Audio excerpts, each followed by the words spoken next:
one, second one, third one? He's at top.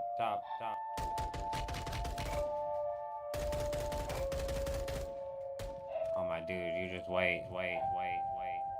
You let me find a sniper anywhere in here, my guy. Huh? What'd I say? What'd I tell him? Huh? 5 shots, I need one.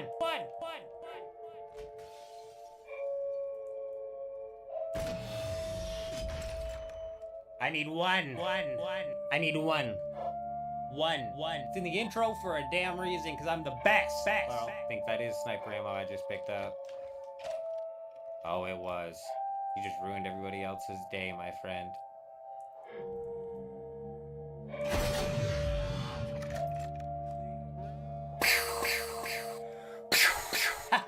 I only needed one more shot anyways. Who do you guys think you're watching? The best. Yeah. Attention all newcomers. This is not a game. Ain't nothing to it but to do it, you feel me? This is life. Let's get it. We put blood, sweat, and tears into this. So look, I push that weight to get that dough, but I don't break cause I've been broke. If ain't no pain, then ain't no growth. To keep it 100, I came into running and bet if I had to, I'd do it again. It ain't no race if I don't win. Yeah, in spite of the odds, I go get it like I'm a boss. If they step to me, we toss it. Look how I done lost. And that's what keep me on my toes. Ain't no regular Joe, ain't no hanging the gloves on what's ahead, still ain't enough. Pushing kilos like it's weighted repetition, maximum reload. Look, I'm sick with it, legit right off the jump. 24/7 every month. When I say something, make the bass bump, but there ain't none and it can't come. Can't get no sleep when the competition doing the same. So I shed blood to show my pain.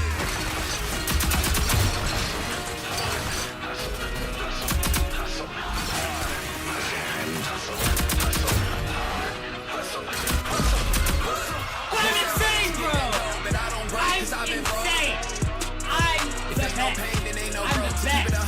best. I'm the best. All the time. No problem. No problem. But I don't break cause I've been broke. If ain't no pain, then ain't no growth. To keep it 100, I came into running and bet if I had to, I'd do it again. It ain't no race if I don't win. Trust I'm coming up for that top spot, coming up for that throne. Trust I'm coming up for that drop top, coupe sitting on chrome. I don't need no introduction, they gon' see me know my name. Trust I'm growing every chance I get in spite all of the pain. I done came and snagged my dove and threw them deuces up to make it rain, cause ain't nobody quite as smooth as us. See, I done worked and I done bled, cause I done hustled way too hard. And I get further every step, if sky's the limit, shoot for stars.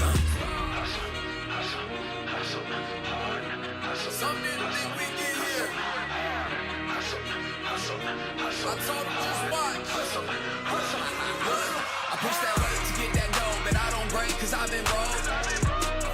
If ain't no pain, then ain't no growth. To keep it 100, I came into running and bet if I had to, I'd do it again. It ain't no race if I don't win. I push that weight to get that dough, but I don't break cause I've been broke. If ain't no pain, then ain't no growth. To keep it 100, I came into running and bet if I had to, I'd do it again. It ain't no race if I don't win.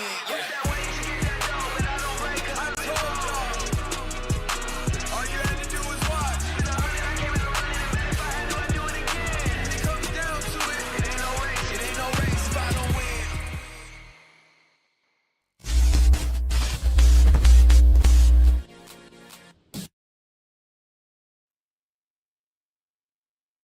Hello?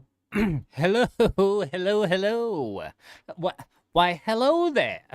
Hello there. How's everybody doing? Hope everybody's doing fantastic. Does not look like Botrix has connected yet, which is unfortunate. AO3, good evening, my friend. Good evening. John, how are you doing? How are you doing? I hope you're doing fantastic. How's everybody liking Dune at this point? I don't know. I think that depends on who you ask. I think that entirely depends on who you ask. I mean, as for the 24-hour peak, it's up again, so I don't know.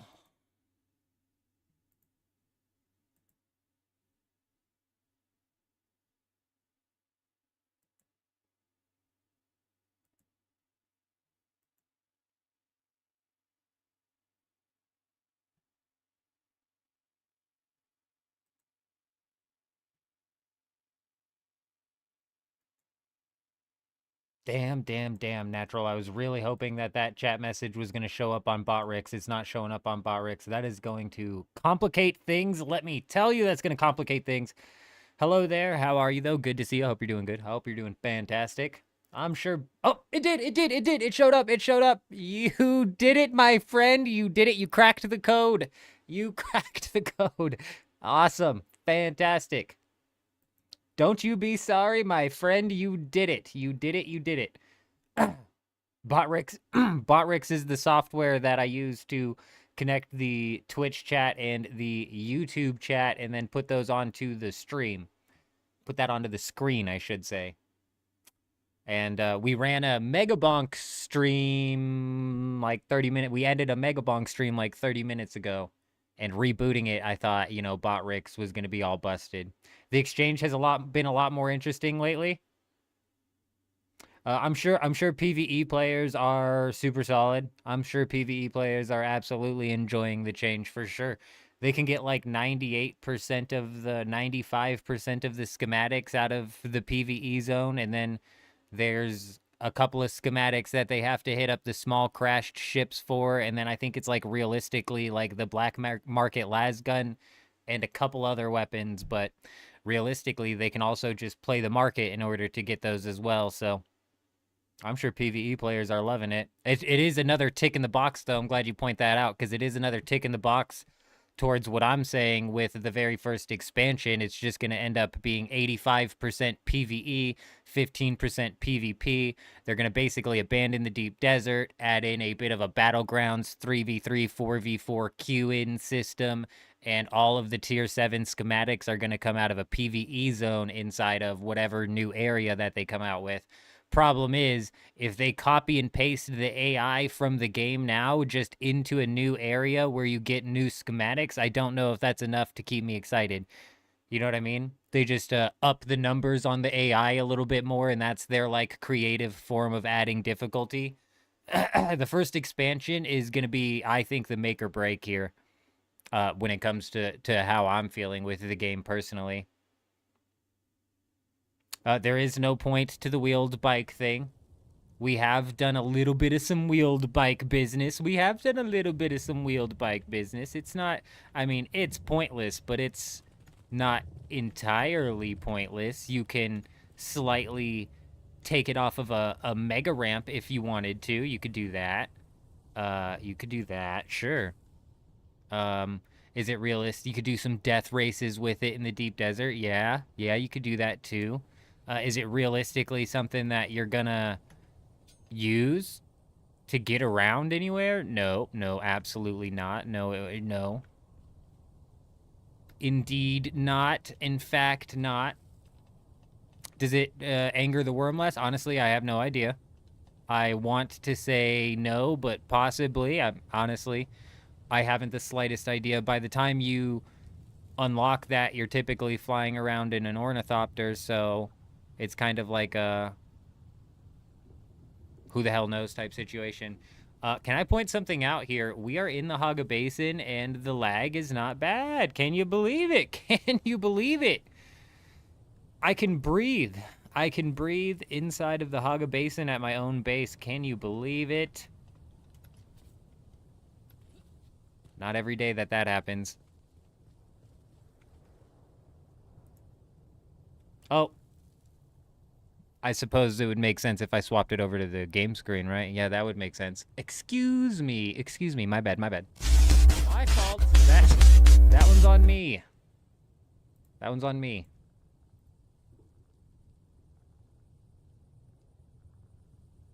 There it is.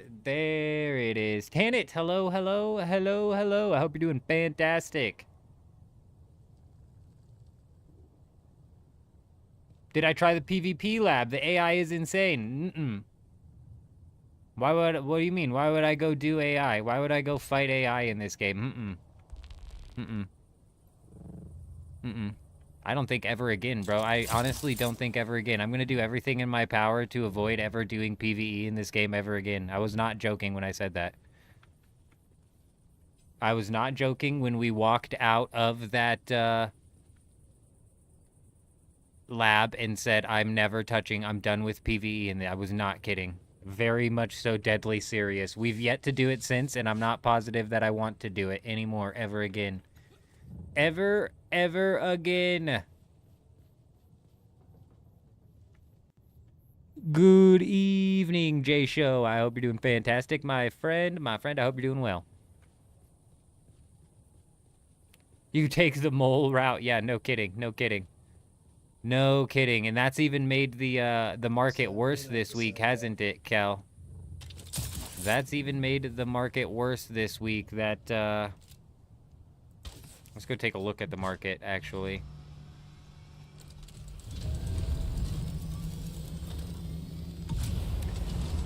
The fact people are able to get in and out of these labs so easily, Kel, and you know, it makes me think that it's been happening like that for a while, because if you remember, not 2 weeks before this all happened, those guys had the ornithopter outside of the lab and the buggy outside of the lab.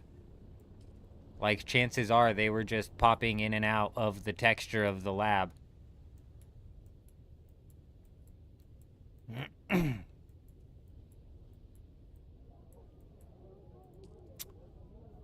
The PvE in this game is so copy and paste that I now refuse to partake in it, and the artificial inflation of difficulty inside of the deep desert is disgusting levels of creativity that should be punished.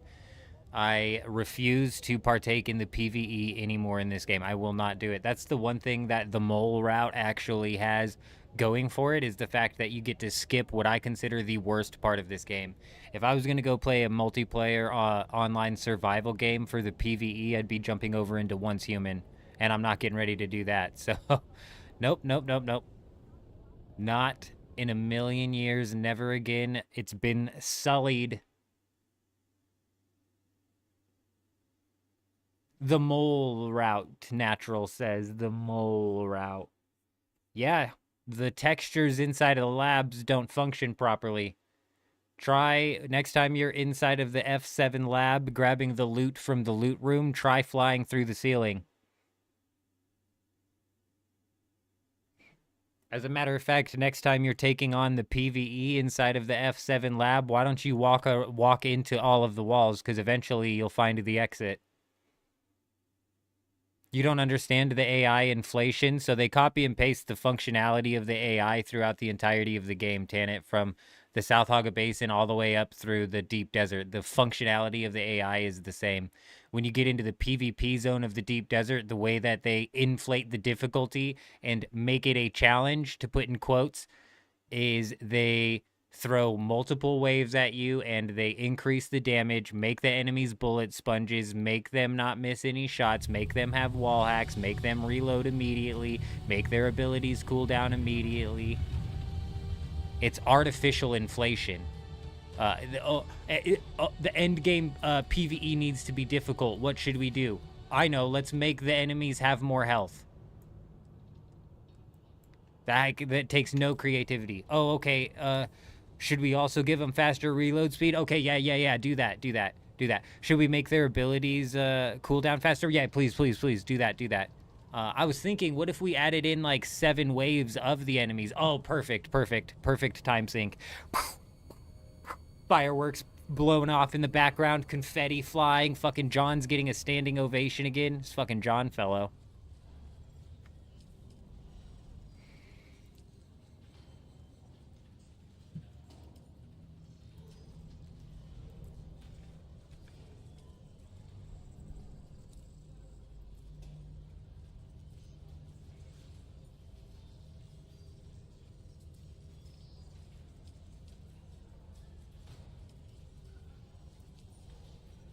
What the fuck is going on? How could this be functioning so good previously and now it's just not?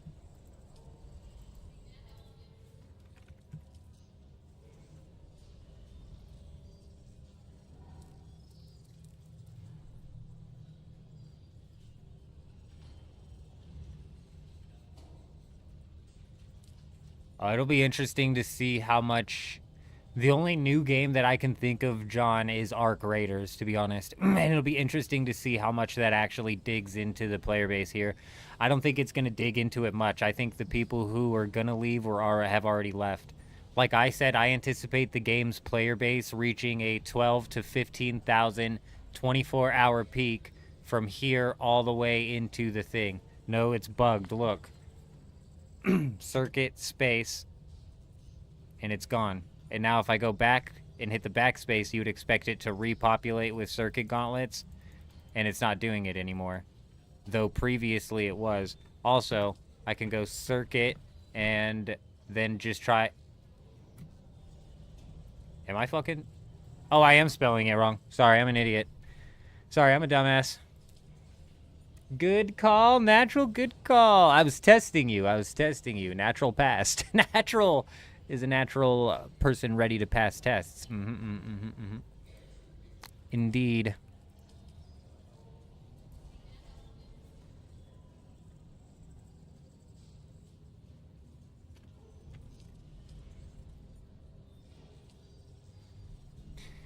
Damn, bro, the power harness is still so cheap. I'm gonna pick up another one. I'm actually gonna pick up a couple more. I'm gonna grab a couple more.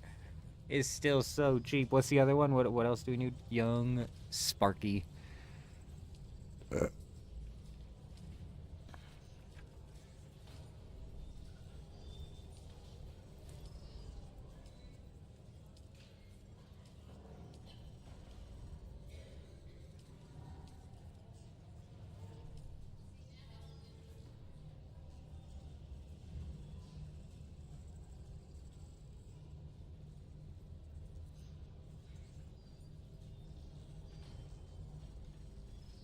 F7, F6, I8 can all be looted without killing a single AI. Oh, good.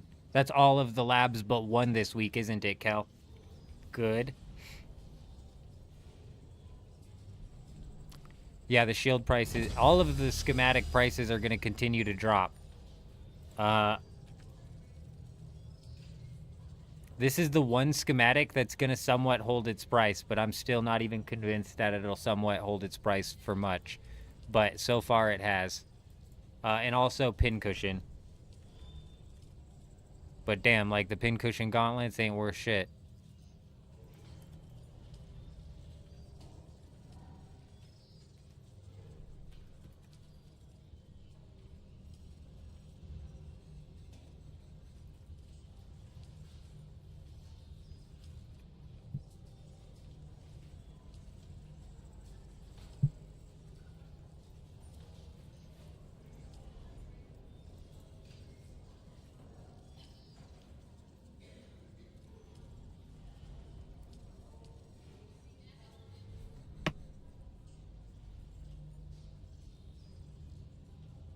It's a hyperinflated market, and exactly what happened to the melange is what's going to happen to the schematics. It's only going to affect like 90% of the schematics, though.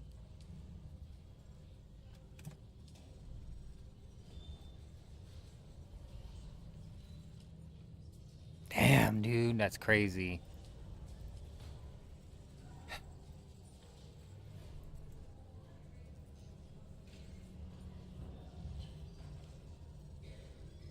Trying to think of what else. There's nothing to chase, so there's no fucking... First off, I've never cared about hunting and chasing schematics anyways.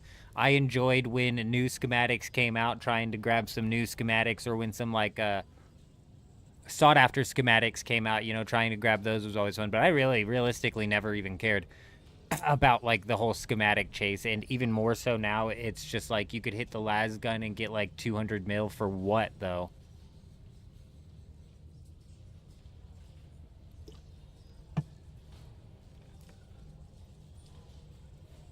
And like Kel was saying earlier when we were playing Megabonk, you're just going to end up hunting down PvP. Yeah, it does suck. They changed that. This used to be all the way around, and you never were able to see it until you crafted it. You can't see it still in the market, though. It is dumb, I agree.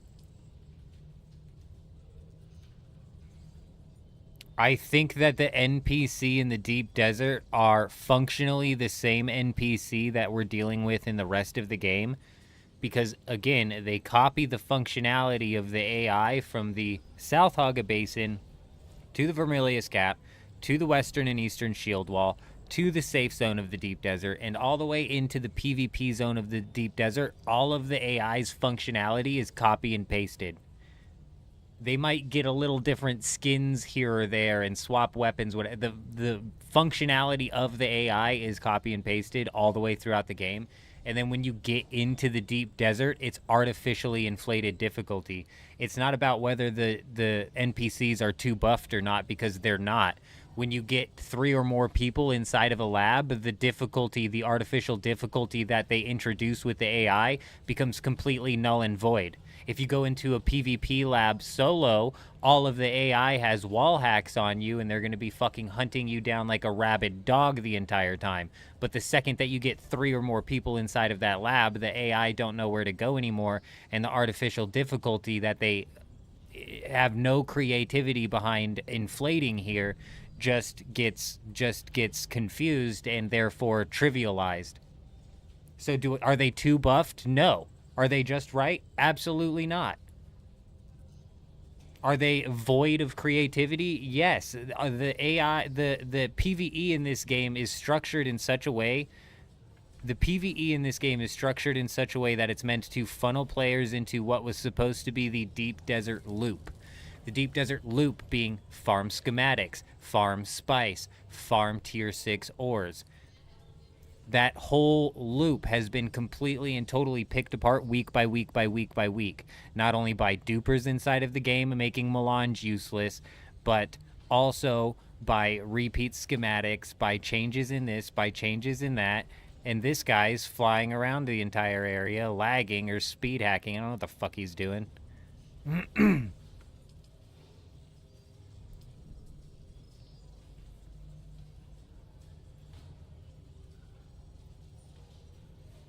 Hitting us, hitting it. He's hitting us with that T pose. He's hitting it.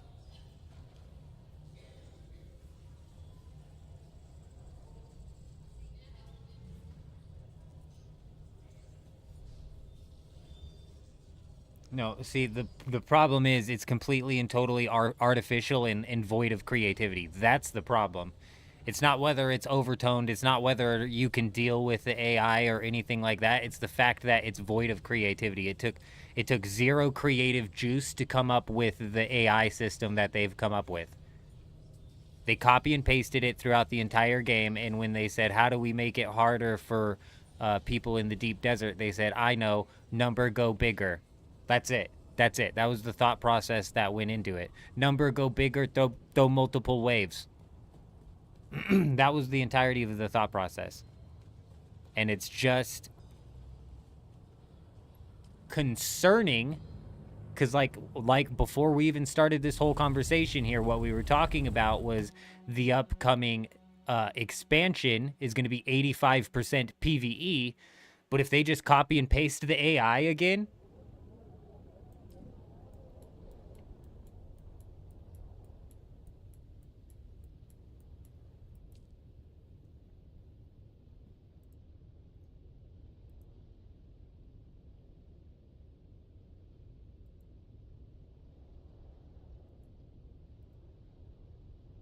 Mick, you come in here and you just don't even make sense half of the time. You understand that, right?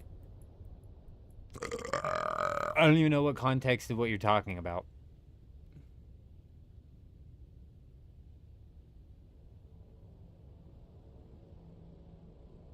It's not even the dashes, John. It's not even the dashes. It's the lack of creativity. No, the kid actually, Mick, decided he wanted to stay at grandma's. I called him today and was like, when are you bringing him back? What's up? And he was like, I'm staying at grandma's all week. So we'll see. We'll see if she manages to deal with him all week long. We'll see about that. But as for now, we're still living the solo bachelor. I got nobody in the house. It's weird. It's weird.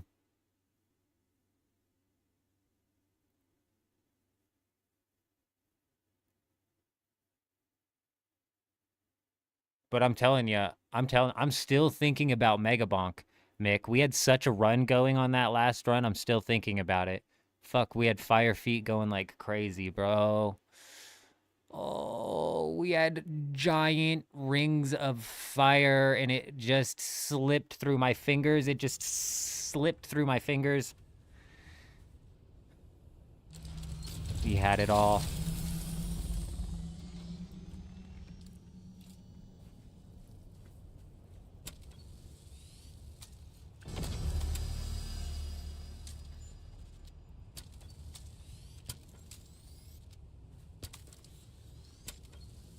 You wish Funcom did a voting system with most changes? Yeah, right, bro. Like an old school RuneScape polling system.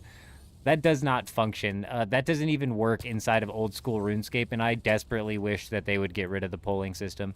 The polling system in old school RuneScape is what got sailing pushed into the game, and now we're getting a new skill called sailing. What the fuck are we even doing, dude? We got him. No, I think, and you know what else polling did inside of old school RuneScape? It made it to where the PvE players always voted no on any PvP updates. Motherfuckers don't even go into the wilderness, bro, and they're voting no on the PvP updates. It'd be the same shit over here.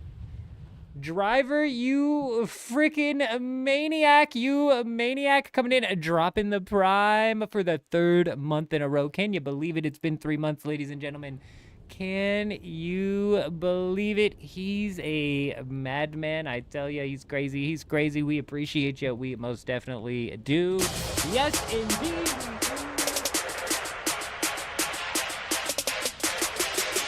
Hey, I'm not crazy. You're crazy. Hey. These might be the dance moves that drove my wife away. Hey. Hey. Said I saw your dance moves the other day. I have got to go. I'm getting out of here. I'm getting out of here.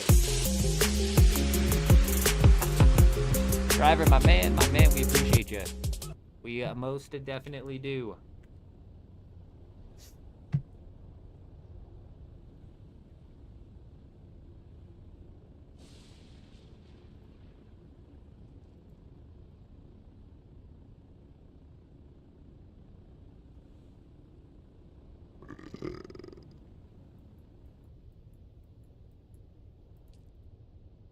Bonk has all the sounds of a casino slot game. Bro, I'm telling you, I don't know what it is. I don't know what it is. I don't know what it is. I just want to win. I just want to win more. We beat tier 2. We did that today. Pretty easily, I made it look like cake. I made it look like cake. We would have beaten tier 3. What am I doing? We would have beaten tier 3 easily. But, you know, I wanted to jump into Dune. I was like, all right. It's time to get into Dune. Let's go ahead and throw our easy tier 3 dub. I don't want to make the game look too easy. You know what I mean? I don't want to scare the competition off. We got to keep the people thinking that they still have a chance. You know what I'm saying? We got to keep them thinking they still have a chance. But they don't. They do not. We're just tapping in. We're just now harnessing the power of the bonk.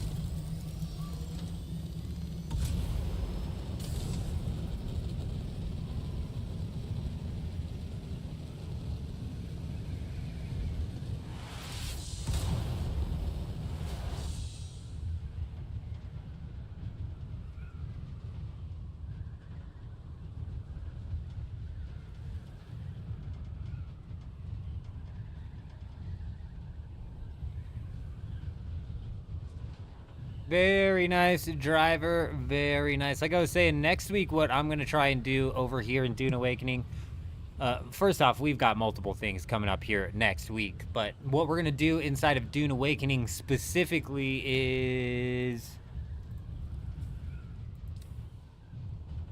Yeah. Tomorrow's the reset. Right?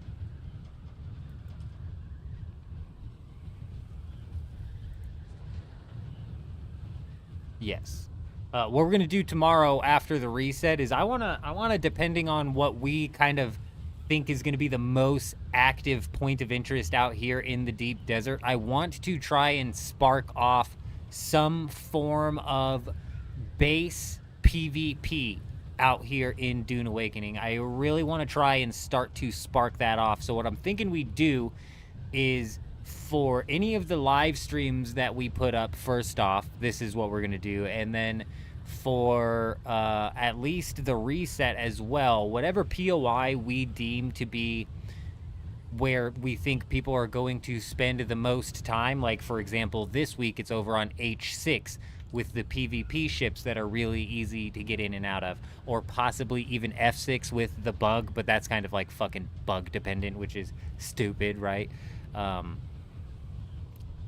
I want to put up a base that we just throughout the live stream, throughout the day when we're live streaming, whatever, we just, you know, fight from outside of that base, fighting anybody who rolls over to the POI, fighting anybody else who decides to put up a base, fighting people who attempt to try and raid a base, etc., etc.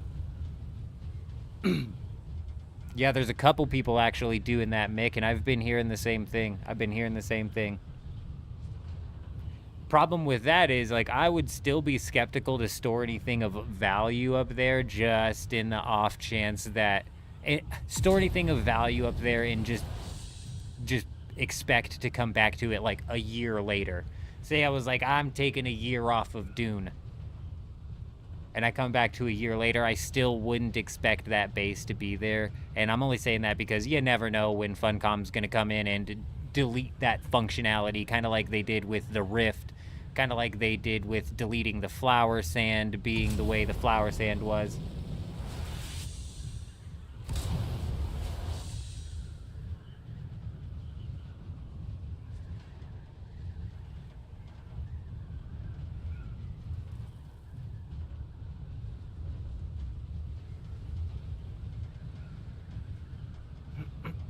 Honestly, the only time I would even need to do something like that in the first place, Mick, is for like Dugap. Like with the Dugap specifically, I'm still paying the taxes and just keeping the power up on the base at the bare minimum functionality to have maximum power, just waiting for server merges. But if they added in the functionality for like to transfer from the vehicle directly to the bank, just because I don't want to deal with the whole shop transfer stuff, but if you could just do it directly from the vehicle to the bank and vice versa, I would probably store all of Dugap's stuff inside of the bank.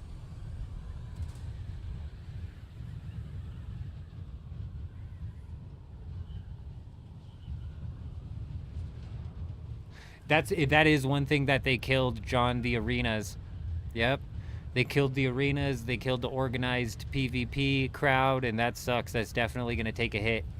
Tanit actually has discovered a method in which you can repair vehicle parts. So the arenas may in fact just end up evolving.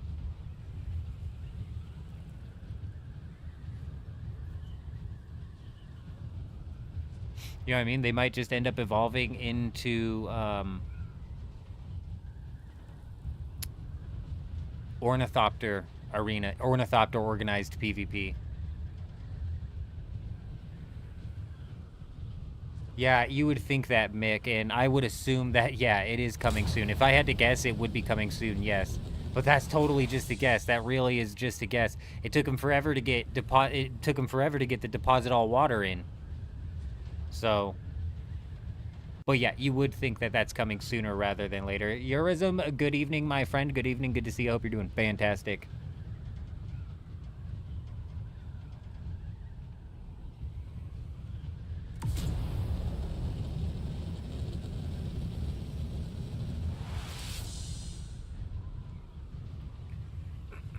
What kind of like blows my mind in this whole change up that they did is how much the repair glitch getting taken out of the game has just put people off of partaking in PvP. It's very weird, especially considering that they've had the repair glitch for the entirety of the fucking game.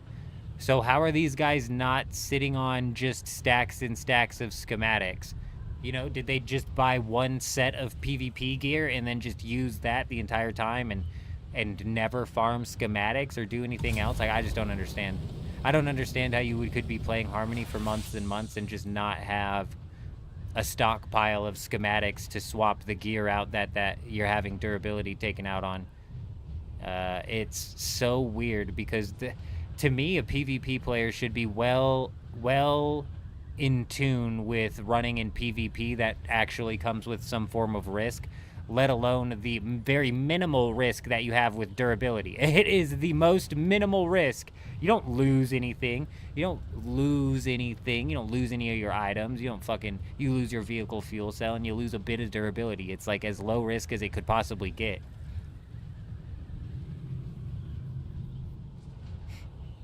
So that's what's taken me off guard, is just how many PvP players are like, I don't want a PvP without the repair glitch.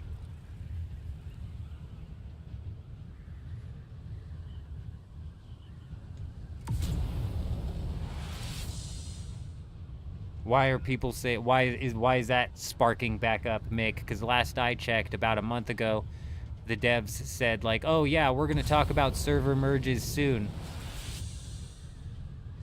And they haven't said anything since. They've gone radio silent, dead silent.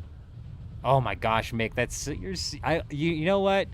You make no sense coming in here making no sense sometimes, and then you make the most of sense other times. I swear, the dynamic with you, Mick, it is mind-boggling. I fucking tell you what. But yes, I could not agree more. I was saying this the other day, Ladies and gentlemen, when we were talking about server merges. I bet there are some servers who are low pop that have a player base on them that has become accustomed to being in a low pop server. So if all of the sudden they merge with 4 other deep deserts and start getting PvP and PK'd out in the deep desert, they're probably going to be pissed. They're probably going to be pissed off. Yeah. Yep.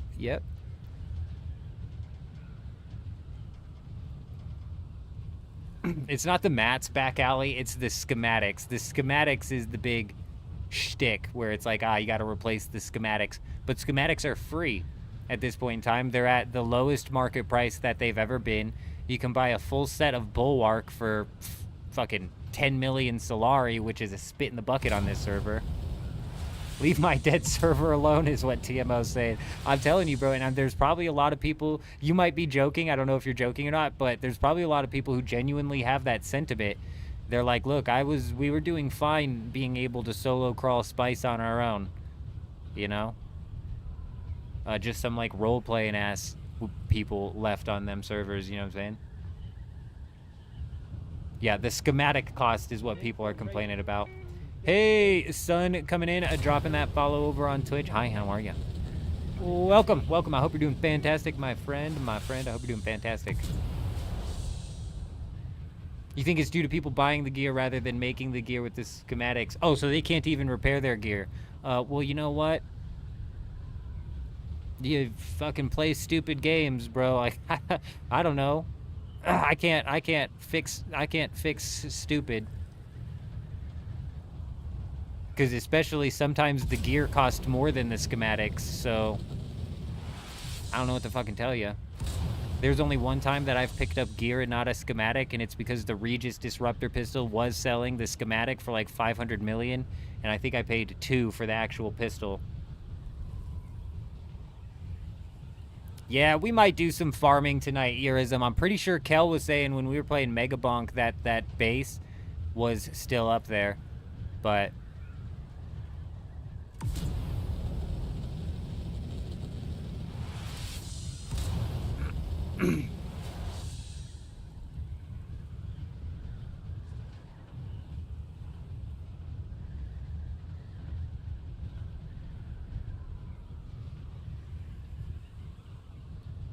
Yeah, my argument, though, back alley, is that if you've been playing on Harmony for any number of months now, you should have a backlog of schematics that you can work with, so you shouldn't be worried about...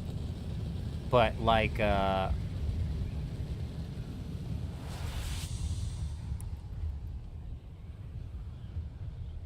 Oh, who said that? Who said it? Who said it?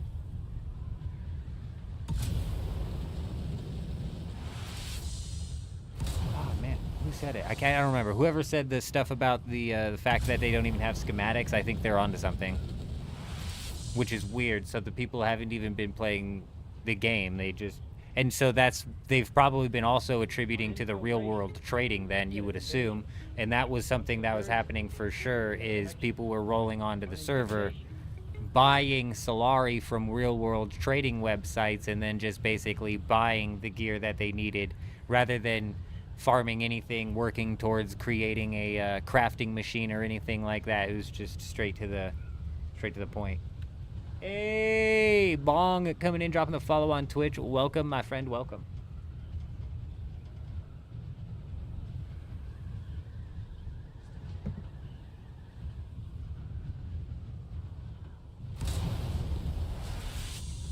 I wouldn't play, well, honestly, it's not even about that. I mean, technically swinging the $70 for Battlefield right now currently would be a bit of a swing. But it's not even about that. We could easily still end up grabbing Battlefield. I'm just not mad into the die, respawn, die, respawn, die, respawn. And even from what I've seen from the other people playing, yeah, but those are things that don't come to benefit you until the end of the year, Mick. And I can't even imagine what you predict that I earn, but I just knock fucking probably 4 zeros off of that, and you're probably closer to the ballpark of what I actually earn. Especially if we're talking like this whole streaming kick has been completely different actually. So things have like drastically changed with the whole streaming kick that we've gotten on, but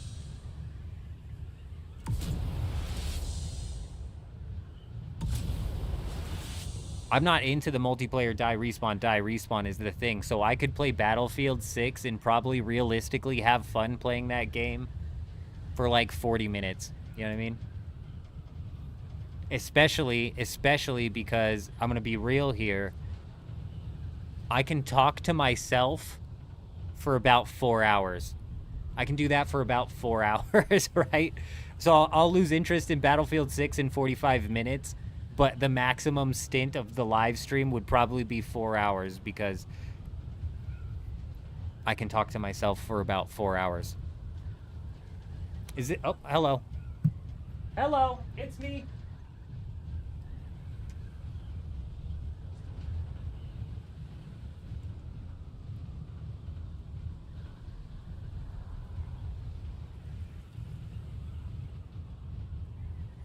One week you have to beat 6 waves of enemies for the Executor. Yeah, so in this week you just get it from the fallen ships. What's next? Honestly, they're just going to open up the meshes on all of the labs next. So you can crawl into the F7 lab, and next week they're just going to make the sand no clip. You know what I mean? So you can just go right through the sand.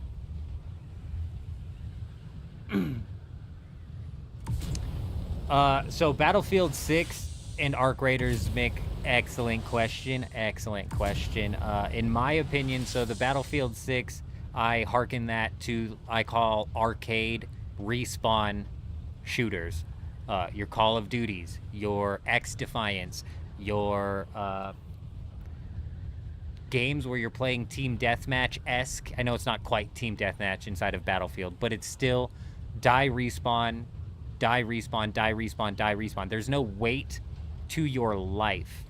So I end up just playing like a chicken with my head cut off because there's no reason to, in my opinion, there's less of a reason, less of an incentive to like play strategically. So realistically, I get bored of that in probably right around 45 minutes to hour and a half max. Arc is an extraction shooter. Now, I've never played an extraction shooter, but extraction shooters obviously have that high risk, high reward aspect to them where you load into a raid, everything on your body is liable to get dropped. You know what I mean? That sort of like risk versus reward inside of the PvP is what I yearn for. So the weight behind the life inside of the Arc extraction shooter genre is what I would call it. But this also even translates into the battle royale genre, which is very much so die, respawn, but it's less redundant because instead of just respawning at set spawn points, you know, you're flying into a different match with a whole different set of people, and you're landing in a different spot, and you're picking up different weapons, and you're fighting people in different locations each and every single time. So it's like the bit of randomness added to the entirety of that, even inside of the battle royale genre, is enough to shake up the redundancy for me personally. That's why when Halo came out, when Halo Infinite came out, I made a video saying that Halo Infinite needed a battle royale. Fuck, man, people get so twisted. People get their panties in a bunch over the dumbest things. Well, I mean, honestly, I think if Halo Infinite launched with an official battle royale, it'd be sitting in a better spot than it is right now.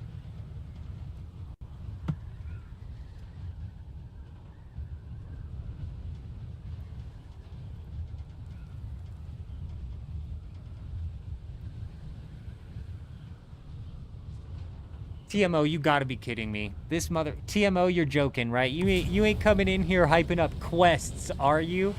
We hate quests around here, TMO. We don't talk quest business around here, my friend. You crazy, I tell ya.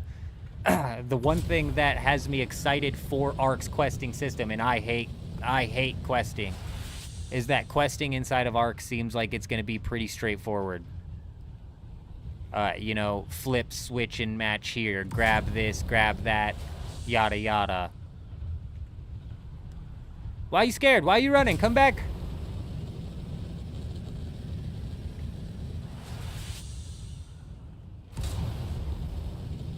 What are you doing, man?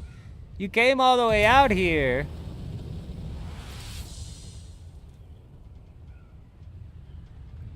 Continue. I was just checking you out. I was just seeing what you up to. Where you flying to, buddy? You got a base or something you're flying to? Where are you flying to, pal? Now you're just gonna turn around and fly back, huh? You're just gonna turn around and fly back. What could possibly be in your inventory where you're saying, I think I ought to just fly back?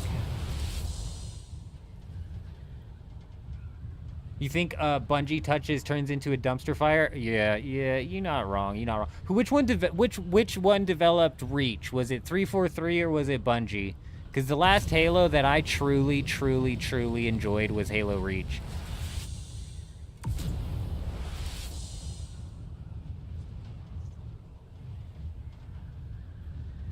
I know you mean well, Mick. I know you mean well. I know you mean well, Mick. I know you mean well. You razz me up, though. You razz me up, I tell you. You fucking razz me up. It's a good thing, though. It's a good thing.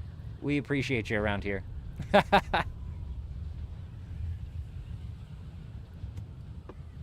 Extraction shooters have tension. Yeah, kind of like burgers, what Burgers is saying. It's a good point, you know. Oh, large sandstorm is approaching. It's a showtime. It's a showtime. Dixcus, you paying attention, you fucking idiot? Are you paying attention, dumbass? Are you fucking paying attention now, you idiot? I don't know if they're still here, but they're fucking dumb, tell ya. Gone but not forgotten.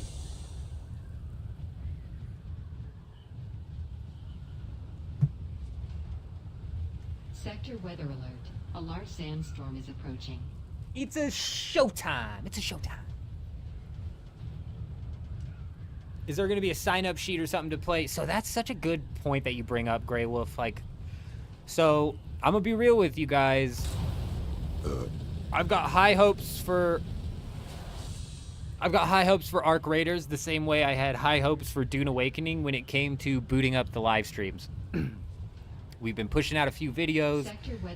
You know, we've even done some like collaborations. I've got high hopes that we're going to be able to pull even people aside from the regular viewers into the streams.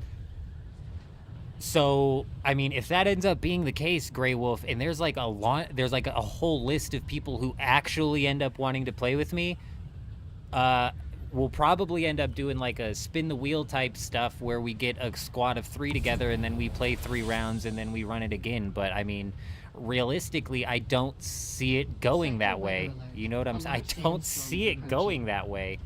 But I didn't see us filling up a guild over here on Dune Awakening either. So I just don't know. That's the juice. We've got 6 minutes until the storm, though, and chances are they're there. So I'm going to go and try and hit it with the incognito slap, we'll call it. Do we have some bases on the menu? Oh, yes, we do, Hagian. Yes, we do.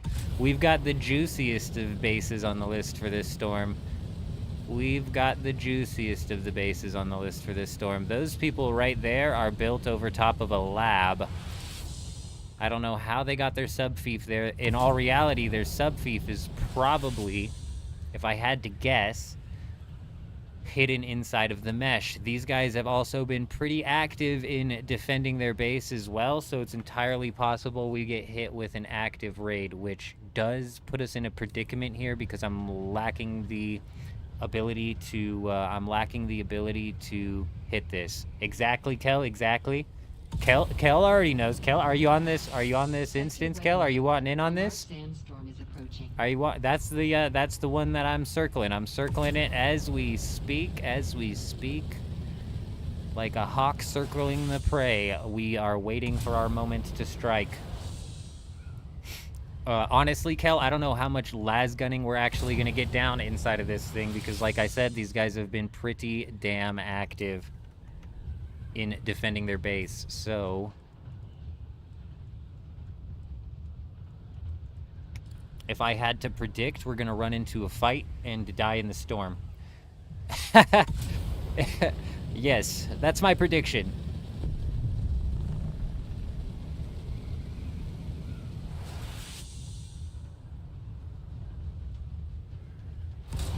You think it was the crippling strike nerf that killed PvP or what? Sector weather alert. A large That's another thing, AO3, that you bring up, I think is a solid point, is inside of Arc Raiders, specifically, the questing does hold, like, pretty solid value in terms of, like, progressing and unlocking stuff inside of the game. And like I said, they're fairly easy to knock out. They're not RuneScape level quests. You know what I'm saying? They're not these RuneScape level quests that are just, Alright.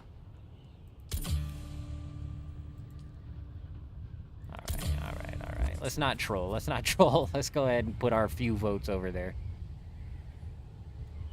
The Twitch chat's hooked into Botrix. I just asked, is it the Crippling Strike or the, whatchamahoo's it? Crippling Strike, is that what you're saying killed PvP? Because, yeah, the Crippling Strike nerf sucks, dude. It sucks so bad. It kills melee. It kills melee for sure. It definitely kills melee. I can't do shit anymore, dude. I can't do shit anymore. You can still Crippling Strike into, a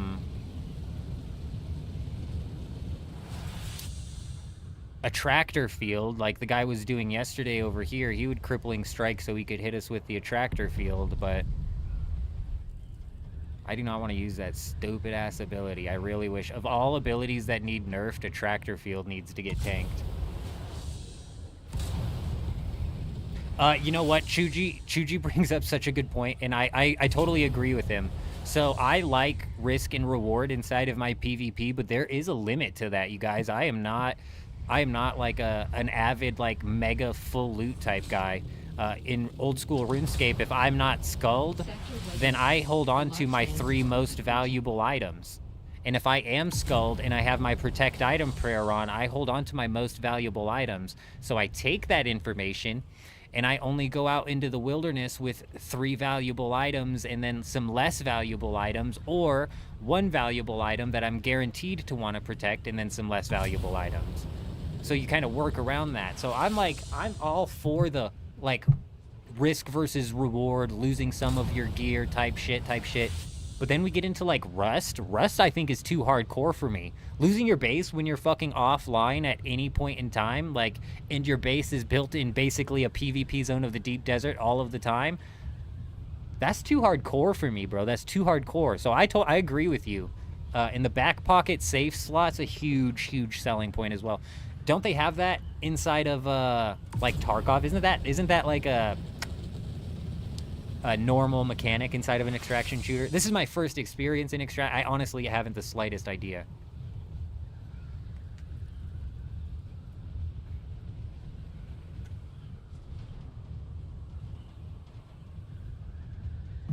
I've not played DayZ, Mick, but I've seen clips of DayZ, and when I see clips of DayZ, I end up walking away more confused with how the function of that game works than I originally came into it with.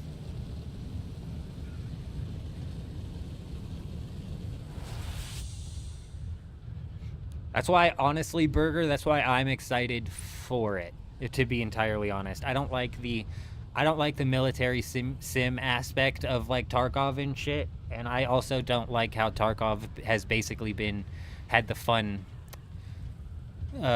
solved at this point in time. All right, we're gonna kill 2 birds with 1 stone here, hopefully. Sector weather alert. A large sandstorm is approaching.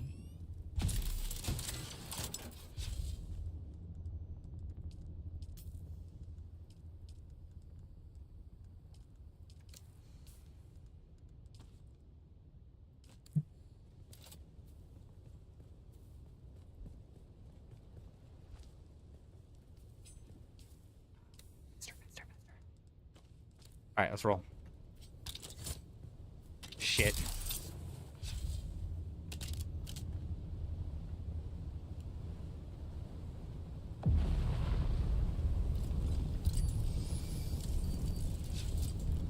At least 1, Cal.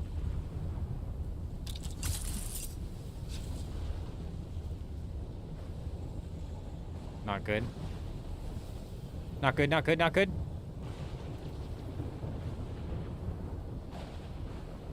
Okay, still not sheltered. Old man, I need you to find a spot to hide. Get behind a rock or something, you fool. There we go, there we go. That's got to be a shelter. Perfect.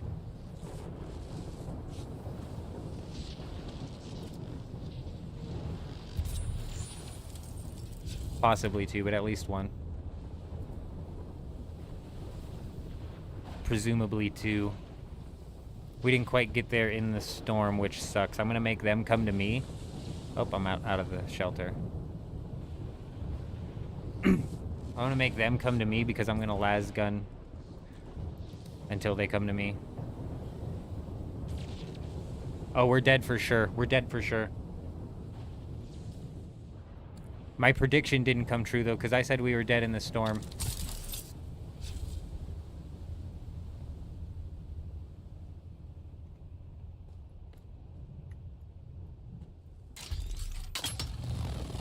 See your base later, suckers.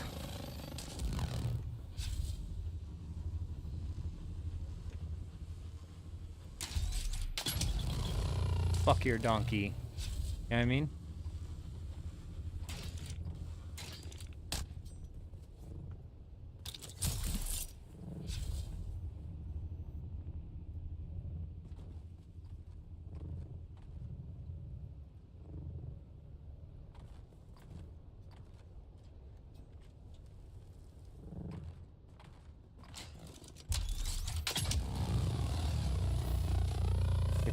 Wait.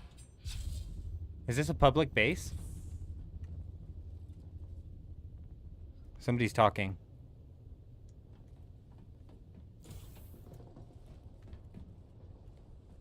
Hold on, hold on.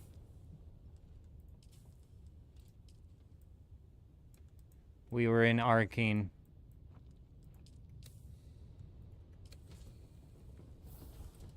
Oh. What's happening? What's happening?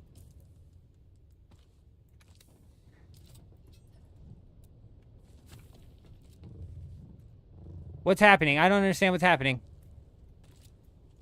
FIFA's down. I destroyed it.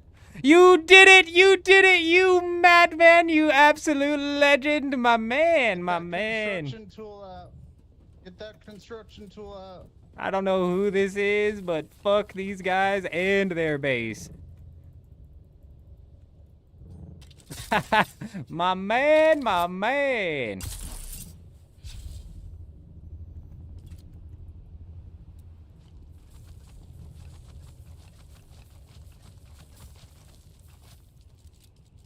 Oh, dear God. Old man Jenkins, he's turned into Spider-Man. I'm Spider-Man now. This is how we live our life. If Dispix did not like us flying through the deep desert, just wait till they see us crawling through the deep desert. Well, fellas, I'm on to greater, greener pastures. Okay, actually, no. It's not funny anymore! It's not funny anymore! Cal, save me!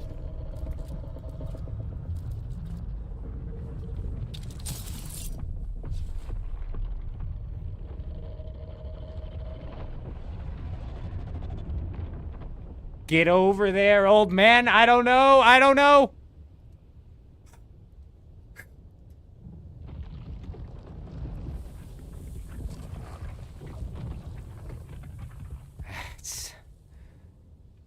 That's way too close for comfort. I tell you what. It was fun while it lasted. We're done playing Spider-Man. We should have paid attention when he said with great power became great responsibility, all right? We were not ready for the responsibility, I tell ya. That was too close.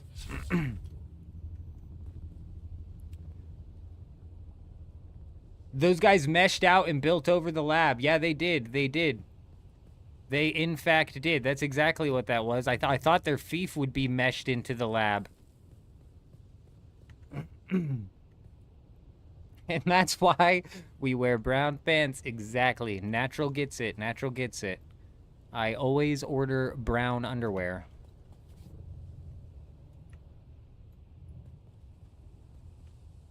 Oh, the fief was meshed. Oh, hell yeah. I fucking knew it, dude. I knew it. Very nice.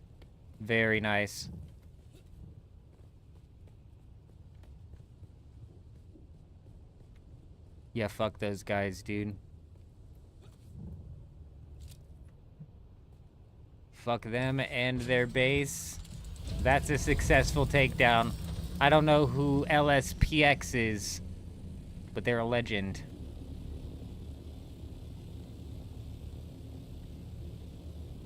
They're a legend. No juice? No, never any juice. If there was juice, it was probably inside of the meshed zone. It was probably inside of the meshed zone because of the mole people this week. The mole people are out thick and dirty this week.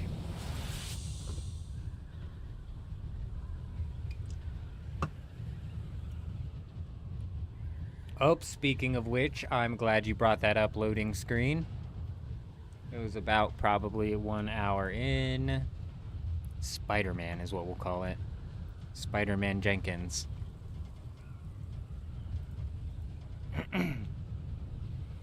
We'll get it. I've got like, fuck, dude. I've got like 4 streams that I gotta go through and grab clips from to make into shorts, but we'll do it maybe eventually.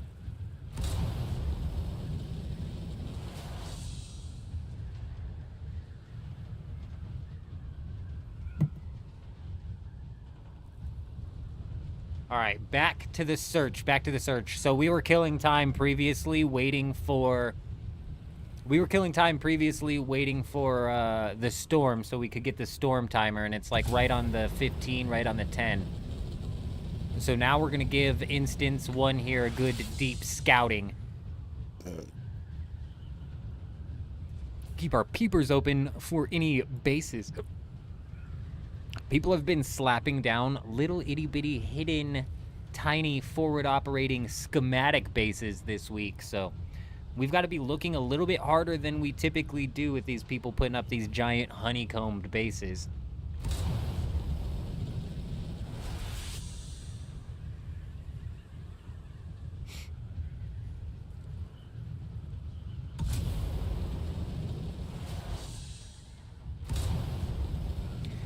So the Twitch VODs are in... Are VODs in 1920 by 1080? They should be, shouldn't they? That would actually work. That would actually work. I'd have to still go back through with OBS and grab it, because if I download the VOD from Twitch, it downloads in 1280.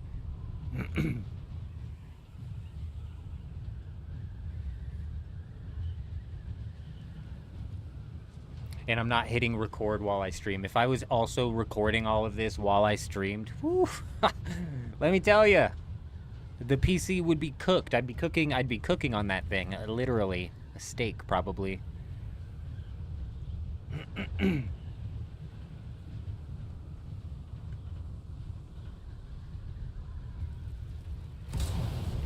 Yeah, no, if you play the Twitch VOD back, it'll play back in 1920 by 1080, but when I download it, it downloads in 1280. I don't know if that's something that I did, and that's why it's set, but the same thing with YouTube. If I did, maybe it's YouTube that I'm thinking of.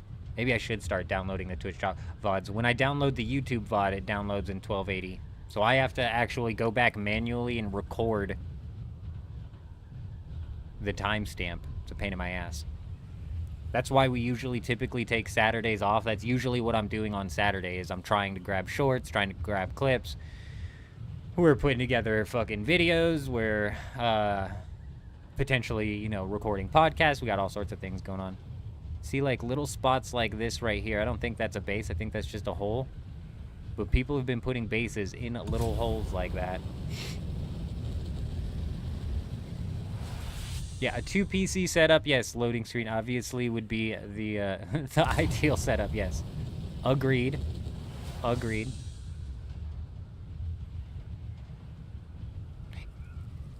All that would do, though, I guess that would make it to where I wouldn't have to record it. I would just have to go back in the VOD and cut that portion out. And it would be fucking solid. They are in the resolution of the stream? Oh, fuck yeah. See, maybe I just haven't tried to download Twitch VODs. I know when I download the YouTube VOD, it downloads in 1280. And that, again, might be just a setting that I have set up.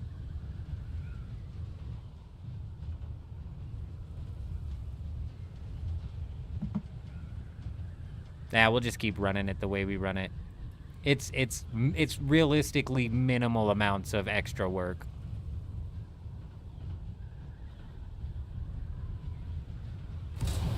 If I timestamp it properly, that is. Previous to me writing down timestamps, oh, no chance I'm going to be able to funnel through fucking 8 hours of a stream to find the one moment that I was looking for. Timestamps are the way.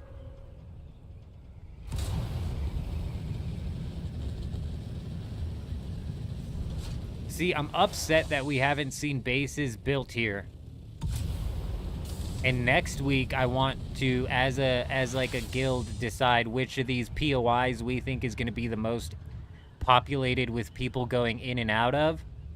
And I want to, when we live stream Dune, to go out, build a base, and then just like make that base our live stream area of operations, where we're fighting people that go in and out of the PvP ships, where we're, you know, flying out to go look for raids from, where we're defending the base from getting raided from.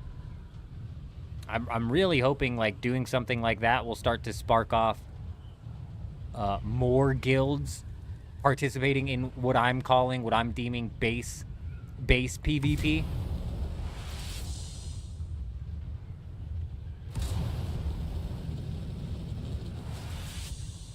And like I was pitching over on the Discord, is like we might even just open up the build perms to, like, you know, however many of like the trusted members that want in on that shit.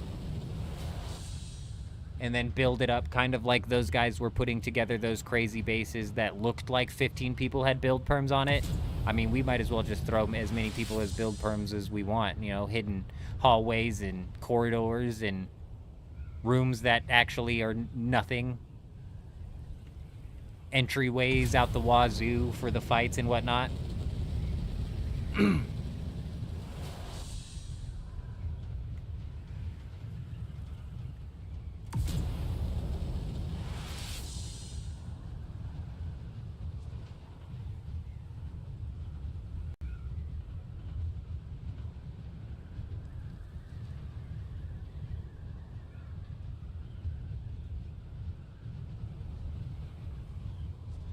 How much was the Plastanium on the market, Yerzum?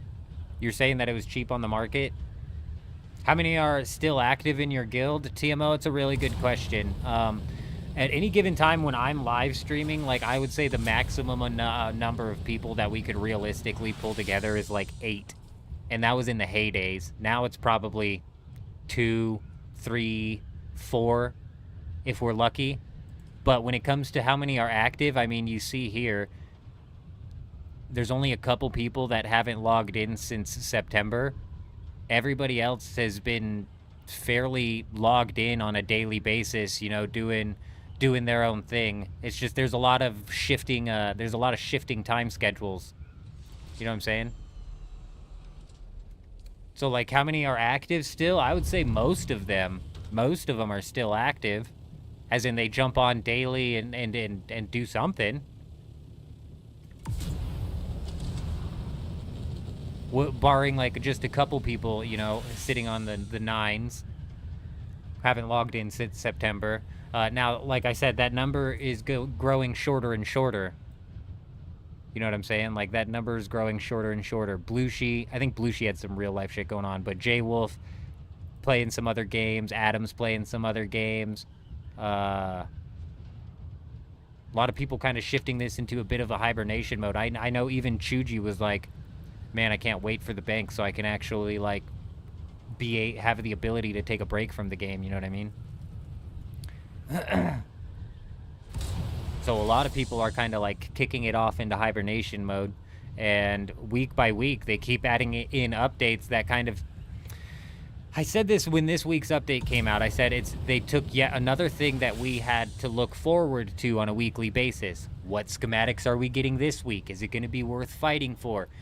How and what are the plans to post up to try and go grab a schematic win? You know what I'm saying? Like, you know, what schematics are even good this week? Are they even worth it? So are we doing a farming week this week? Like, all of that has just been the weekly, you know...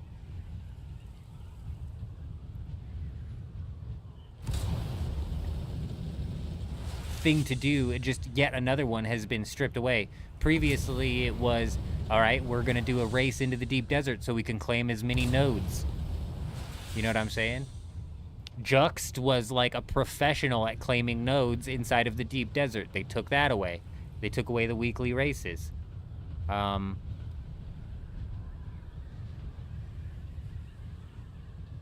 So now that's why I'm saying next week, that's why I'm saying tomorrow, in this upcoming wipe, what my plan is to hopefully go and try and build a base out by a PvP ship or something where we think people are going to be in and out of, and we just try and cause some general mayhem. Maybe some other people come and try and put up a base. You know, we do a little bit of some pentashield camping or some shit, piss off another guild until they come.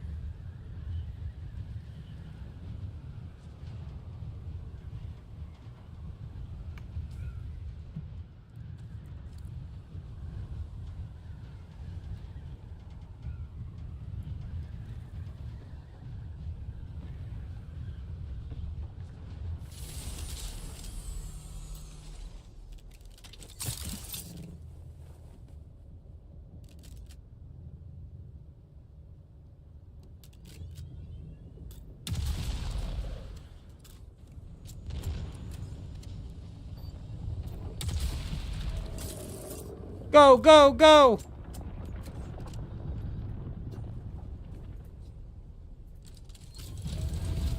Fly, fly, fly! Where'd he go? Where'd he go? We gotta keep our eyes on Billy. Where'd Billy go? Billy, Billy, Billy, Billy! There he is, there he is.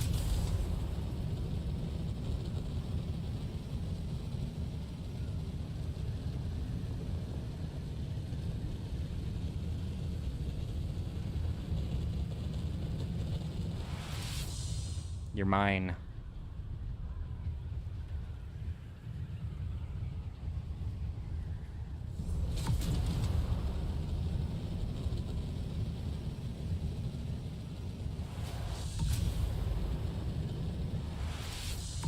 Yes, fly over that island, please.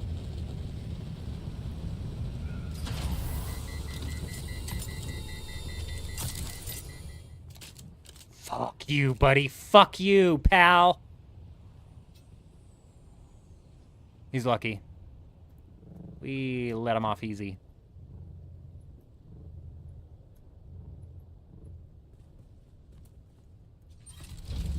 See, Chuji's fun in the game was, and man, they were good at it, I tell you what. Chuji and Fib didn't play around. Mining out these islands using a buggy. And now I bet that's much less fun considering you can probably just,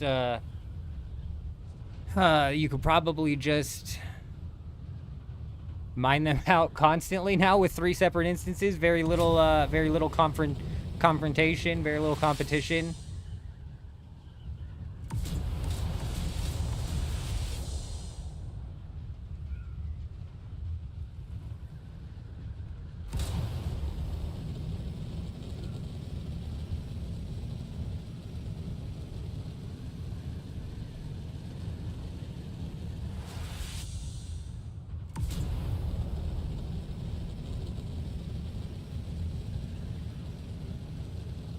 I'm coming for you. It actually is entropy. Like, you should see how much Chuji would fucking mine. They were madmen. So, me personally, especially when we're live streaming, bro, I just never see that situation going down very proper. I never see that ending well. And with how easy it is to mine in the A row, and the salt and hand tool is what I did as well on Dugap. But after they brought it to the A row, I mean, it's so easy out there. There's no reason to do it anywhere else.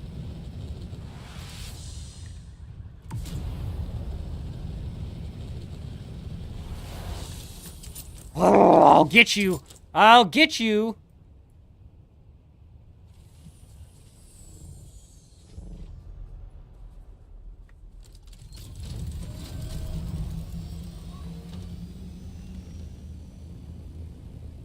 Is he flying back?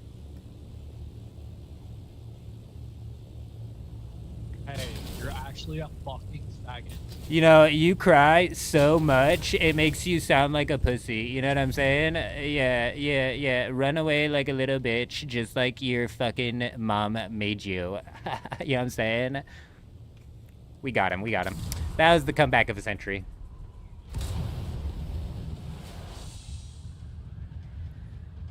They used to be camped by gankers all day, getting in and out with a few sand crawlers. Full was a big deal. Every node was in a PvE was built on. Now I can just mine D-Row Island every 45 minutes and get done. Yeah, no kidding. Yeah, not only... oh, yeah, you're right. The D-Rows are all stacked and shit, too. I get what you're saying. You don't even have to come into the PvP zone because even the D-Row Islands are stacked, let alone in the A-Row. I know, I couldn't hear either, Entropy. He had a big dick in his mouth, is what it sounded like. He had balls on his chin. Gargle, gargle, gargle, gargle. Gargle, gargle, gargle, gargle. That's what I heard. That's what I heard.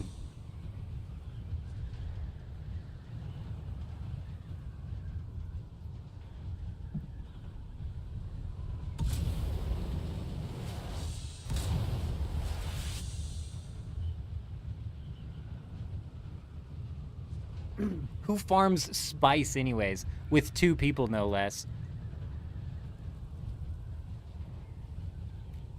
A goof, a balls.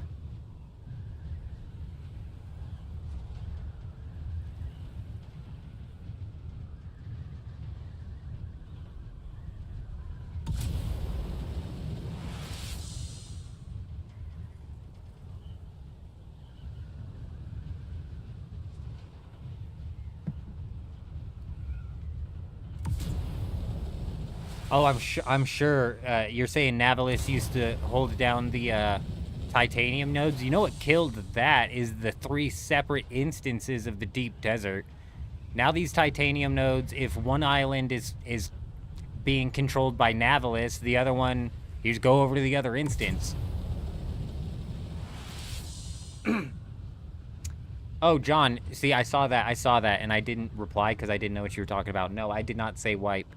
If I said wipe, you're gonna have to give me I say a lot of things, John. We say lots of things around here. not always paying attention to what we are saying. They're not going to wipe anything. No, they will never ever wipe anything. Something game-breaking would have to affect the entirety of the player base in order for them to even do some sort of, like, massive rollback.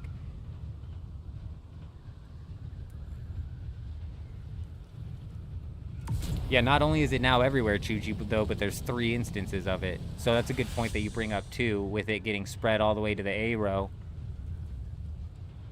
It's like they hold down that sector. Kind of like with my idea of putting down a base over by what is, like, predicted to be, like, a hotspot POI. Putting down a big base where we can just pester people as they fly by, as they fly in and out, hopefully convincing them to build another base so they can come and pester us, try and, you know what I mean? Like, that only works if there's people coming in and out for us to pester. Otherwise, we're just sitting there with our fingers in our bum. Smelly fingers.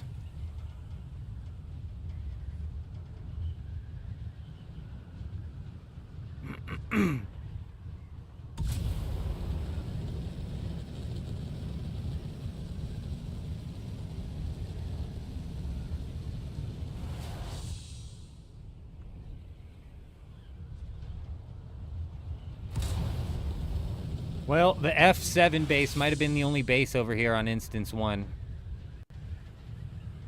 We do have some women over here farming spice. We might pester them a little bit more. I think we'll swoop around, check these islands, swoop across, check those islands, go up, see if the 2 ladies came back to decide to farm some spice. We'll go throw some rockets at them again. For funsies, for funsies.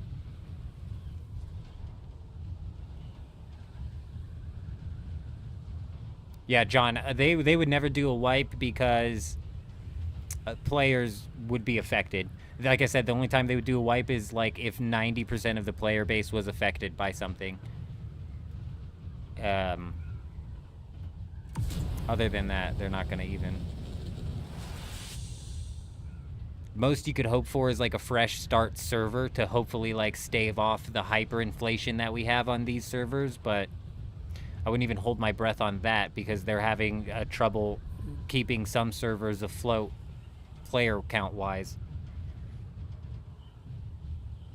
Like, of all of the servers that Dune Awakening opened up with, are they all still up and running, or have they closed any of them? That's what I'm wondering. Have any of them, like, dipped to a 0 player count where Funcom's like, okay, close it? Or have they literally kept up every server that the game launched with?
Weird.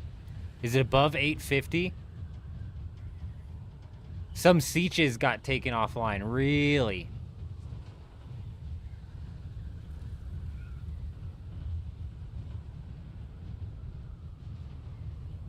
Man, imagine playing on such a dead server where it's like, hey, we're going to cut the amount of sieges on your server in half. Maybe that'll consolidate the 6 of you to play with each other. Wow. Is the base above 850 meters, though, Eurism? Because we've come to find out that bases above that are not decaying, etc., etc. Taxes is one thing, though. Taxes is one thing. That's a whole nother thing.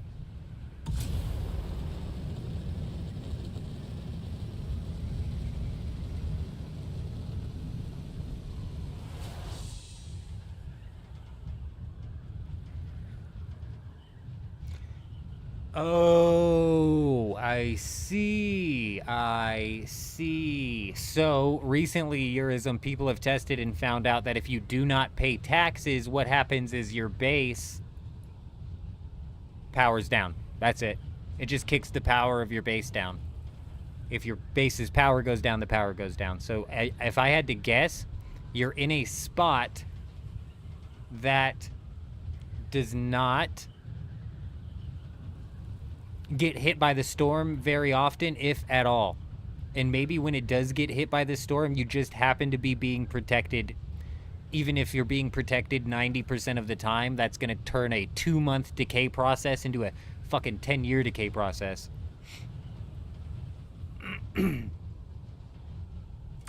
It's in the open, huh? Oh, wow.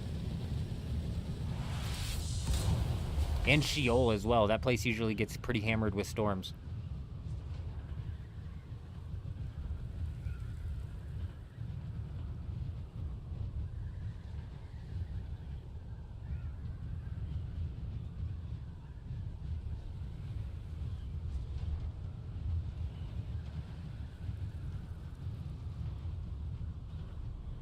However many weeks it is, TMO, yeah. Somebody was testing it, and it's apparently just shuts your power off.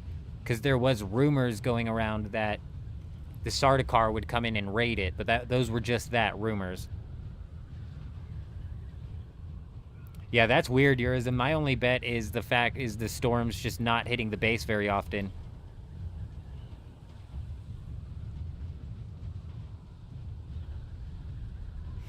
Diary, I honestly don't even have the slightest of clue. I've only heard whispers and rumors of people having the Sardaukar raid their base or seeing the Sardaukar raid somebody else's base. I've only heard rumors of that, you know what I mean? And then we have, like, TMO saying people out there actually testing, and so far the power just got knocked. Wasn't it supposed to allow players to raid it? No, I don't think so. I don't think so.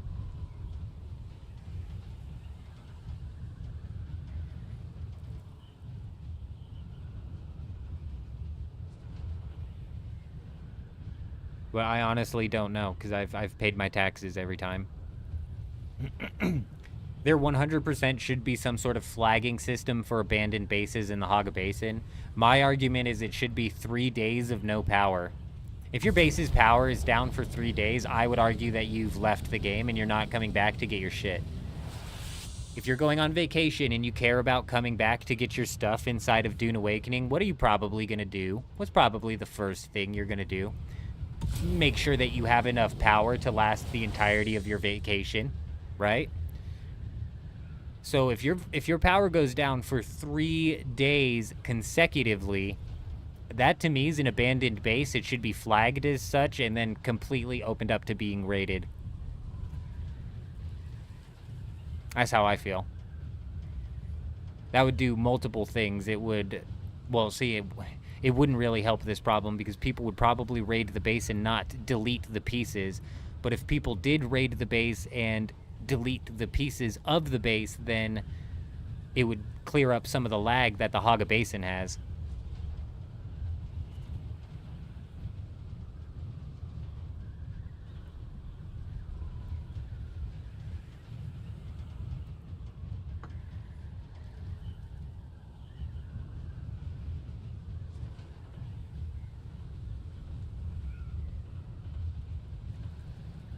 There's no Sardaukar NPCs that you can fight in the game even? Oh, cool, cool. It's Choam. We got Choam and Mercs coming down. Good. Gotta love the Choam. At least then a Haga cleanup crew could delete the husk. Oh, you're right. You're right, Carver. People who were pissed off would go about doing that as well. NPC raiding was insanely fun. Yeah, Echo, I know War Zambi, if he heard even a whisper that Haga Basin base rating was back, he'd be reinstalling the game immediately, I guarantee it. Just another, like, little bit of fun that they, you know, take out of the game.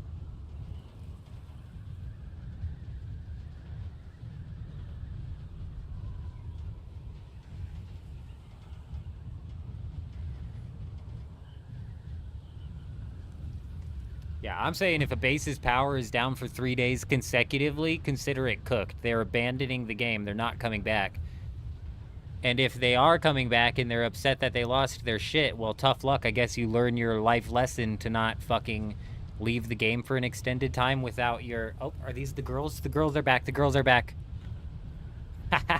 They're not gonna get any farming done. Fucking idiots.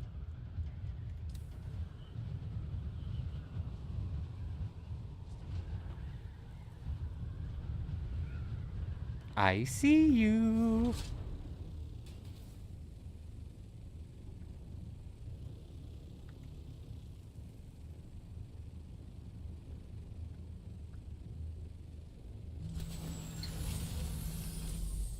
Just in case they've wisened up here, let's cover our bases a little bit. Just in case they've wisened up.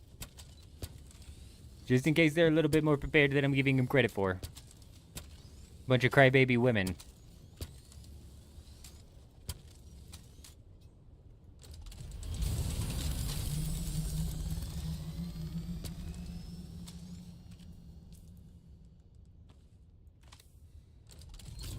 Here we go!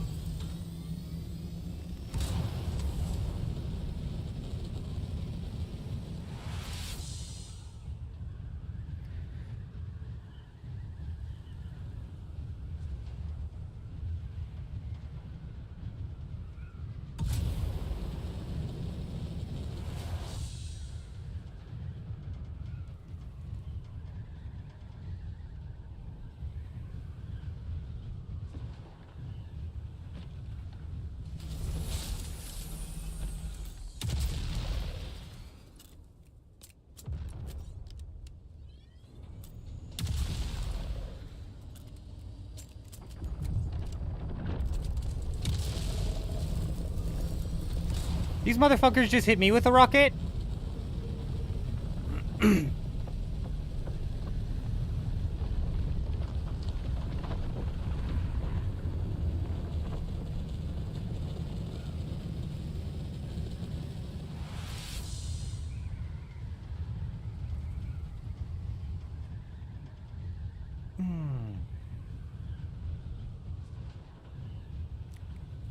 Was that rocket from behind? There's nobody on the ground over there.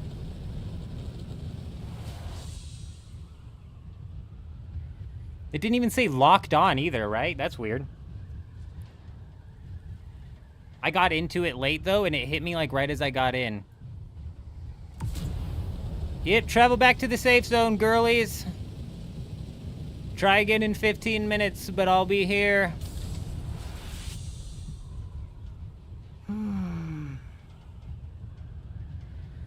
Yeah, Jim, I feel you. I feel you. Like I said, Wars would reinstall the game immediately if he found out Hog Basin rating was back in any form. He got down on that. I missed the heydays. I missed the heydays of it. By the time I got into giving the Hog Basin raids even a shot.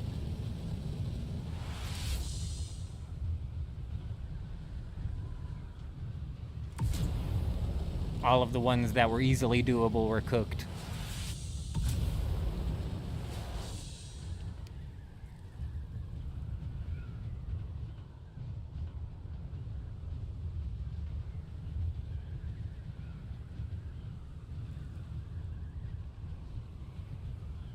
What's weird is if I got hit from a rocket,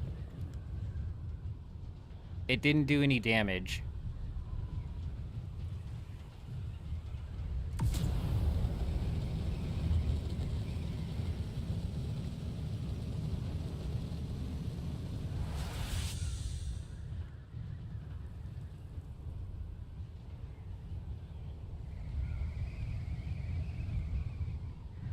We could hop instances and go look for another base, or we could continue to pester these guys. These guys wanted to talk some shit and be stupid and say stupid things, so I think we continue to harass them.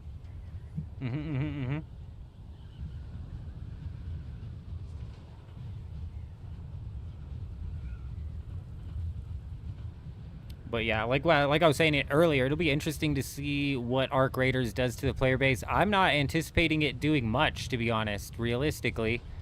I think the player base is kind of like hitting that bottom out for him. It'll sit between 12 and 15. It's kind of riding a little bit above that currently. But I don't see it sitting too much above that.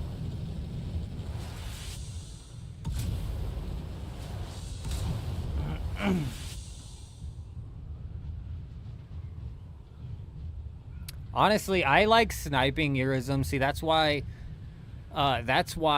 first off, the zeroing system inside of Battlefield, like, let's talk about that for a second. That's weird, isn't it? Like, I don't like the zeroing system, and maybe I'm not understanding how it functions, but back to the point, I prefer sniping, and that's why I'm upset that in the beta there was no big maps. Like, the sniping never felt fantastic, and then we go into zeroing out of the sniper. So let me get this straight. Let me just correct me if I'm wrong here, because I'm new to Battlefield. I don't know what this fucking zeroing out of the sniper is, and just correct me if I'm wrong. So if I'm staring at somebody who's 200 meters away and I zero out the sniper, now I can aim at their head and it's going to hit them in the head. And then I can zoom in at somebody 500 meters away and I can shoot them with the sniper. Or I can zero in with the sniper, and now I can aim at their head and hit them in the head? Is it just that easy? It auto zeroes in your sniper, so you're still just having to aim at the head? Am I correct in saying that? Yeah, I don't like that. Yeah, I don't like that. I don't like that at all. One of my favorite things in Apex Legends is hitting a nasty, nasty sniper shot. Do not get me heated up with the longbow in Apex Legends, let me fucking tell ya. Some of the best feeling shots inside of Apex are when you have a moving target at 300 plus meters away and you lead them both in the drop and the distance that they're running so perfectly that you actually hit them. Wabam. You know what I'm saying? Wabam. So good.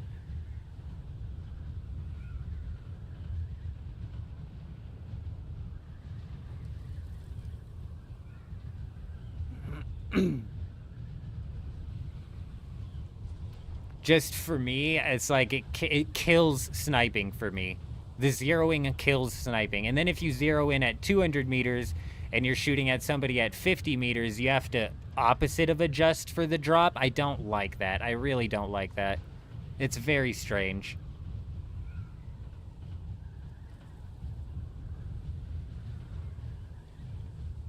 Oh, are these the girls? Are they coming back? Oh, they're coming back with numbers. Oh, dear God. What have I stumbled into?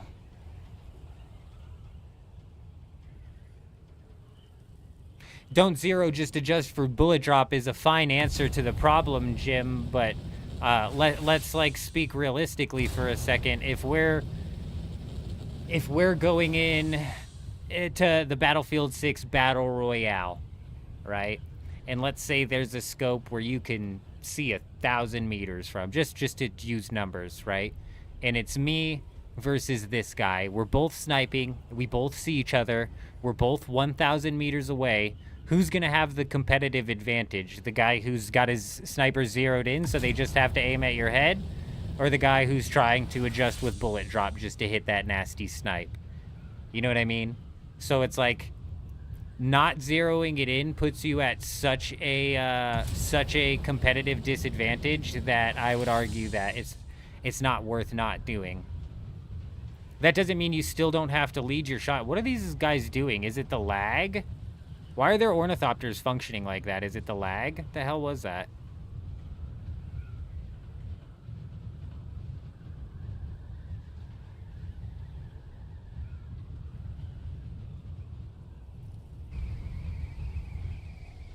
No, you're right. You're absolutely right, Jim, and you're right. So it's like I'm saying, so just because it's vertically going to land where you want it to land, it doesn't mean you still don't have to account for horizontal.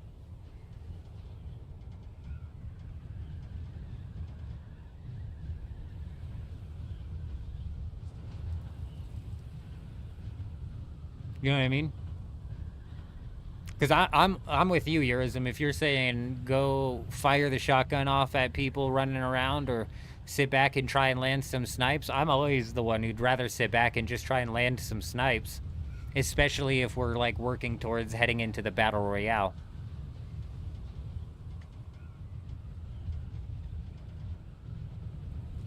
Bro, I'm telling you, there's nothing better than some nasty clips, bro.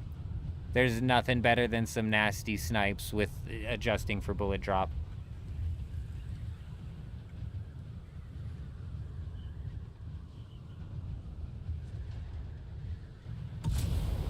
And that's the thing. It creates a skill ceiling that kind of gets shoved all the way down with people that can just zero in. You know, kind of harkening back to Apex Legends, sitting on a longbow with the 4 to 8x scope on it, you know, you got to know where at on the longbow you need to aim. If they're at 300 meters, at 350 meters, that adds a bit of like the skill gap that you actually need to be able to hit those shots. Not even including just how damn good it looks when you do hit those shots.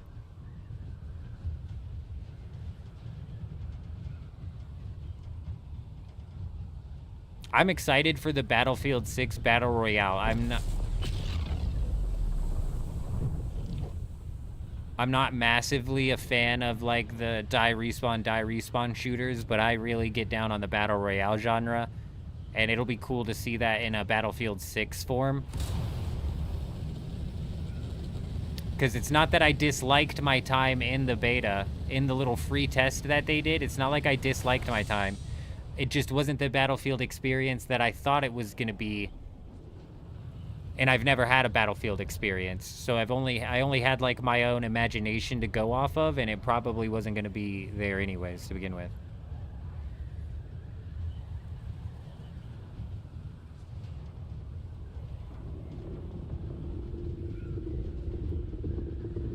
Well, see, that's the problem, Eurism, and that's where it gets boring for me, is when it's like, if I die, meh, whatever, respawn, run it back. Alright, I don't know if the girlies are going to come back, so we've pretty well scouted out this instance here. We're going to go ahead and head on into another instance, see if we can't find some bases to raid. I don't see the girlies coming back. They've had their fill of the man Jenkins.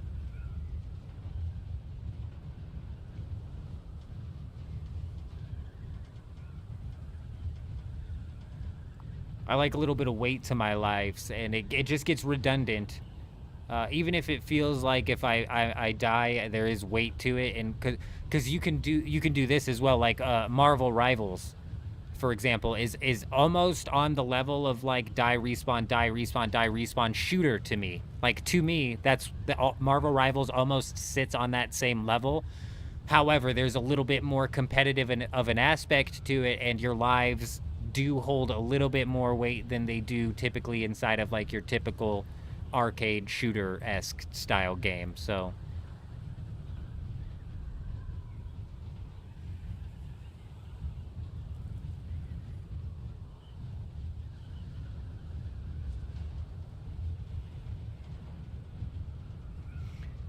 what tension do you have, and what do you have to lose inside of Dune Entropy? Again, remind me. I'm sorry. What are you saying there?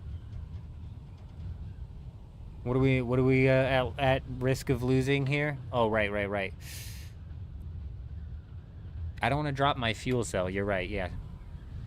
Pretty tense situations fighting over fuel cells. A bit of some durability. Oh, is that the girls? Oh, do the girlies have backup?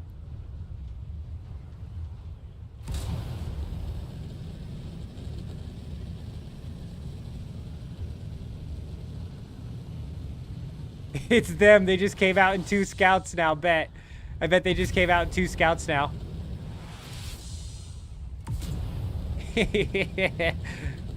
Fucking goofballs, dude. Let's go look for some bases. We'll leave the girls alone to their spice.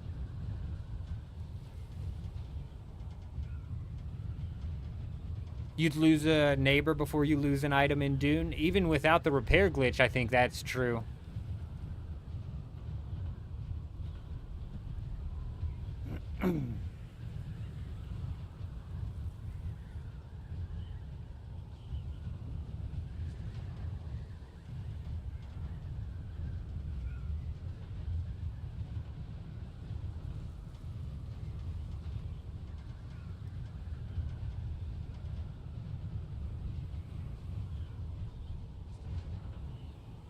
I was gonna say, I don't know. I don't know what you're saying, driver.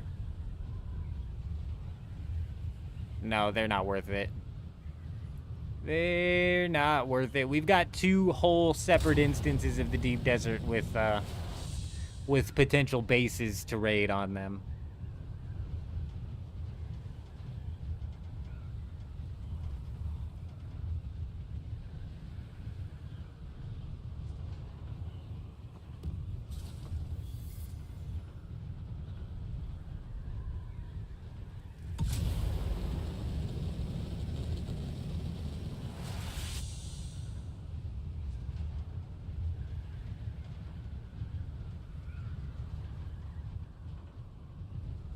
If it is them, driver, the best part is look at it this way. They go out there 2-man stacked in an assault ornithopter to farm spice. They get attacked twice over. They fly all the way to the safe zone the first time. They fly all the way back. They start harvesting. They get attacked. They fly all the way to the safe zone. They grab 2 scout ornithopters as a counterplay, and then they fly back. And now they're going to farm that spice, and ain't nobody going to show up. So they're going to be like, what the hell? I'm going to bring back out the assault ornithopter. And the timing might just so play out that that happens right when we decide to come back, maybe? Perhaps.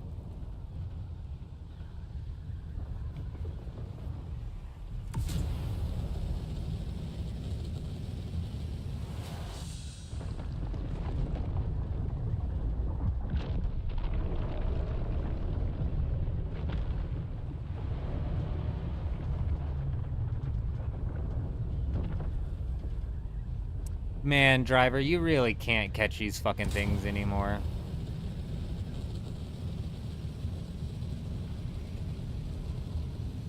Okay, cool. And now all of my buttons are broken. Okay, there we go.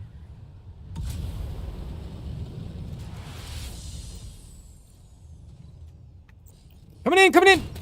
Fucking bastard. I caught it. Hit.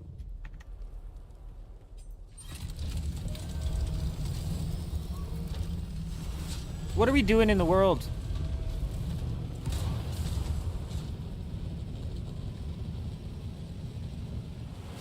Yeah, we caught it. We caught it. I mean, for all intents and purposes, we're going to consider that a clean catch. It seems to be random whether or not I end up way below it or way above it, though. You know what I'm saying? Okay, we were way upside down when we did that. Good. Come here, you. Come here, you. Come here, you. You fuck! I caught it! You stupid ass ornithopter, you. Bang! That'll teach it.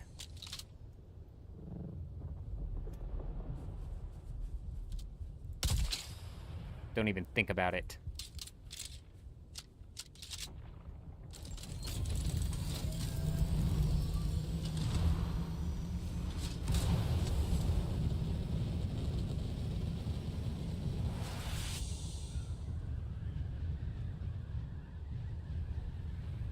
They'll get 2 melange worth of stand with 2 scouts with no fight either. And you know what's also funny is there was like 4 or 5 people that rolled out to that lab. It's entirely possible that they come out of that lab and go harass the people at that thing as well, especially if they see that it's 1 assault or 2 scouts.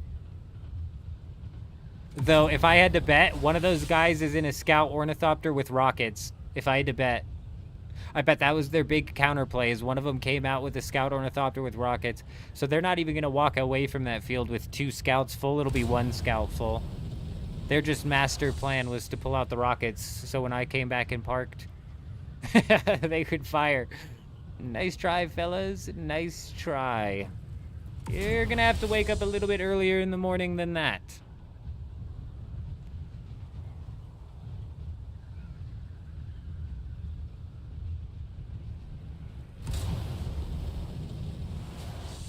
Eurism, that's kind of what sucks for me personally, man. Like, that's what I'm saying, because I'm like super bummed out because it felt like Funcom finally at least had their PvP being relegated and funneled into one area where you could be sure to go find PvP.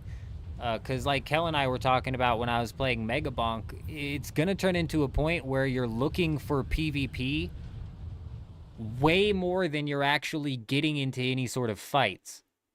And that's going to get old quick, which is just going to make that problem worse for other people that are looking into PvP. You know what I'm saying? So it's just going to be a snowballing type effect here that is just honestly going to get worse over time. Realistically, though, even with that being said, you guys, I still anticipate that the Steam charts for Dune Awakening on the 24-hour peak are going to ride between 12 and 15,000. That'll be the bottom, 12 and 15,000 all the way through to the first expansion. And I think the 12 or 15,000 people sticking around are probably going to be the majority of the PvE players that are hooked on the gameplay loop that is, you know, farming and whatnot.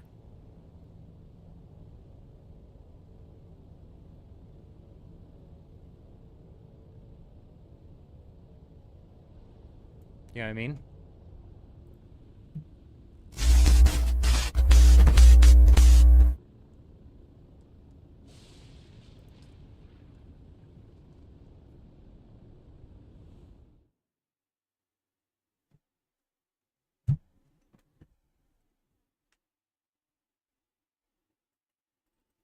The PvE players that'll be left aren't even interested in doing the PvE in the game either, I bet. Because you can't, I find it very hard to believe that the end game PvE content that Dune Awakening has to offer is so thrilling that it's convincing PvE players to stay and grind it out. No, what's convincing people to stay and grind it out is like the gameplay loop, the progression, the stockpiling and hoarding kind of like mindset that...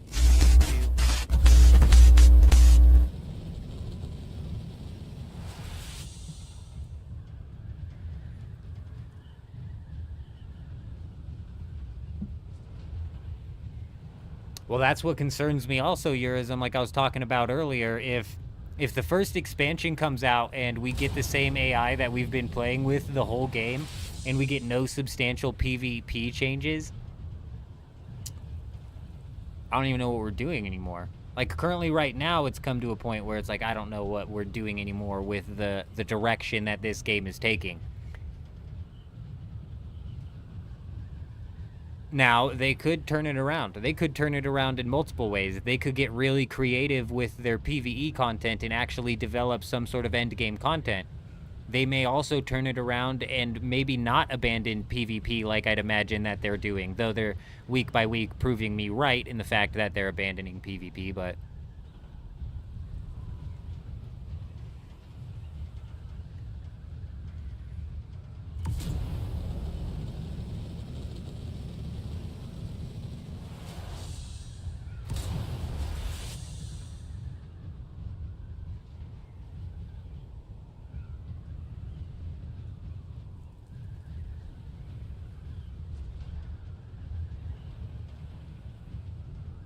You make a good point there, Eurism. Most people grinded out their gear against actual humans rather than just being able to land at a small PvP crash ship, little baby one. Which basically devalues anything previously, but week by week, Funcom's been devaluing things. Like, imagine how Fury felt when they re-rolled G8. Fury held G8 in the Regis Disruptor pistol for an entire week. They held it for an entire week, where 90% of the schematics that came out of that ship went to them. Imagine how they felt 2 weeks later when the Regis Disruptor pistol re-rolled. That devalued all of the work that they put in.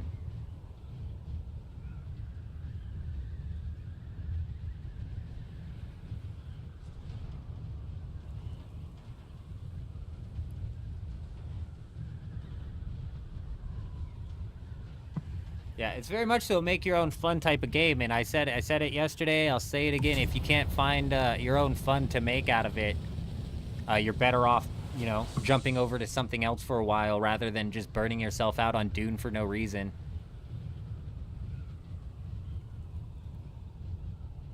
I'm talking more so Plastanium Hoarder, Melange and Spice Hoarder, Components Hoarder. Some of these PvE players, TMO,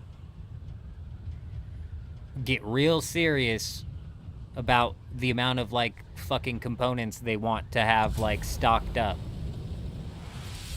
You know? And I think that'll be the majority of the 12 to 15,000 people that the game's left with. And now that's 12 to 15,000 24-hour peak. That's still like a concurrent player, which if you carry that over 24 hours is probably close to 400,000 people playing the game daily.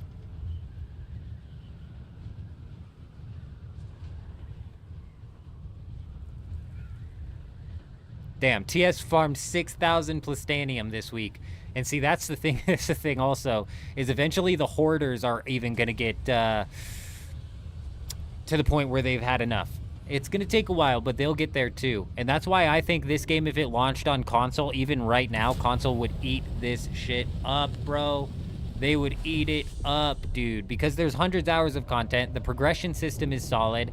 They don't have to deal with all the rough waters that we've had to deal with.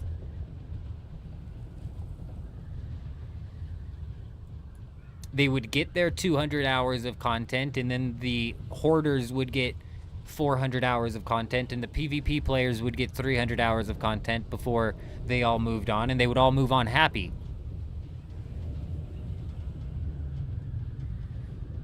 Dang, Bosty, my man, my man. I don't know if anybody's in the Haga Basin, but next time I roll out to the Haga Basin, my friend, I can just buy you an ornithopter so you can get that early game grind cooking, my friend. Yes, indeed. Yes, indeed. That is the best part of the game, though, is the progression system, is what I'm saying, and that's why console eat that shit up.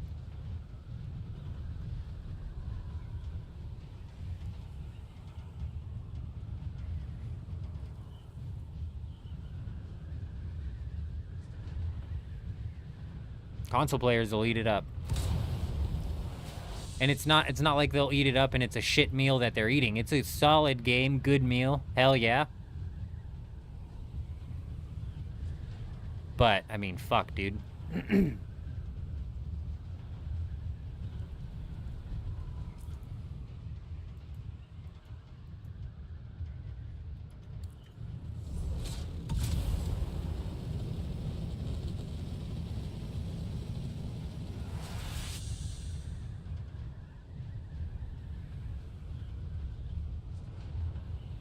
Yeah, I don't know if anybody's inside of the Haga Basin, like, I don't know if Eurism or Kel or anybody's out in the Haga Basin.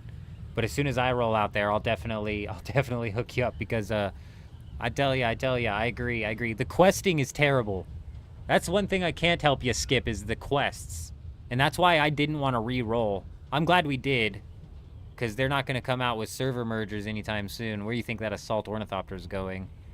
Interesting choice of ornithopter to be taking out to the deep desert, sir. I'll be back to investigate.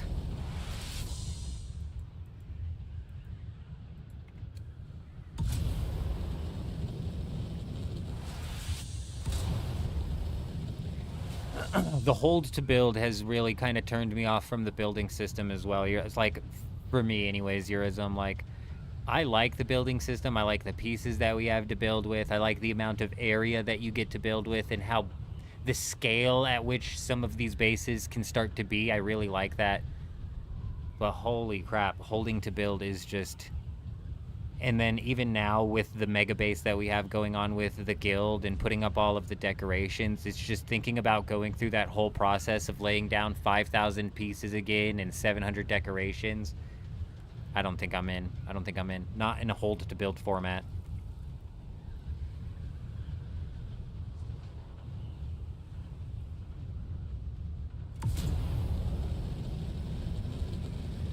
Here's what we're gonna do. I'm gonna fly out to the Haga Basin so we can get Bosty hooked up with a with an ornithopter because I need to eat. I'm going to go microwave a burrito while we glide on out of here. Beautiful. I'll be right back.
Oh, beautiful. Gosh, the glide time on that, I tell ya. I thought for sure we were going to be at the ground, but we're still at 680. Fantastic.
Yeah, we're on leg, Bosty, but it doesn't matter. I can make it to you as well, 6 to 1. 6 to 1, half a dozen to another. I know without an ornithopter, it's not the easiest thing to swap without, like, losing your location massively.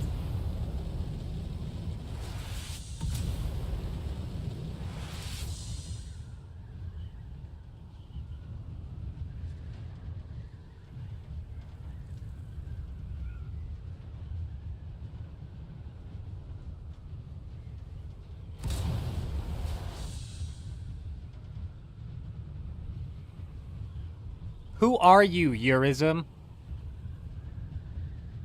Oh. You're quoting what I said. I thought you were saying 6 to 1, half a dozen to another. I was like, literally nobody ever says that.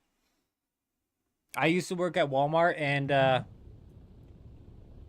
usually shorten that phrase because I thought everybody had heard that phrase and knew what I was talking about. And I would say, 6 to 1. And they would look at me like I was fucking crazy, bro. And finally somebody was like, what do you mean 6 to 1? I was like, 6 to 1, half a dozen to another. Potato, potato. I don't give a shit. Do it however you want to do it, my friend. I don't fucking care. Why the 20 questions? I thought that was just like a natural born phrase. It's a very normal saying in Australia. Good. Good. Good. Because I even went to my mom and I was like, you know that 6 to 1 phrase that you say all the time? Apparently nobody's ever heard it. They look at me like I'm fucking crazy.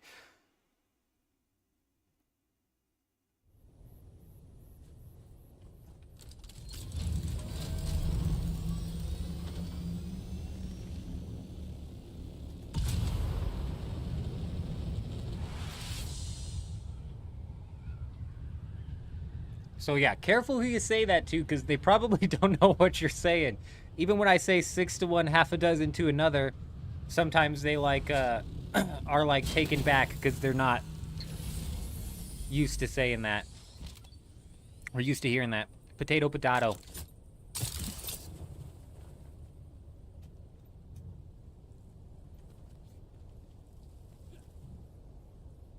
Good, good, good, good, Jen, good. Fantastic. Jen, we've got 2 days and 6 hours and 30 minutes until the launch of Gridmaster, and still we don't have like the most damn information about it, you know? I'm like, man, I want to make somewhat of a game plan. Sooner rather than later would be great.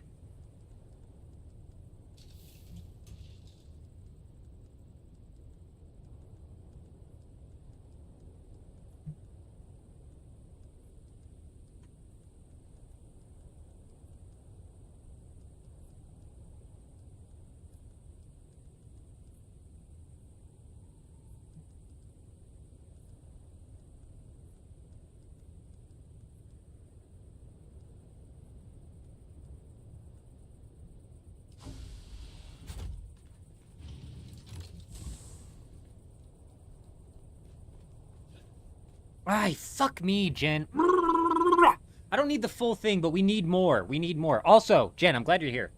God, I'm glad you're here, Jen.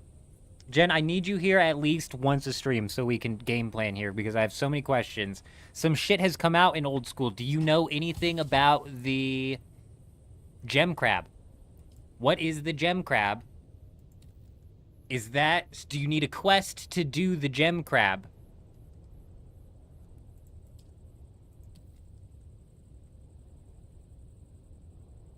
Is that the same quest that you need in order to get in the Corsair Cove? Because in my head, I'm like, we work our way to the gem crab. We do the gem crab. We work our way to the troll ogress. We do the ogress. Then we knock out fishing up to Temperos. We knock out Temperos. Then we can continue fishing. Like, that's where the plan gets choppy because I'm not positive if there would be anything else. It's in Varlamore. Oh, right. It's in... Wait. It's in Varlamore? Oh, okay. So is it just the Varlamore quest in order to get to that then? So you go to Varlamore, you do the Varlamore quest. That's not the place with the troll ogresses, okay? So we can't do that next. I'm hoping, Jen, you know what would be the best situation, the best possible outcome? A full auto-completion of all the quests. Please, please, can we just get these things fully auto-completed? For the love of God. For the love of God, just auto-complete all of the quests. We don't ask much, we just don't want to quest.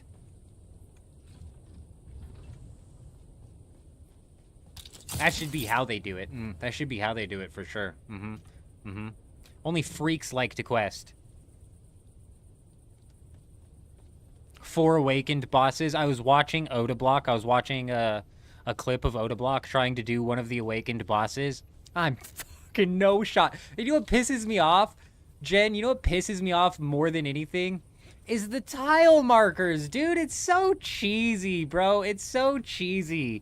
The add-ons to the game that tell you where you can step, when you should step. This is the steps for this phase. This is the steps for this phase. And it's just like, come on, dude. I don't want to have to set up tile markers for each and every boss that I even want to try to get into. It's so frustrating. And I'm less frustrated about the tile markers themselves and more so just frustrated that the boss is difficult enough for me to require tile markers in the first place. Zero chance I'm not going to be the top 3, Jen. I'm not good enough. I'm not good enough. The eldest of the men Jenkins isn't good enough. He can't do it. He can't do it. I can't even do one of the awakened bosses. Yeah, should be able to later in the board is the... Should is the key word there, Jen. Should is the key word. I will still fail. I will still fail. I'm a failure.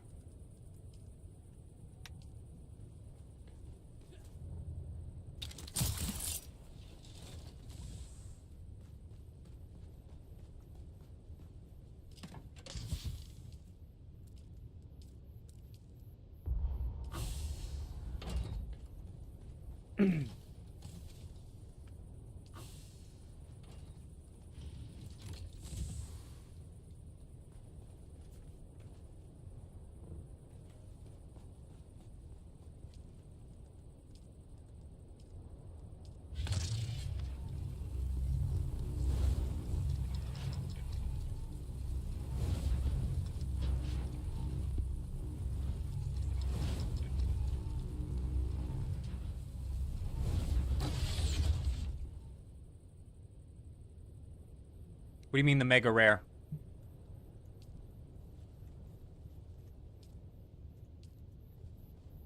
What do you mean the mega rare? Off of Tombs of Amascate?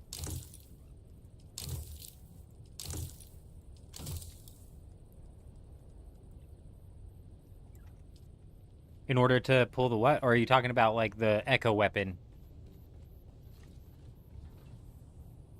Jen, I don't know if you've gone to the website, but if you go to the website, it flashes one of the tiles, and it's going to be the Godsword echo weapon. So I'd imagine we're going to get all of the echo weapons, to be honest. The Godsword Echo Weapon is something that's going to come out of completing a whole bingo row, though.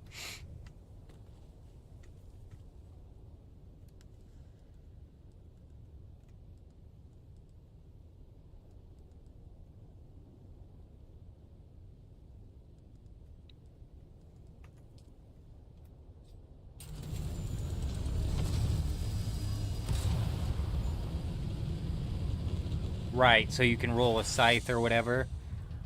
Tombs of Amasket's the one raid that I can beat inside of leagues that I know for sure. Why is Sunspear the pick? Oh, what do you mean, so is the Sunspear? What do you mean? Oh, so is the Sunspear, right, that was an echo weapon. Right. Right.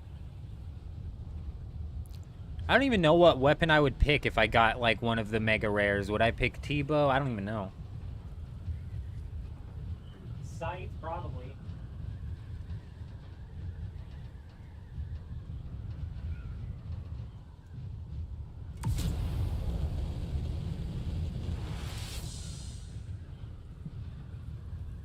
Oh.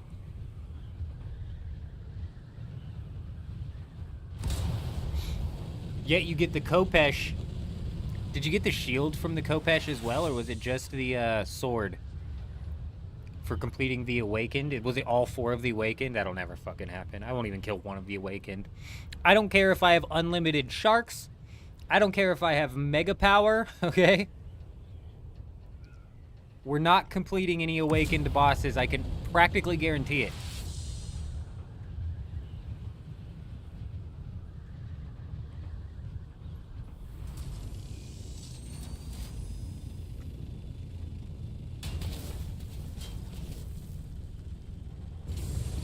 Oh, goodness. Oh, it's the reward for doing the demonic throne, huh? Interesting. That'll be something that we can knock out, especially with the construction minigame thing.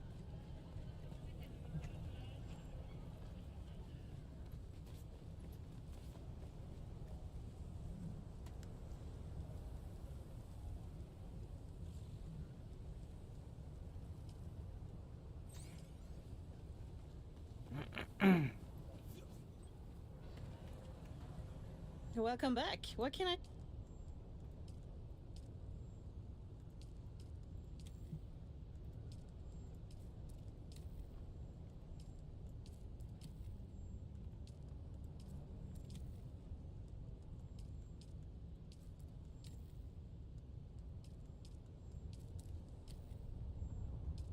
Beautiful.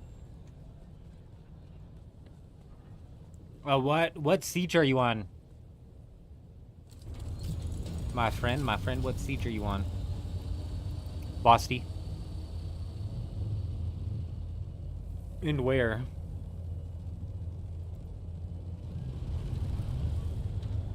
One of the things, if you click on it, it's a rickroll, those bastards.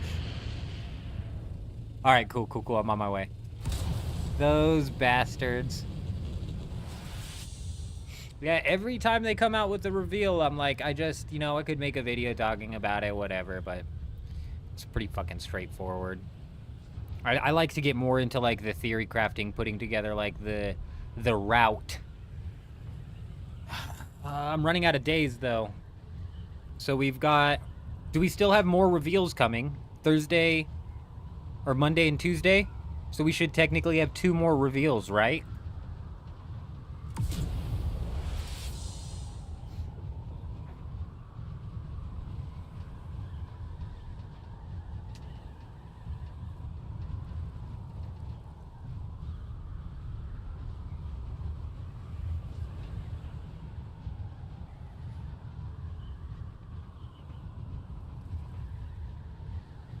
Honestly, Jen, the only thing I can think of right now is Crab.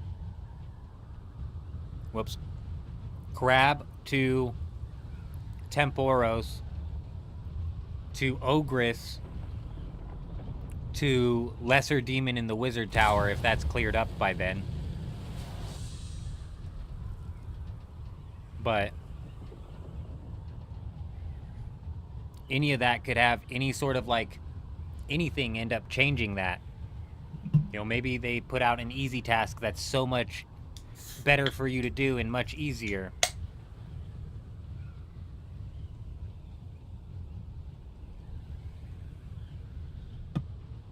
Oh yeah, you're gonna be at work, aren't ya? Damn, damn, damn.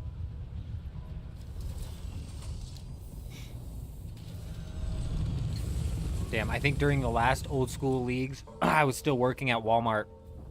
And when I was at Walmart, bro, I would whip it out on mobile and I'd be fishing all night. I'd be fishing my food so I could progress during the day.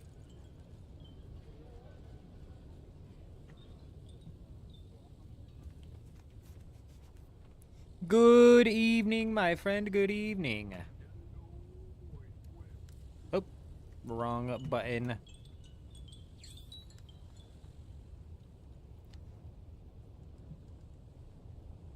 I just want the crab so that we get the extra experience in the other two. So we get crab, then we start to go fishing, and then I think we're gaining multiple levels of experience.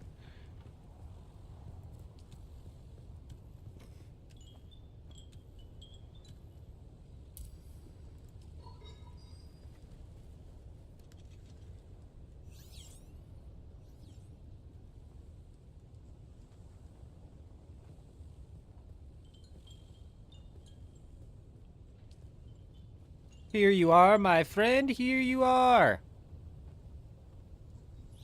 A little bit of that, a little bit of that, some of that, maybe even some Mendex. I don't know why I grabbed you 2 gloves. Boom, boom, boom. Give you a couple of those because those break pretty damn fucking quick, don't they? Wham. Oh, wait, wait, wait. I'll give you just one of these because I need to give you a fuel cell. Perfect.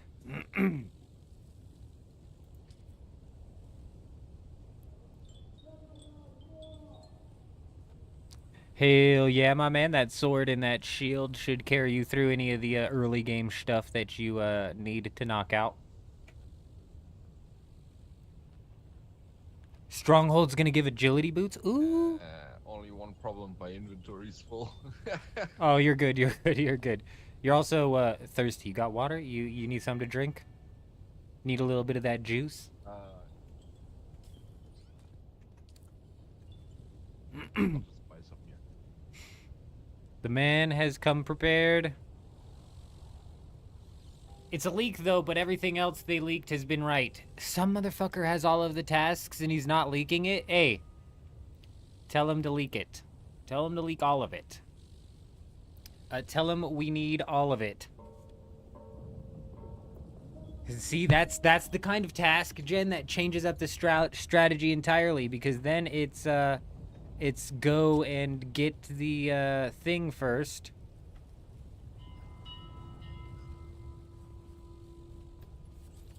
Because then it's go get the,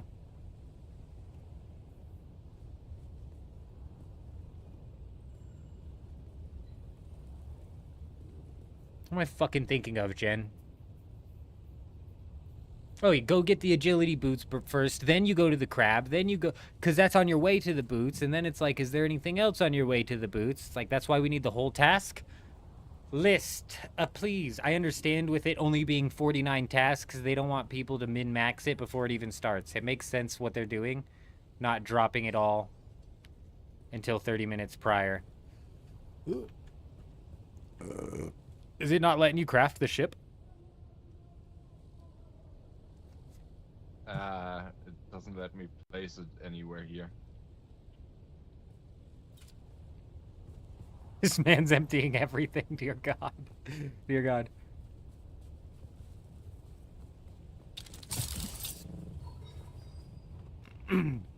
I mean, like, surely, like, over here it would, you would think. I mean, there's got to be a spot.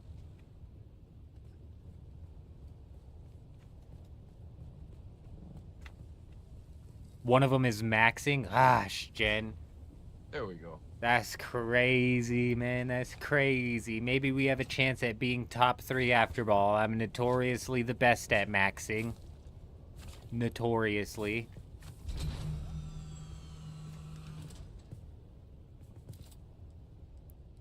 fuel in that and that. Give him a little boom, bang, bop. Nope, we already gave him one of those. Perfect.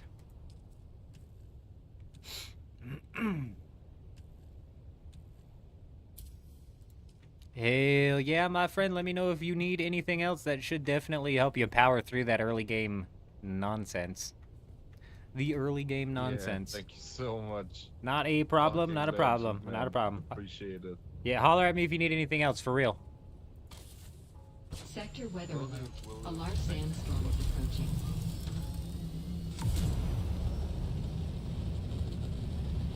Dear God, it's the sandstorm.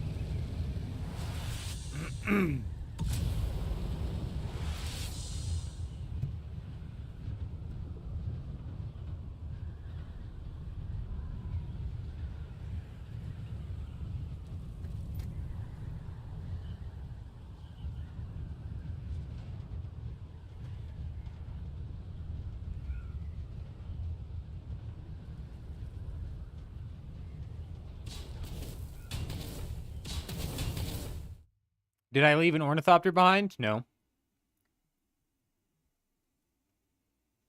Think, oh, fuck me. I did. Rory, you're a legend.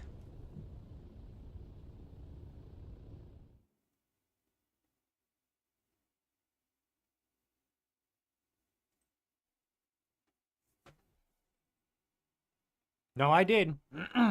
I would have never, ever remembered. It would have been like 3 days from now. And I would have been like, where the hell is my assault ornithopter? How did we lose the assault? And somebody would have been, and they would have said, you left it at the lab. And I would have said, no. That doesn't make sense. That doesn't sound like me. No. We would never. No chance. Well, in fact, we did.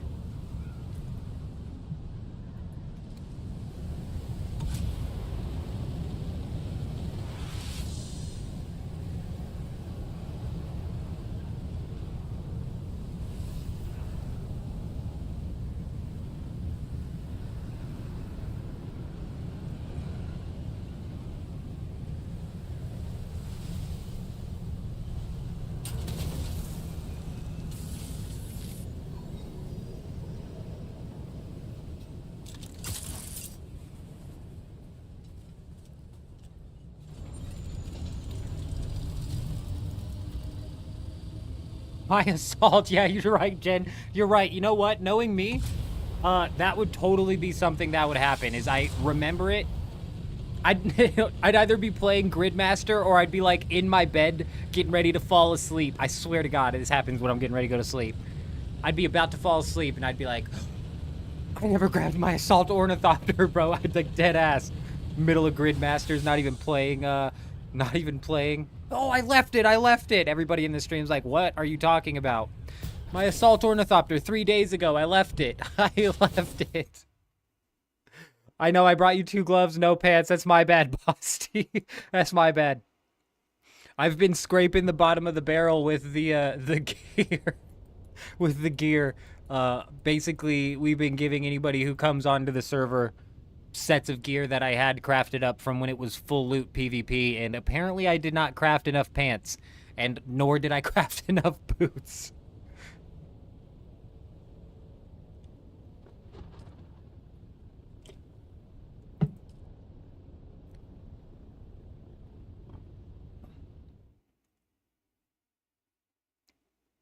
Tanit, you're so right.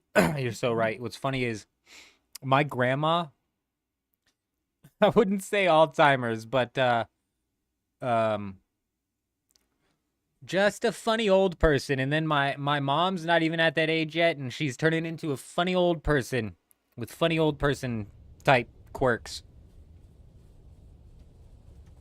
Give it 4 years. It's like it's happening earlier and earlier each generation.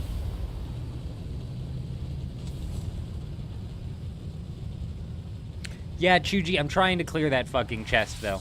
I don't need tier 5 gear. If they came out with another full loot week, I would just pull out Bulwark or some shit, because it's just as cheap as I was paying for the tier 5 gear. But you're totally right. The shield and the power pack and a sword is all they need. Oh, the still suit would help better than gear.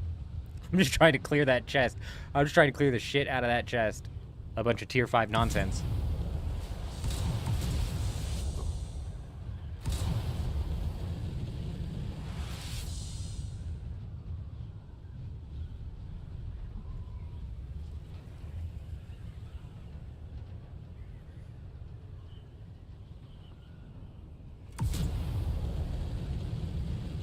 Is the whole leak out, Jen, of the whole Gridmaster thing? Did they leak the whole thing?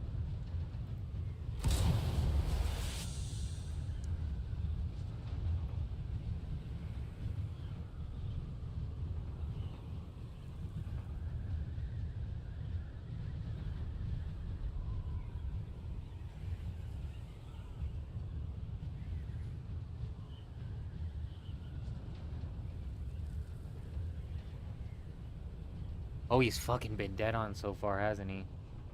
What's the gold? What's the gold? What's the black? Is that a black demon? What is that, a black dragon or something? Is it King Black Dragon? A U-log?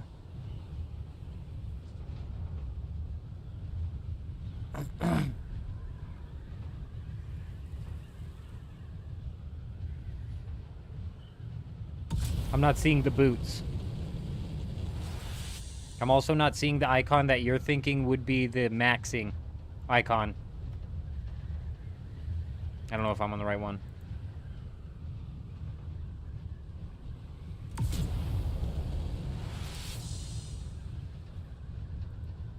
Oh.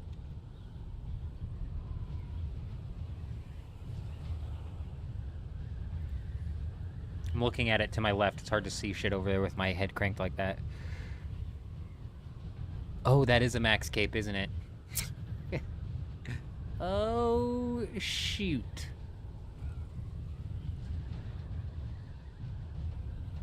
And he doesn't tell you what the rewards are, only the icons, huh?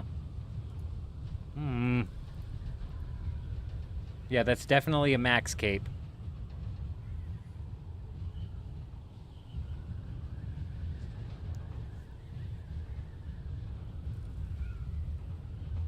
That looks like some sort of black demon boss, which unlocks like a no charge thing, I'm assuming.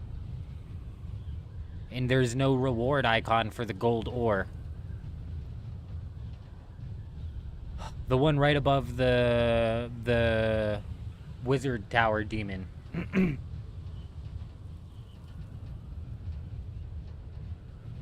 what the fuck is that to the far left? Oh. The gloves.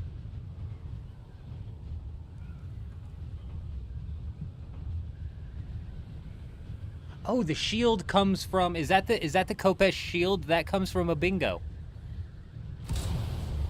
Interesting. Oh. That's easy enough.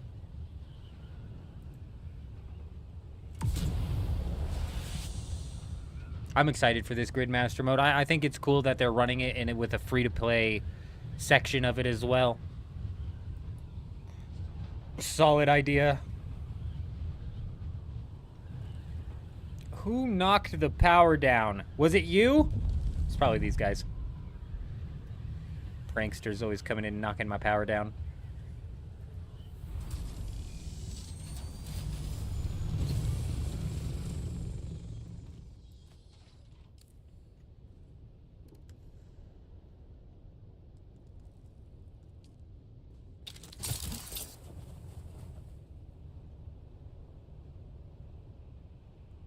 Gold ore. Now, are we sure that that is just mine a gold ore? Because if it's just mine a gold ore, you might go pickaxe first. Do you know anything about the gemstone crab? That's supposed to be like combat training, isn't it? You don't hit that with a pickaxe, do you? You don't hit that thing with a pickaxe. That doesn't make sense, does it? Well, it makes sense, but that's not how it works, is it? Yeah, still. Even if it's if it's only gold that you have to mine to get another tool, that's only like 40 mining. That's gonna be so easy to get inside of leagues. Okay, so you don't have to use a pickaxe at the crab.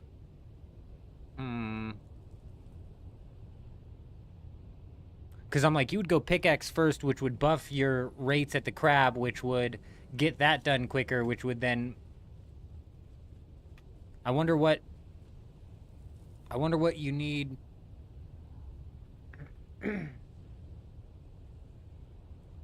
That's probably just another choice for a tool, so there's probably another fishing choice for a tool as well. So if you fish a shark, you get to choose between another tool.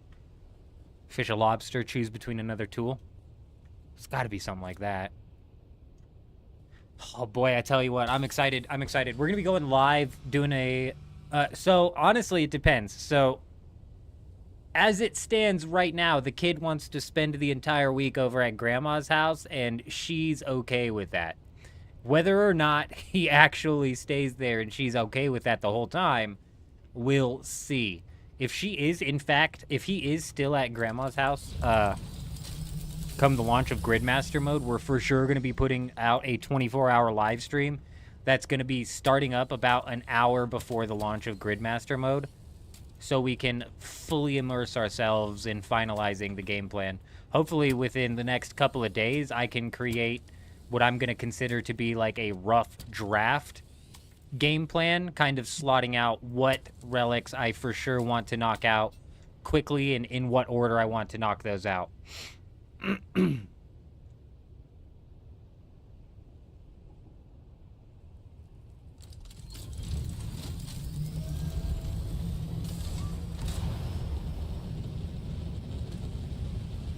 Fuck yeah, dude. Fuck yeah, dude. The old school RuneScape leagues is going to be such a palate cleanser from the RuneScape 3 leagues. Just fingers crossed, Jen, that they do like a full-on quest unlock. Day one, all of the quests done. How cool would that be? Oh, that would be so good. You just go straight to that one wizard guy that they have in leagues that gives you all of your items, and he gives you a bunch of items. Iban's staff, Draymond's staff. Jen, have faith. Have faith, Jen. No. We've done it enough. This is meant to be a rapid mode. A rapid, no quests. What is up with these assholes and their quests? I'm sick of it. God, it makes me yearn for like a go kill 40 boars quest, I swear. And they have that in RuneScape. It's called Trading Slayer. It's called Trading Slayer. So fuck. That's Slayer. I know, Jen. Trust me, I know. They made a whole damn skill out of it that trains as slow as could possibly be and unlocks the most useful monsters. I know. This is why I play leagues, because I don't like putting in the main game grind. I just don't like doing that. I main game grind to get into PvP inside of RuneScape, not to get into PvM. Hugo, good evening, my friend. Good evening. I hope you're doing fantastic. Good to see you. Good to see ya.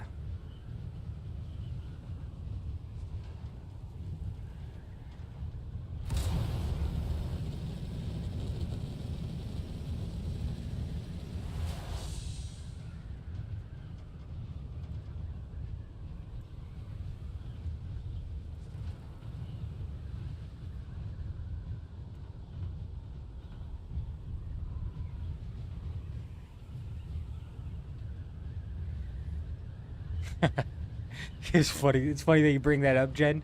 Leagues definitely does turn the game into a seasonal mode for me. And honestly, inside of old school RuneScape, they've all but abandoned PvP.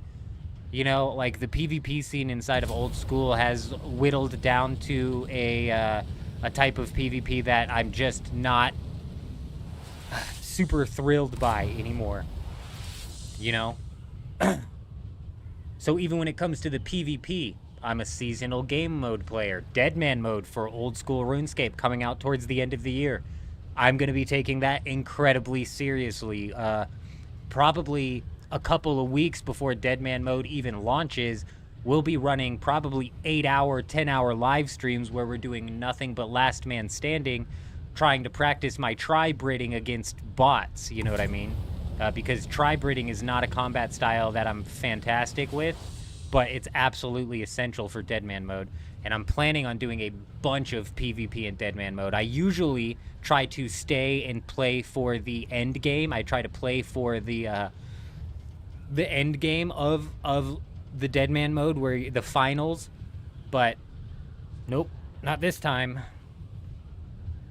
This time we're going to be trying to put in the PvP as often as possible.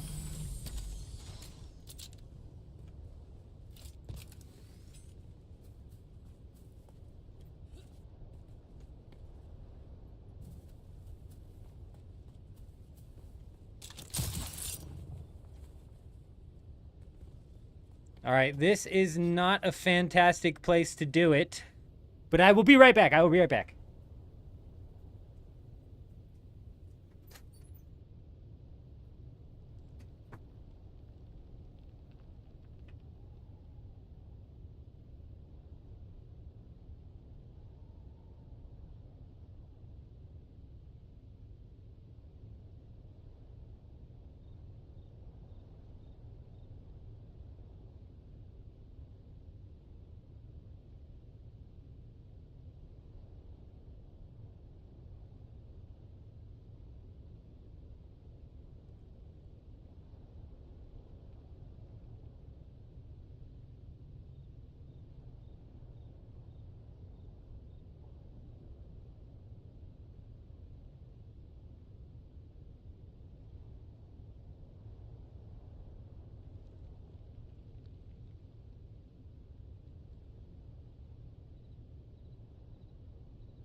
Sector weather alert. A large sandstorm is approaching.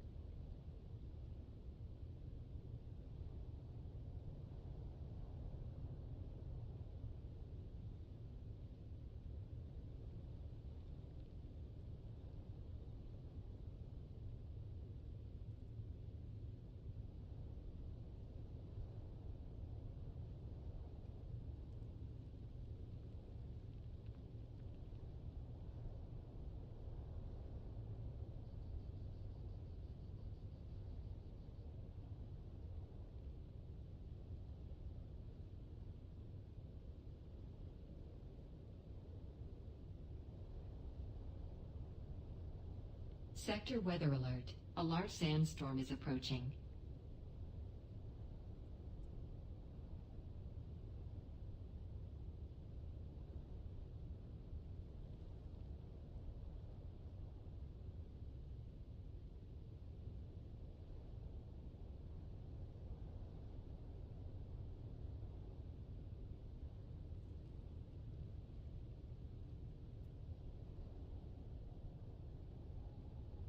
I can neither confirm nor deny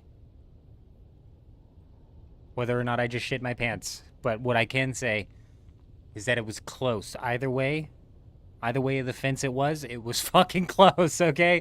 That was a race. Was it a race that we won? You'll never know. You'll never know. It was. Barely. Barely. By the skin of my teeth.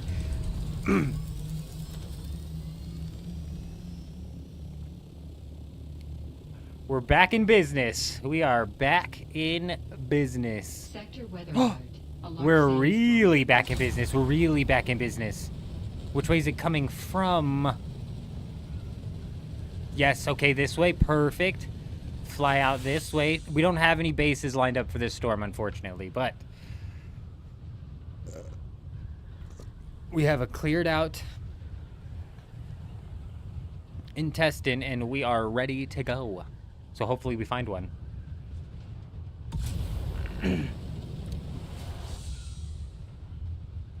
Back in the heyday, it was all PvP / duel arena. Yeah, you know, they kill PvP. I think the polling system, I was talking about this earlier. Somebody brought up that Dune Awakening should do a polling system, and I laughed because I think the polling system inside of old school RuneScape should be taken out of the game. The PvE players always vote no on the PvP updates, and then they voted the fucking sailing skill into the game. Of all skills to vote into the game, it was sailing that made it good.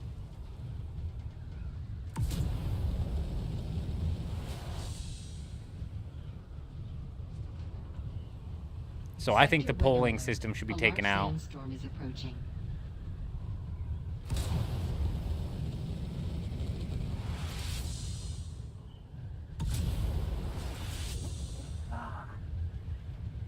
We're all right.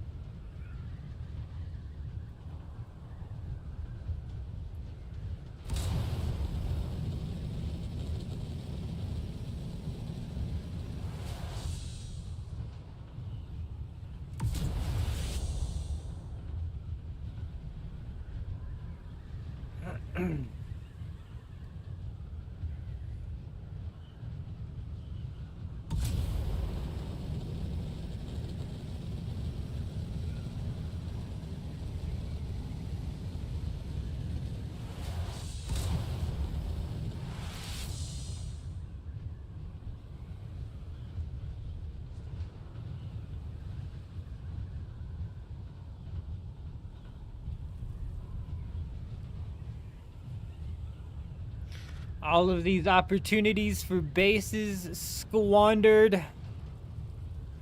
Next week, so tomorrow's live stream is the reset live stream, and what we're going to be doing is we'll kind of see what happens with the timing of the streams. We might run an extended stream tonight. If we do run an extended stream, the last few hours, we're gonna swap over to Megabonk again. And then tomorrow's stream might start a little bit later and then run deep into the day, because I want to set up a base and hold down a base in the PvP zone.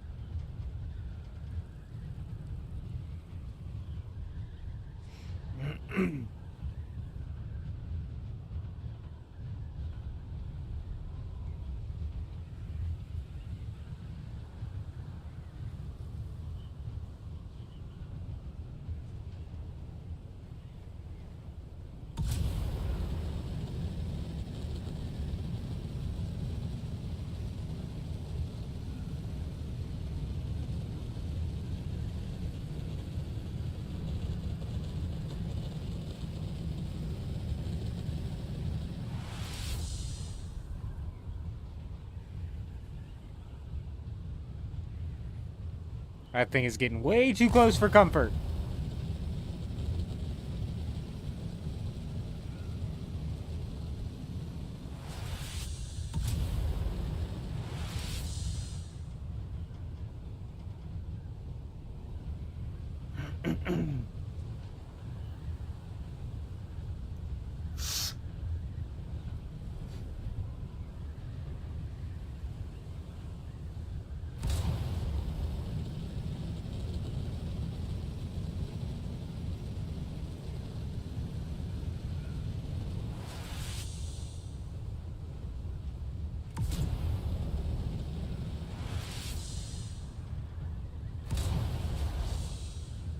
Damn, we're running out of zone.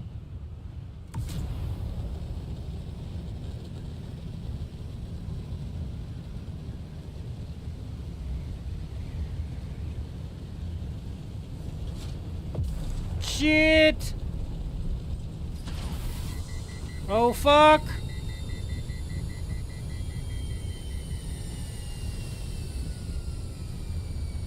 This is bad.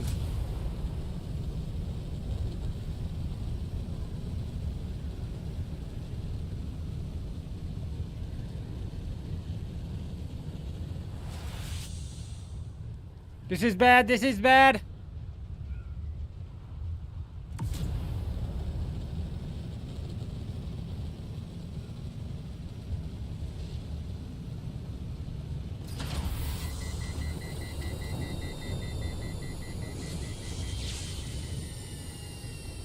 Oh dear, oh dear!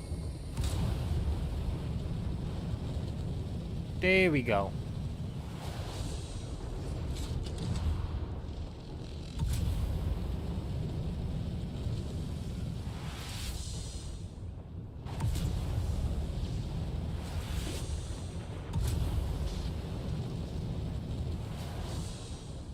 Oh my god, would you just fucking level out, you stupid fucking ornithopter? Fucking nose diving. There you go.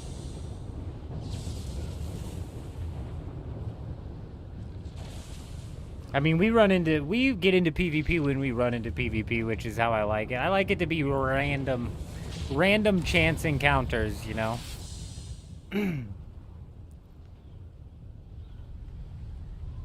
Okay, I don't know where we were when we entered that storm. Why on earth did I just land in a pocket? Oh, I don't know. We like to do things the hard way around here. Be one with the storm. Yugo gets it. Yugo gets it. That's exactly why.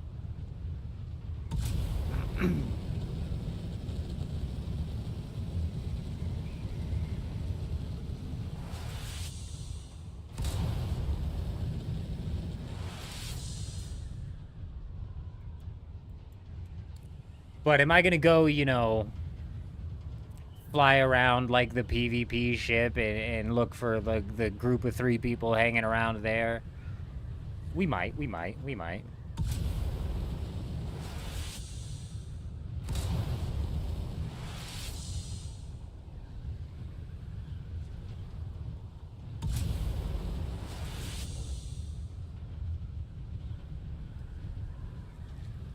Like Kel was saying when we were playing Megabonk, though, it's just going to turn into looking for PvP longer than you're actually in PvP. It's a bit disheartening.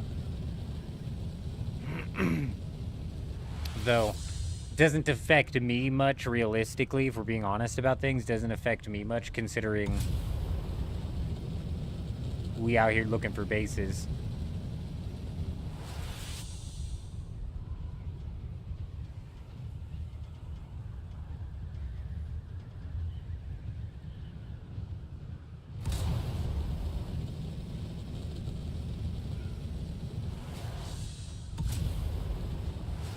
Looking for non-existent bases that are probably all hidden under the sand.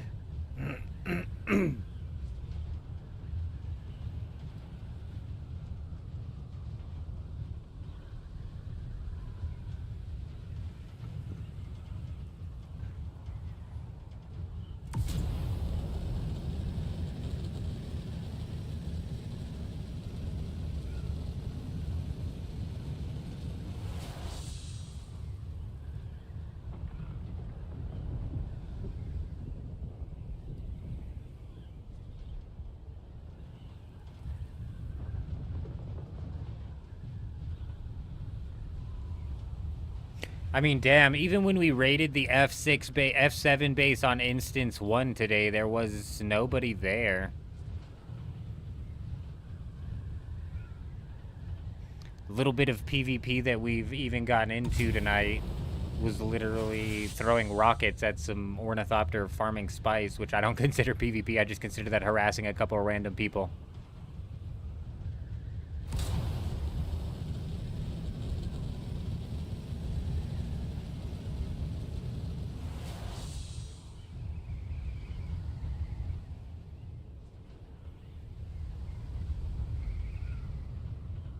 Oh my gosh, is that a base?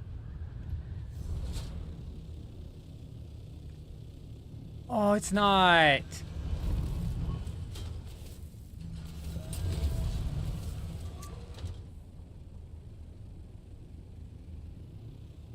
Scammed.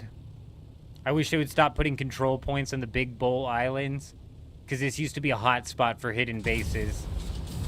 It's just control points nowadays.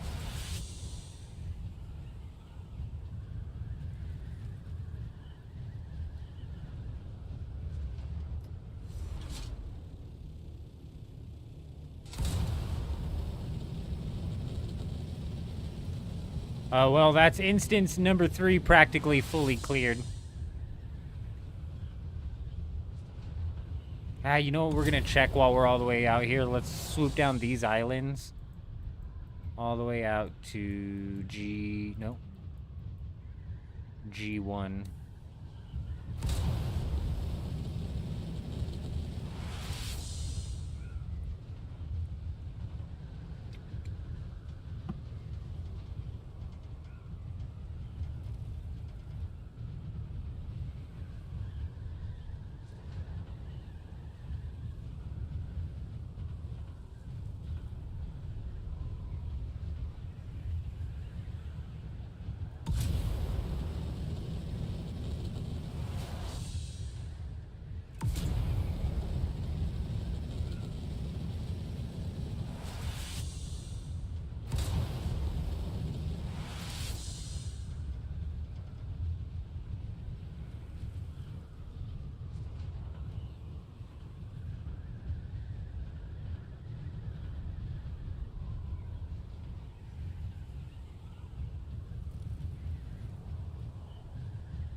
Fantastic.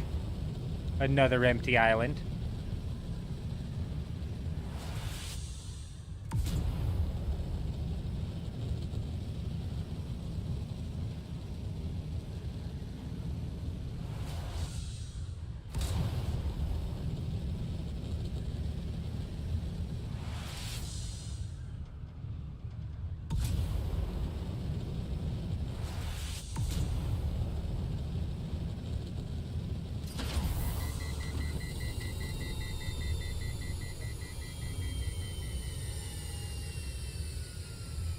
Oh, his base is still here, huh?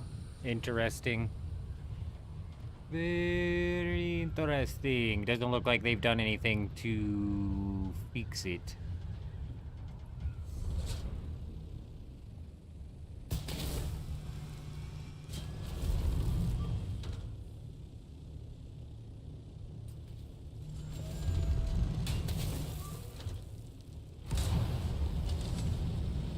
Well, let's go get some gas for the ornithopter.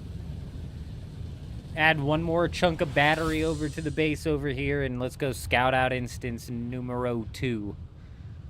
The last of the 3 instances for us to find a base on.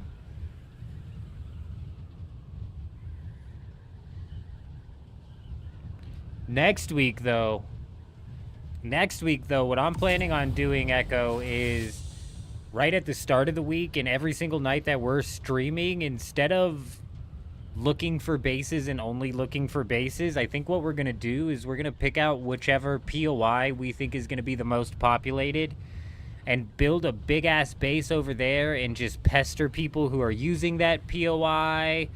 Hopefully other guilds come and put up bases, try and raid our base, pester each other. I'm going to try and spark off some sort of, like, base raiding PvP system that hopefully starts to, like, develop itself over here.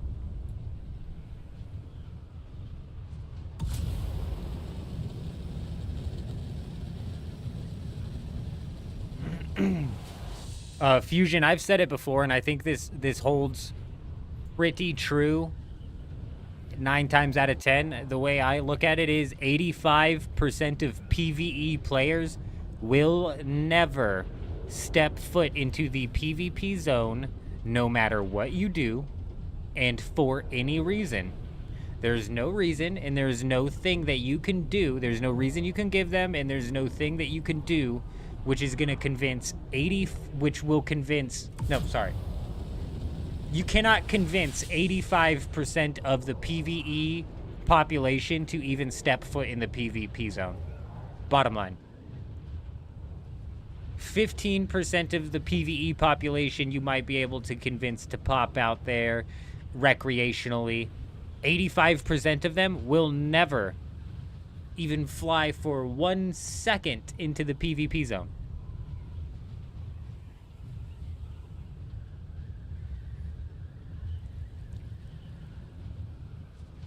So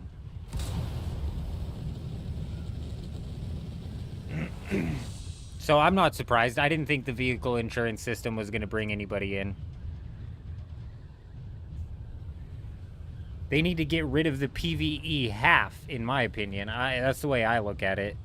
You can find sand in the PvE zone, you can find titanium, and you can find stravidium inside of the shield wall. The whole deep desert needs to be opened up to PvP again, and that would incentivize people to slap down some more bases, because they wouldn't want to fly so fucking far to the safe zone. Now you see very, very, very little bases. None of them are production facilities, because there's no reason. You fly 1,000 meters to the safe zone. So I'd like to see this whole deep desert turned back into PvP, but that won't happen.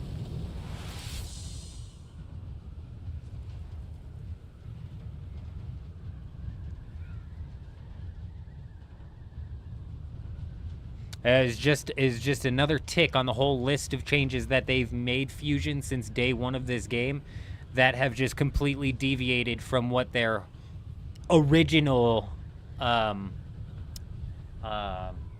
you know, idea was for this game, right? Their original pitch was, you know, guild versus guild, endgame PvP loop, fighting over the spice. Guild versus guild combat is basically unmanageable. You're definitely not going to fight guild versus guild on the spice field in any sort of realistic manner. And week by week by week by week, they've been abandoning PvP. You know, it wasn't 2 weeks into the game that they extended the safe zone.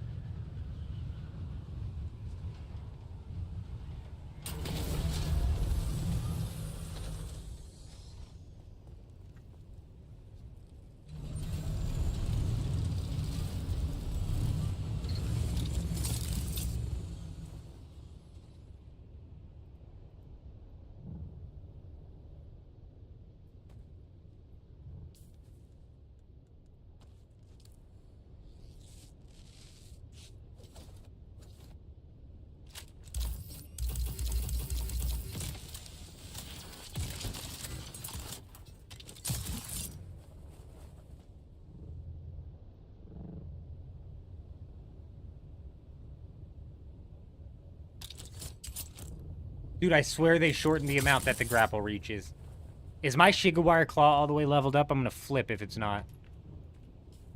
It is. I swear they nerfed it. Shadow nerf.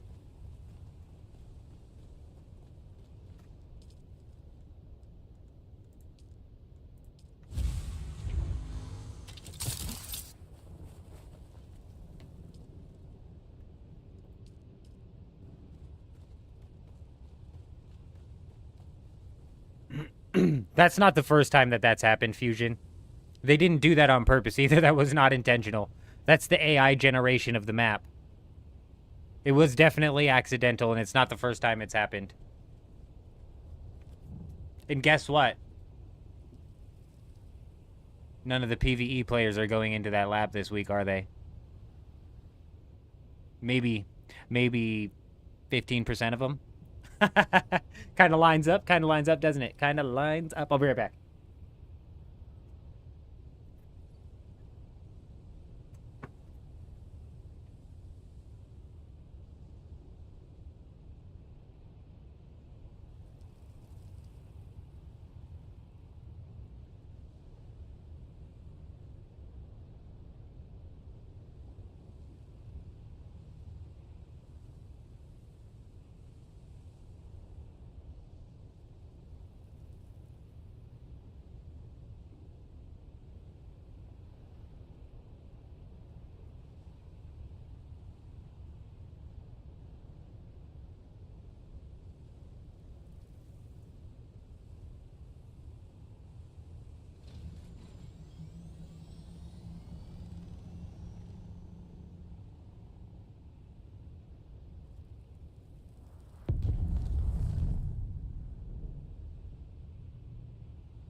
Fusion is turning the 15% of PvE players into the 85% is what it sounds like.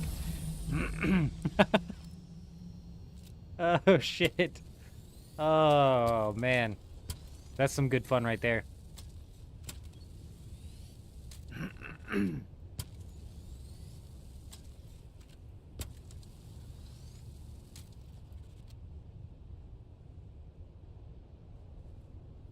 Yeah, every PvE player avoids it like the plague. Yep, I'm not surprised. Not surprised in the slightest. What sucks is a PvE player can now literally get 90% of the schematics. PvE players can get 90% of the schematics, and if they just balled up and if they just nutted up and went into the PvP zone just a little bit to hit those crashed ships, which are incredibly minimal effort, they could bump it up to like 95% of the schematics that they can get, leaving things like the las gun out, and I think the Sardaukar Intimidator and the Spike Sword, leaving just a few schematics off of the table. A PvE player can get everything. What's frustrating is Funcom was finally in a position where PvP was in a healthy state, in the sense of PvP players knew where to go to find other PvP players.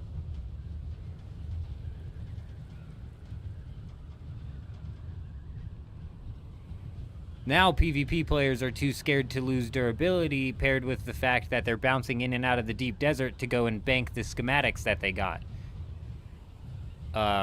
I've stopped hitting the small ships. I don't even care about hitting the small ships anymore.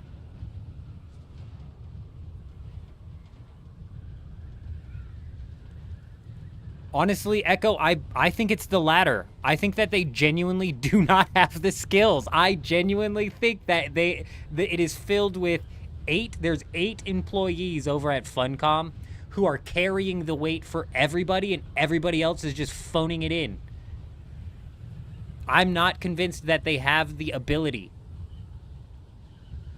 I think Joel, look, if I'm being like as brutally honest as I can possibly be, I think Joel and the entire creative team needs to get canned. Whoever put together the AI in this game and then copy and pasted it all the way throughout the game has got to go. Whoever came up with that idea has got to go. And then, if I'm also being brutally honest, whoever developed the progression system needs to get poached by a competent development team. Like, Rockstar needs to come in and poach whichever team worked on Dune Awakening's progression system, because the progression system inside of Dune Awakening is the best I've seen in any survival game. Working your way to the Ornithopter from start to finish, and then past the Ornithopter into the Assault, into the Tier 6, it is the best. I don't give a fuck what they copied it from, Eurism. I wish they would copy more. They copied it from Enshrouded, twisted it, made it work in Dune, and it's the best fucking progression system that I've ever played in a survival game. Dead ass. If they just copied the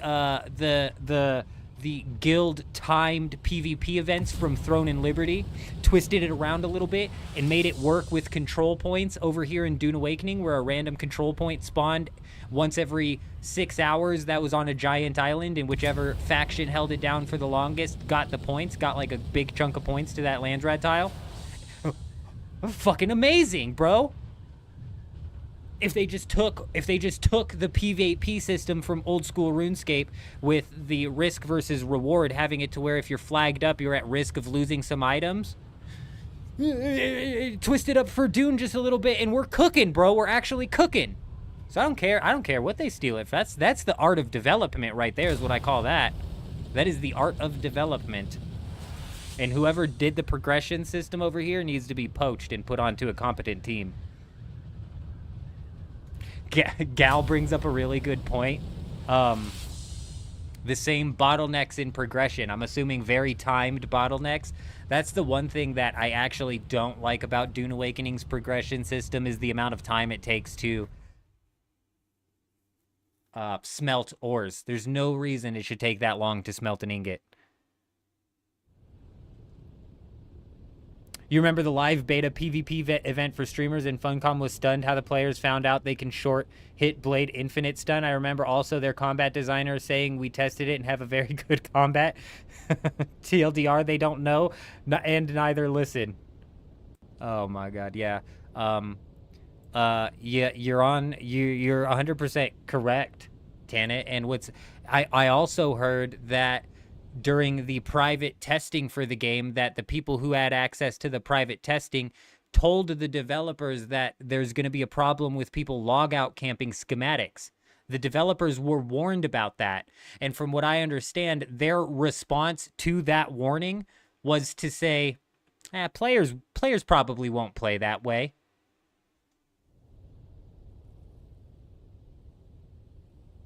That's just incompetence. It's borderline negligence.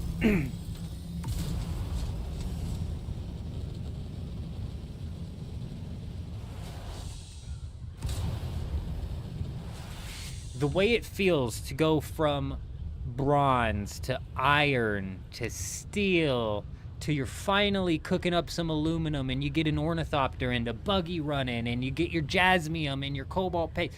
Honestly, the progression system inside of this game is 10 out of 10. That's what I'm saying, Fusion. If it can be exploited, it will be exploited. If any dev thinks otherwise, they are in the wrong business. And I'm telling you, there is a high percentage of Funcom employees who are in the wrong business.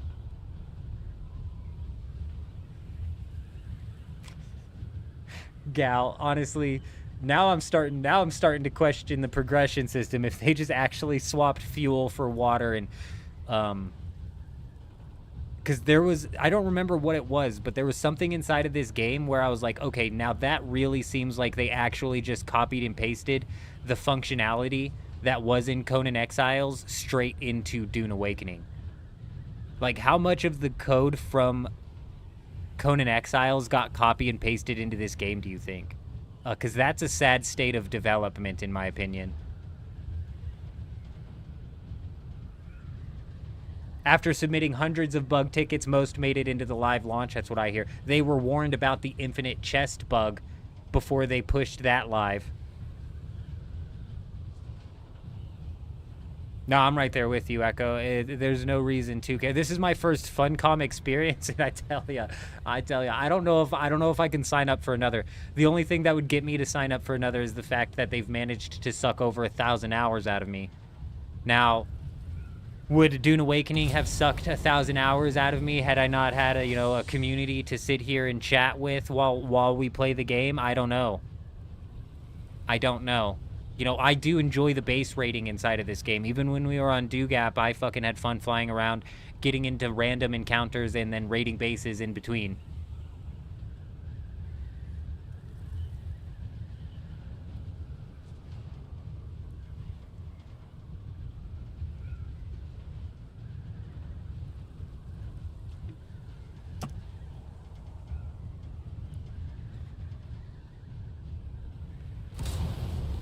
What's funny is they continue to make these drastic changes that just hurt the game more than they help.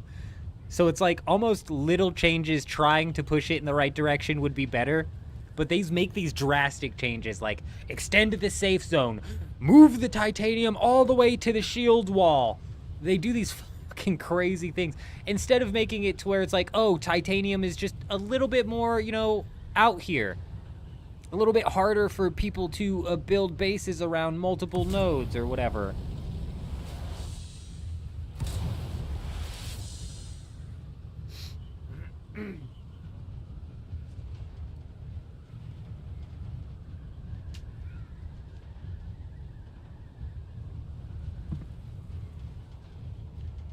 You've been playing Dune a lot more recently, but the first time they were having the issue of items disappearing from your ornithopter inventory, you quit for a month. Oh my gosh, yeah. Brutal. I think I only lost a set of calibrated servos from that, but I remember hearing of people lost a lot.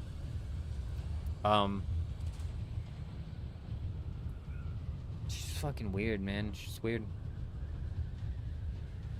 I tell you what I'm excited for. I'm excited for some Arc Raiders. I almost need, so just the same way I'm excited for the upcoming old school RuneScape leagues, Gridmaster mode, so I can get a palate cleanser from what was RuneScape 3's leagues. I am desperate for Arc Raiders to come out so I can get a bit of a palate cleanser for the PvP system that is Dune Awakening. Now, I have fun with the PvP. I have fun in the melee combat. What I don't have fun with is the lack of incentive to PvP. I don't like the risk. I don't like the reward. I lose a fight, doesn't matter, I respawn. I win a fight, doesn't matter, I get nothing.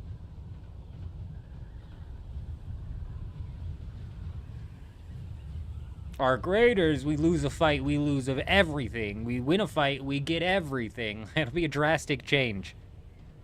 Quite the palate cleanser for sure. Yeah, I remember.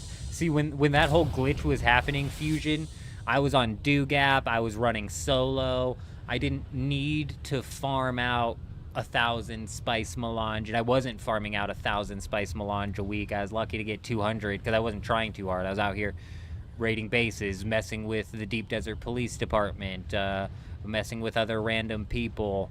It's always been a kind of make your own fun type game, and I can get down on the base raiding and looking for bases. And when you're looking for bases, running into random, almost like random events.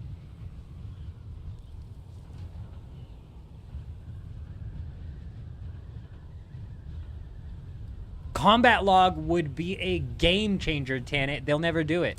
They'll never do it. I guarantee they'll never do it, actually, because if they gave us a combat log, it would be like the veil was torn. The blind could see, the eyes were opened, because we would see exactly how many of these guns aren't outputting the right damage. We would see how many of these passives aren't functioning properly. We would see everything. And they will never, ever, ever lift that veil, bro. I tell you what. No, they fucking won't. That's why they don't.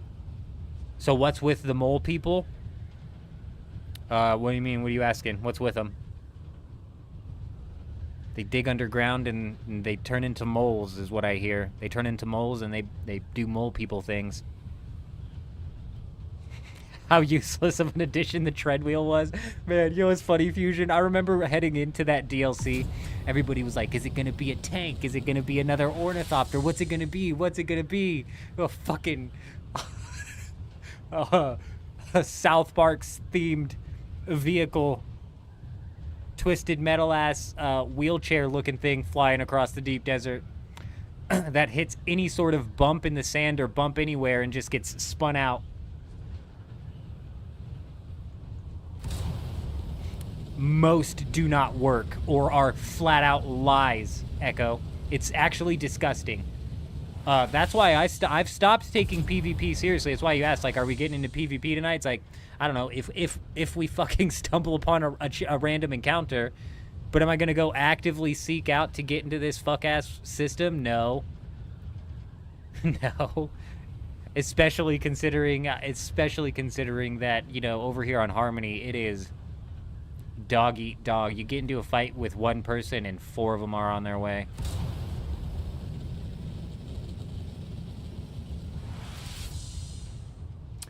No, I did the same thing, Fusion. We drove it for a bit, spun out a couple times, parked it. We've actually built a mega ramp to try and, like, ramp the thing. It doesn't ramp very well. It's possible, but you can get just as much, if not more, air just going straight rather than taking a mega ramp format. Didn't work. It didn't function as I wanted. You played Battlefield 6 this morning? Very nice. It was insane playing a functional game. You almost forgot what it was like. I'm telling you, Echo. I'm telling you. Dune ever burning you out, you just got to take a day or two playing another game. And it's like a complete and total refresher when you come back to Dune. I was about to genuinely crash out on this game. I was so fed up with this fucking game. And then we played RuneScape Leagues came out. Then Borderlands came out. We got a couple of games where we were able to put in some 24-hour live streams and kind of forget about Dune Awakening for a little bit. Oh my gosh, coming back to Dune after that was like night and day. Night and day.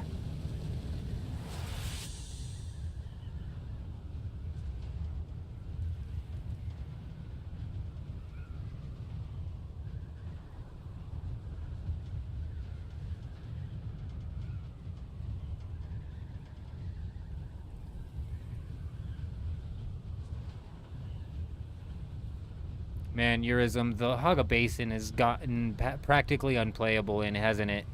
It just gets worse and worse by the day. And Chuji's not wrong. It's definitely our bases attributing to the lag, but, like, it's definitely not just us. Because when I'm in my base, like today the lag was decent in the Haga Basin, and I can walk around my base just fine and fly around my base just fine. It's the other sons of bitches.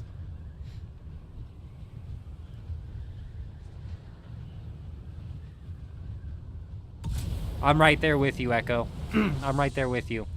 Though I will be bouncing in and out of this game. Yep, we're riding this flush all the way down to most likely the septic tank is what I say. Straight to the septic tank, we might end up in the ocean. We're probably heading to the shit pool, though. So, fucking, yeah. No, I'm right there with you. Here since day one, in too deep. I quite thoroughly enjoy the community we've been able to build up in and around Dune Awakening, so we're riding this flush all the way down. Though I'm telling you right now, we will be bouncing in and out of games throughout the entirety of the flush, you know what I'm saying? You gotta have a palate cleanser every so often. Speaking of which, we've got leagues coming up in 2 days. 2 days, 5 hours. So less than 30 hours until the launch of Gridmaster mode. And then 2 days after that, we're jumping into Arc Raiders. So dependent on what happens with my kid and my mom this week, we're going to be running a 24-hour Gridmaster mode live stream. Then we're going to be taking the 16th off to rest and recuperate, getting ready for another 24-hour Arc Raiders live stream. Hell yeah.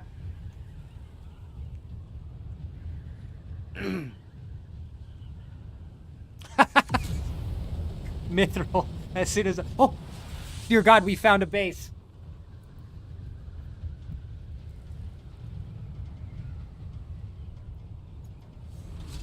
Let it be unpowered. Please let this be a base I can just raid. You fucking... You power-hungry maniac, I tell you.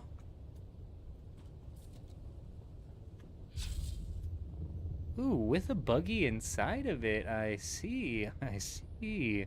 This may actively be being farmed. Is there a chest? I'm not seeing one on that side. I'm not seeing one over there either. Huh. Now, is that 2 foundations? I can't tell.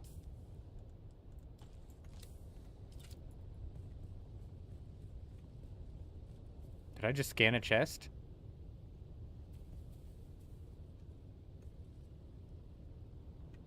No, that's a foundation, but there's room to hide chests under here.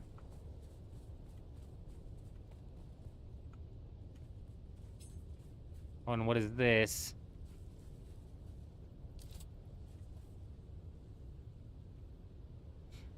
Yes, it absolutely does, Jen. I think I have, like, dozens of clips inside of Apex Legends where, yes, not only does it make it more real, but it also gives you the proper angle that you need to actually see. It helps, it helps. Moving the head and body helps. Trust me on that. I've proven it in Apex like a dozen times. You're running from somebody dodging bullets in Apex? Do this.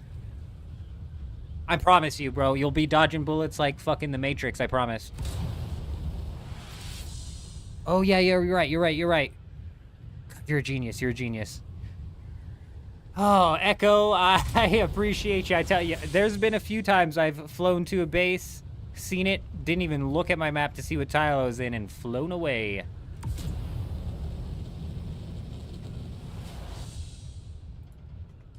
Ooh, it's right next to this lab as well. Is this the F7 lab? No, it's not. I8. This is the other lab that you can phase in and out of.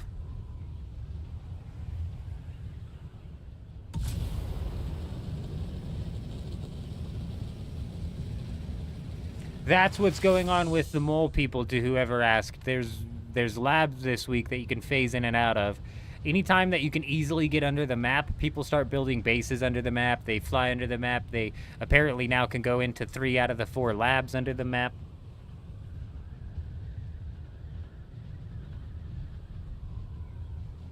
What's the RuneScape equivalent? Oh. God, that's a good question.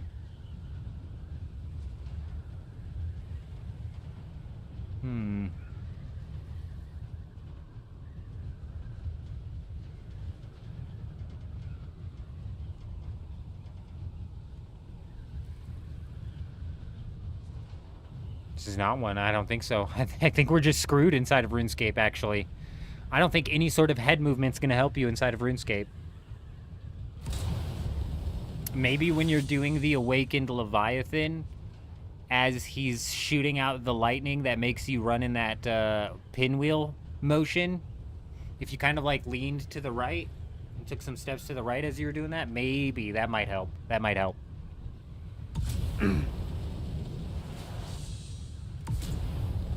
Isn't it funny that that's what Chuji was saying yesterday too? He's like, the more people that know about it, the more likely Funcom is to actually do something to fix it, which is just sad. It's just sad. What's wild to me is how broken the mesh is on that lab. It makes you wonder, has it been like that? I think it was Grey Wolf or somebody was in the chat saying that's not the first time that lab's been in the deep desert, that version of the lab's been in the deep desert. So was it always like that? Like, I don't even know.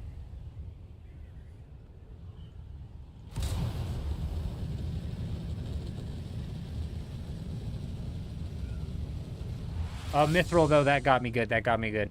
As soon as you can use your assault to store things in the bank, you're uninstalling.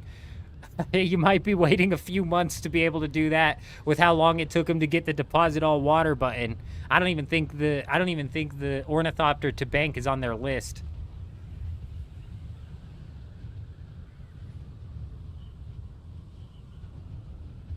Man, that's so crazy, dude. It's so crazy, the levels of incompetence. That's why I'm saying it's borderline neglect.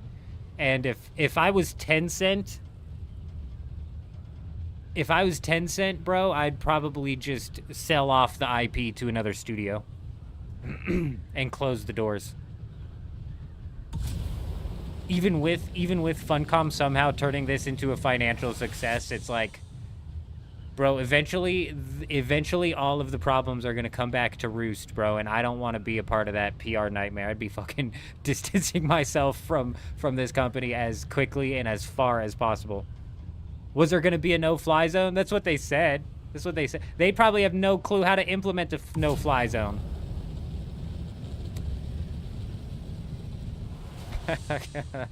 Oh, man.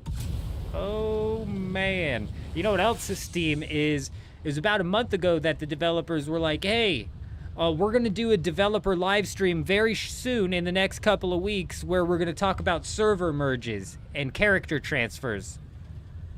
Been about a month since they said that, and they've been radio silent on the entirety of the situation. They're probably just like, they'll forget. They'll forget. Players won't play like that. I know we got warned about the infinite chest respawning bug, but let's push it live. They won't catch on. They won't catch on. Players will see that it's spawning infinitely, but they won't exploit. They won't play like that. We know our players. They won't do that.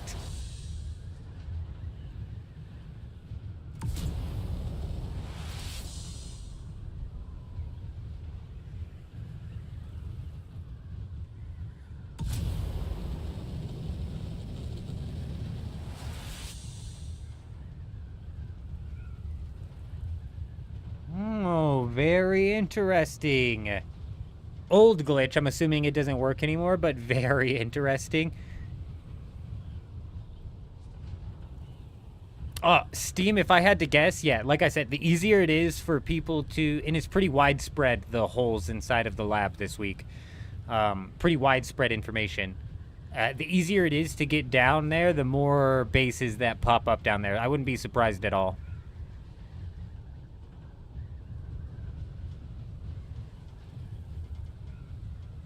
Oh, We got a bogey. Where's he flying from and where's he going to? This might be the guy who owns that base over there.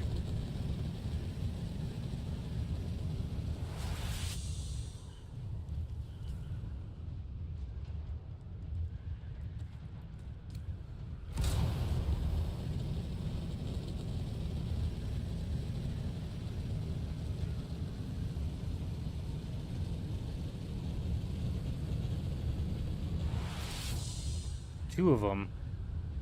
Three of them. Dear God. When there's one, there's always three.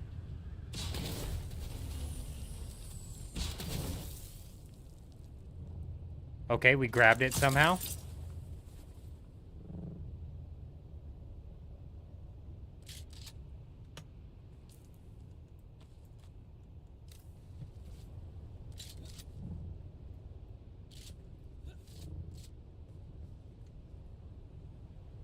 At least one in.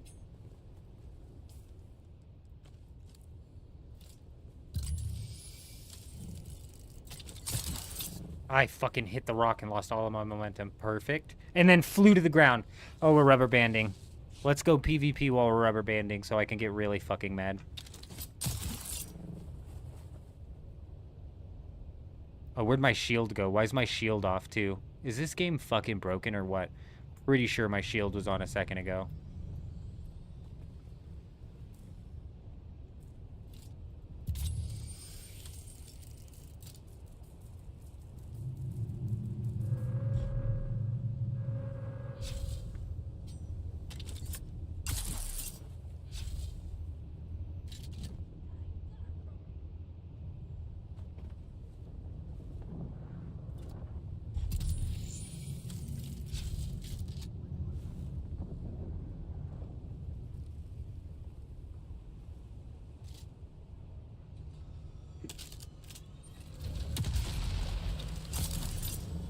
What the fuck is it doing? I hate this game. I actually hate this game. I don't fucking like this game anymore, you guys. Alright, that was fucking fun. We having fun? Ancient Ways busted. That fucking stupid ass weapon doesn't work at all anymore.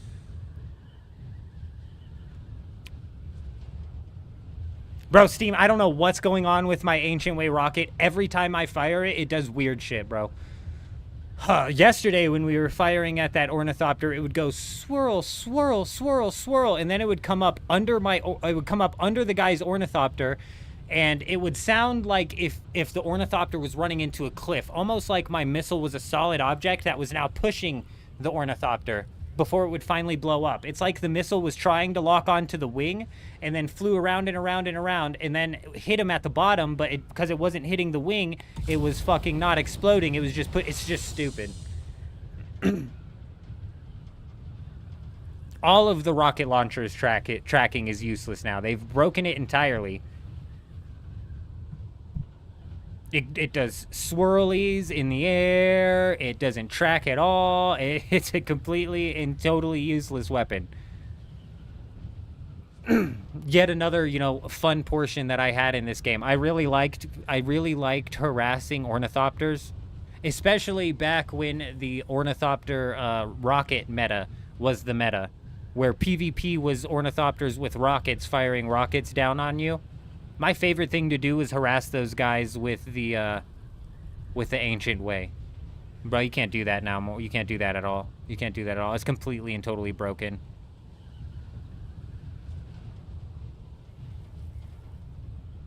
There should have been zero chance that it missed that ornithopter and it fucking went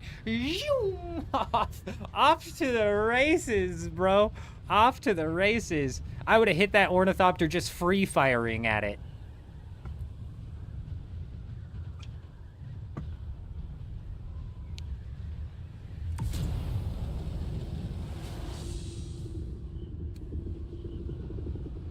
I have no idea what time the storm hits on this instance.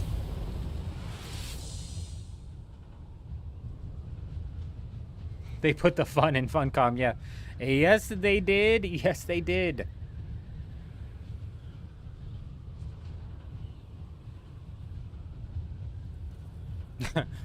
Same thing. Yesterday we were fighting people. It was either yesterday or the day before we were fighting people over there.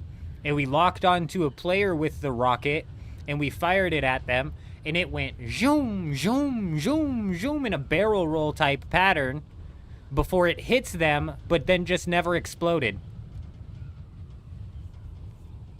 I just, you know, fucking don't know what to do or say anymore.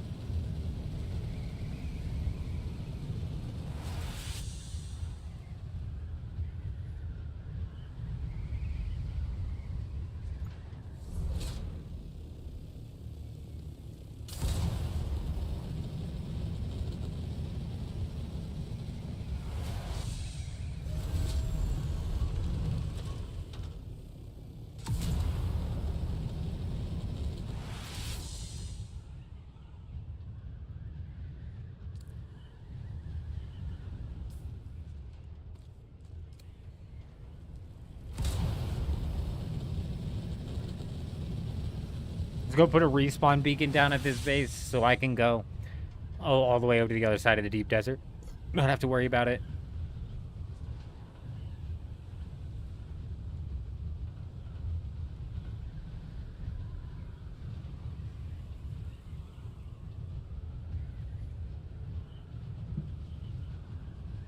Yeah, what they changed with the Ancient Ways tracking was that if it goes at a 90-degree angle, it loses tracking.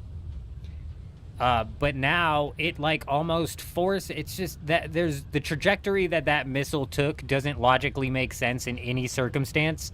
So with the spaghetti code that these sons of bitches have, their fucking spaghetti code here, they changed one thing with the rocket and now it just doesn't function at all.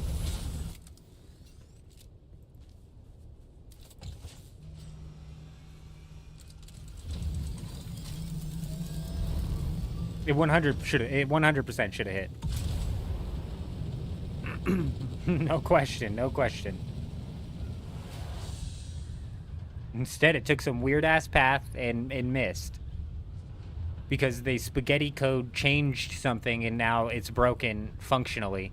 This is what happens with the passives, like Echo's saying. They've done extensive testing on a lot of the passives inside of this tree, and most of them do not function as they say they function, or they do not function at all. Most of them do not work with the numbers that they say they work with, or they just are not working at all. But randomly, throughout the week, like earlier in the week, Thrive on Danger was not functioning properly. Then all of the sudden, sometime midway through the week, Thrive on Danger starts functioning again. So it's just like, it depends on what day and what side of the bed the code decided to wake up on as to whether or not the passive is going to actually be functioning how you expect it to. Which is why, heading back to what Carver said with the combat log. They'll never give us a combat log. And and that right there is just devastating, man. It's just devastating. And it's something I'm concerned with when it comes to Arc Raiders. No hit splats, no combat log. It's just, I need a little bit of feedback as to what my combat's doing so I can theory craft in my head what we did right, what we did wrong, where, you know. Juxt, good evening, my friend. Good evening. I hope you're doing fantastic. I hope you're doing well.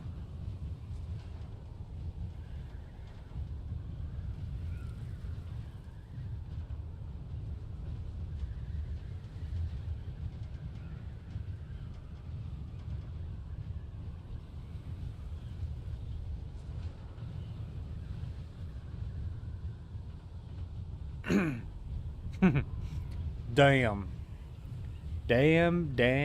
Damn. Are you talking about the treadwheel boost schematic, or are you talking about, like, full-on treadwheel schematics?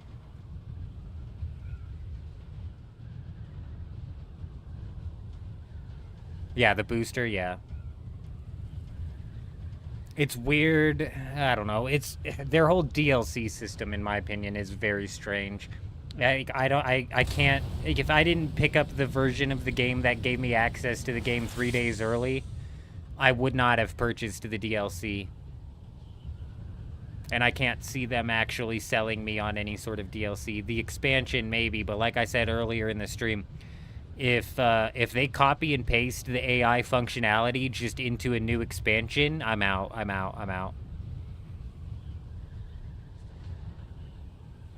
I think that'll be where we jump off the boat of the fucking flush. That's where we'll stop the flush, you know?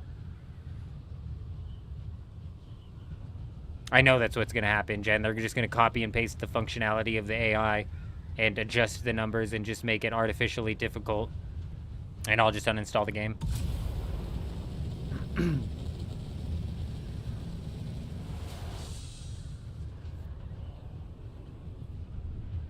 I mean, even with the ultimate version, Steam, you gotta admit, like, the game definitely got its value worth. Like, I'm not complaining about the game's value. It's got the value.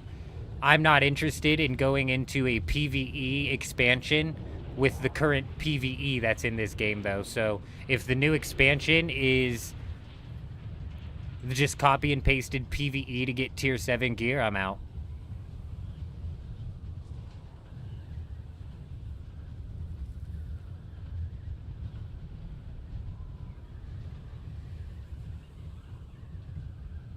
I almost feel like they did that intentionally, TMO, to be honest, but who fucking knows? When it comes to the Steam charts, Dune's actually up in the past 2 days. It's up on the 24-hour peak in the past 2 days. Surprising.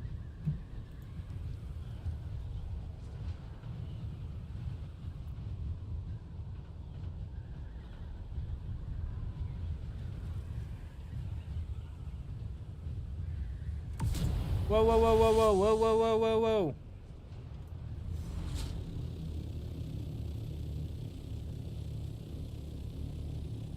It was just a rock.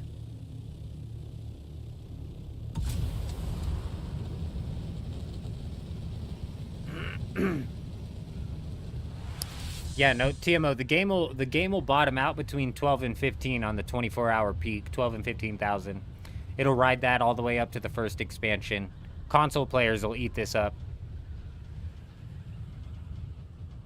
I think now see, people didn't walk away because of the schematic hunting though. If they did, we would technically be under 15 at this point in time. Cuz it was 2 days ago that the 24-hour peak was 15,600 and it's all the way up to 18,000 in the past 24 hours. So it's like up 3,000 players. Whether or not that stays that way, that's the question. I think it'll be 2-3 weeks until we fully understand the impact of what this whole schematic update did to the player base. And like I said, I don't think it's going to do much to the player base. I think most of the players most of the players who were going to walk away have already walked away. A lot of the people left are probably sitting under the same sentiment that Echo and I are sitting under, where it's like, look, we're just riding this flesh out all the way down. We've locked in to be fully committed. You know what I'm saying? I guess shit.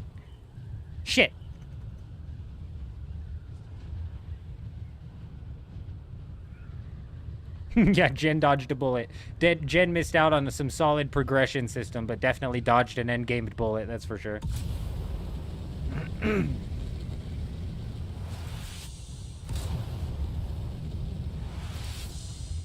Yeah, you're liking it now, Fusion. Come at me in a month when you're still hunting down the same schematics that you've been hunting for a month, and let me know how much fun you're still having. And which is why I'm saying it's going to be like 3 weeks till we fully understand what this truly did to the player base.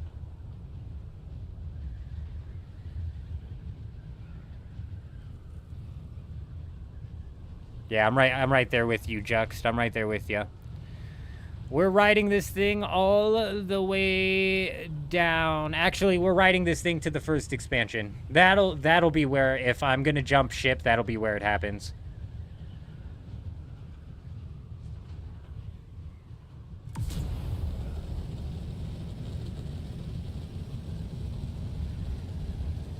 If we're gonna jump ship, it'll be on the expansion, and it'll be because they did nothing with the AI.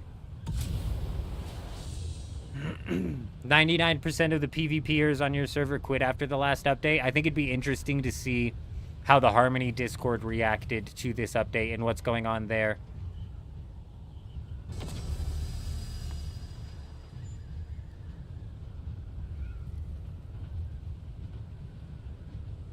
But yeah, give it 3 weeks and we'll fully be able to see the full picture of what it did to the player base.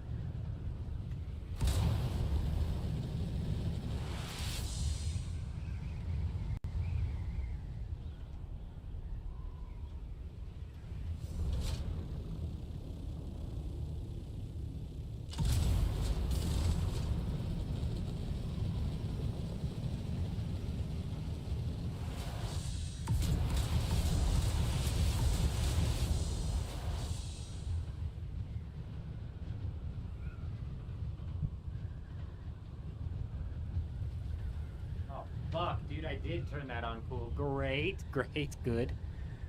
Good.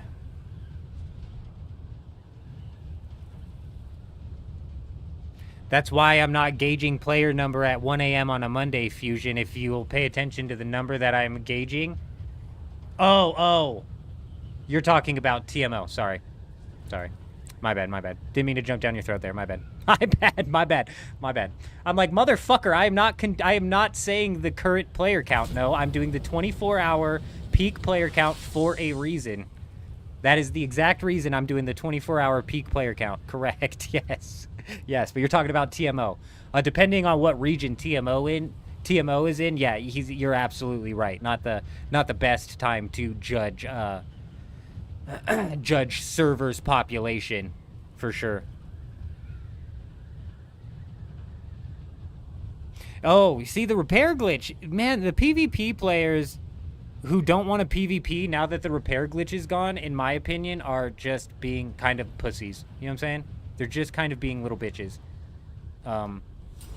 Like, they just want to PvP for free. How fucking boring is that, dude? I want more risk. I want to lose some gear when I lose a fight. Fuck.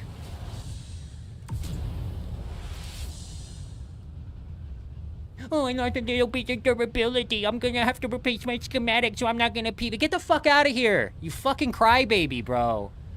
God, you sound like a pussy, bro. The fuck out of here.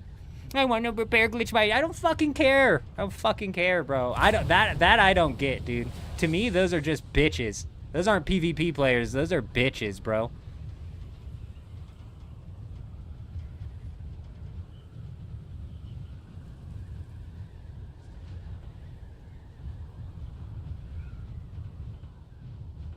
Normally at this hour it would be 40 or 50. Okay, I get what you're saying, TMO. So TMO's not comparing it saying 17 super low. He's comparing it to what it used to be previously, and that is a knockoff.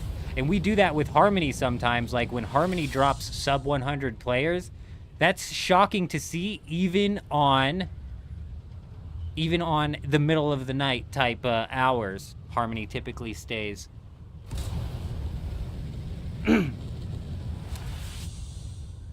Yeah, no, you're right, Mithril, you're right.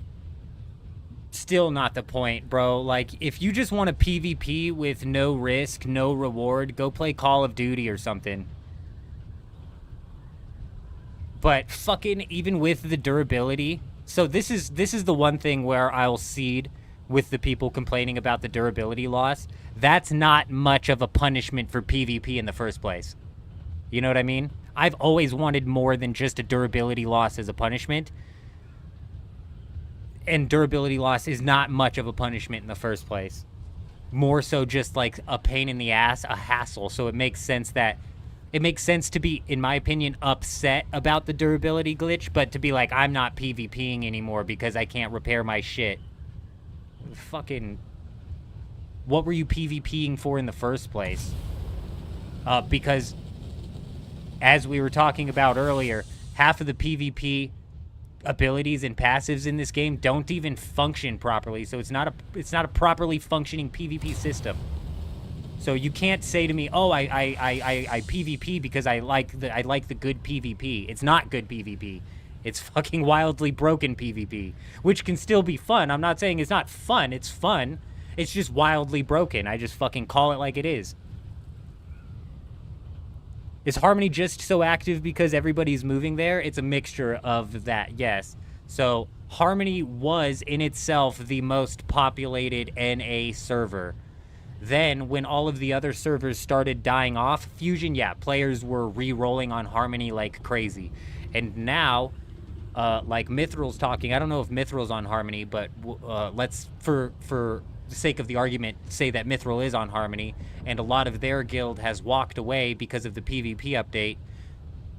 Even with that being said, there will be another guild that fills their place. There's been like a nice ebb and flow of every single week an update comes out that makes another guild quit. And every single week another guild re-rolls. I didn't think you were. But for the sake of the argument, every single week a guild quits, every single week another guild re-rolls.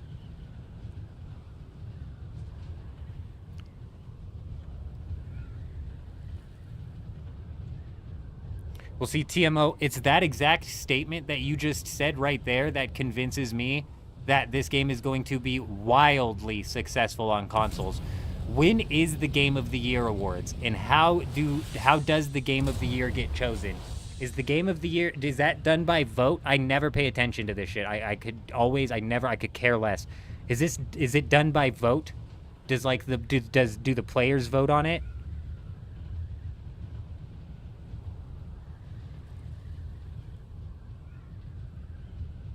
Yeah, Chuji, that's been happening since we re-rolled on Harmony, though. A guild has quit. Every single week there's an update that comes out that boots a guild out, and then every single week there's a guild that re-rolls. You see, and even Mithril. Now Mithril's saying Mithril's guild is still active, but next week they're moving to PAX. So next week, there's going to be a big guild that leaves PAX, but when they leave, Mithril guilds is going to fill their place. It's been a very weird ebb and flow that's kind of kept the population at a steady, if not slightly growing base out here on Harmony and PAX and Arrakis even, kind of. Sector weather alert. A large sandstorm is approaching. It's showtime! It's showtime! It's showtime! That's the alert that you want to hear, the golden chime of destiny.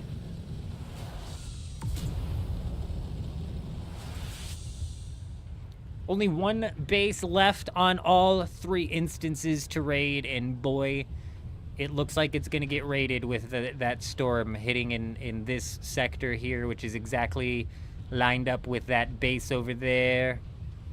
We might be cooking.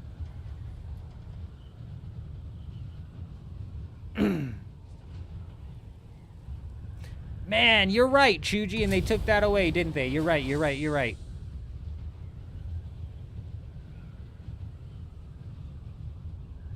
That's definitely a way that a guild could get into like a make your own fun type of PvP. Yep.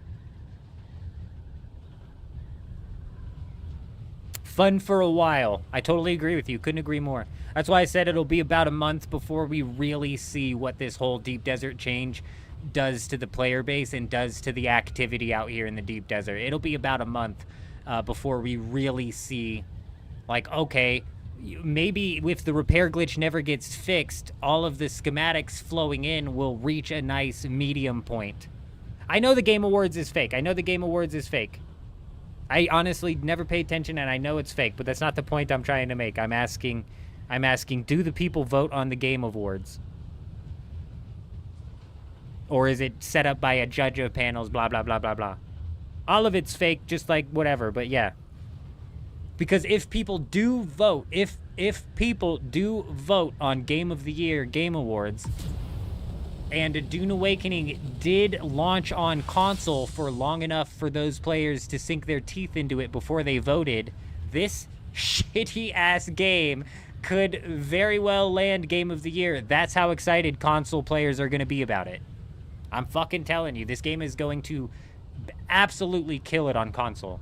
If they can manage to get it to ship to console. I'm not certain that they're going to be able to get it to ship to console. I'm also not getting a warning anymore, which is slightly concerning. It's a percentage of the voting power. Right. So the people can vote, but it's not as if they vote, their vote is the only vote that matters. There's probably a panel or whatever. Yeah. Nobody's arguing that that's why they would buy the game, Fusion. Nobody is arguing that that's why they would buy the game. I'm saying that if the game launched on console before Game of the Year awards, it might receive enough votes from console players, because I'm telling you, that's how much they're going to enjoy this game. They are going to absolutely love it. They're going to get their 200 to 500 hours of gameplay out of it, which is a fucking solid amount of gameplay hours to get out of a game. It really is. All of our complaining comes from over 500 hours. You know what I'm saying? Like, we got to take that. We got to take that into perspective as well. Like, our complaining comes from over 500 hours of gameplay. Console is going to eat that shit up. They're going to eat that shit up for 200 to 500 hours. They're going to move on completely and totally satisfied and happy and...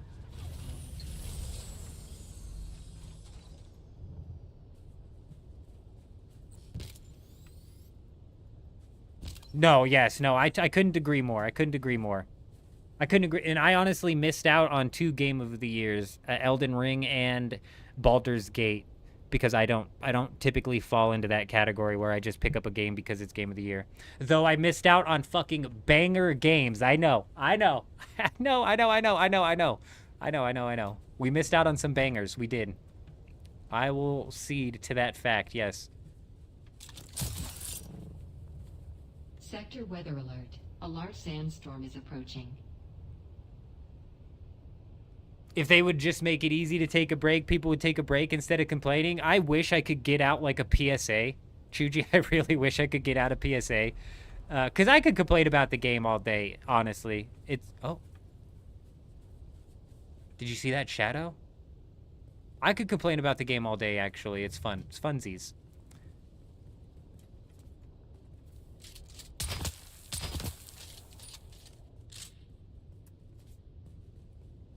But I say, man, if this game is actually burning you out, genuinely, taking a day or two to play something else is the best move that you can make.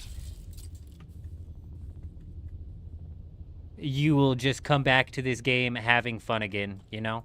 And that's what this game's meant for. The less you take this game seriously, the more fun you have. This game's not meant to be taken seriously. Regards! Good evening, good evening, good evening.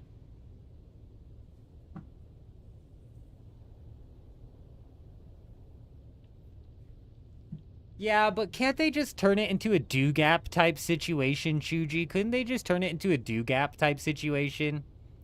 Where you pop on once every couple of weeks to make sure your taxes are paid?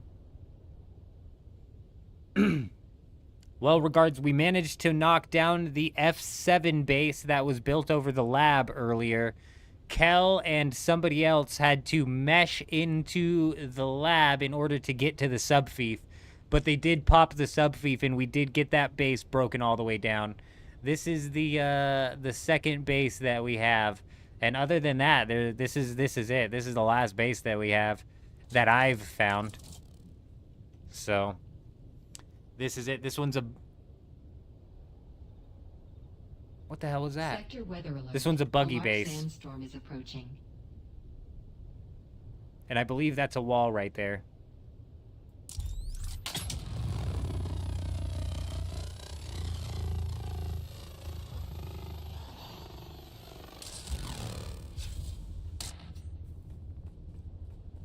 Yes, indeed. Yes, indeed. Raid is completed. That easy. That easy, folks. It's that easy. When you're as good as the eldest of men, Jenkins, it's as simple as a 1, a 2, a 3.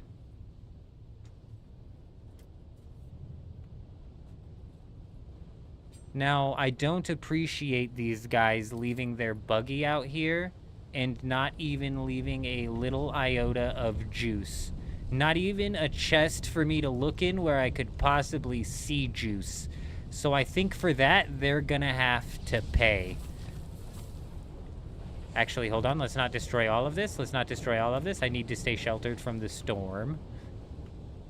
Buggy, no access. Obviously.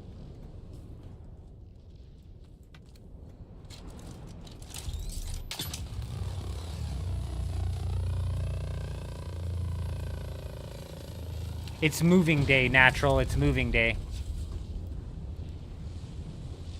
6 fuel cells, you say? Well, let me show you what I say.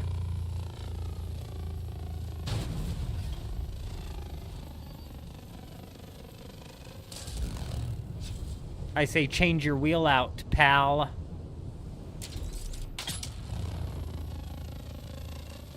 Feed the buggy to the worm. No, that'd be too easy for him, regards. That'd let him get their buggy back.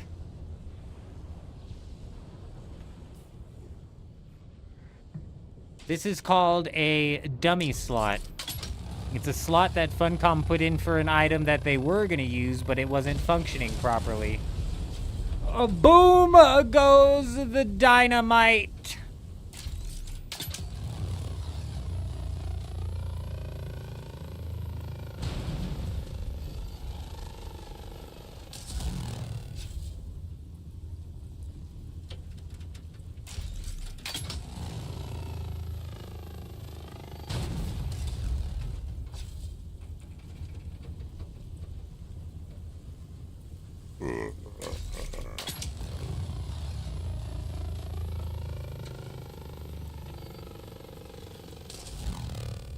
Oh, they didn't even grab their cutter ray. Boy, I hope that's not a tier 6.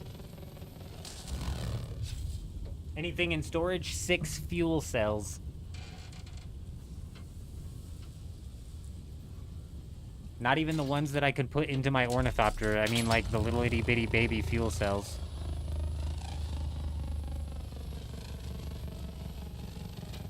Gosh, what is that thing? Oh, there it goes.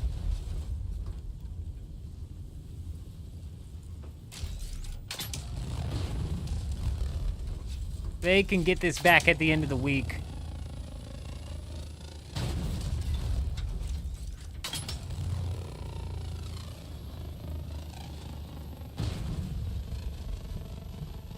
Well, fucking karma, I guess, right? Just karma me in the ass.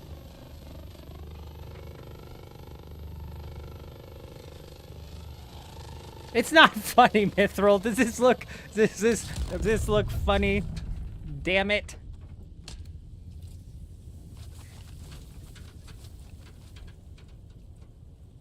Oh, good. The sand is still up. Good, good. Good job, game.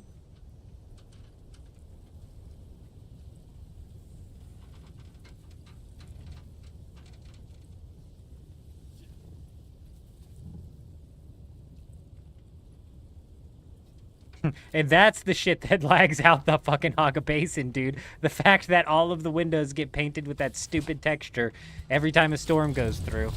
Every single window, every single wall, every single floor being tracked and having its texture changed. Good. Good optimal game coding. Optimal.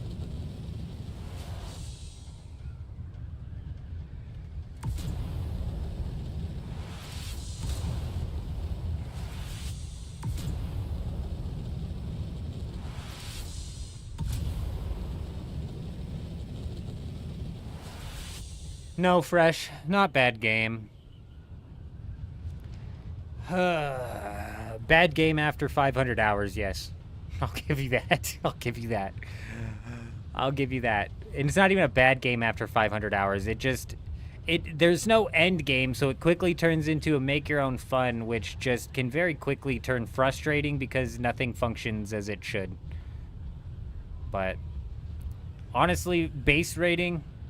Still going good. I'm excited for the future even next week. So tomorrow's live stream, when we do the reset for Dune Awakening, I'm excited because we're gonna be diving in and we're gonna be going out to a POI, whichever POI we deem to be the one that's gonna hold the most foot traffic, and we're gonna build up a base. As big as a base as we can possibly build, and we're going to get as many people who want on the building perms as possible, and we're going to just pester the shit out of people on that instance all night long.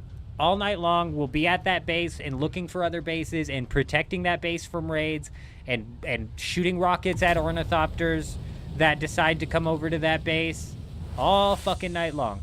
I really, really, really, really want to start to, like, foster and hopefully get other guilds and people on board with like a base PvP system.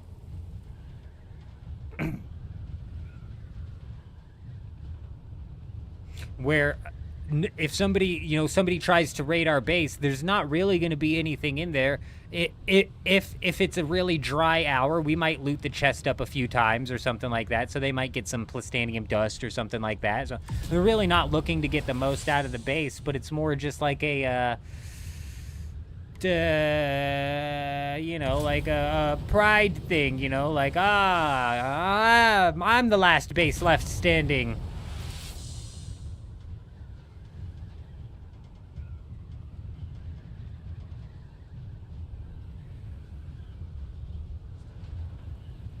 But with the repair glitch being down, PvP players have turned full puss mode. And the black market lasgun is one thing that it's like, whoosh, using a black market lasgun to break the entirety of that buggy may be a bit of a waste of the durability of the lasgun. That's the one thing where it's like, all right, people aren't going to want to do base PvP and try and raid each other's bases just for the sake of raiding the base when it's just ripping through lasguns like crazy, which happen to be the most expensive schematic. So we'll see, we'll see. I'm excited for next week. We're going to give that a shot. And on top of that, we've got Gridmaster mode coming out in 2 days, 48 hours, and it's actually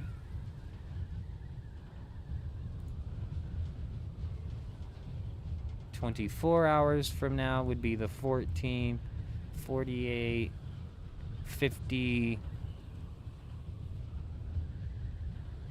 54 hours away from the start of the Gridmaster 24-hour live stream, which I'm excited for.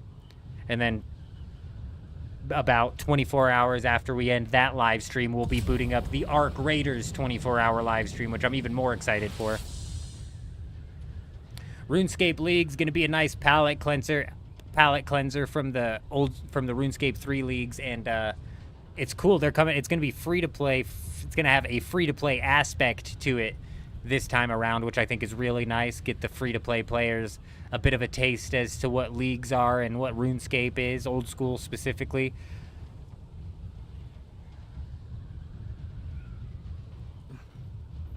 Should be good.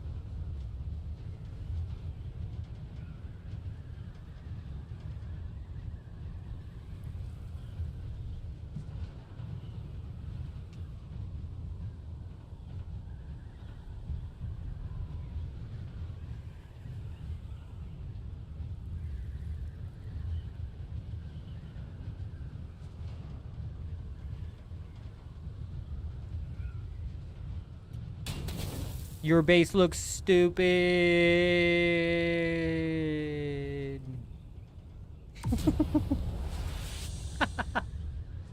Oh, fuck. I don't even know if anybody's in there, but that would be funny.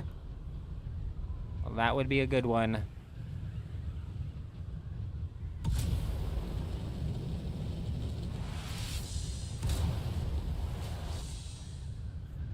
Alright, we need to head to Instance 3. We need to throw some batteries down on Instance 3. I know we're running low. How's the market doing on your server with the change after this week? Bad.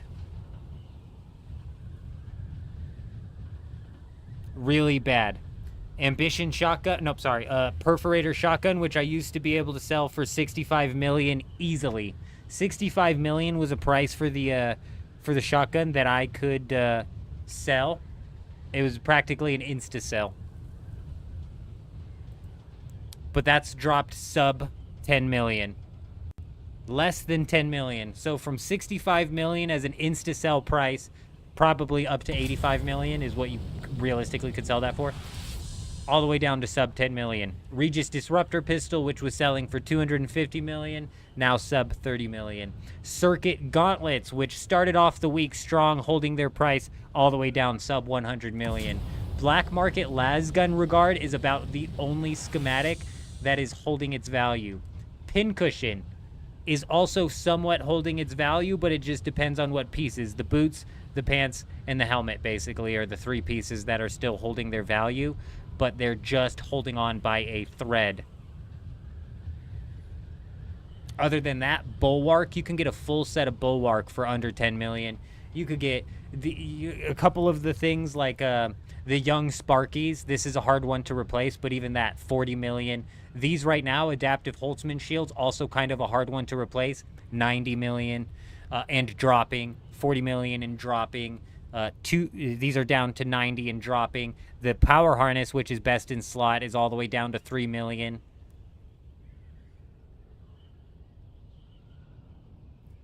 Oof. It's not doing good. Yep, same on this server as any other server. I'm surprised it happened so quickly. Regards.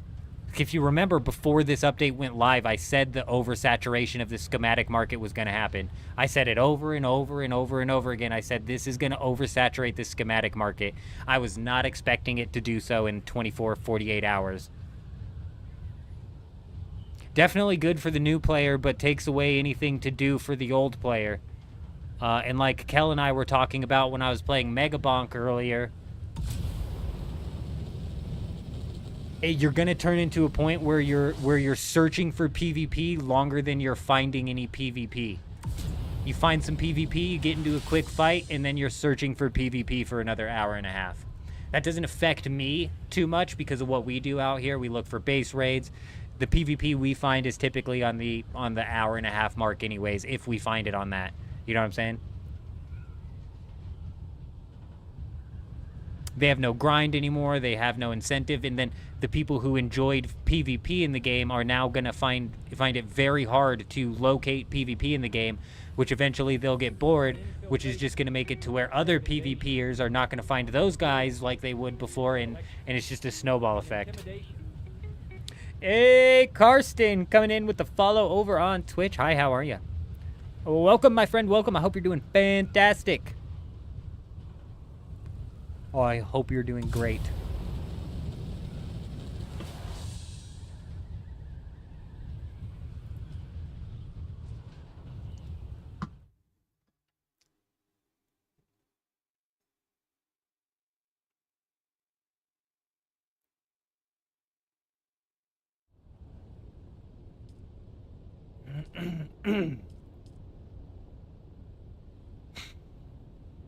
A poor Ascended. Yeah, Ascended server got hit pretty hard, didn't it? What's the status on Harmony right now? What are we looking at? Surprisingly, Harmony's player numbers have been holding up. They were like dwindling, but then some more guilds rolled. Yeah, 286. Like, fuck yeah, dude. Harmony was going sub 100 players a lot.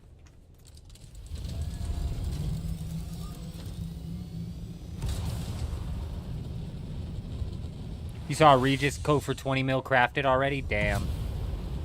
Damn. What's funny is the crafted items hold so little value now, in my opinion, because you need this schematic.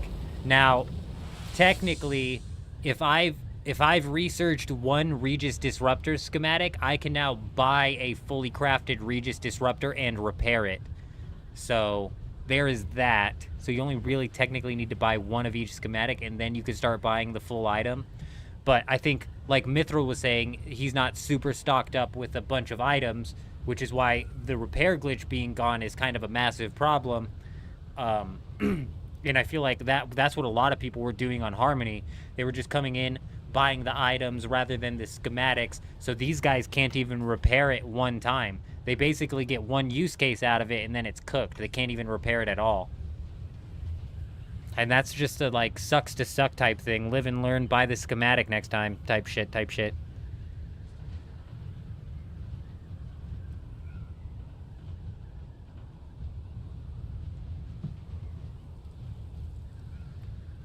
Play for 8 hours, and you might find a 1v2 if you're lucky once. They'll die, not come back, and that's it for another 8 hours. That's what Kel was saying earlier, is flying around searching for PvP, isn't it? Like I said, it doesn't really affect me too much because the fun that I can make for myself out of this game involves finding these random bases to raid. So it doesn't affect me too much, but it's gonna definitely kill the player base, and it has like a secondary effect on me because the less people out here, the less bases out here. We might turn into a point in time where there's enough people who start to feel comfortable out here because of the lack of PvP players. They start to feel comfortable.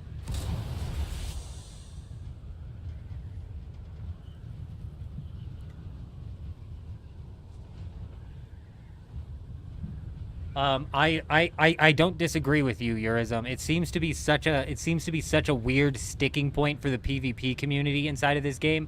I don't disagree with you. Obviously, I would like to see them bring some sort of risk and some sort of reward to the PvP.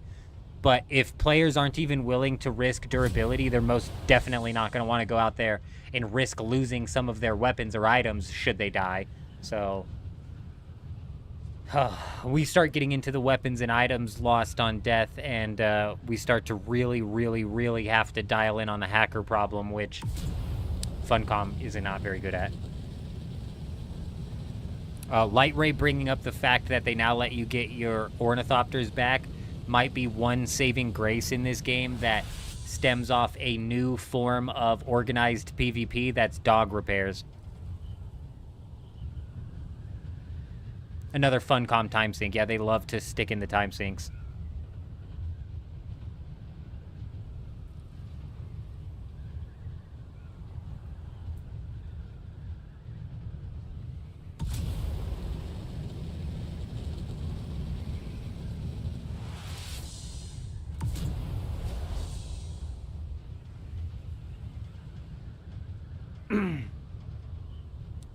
Well, that's exactly it, Regards, and that's what was contributing to the real-world trading problem. People would roll onto Harmony, not want to grind out to being able to craft the advanced weapons fabricator, just buy Solari from a real-world trading website, and then buy their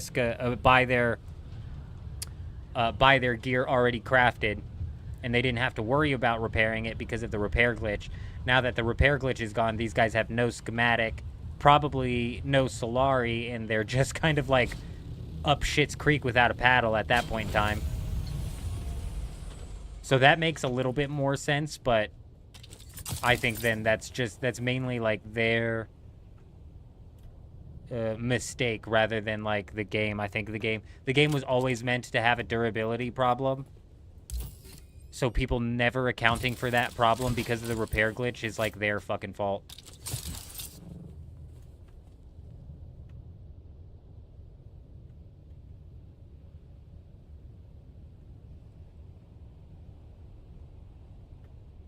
Damn. See, that's what I'm saying.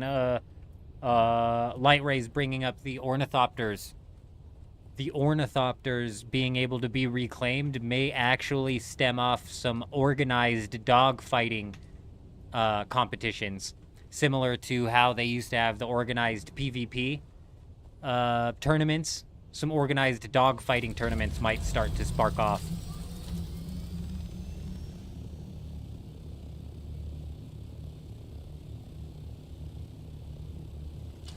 No. I wasn't saying you. I was not saying you, Regards. No. No.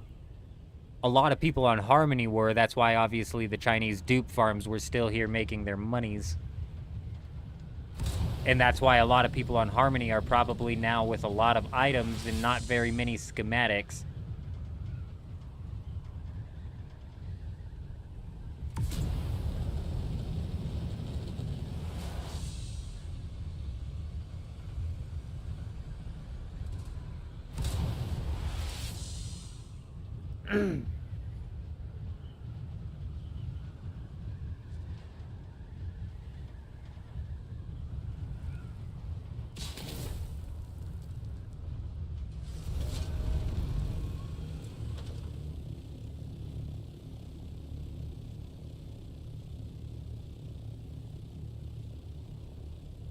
Dude. Give me a fucking fuel cell.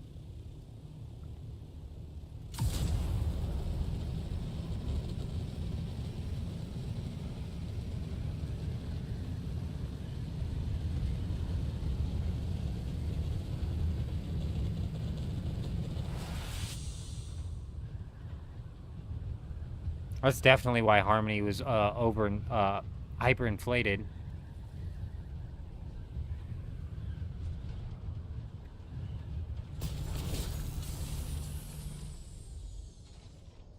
Where the hell did I get 10 cobalt paste from? That base that I raided? Frickin' weird.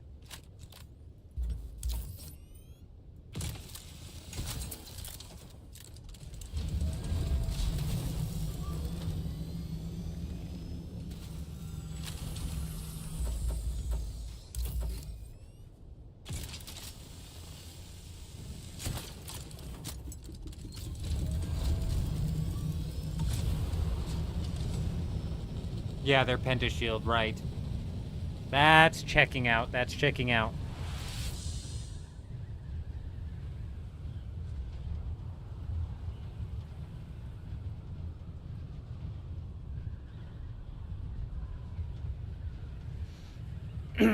Harmony's a decent server to play on, Bosty. It's gonna get weird now that the schematics used to be the best way for new players to make a ridiculous amount of Solari on this server. And when Melange was being duped to hell and back, you could make a ridiculous amount of money and pick up a Melange for stupid cheap. So it was kind of like a 2-for-1 almost. So they're probably a little bit different nowadays, re-rolling on Harmony compared to what it was a month ago. But it's a solid server, and the base rating is constantly there. You know what I mean? We're still running into bases constantly. I'm hoping that next week when we bring out and try to set up a big base and protect that from getting raided for however long we can manage to protect that for, whatever, pester people at the ship. I'm hoping that like stems off some base PvP. I really, really am hoping, because I thoroughly enjoyed the PvP that we were getting into earlier in the week when we were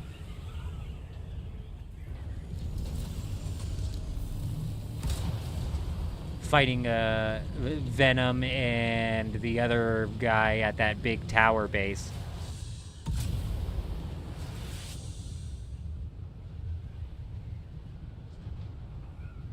So I'm hopeful. It sounds like an entertaining time to set up a big tower base, and it's like an absurd amount of large wind traps, right? It's like definitely an unnecessary amount of large wind traps, especially considering I haven't seen those guys like moving to do so much farming. Though they do have a Regis and a Crawler and a Carrier, so they, you know, obviously probably have hit up Spice a couple of times, but I haven't seen them been doing a whole bunch of farming. Not quite to justify that many freaking wind traps, dude. Is a lot. I should go ask them for some water to see if they would oblige. Hey man, can I fill my liter, Jean? James, good evening, good evening. I hope you're doing well, my friend. I hope you're doing fantastic.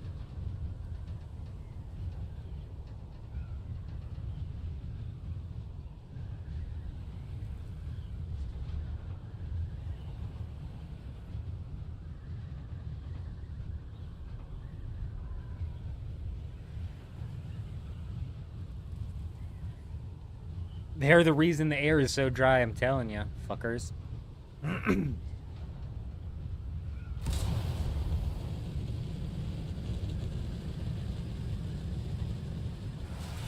That's a good point that you bring up, though. You would think that if you have too many wind traps in one area, there just can't be that much moisture in the air. Like, there's got to be like a ratio at which you're getting like a diminishing returns, law of diminishing returns type shit. I think they hit that a few wind traps ago.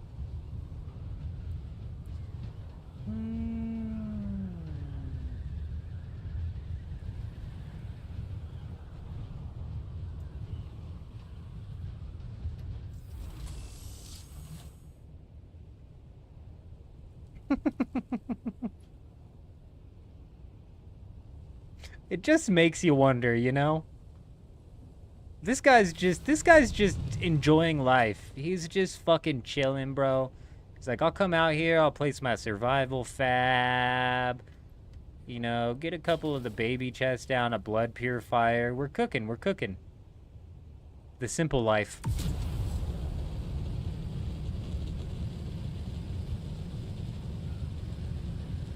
Why don't I loot the drop ships? Well, regards. No, just nothing I want out of them. It's literally nothing I want out of them.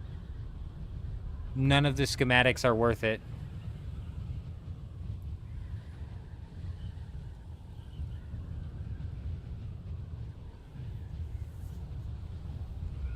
You could pull Regis Disruptor, sell that for 30 mil. It's just not worth it. Just nothing you can pull from that's worth it. The schematic, look, for me, like, schematics were never the big sell. The whole schematic fights and the schematics wars were never a big sell.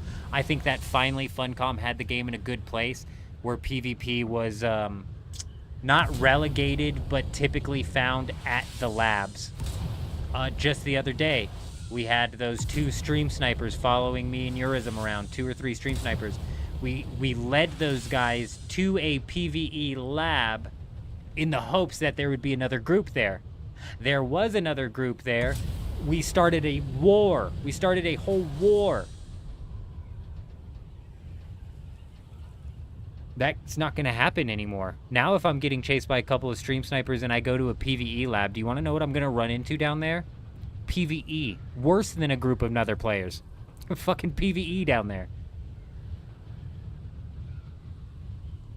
Very nice, James. Very nice.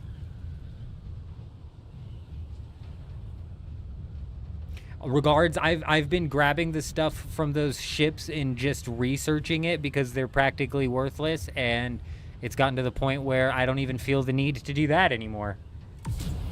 We're 3 days in, and already the loot that you can get out of the small ships, which used to be some of the best loot in the game, has now become so low on the totem pole that it's not even worth me pulling over to get. And if I'm being honest, none of the labs are worth me pulling over to spend the time looting. They're not. On the 1% chance that I get a las gun, like, nah, man.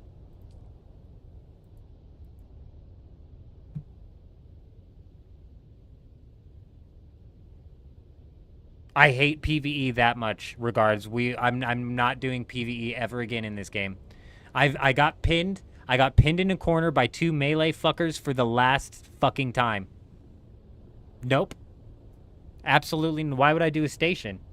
You want to know what's inside of a station? PvE. You know what stations I would do this week if I really wanted to go and farm schematics? You want to know what stations I would do?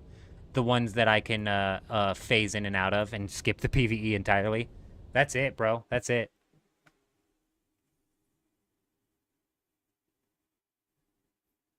If I had to put a percentage on it, how much of the deep desert population never leaves ARO, I think that's totally server dependent, John.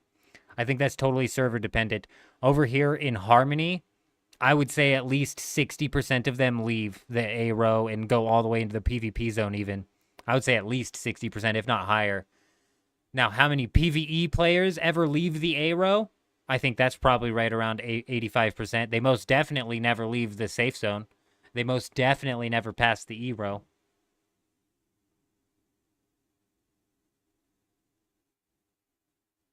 No, you don't need somebody to push you up in a... Oh, no, you don't need somebody to push you up in a wall, though. You can do that. Chuji was saying, though, they might have fixed that in one way or another. You might have to find the right wall to push somebody in, but I bet you can still find one. Nope. That you just literally walk into a wall. Go into F7 regards. Go into the back of that PvE area where you're fighting all the PvE and walk into a wall. And you'll walk right through the wall. And then you can get up on top of the lab and then walk over to the top of the loot room because you'll fall right on into it. And then you can loot it and you can jump right through the top.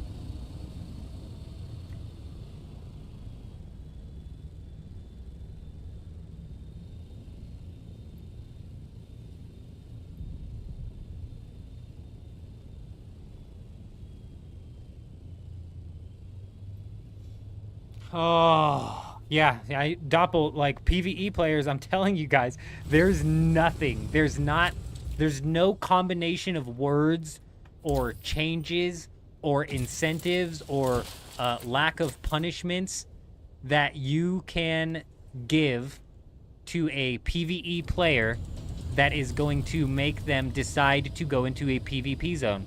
85% of PvE players will never, not one singular time, for any reason whatsoever, step foot into a PvP zone. That's just the way it is.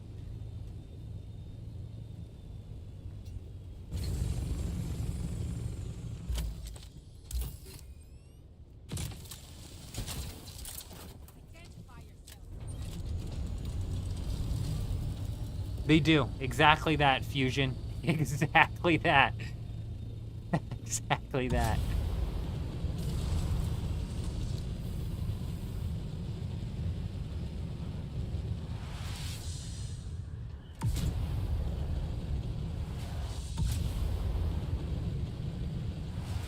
Fucking slideshow inside of the Haga Basin, dude.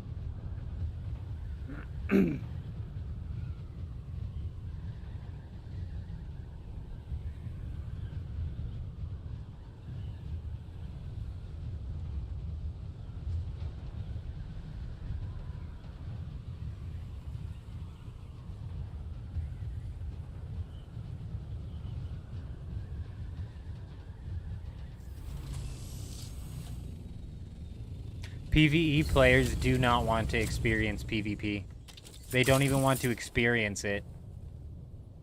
85% of them anyways. 15% of what I would consider fully blown PvE players don't mind experimenting, dabbling in PvP. Very much so just to dabble, but they don't mind dabbling. 85% of them, there's nothing you can do. You'll never get them into PvP ever, no matter what.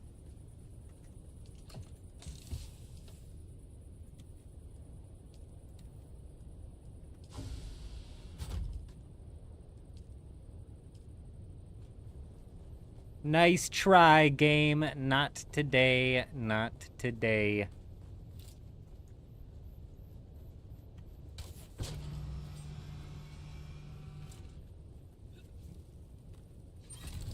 And that's fine. I don't mind. You know, PvE players, they're not going to step into PvP. That's fine. It's just a fact of life. The problem is those PvE players are going to quit. And it's almost maybe beneficial that they're too scared to go dip into the PvP zone and partake in the PvE in the PvP zone, because once they see what the end game PvE is, they'll just quit.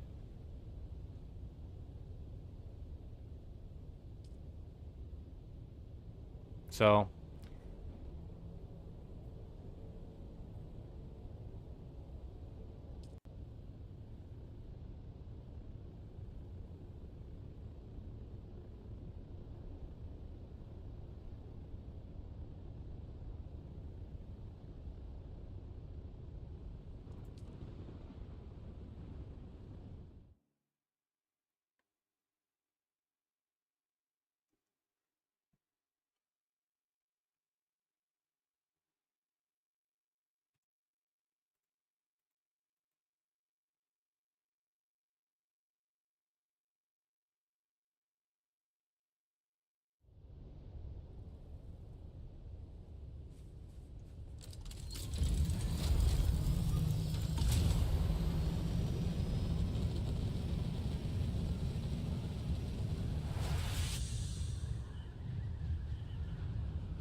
we'll go smack down some batteries real quick. Give this instance one more good look over. One more good look through.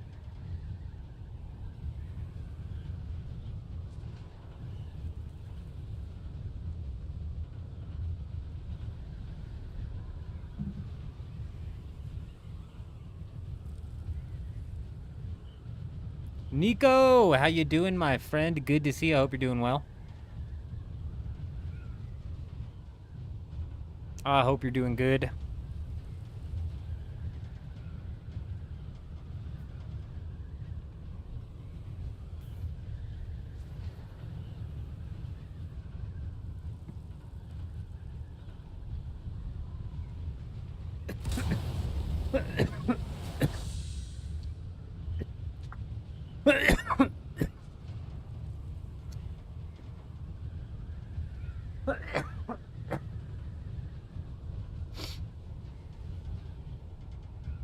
Hey, I appreciate you, Nico. I appreciate you, my man, my man.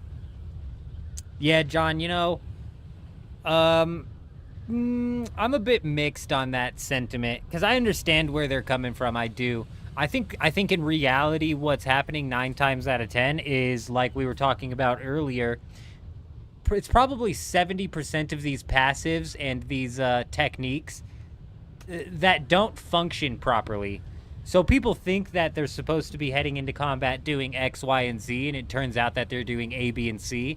And when A, B, and C doesn't work out like X, Y, and Z should, and all at the same time, the guy's fucking having no problem implementing his D, E, and F, which is what he's doing.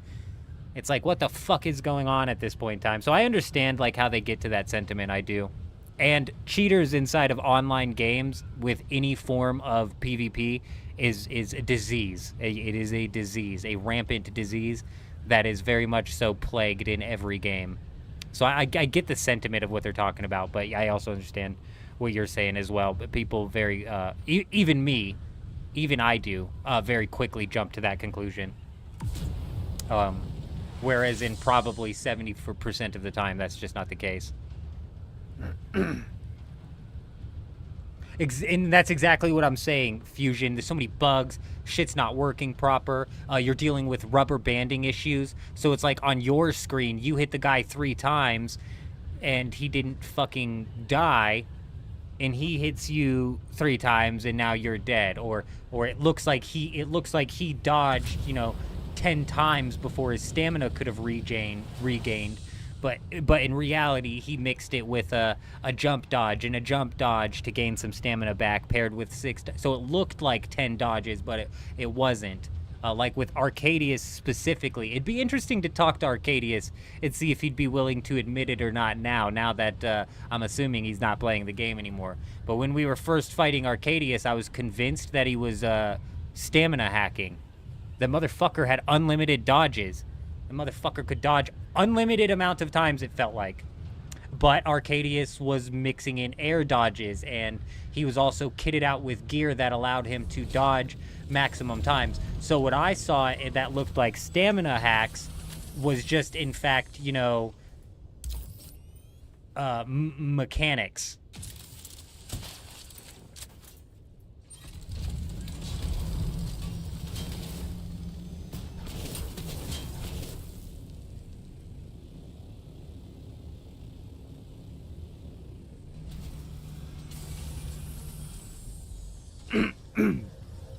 Oh no, cheating is rampant inside of every game.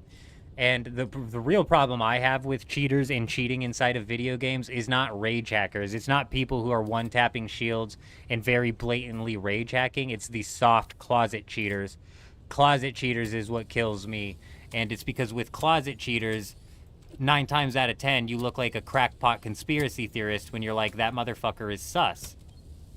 Because they're closet cheating, they're soft aiming, they got a tiny little bit of ESP helping them out. Whatever tiny little bit of cheating advantage they have going on, you look crazy because that person's not rage hacking. And a lot of people think that if it's not rage hacking, then they're not hacking, but that's just not the case.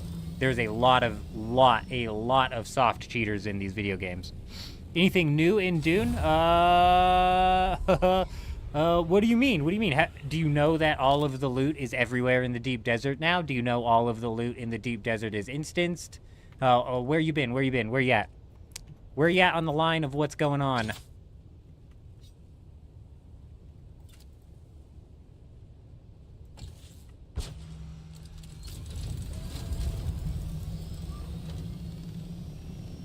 I agree, Fusion, but nowadays closet cheating is the biggest of the problems, in my opinion.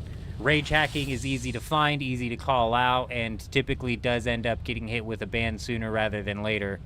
Closet cheating typically ends up avoiding bans for longer than the rage hackers.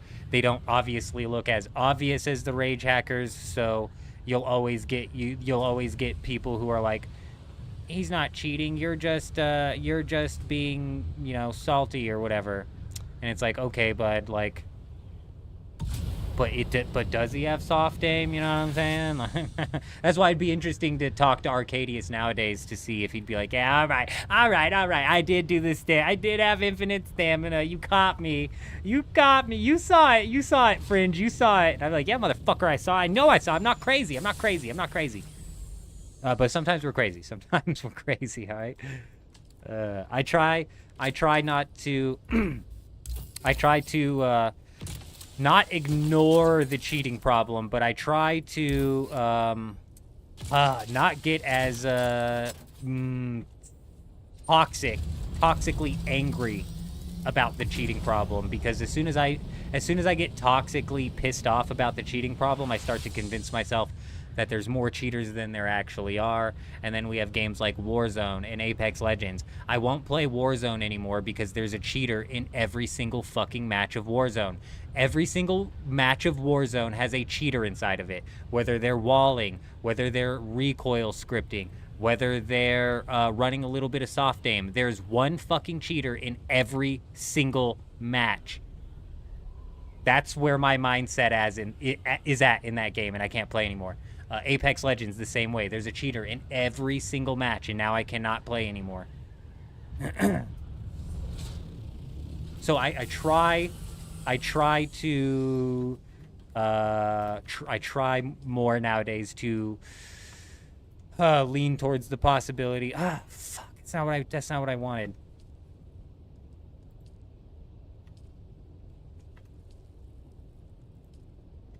Ugh.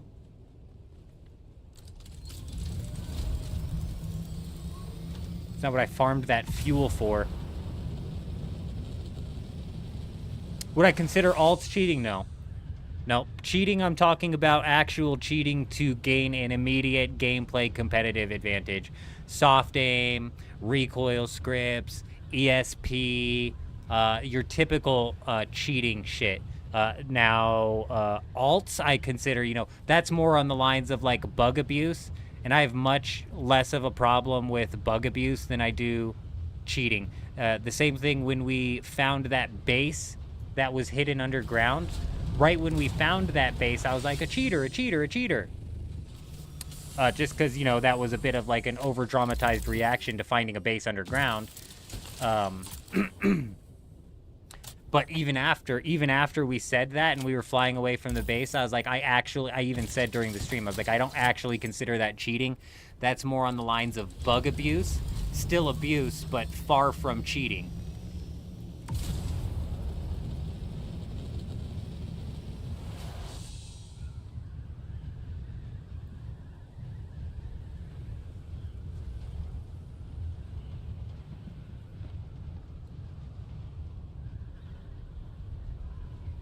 Repair glitch. It's bug abuse. It's not cheating. It's the devs fuck up. The hole inside of F7, people taking advantage of that hole and turning into mole people. I don't consider that cheating. I consider that just to be bug abuse. It's a something because of how the devs have this shit programmed. That's why it functions that way.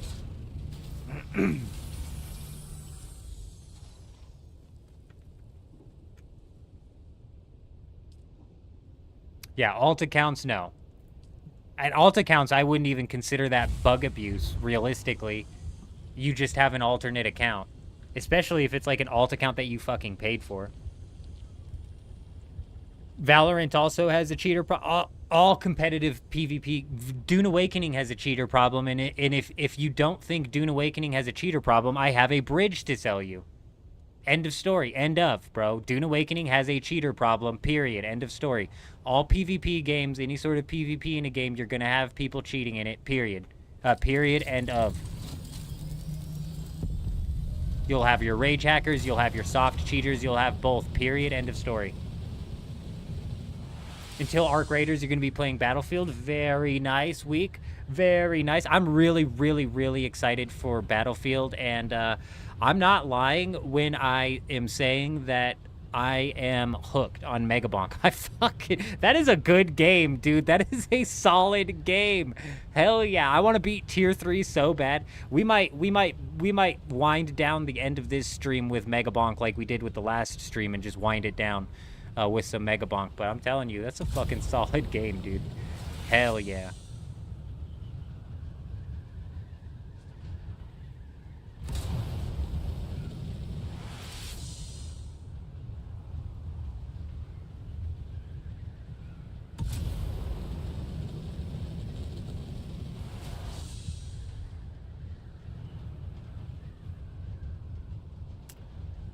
Correct. When I say cheating, John, I'm very much so talking about the competitive advantage type stuff, the obvious cheating. Yeah, I didn't think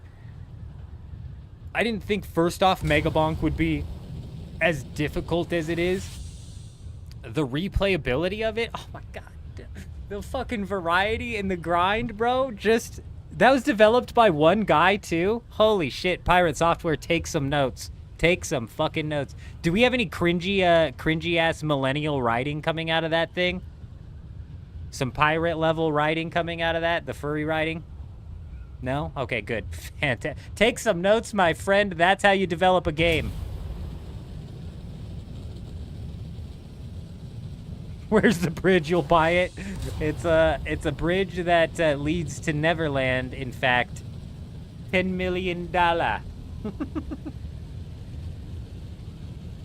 What the fuck is that guy doing? Here's a random event. We got a random event spawning.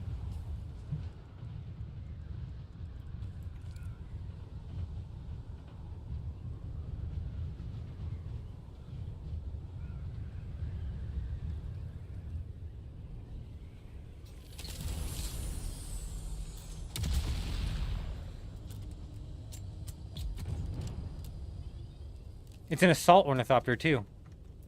Fuck, I thought it was a scout, bro. I would have landed right on him and tried to lasgun him.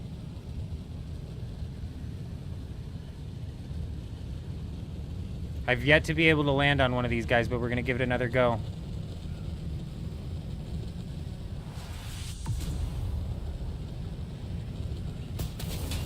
That should have slowed him down. It should have slowed him down.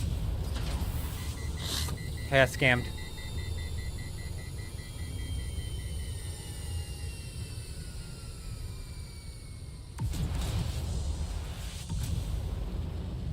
We gotta get way out ahead of him. Hey, fuck you, fuck you, fuck you!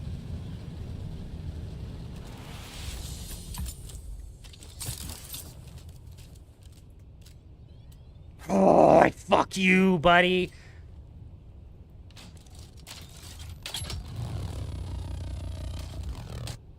Bro, I forgot the las gun has a fucking range on it, bro. That's what we should be pulling out.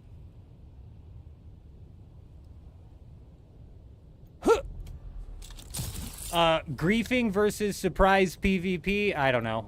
You can consider... Holy shit!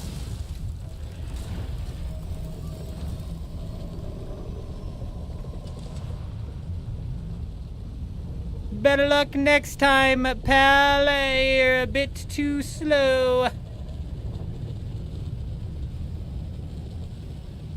Oh, pussy number 2 want to join in, do ya? Missed me?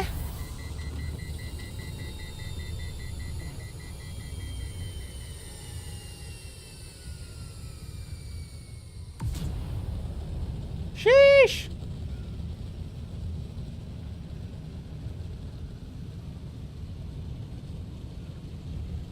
So you're telling me this guy just had 2 assault ornithopters, you know, around the corner ready to defend him? Or is it possible that we're dealing with some people with speed hacks? Could be one way or the other. I'm not saying there's speed hacks. They could have had 2 people right around the corner. They're obviously not speed hacking anymore.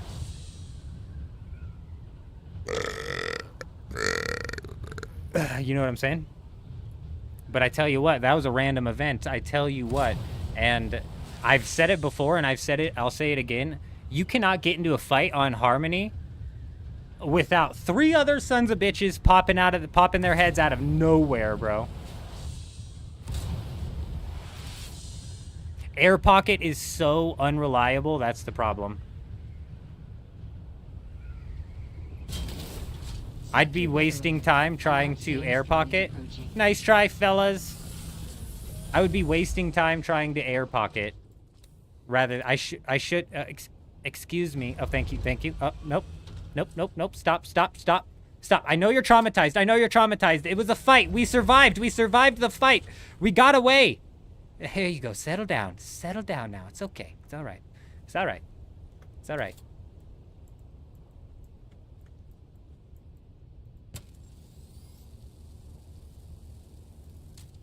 Oh yeah, what were we talking about? Before I got jumped on by those guys?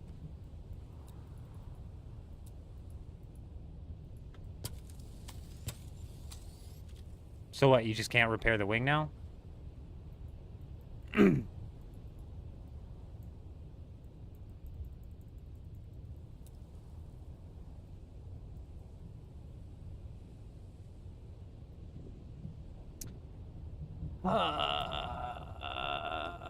Sector weather alert. A large sandstorm is approaching.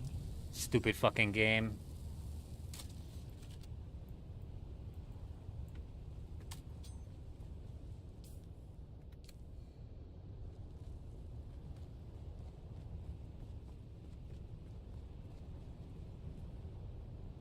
Those were 2 assaults that were on us. Those were 2 assault ornithopters with rockets, Grey Wolf, that were on us. The assault ornithopter that we were attacking left, and then 2 assault ornithopters with rockets showed up. I don't think those guys were speed hacking. If they were speed hacking, they wouldn't have let me get away. I was just pointing out, we were just talking about cheaters, and you should always question every situation. Is it odd that those guys were right there? Yes, it is. Is it proof of anything? No, absolutely not.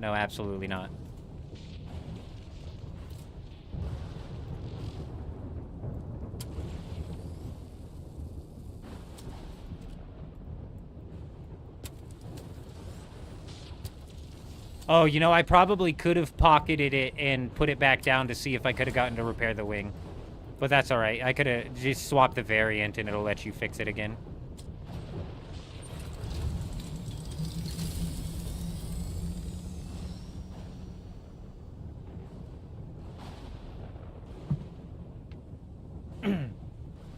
Oh, griefing versus surprise PvP. You could consider what I was doing to that guy griefing. I wouldn't argue with you. Funcom incentivized griefing. That's the only thing that I have to say about that. The only PvP where you can actually gain anything inside of Dune Awakening is when you technically grief a PvE person who's farming. Somebody who doesn't want to engage in PvP and you force them to engage in PvP, I consider that griefing. Now, I don't blame the PvPer for doing it because Funcom literally only incentivizes that form of PvP. That's it. That's the only time you get anything out of PvP. PC just came in today. Is this game worth it? Juan, my man, you came to the right place. I'm glad you asked, my friend. It depends on what you're looking for. What are you looking for, Juan? Are you looking for PvE? Are you looking for PvP? What are you looking for? Are you looking for a survival MMO progression, base building? I mean, like, it depends on what you're looking for.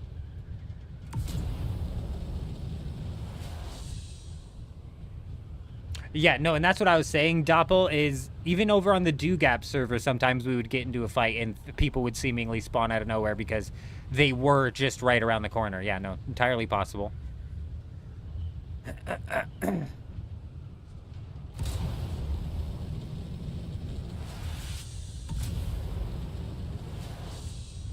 Not huge on PvP, but if it has to be done, okay, interesting.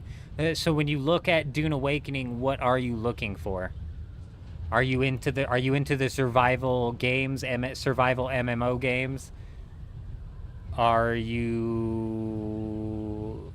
looking for a robust endgame PvE that you can grind for and do really cool things with the PvE system of the game? Because Dune Awakening, man, like, if I'm laying it out there for you and being entirely honest, the PvP inside of Dune Awakening isn't something to really, like, take to the bank as a reason to play the game. And neither is the PvE of Dune Awakening, is not something to take to the bank as a reason to play the game. The progression system, though, Juan, if you're into survival games, if you're into base building games, the progression system of Dune Awakening is 10 out of 10. You can probably get, like Fusion is saying, easy 150 hours just working through the progression system. If you're a hoarder, you could probably push that all the way up to like 300 hours if you're trying to get all of the tier 6 stuff. And you can do all of that in the PvE zone nowadays. So if you're looking for just a solid progression system game to work your way through, hell yeah. If you're looking for that like end game magic, no. No, steer clear. If you're looking for like Rust levels of risk versus reward in the PvP, fuck no. Go play Rust.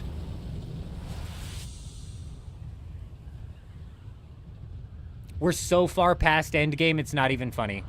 We're at the point of the game, one, where it is it is make your own fun. Dear God.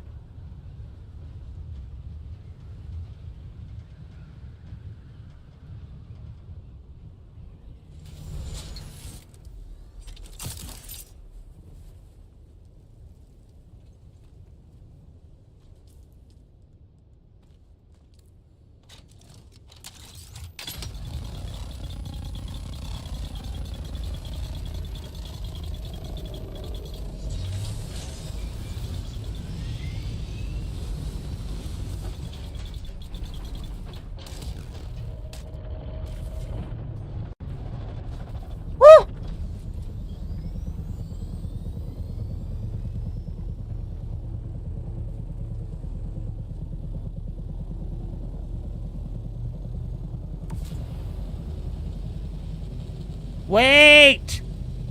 Let me continue to lasgun you!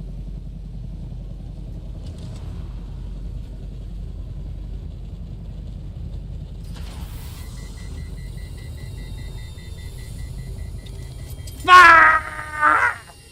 I swear to God, if an assault ornithopter comes in and hits me, I'm gonna scream!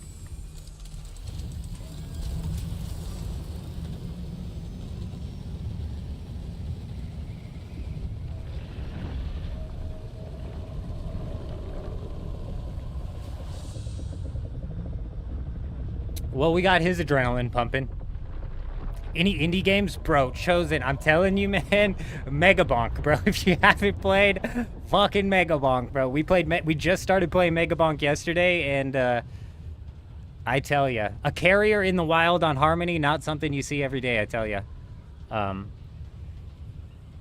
But fuck, dude, I've been thinking about Megabonk like nonstop, to be honest. We're probably gonna wind down the ass end of this live stream here playing some Megabonk if we're being real.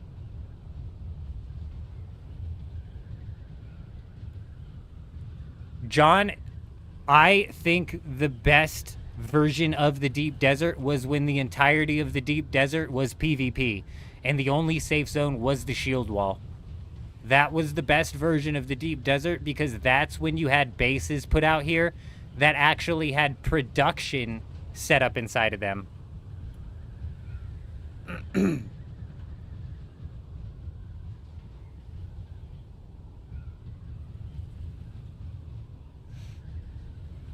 Yeah, as for like other indie games, I haven't really been playing a whole bunch of them, to be honest. RuneScape Dragon Wild's another solid survival that you can get some good hours out of. Less hours out of RuneScape Dragon Wilds than Dune Awakening, that's for sure. And then we've got Arc Raiders coming up, which would be solid. RuneScape is coming up with the Gridmaster, is just kind of like the stuff that I have coming down the pipeline. Here in a 48 plus 4 hours, 3 hours, we've got, so 51 hours from now, we've got old school Gridmaster coming out. We're going to be running a 24-hour live stream, and then on the 17th of October, like a day after that, we're going to be doing another 24-hour live stream. Overlooted is good if you like turn-based. Turn-based? I don't mind turn-based games, actually. I might have to check something like that out. I can get into turn-based games. Any thoughts on Icarus? I haven't played Icarus, but Adam, who is in the guild and was recently pretty deep into Dune Awakening, has been thoroughly enjoying Icarus. Ever since they cleared out the safe zone, or ever since they moved the safe zone all the way to the east section of the deep desert, John, it's killed base rating. You know, base rating used to have production inside of it. Now it doesn't have production, and it's just forward operating bases. And technically, we don't even really get forward operating bases anymore because, technically we don't even get forward operating bases anymore because you can get titanium and stravidium out of the A-row.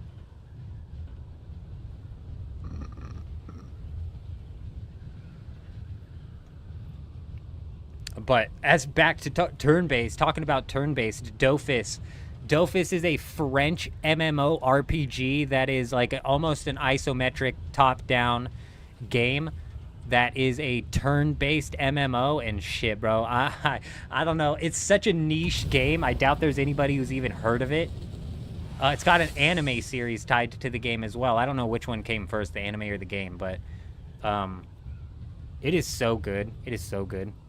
The game. The anime is kind of like a children's anime almost. Yeah, titanium and stravidium is free. Basically killed the forward operating base raids, which were already lackluster to say the least. Now, though, with the schematics out all the way in the deep desert this week, Dofus with a U, D-O-F-U-S. When I was a kid, I called it Doofus, but it's French. It's French.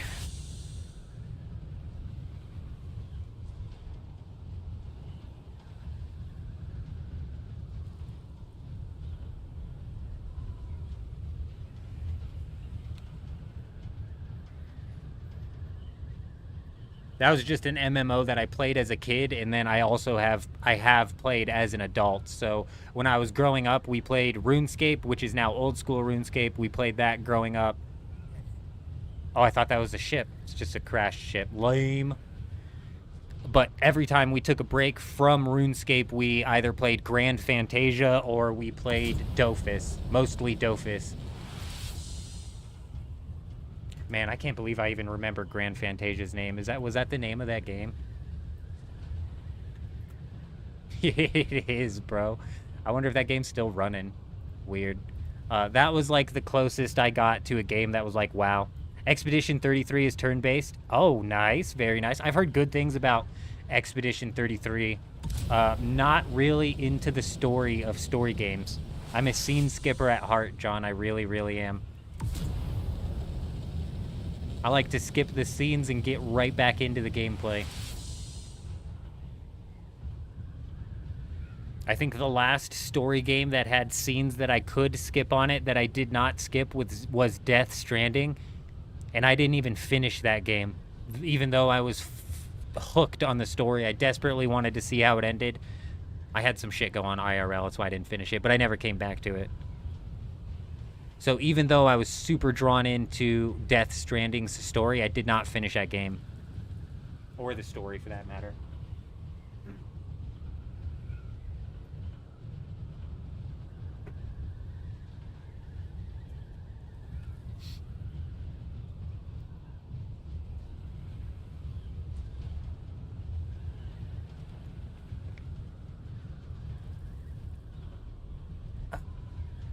Dofus is one of those games that you could play on a laptop, though. Really, really easy on the system type shit.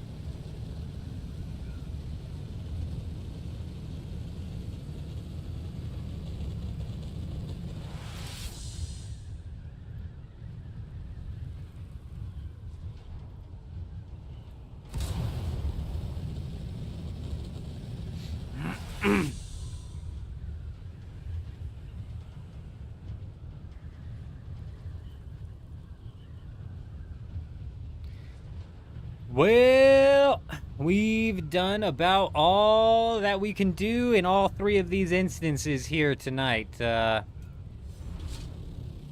We are going to call it here for the Dune Awakening stream. We're going to transition into playing some Megabonk and for a couple hours, maybe wind down the stream playing some Megabonk. Tomorrow, just for all my Dune peoples, so you know. So you're not taken off guard when we swap games. Feel free to bounce out of here. No sweat off my back. I appreciate you. I appreciate you stopping by. Yes, I do. Yes, I do. Tomorrow we're going to be diving back into Dune Awakening. It's the reset tomorrow. I'm planning on building in the PvP zone tomorrow, right after the reset, and probably trying to hold that base down for a few hours, causing some fights and causing some trouble. And then when we come back in, obviously the base will probably be raided, so we'll go back out and put another base out where hopefully we cause some more fights and get into some more trouble, you know what I mean? You just had a fight on F7 that lasted for 2 hours. What? How could you have a fight last that long? Boom! Boom! Boom! Boom, I'm glad you got away, my friend. I'm glad you got away. Oh, they kept coming back. They kept coming back. I see. So with an extended fight for 2 hours, Kel, what's the durability on your equipment looking like? Just curious.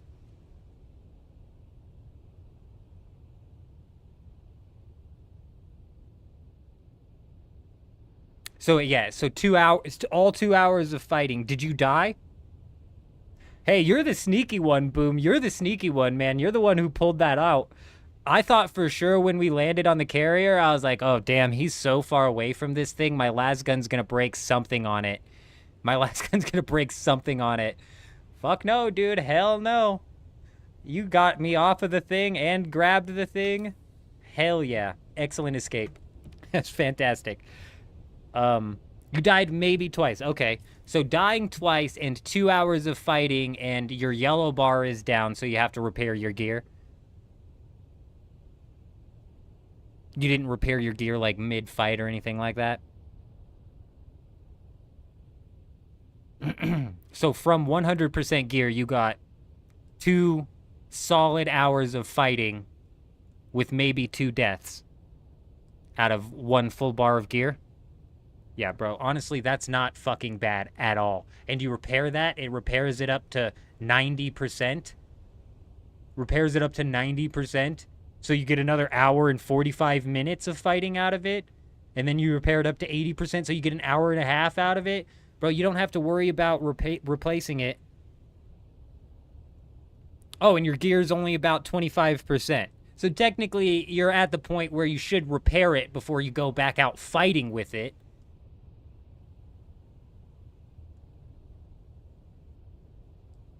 But the yellow bar is at like a quarter. That's fucking crazy.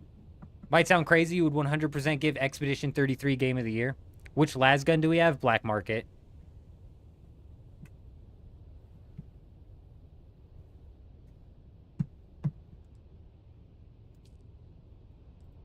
Black Market, but I believe it's our last one.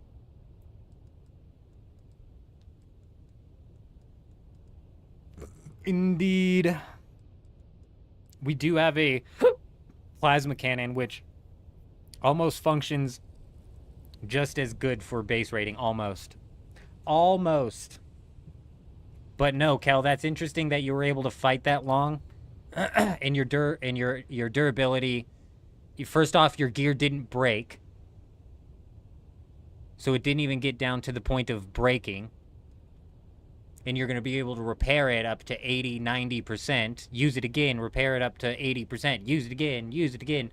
I very much so think that the PvP players are just being bitches. I really, really do. I think that they are just being pussies, and they are just being pussies, just flat out. A little tiny bit of durability is going to be what puts you off of PvPing? Just a little tiny bit of durability is going to be what puts you off of it? It's fucking weird. It's weird. It's weird.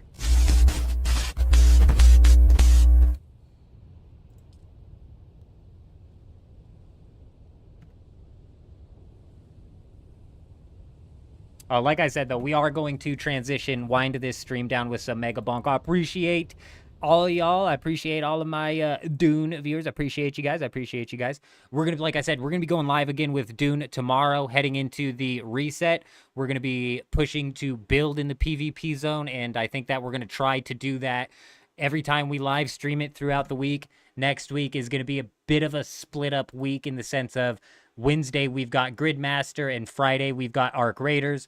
So we've got a bit of a split week coming up here.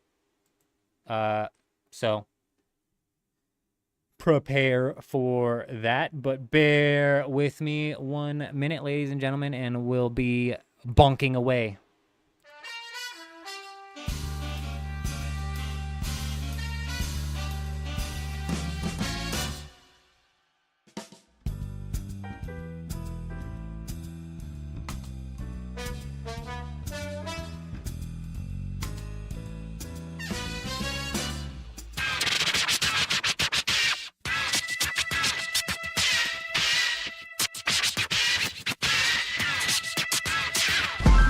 We squad up like 20 deep in this.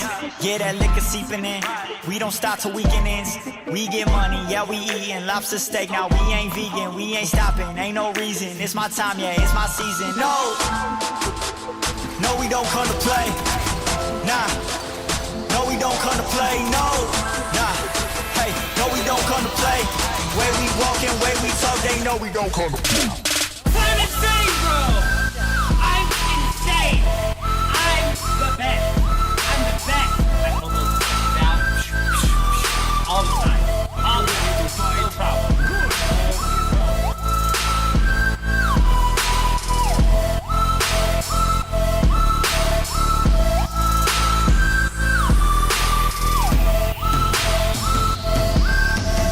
We squad up, brought whole team through. Friend wanna come say, oh please do. You got me, I got you. This every night like deja vu. Ooh, I'm looking steezy. Yo, girl, she looking easy. I know they got this on repeat. Freaking out, I need a DD. I know you see me, yeah. Why you so greedy? Ayy, I know you won't beat me, yeah. Why you so needy? Ayy, I gotta keep it 100. My money abundant, my project is funded. My homie is wanted, but he never done it. We came a long way, now we at the summit, yeah. We squad up like 20 deep in this thing. I pull up in all white ghost, my homie came in the range. We step out, walk up, you know what's up, go straight to the stage. Way we walking, way we talk, they know we don't come to play, no. No, we don't come to play, nah. No, we don't come to play, no. Nah, hey, no, we don't come to play. Way we walking, way we talk, they know we don't come to play.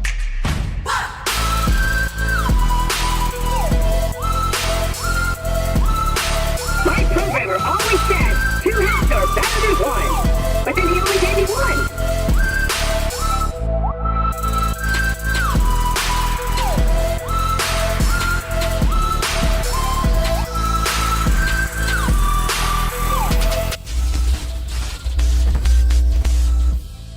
We did it, we did it, we did it. We managed to get everything swapped over in the matter of 1 intro song. Hell yeah. Hell yeah. As you can see right now in the bottom left, we're rank number 103,333. We're going to be rank 1 by the end of the hour. I'm feeling lucky. I'm feeling ultra mega. Yes. Yes, indeed. Yes, indeed. What's up with all these people? What's up with all these people being the ranger? Noobs. That's what's up with all the ranger. Obviously, the best player in the game is Senor Boosh, as they say. Mr. Boosh is unbeatable. Unbeatable. World record coming in. Give me a minute. I'll be right back.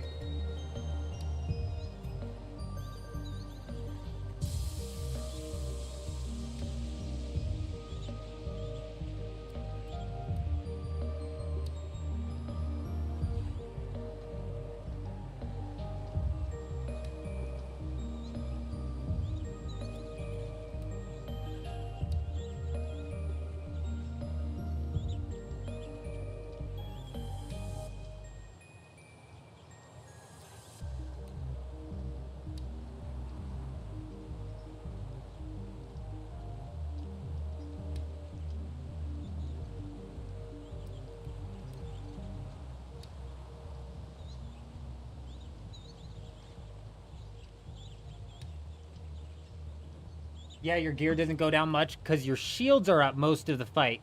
So shield and battery gets cooked. Ah, that's interesting. That's interesting information to take note of, Kel. I'm glad you brought that up. That means that the adaptive Holtzman shield and the young Sparky power pack are probably going to be two items that do a pretty damn good job at holding their value, considering those will need to be replaced the most. I like it. I like it a lot. All right, time now to mega win. We're gonna beat tier 3. I'm feeling it. We should have beat tier 3 last time. We got scammed. Mega scammed. Yeah, Sparky and adaptive is gonna definitely be it. It's definitely gonna be the play.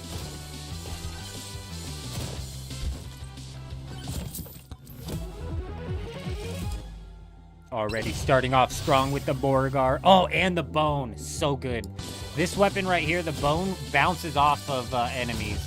And once you start getting multiple projectiles going, it can be a very good crowd control weapon.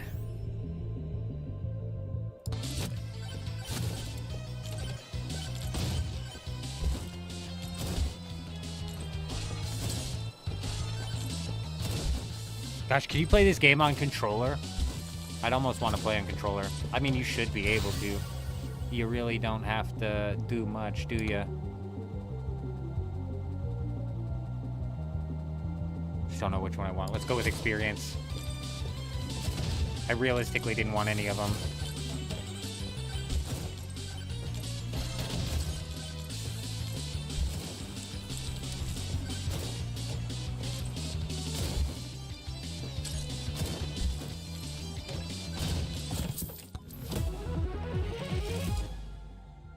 Curse an enemy, dealing 30% of their maximum hit points every 30 seconds. Piece of cake.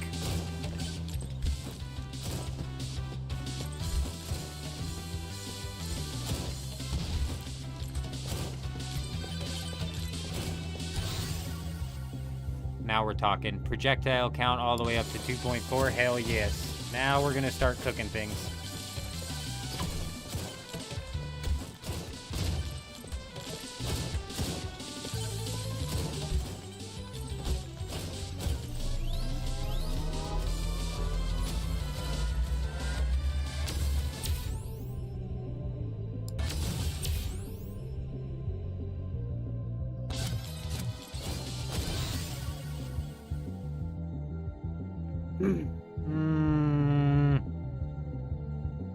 Let's just go with experience.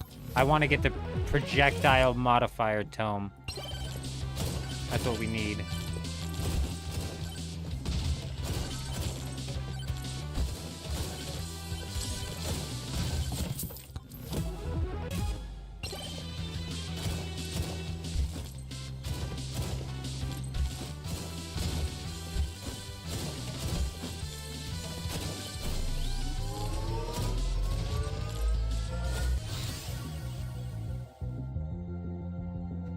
Almost the damage tome, but we're not going to do damage.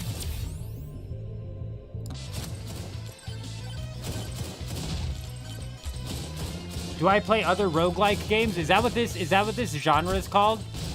I have before previously. It's not like my favorite genre in the world. Not many of them have that like hit that this one's done. This one's hit me hard, and I think it's because of the unlocks that you could do and stuff like that. So you're unlocking items, you're unlocking characters, you're unlocking weapons and tomes, and it's like the difficulty of this also took me by surprise.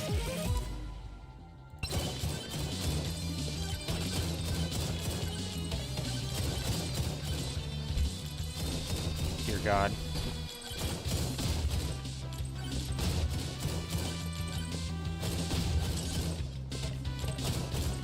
Roguelike is restart completely after every loss, and roguelite. Oh, I see.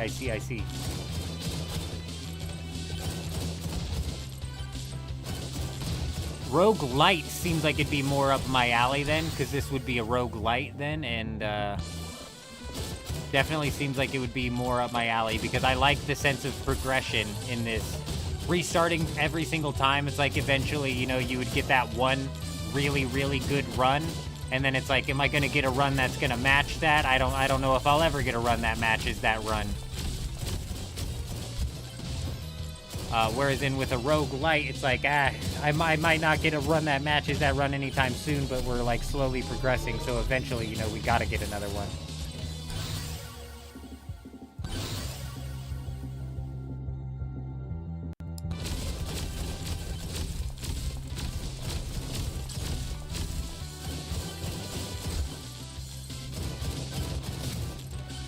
Oh yeah, bring me that experience. Here we go. We'll go with the cooldown tome.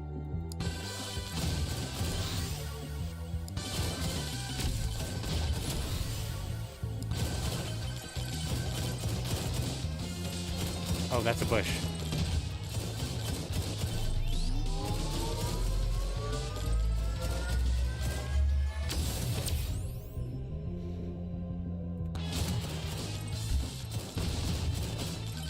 Overlooted, you were talking about earlier, is a roguelike. It's a good cheap game. I think it's like $5. You played like 15 hours or so. Yeah, these are solid, kind of just like fun games to get down on. And there's been a few that I've gotten down on. It's not like my it's not typically my go-to.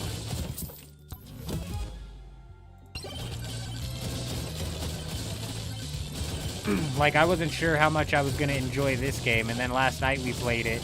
And literally, I was just thinking about this game as I was laying down even. I was like, holy shit.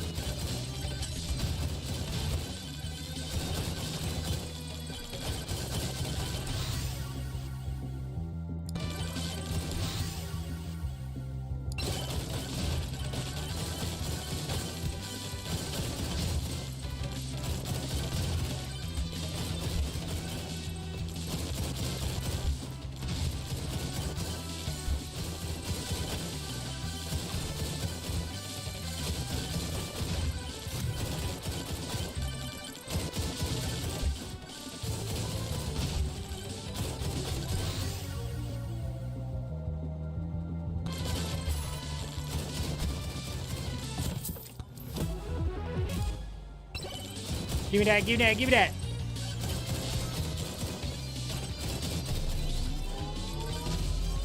Bro, my AC unit is not working anymore. It's just pumping in hot air.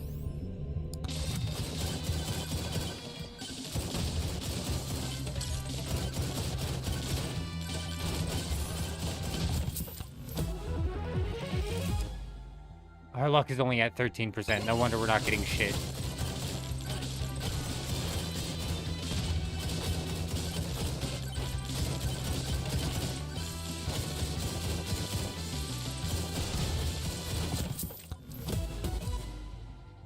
Yeah, 20% damage at the cost of 5% maximum health. We'll take that.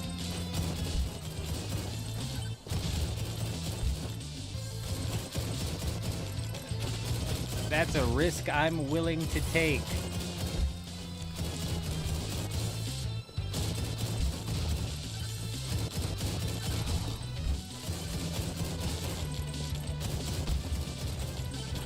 Four minutes left? Okay, it's plenty of time, plenty of time.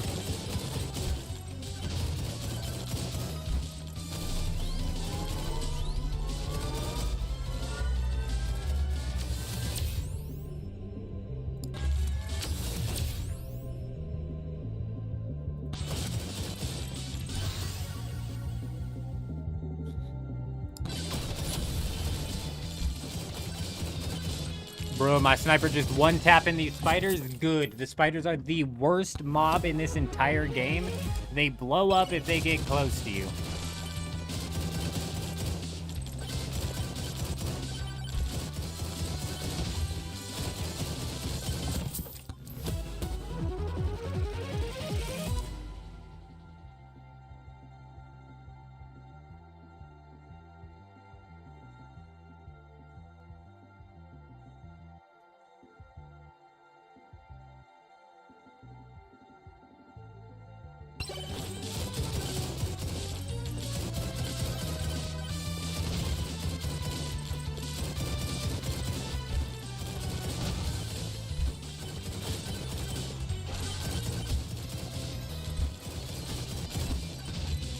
3 minutes left. It's about time we go hit this boss. We are looking wildly underpowered for tier 2, though.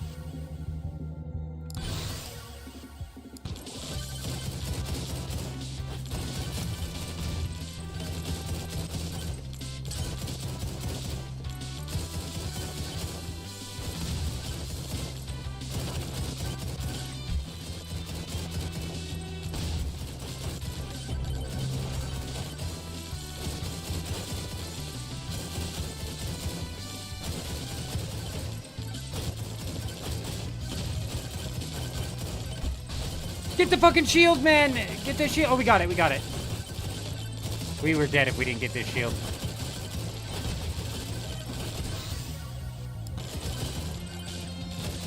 Oh, big money, big money, big money. We didn't get it. Oh! Oh, we worked ourselves into a dead end here. We're in trouble. Crab Champion? Oh, man. Was that a roguelike? Or am I thinking of a different game? Am I thinking of the crab fighting game?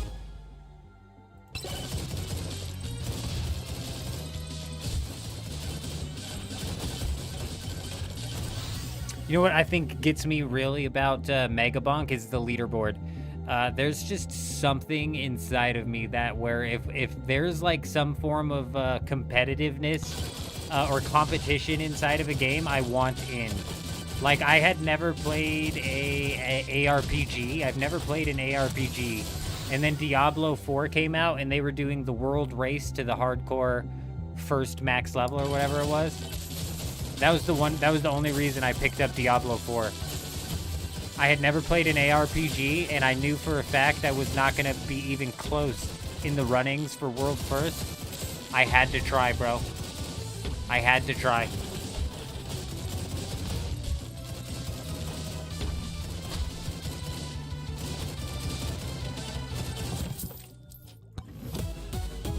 There we go. That's what we needed. Yeah, some juice.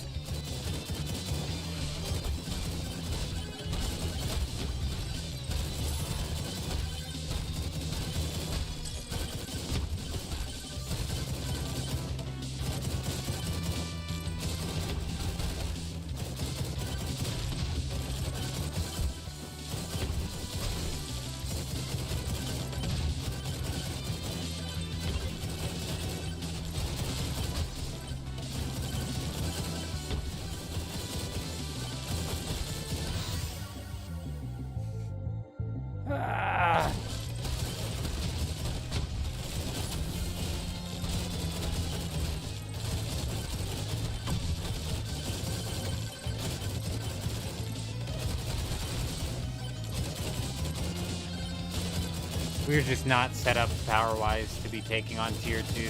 What sucks about this. We should be able to clear this fine, but we are going to be screwed inside of tier 2.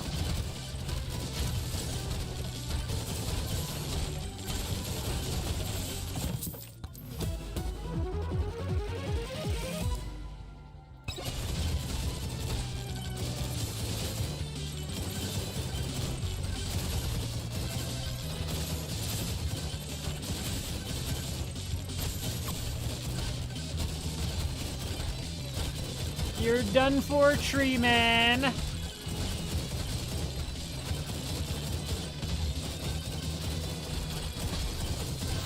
Oh, now you're really done for. We got this power up over here that's got. Oh! Get it! Now you're done.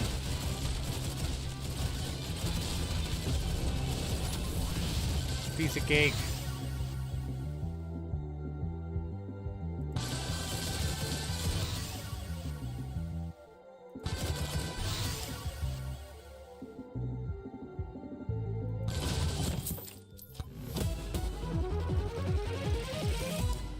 Gosh, another one of these? That's another, so that's 15%. Fine, we'll take it.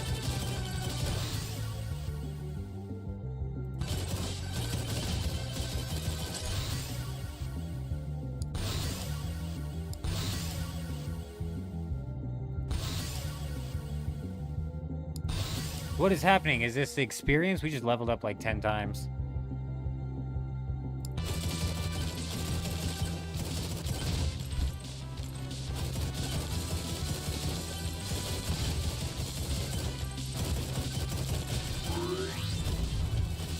Alright, we're not prepped for tier 2, but here we go. Let's see if we can pull it out.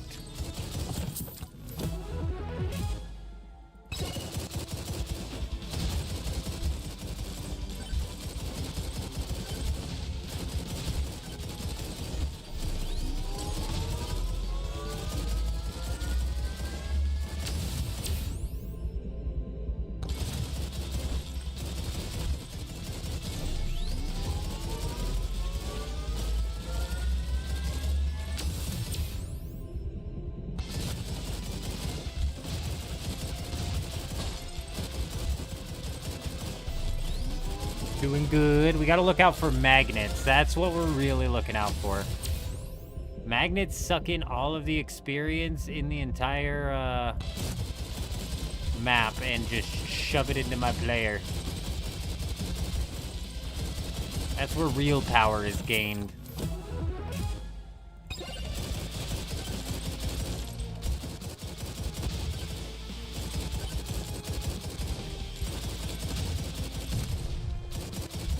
I don't know where the hell all the enemies are.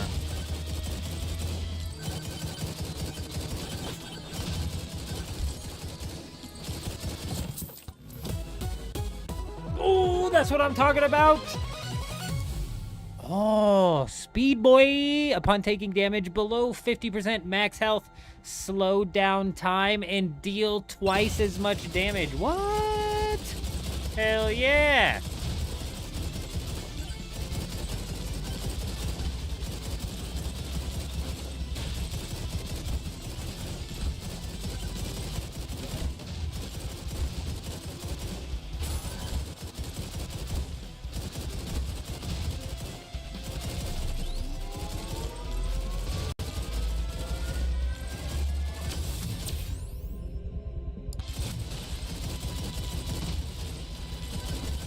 Oh, there's a magnet that we needed. Oh my gosh, the knockback shot that skeleton all the way across the map. I don't know if you guys saw that. More knockback? I think so.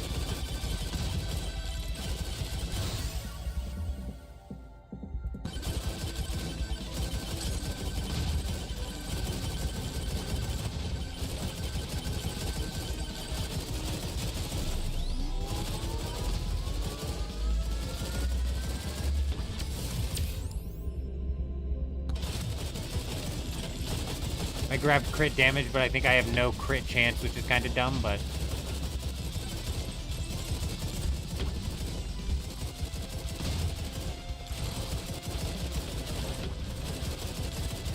Nice, another magnet, and a guy with a... Oh! A hat.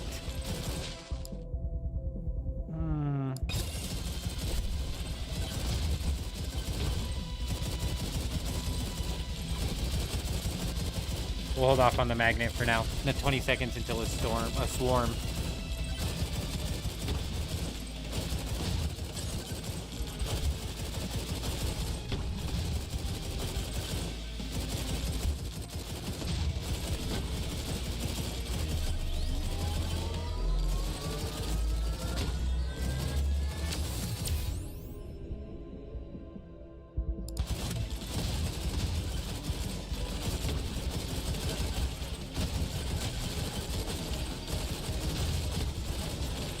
Oh God, no!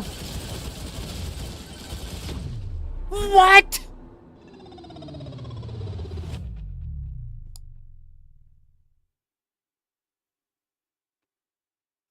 All right. Fucking scammed.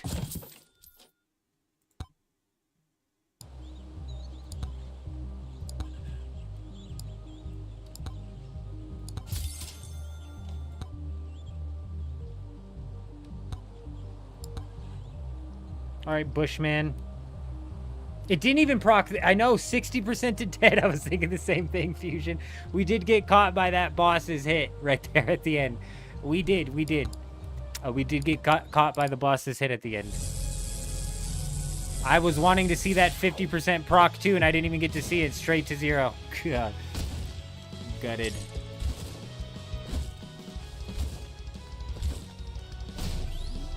That's alright. We were not very powerful.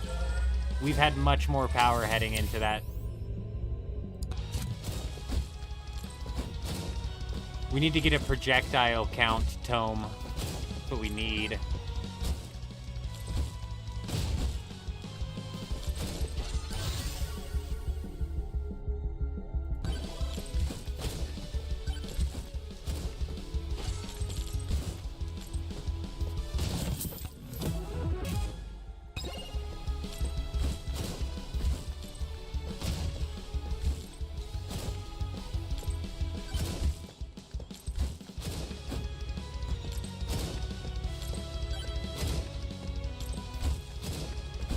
Bro, where's all my shrines at? There's a couple.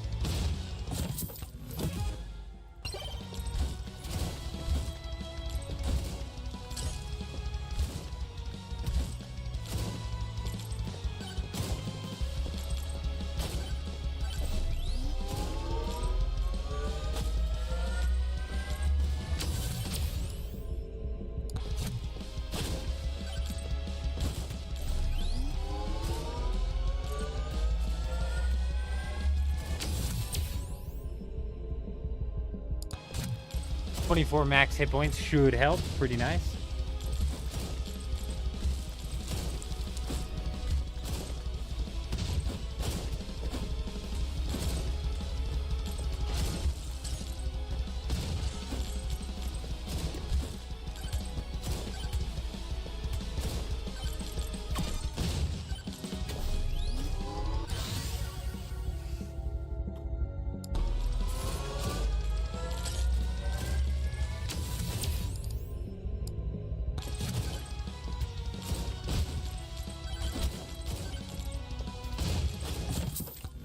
Double shrine, good. Oh, all the way up.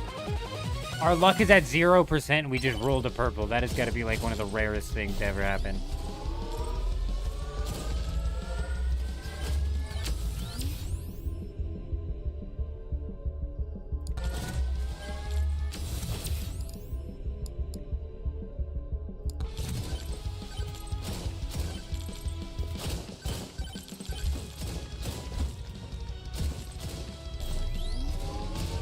We got no totems last run. We just keep getting these shrines.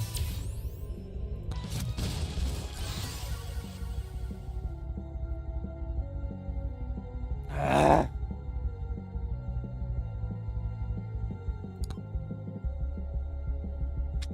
Dude.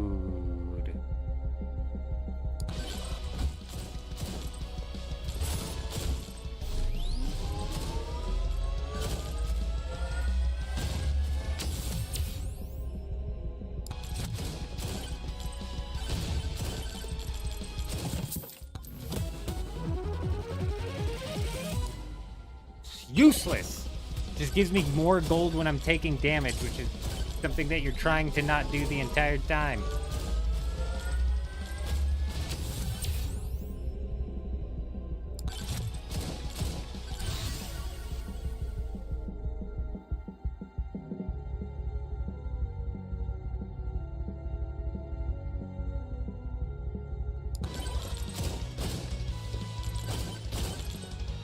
Man, Yurzum, I'm telling you, my man, for $10, $10, and with Steam's refund policy, I think you'll for sure know within 2 hours whether it's something you're interested in playing. But I'm telling you, you'll get one round going and you'll be like, oh, I see now.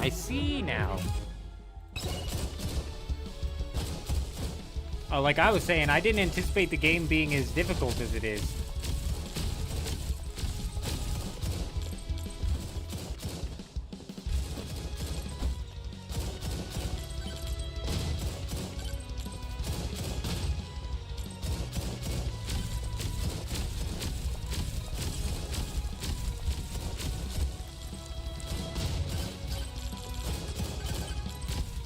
No! No, music, I need you to pump me up. Music, pump me up. Come back to me, come back to me, come back to me.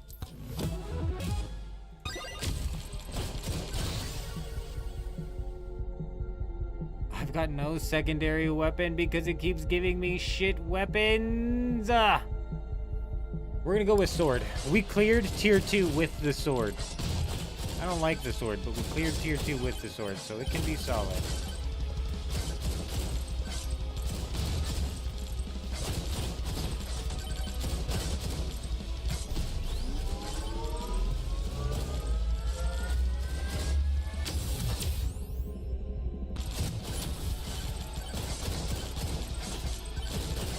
Oh, we are fucked here. We're actually fucked here. Oh no! No! Yep, that was my bad. It is kind of like 3D Vampire Survivors. I've never played Fun on Deck. 3D Vampire Survivors probably a decent comparison. I never played though. I know that one was another one that was popping off. There's a ton of achievements. There is. Yo, Eurism, the grind is actually real, bro. That's the other thing that's got me more interested in this game than I thought. You know, I was interested in this game right over here. Global leaderboards. You know what I'm saying? We want to fight to be number 1, obviously, always. That's all I'm ever doing is fighting to be number 1. But the difficulty, the RNG, the unlocks, the whole system, just all in all, fucking well done, you know, well put together. A solidly thought out game. It says Megabunk, no refunds. So I might have been wrong about that. I don't know if they can do that. I don't think they can do that. A guild Megabonk high scores competition? Yes, not a bad idea. Not a terrible idea. I'm not positive. We don't have a whole lot of polyerism. That's why I'm saying when Grey Wolf was asking, you know, is there going to be a sign-up sheet to play together with Arc Raiders? Like, no. No, it might be saying no refunds because I'm past the 2-hour mark. Yeah, you know what? Isn't it kind of inspiring to see a single dev fucking have such a success like this? You know what I'm saying? Like, hell yeah, good for that guy. That guy, fuck yeah, good for him. Hell yeah. I'll be right back.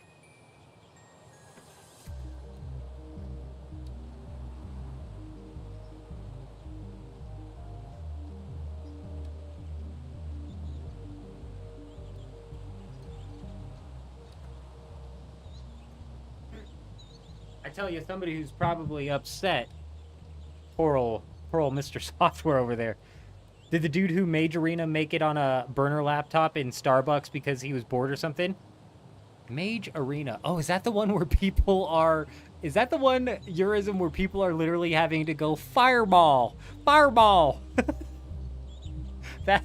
Bro, I was actually close to downloading that one too. That one looked like some stupid fun to get into, you know?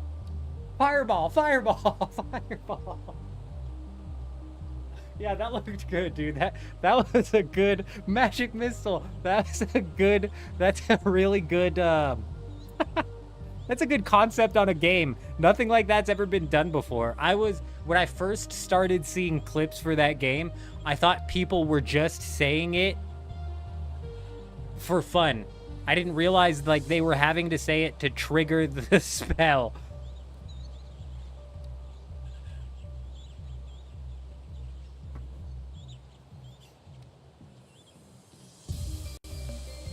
That's a creative idea for a game right there, I tell you what. Everybody on the leaderboards right now is playing as Robinette, and I don't know why. Robinette, I'm assuming, spawns with the arrows. So there's got to be, like, something special behind her. Oh, finally, a Tiki Man.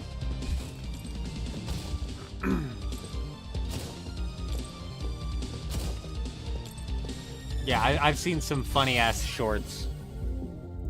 I've seen some funny-ass shorts from that game. I was close to downloading that one, too, just as some, like, stupid fun.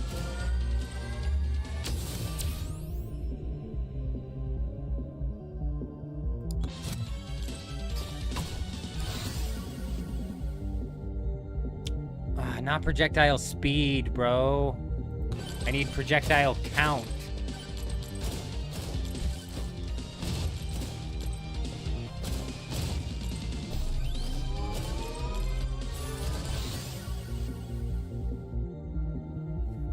We did lightning and I didn't like it. We did lightning and I didn't like it. Quantity tome, that's what I needed right there. Now we're cooking. We'll go with knockback.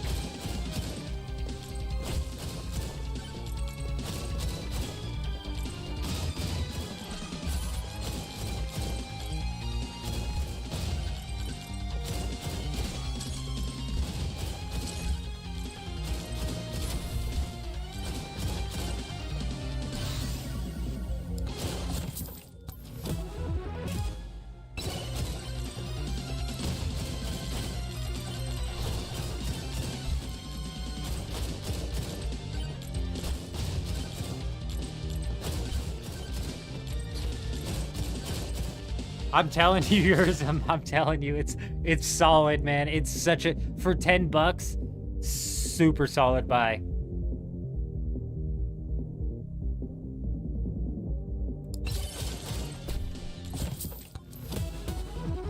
Goated game for sure. Goated game. Makes me wish I played Schedule 1, man. Schedule 1 was an indie game that I missed out on. I think we were pretty balls deep in playing Dune Awakening when Schedule 1 came out, if I'm not mistaken. We were still in the honeymoon phase of Dune Awakening. Fuck, dude, we're doing so good. We've got the cooldown tome, which increases our attack speed, the projectile tome, which increases the number of projectiles. We're gonna now pick up the bow.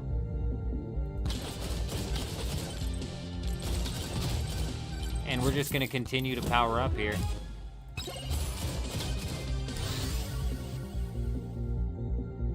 Crit chance is a really solid one to hit on the bow. Yeah, I never gave Schedule 1 a shot.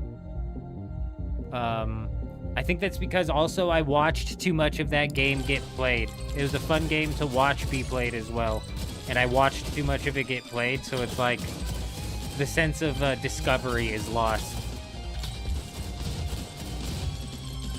Like if I already knew all the end game meta strategies of Mega Bonk right now, it'd be kind of the same thing, a little less fun. Where I don't know anything right now, dude. I don't know. I literally don't know squat.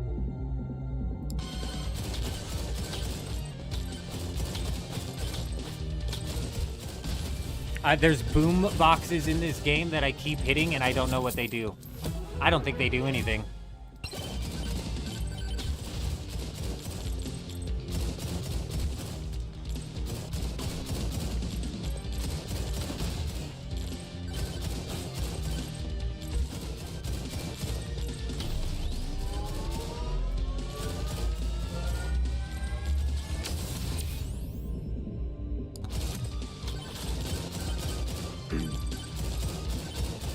The depth inside of this game is another bit that's shocking and surprising. Each of the different, with all the different characters and the different weapons and the different tomes and stuff, there's a bit of some depth here.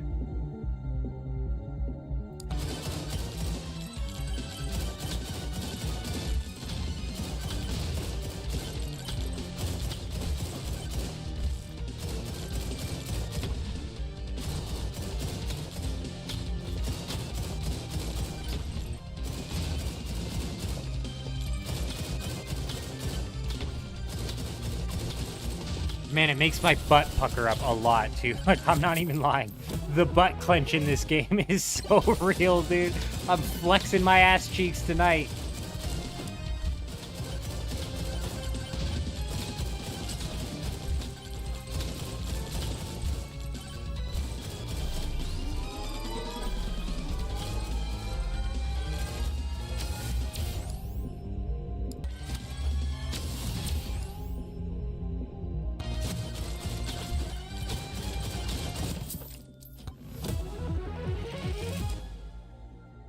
Forbidden Juice, increasing the critical hit chance by 10%. Hell yeah.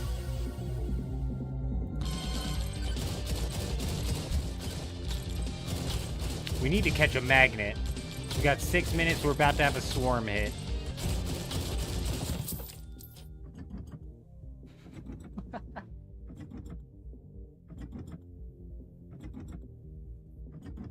It actually is Eurism. I think it's been since the start of Dune Awakening since I've had a game that I was thinking about as I was going to sleep. But last night, after we got off of the live stream and stopped playing, I was only thinking about Megabonk, dude. I was.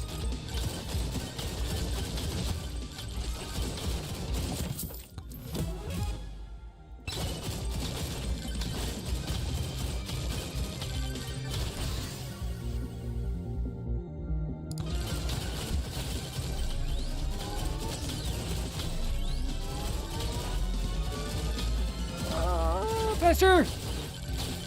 No, I'm gonna die! We're good, we're good. Get the burger! I don't know what burgers do, actually. Plus 2% to chance spawn a burger. It doesn't fucking tell me what it does. Thanks, it's so good. So helpful. I'm telling you, it ratchets up the intensity. I've yet to get to tier 3.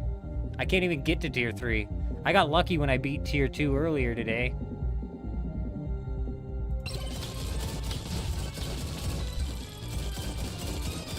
The swarms ratchet up, the whole game ratchets up the intensity, I'm telling you.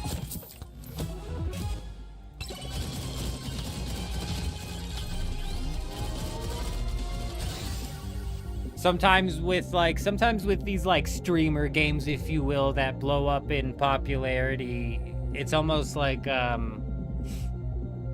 is it really, you know, is it really that good? Is it really that worth it? Bro, it's worth it, in my opinion.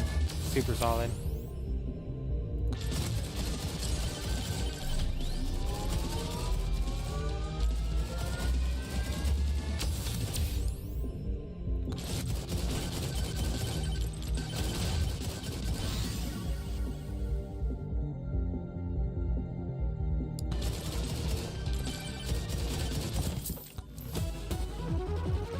There we go. Idle juice, the longer you stand still, the more damage you deal. Very nice. Not often you're standing still inside of this game, but we'll take it. Purple coming in. What's it gonna be? What's it gonna be? Ooh, spiky shield, plus 2 thorns for every 1% armor. Also gain 10% armor. Cool.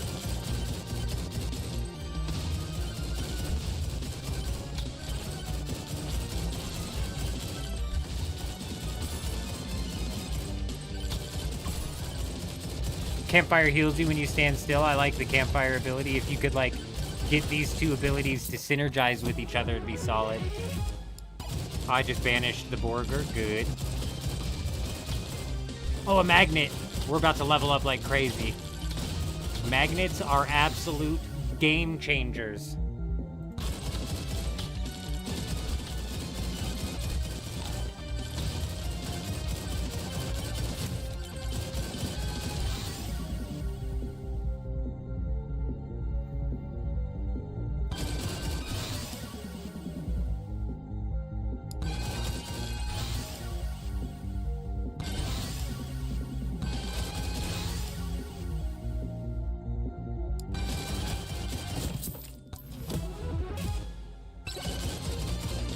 Hell yeah! The magnet's a game changer.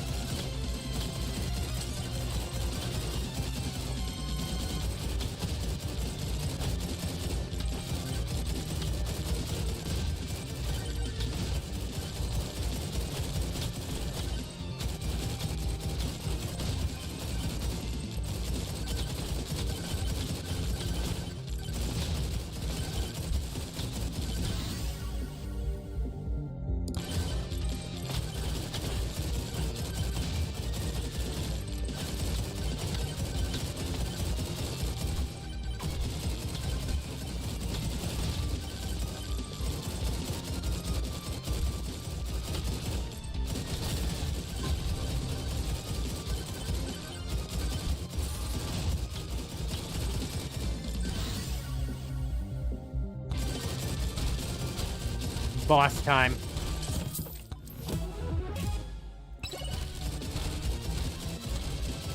Oh dear!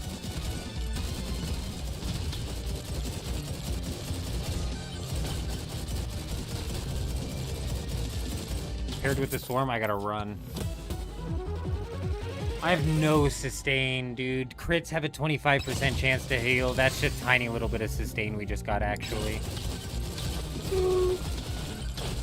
I threw it, man. I threw. I had no sustain going. Fuck, bro.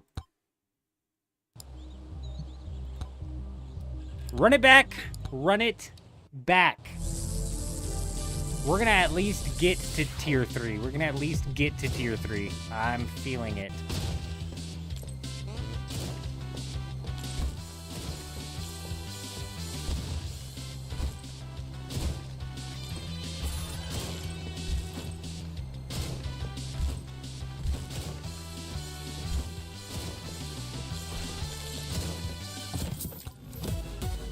No way we just pulled a purple off the bat.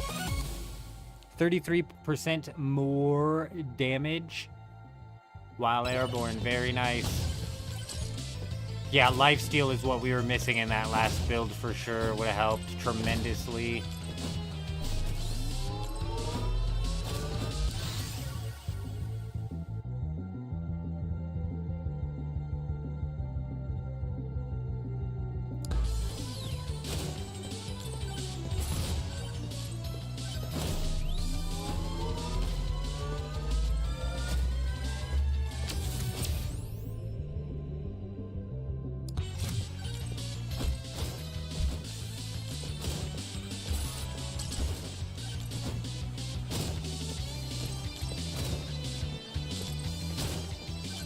Excuse me, Rock.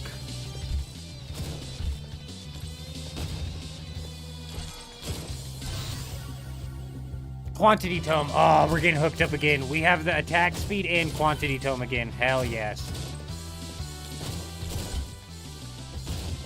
Oh, what the hell was that? Hype me up, music. Hype me up. Come on, don't you give up on me now. I had a bug land on me. It could have been a spider. I don't know what it was. Something landed on me. God, what a fucking run killer, bro. The run killing spider. Fuck me. I don't even know if it was a spider that hit me, bro. It could have just been a moth.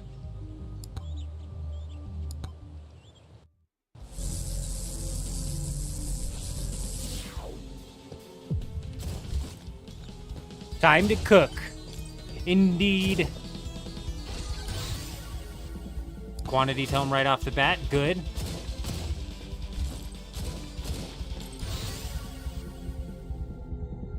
Good. I want the HP regen, but we need luck.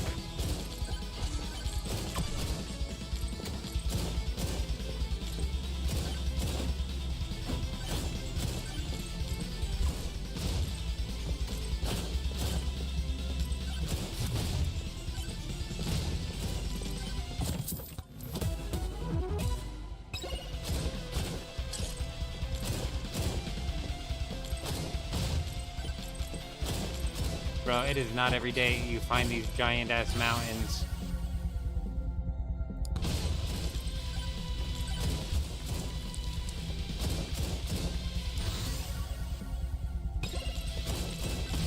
I really like the ghost item that you can pick up that makes it to where when you interact with other items, it summons ghosts from them that then kind of like chase down and attack anybody in the area.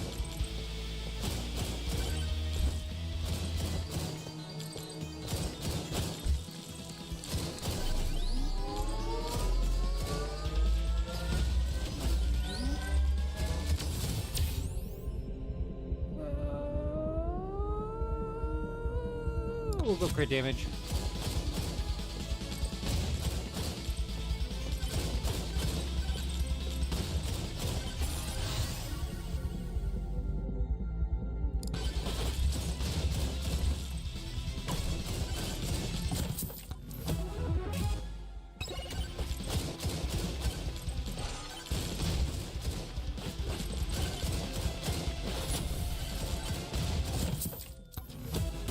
Very nice.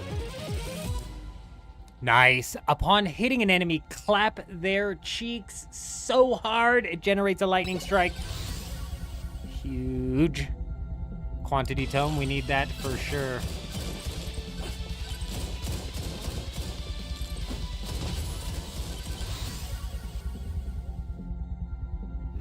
Oh, lifesteal tome. It's not attack speed. I mean, like, attack speed is almost essential, but lifesteal is good as well. Incredibly important, as we learned last match.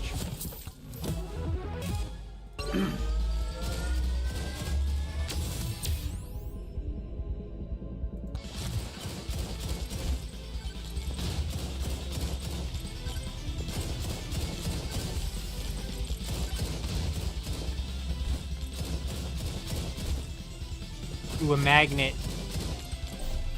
It's gonna be good for us.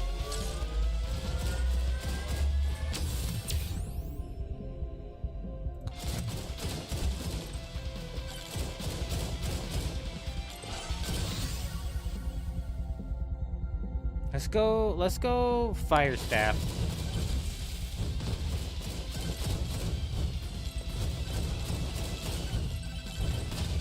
Hell yeah, another magnet.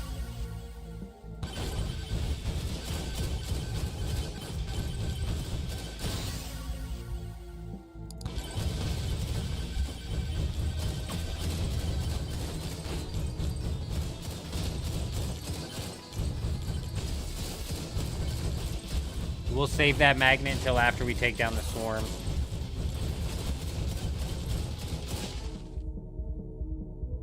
Regen? HP regen? Good. We're gonna be cooking on the sustain this time.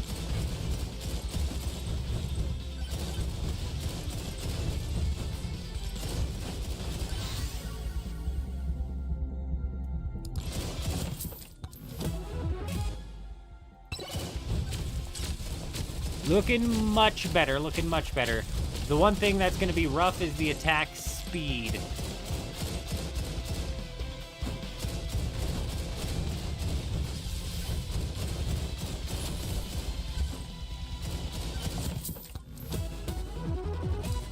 Oh, hell yeah. Crits have a 25% chance to heal. Yeah, we have a lot of separate routes of sustain on this, which is good. In tier 2, though, it does kind of turn into a DPS check.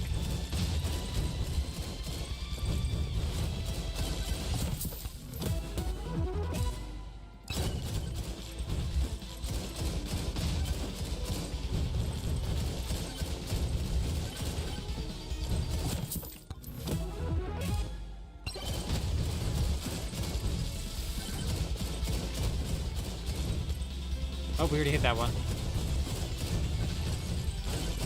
Alright, we're about to have the swarm. Let's try and work our way back towards that magnet over on this side of the map.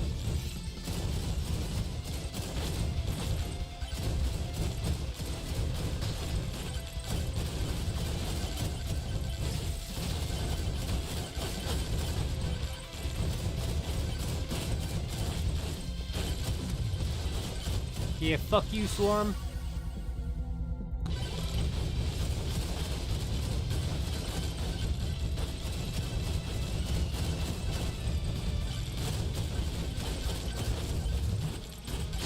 Oh shit!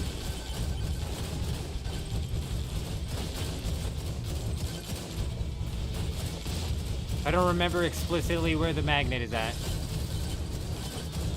There it is.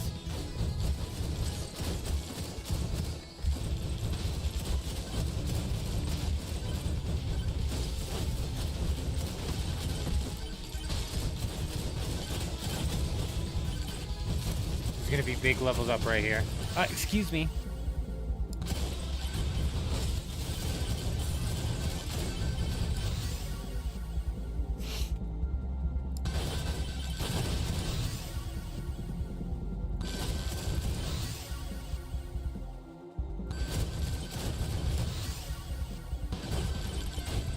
Mega levels.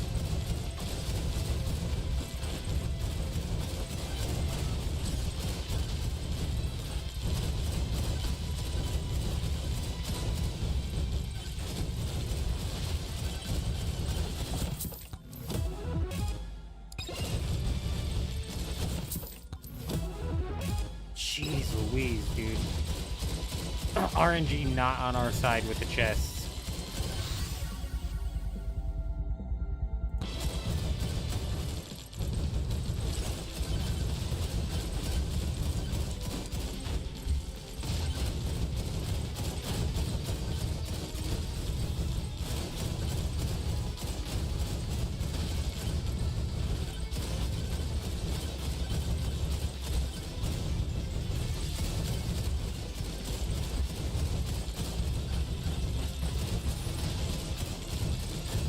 that red thing? Oh, it's a difficulty increaser. Nope, nope, nope, nope, nope.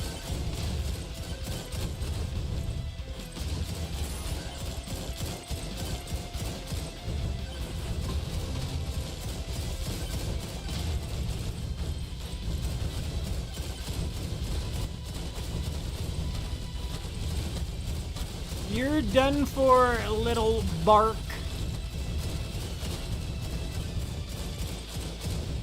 Oh! Lucky shot.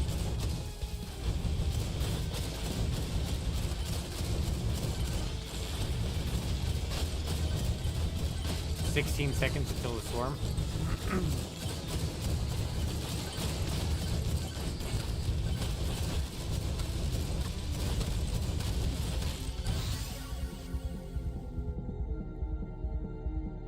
I need damage, I know. I know. We went too heavy on the sustain. We went too heavy on the sustain. The attack speed is killing me right now. Oh, a nuke. We'll take that. We'll take that. It's gonna help with this swarm.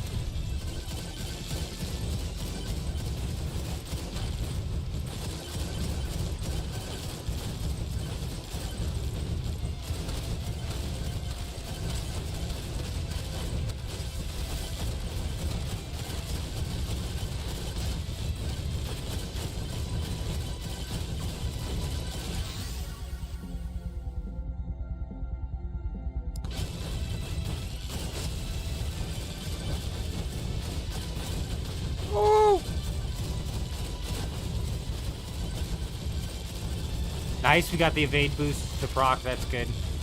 Gave me a little bit of a distance. We're doing fine, we got plenty of time. I think the swarm is done.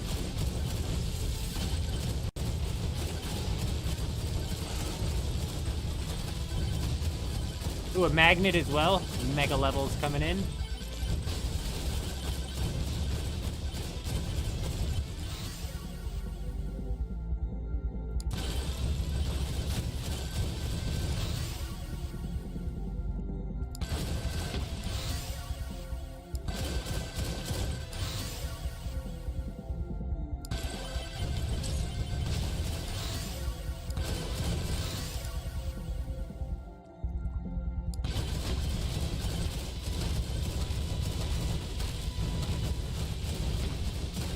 Please!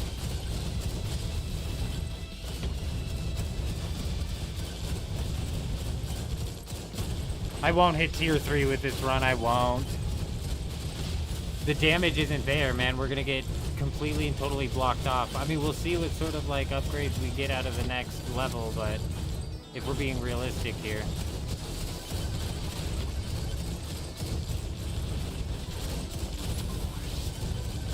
Got him, we got him, we got him!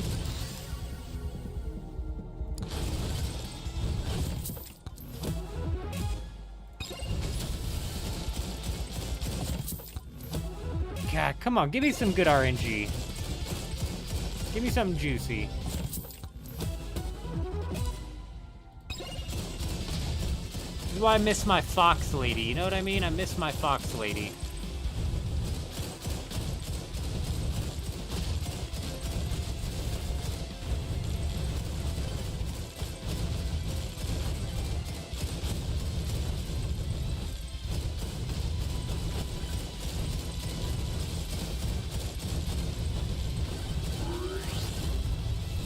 Let's ride.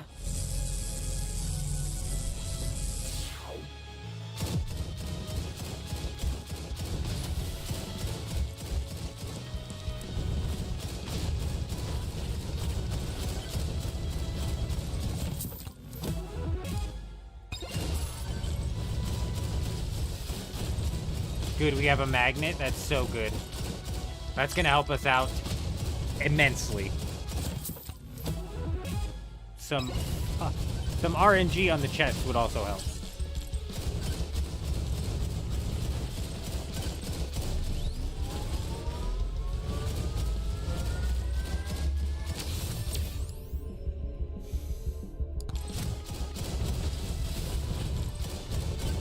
Anything attack speed that comes out of those, we've got to pull.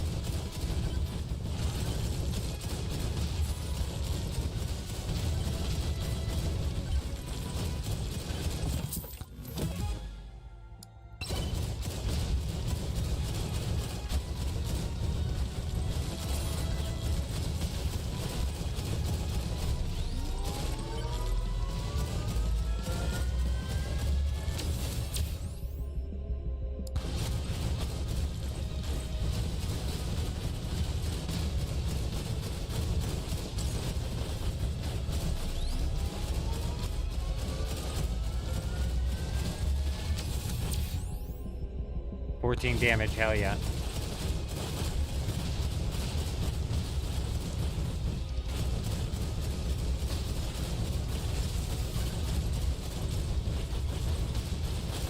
Oh, that power-up we need. We'll hold on to it, leave that there, maybe pull it when the big guys come on the swarm. Or when a big boss comes.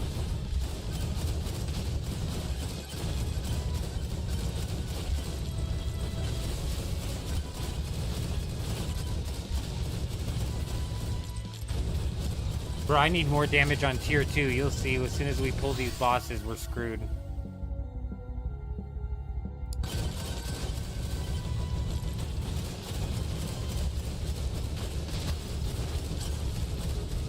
Like 54,000 health, bro. There's no way. And the boss is 500,000 health on this one.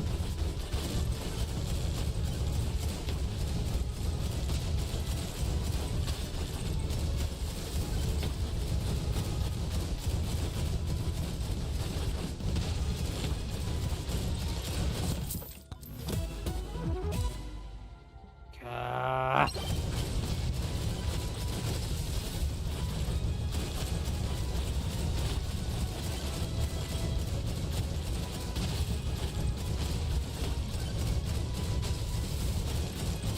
$20 seconds.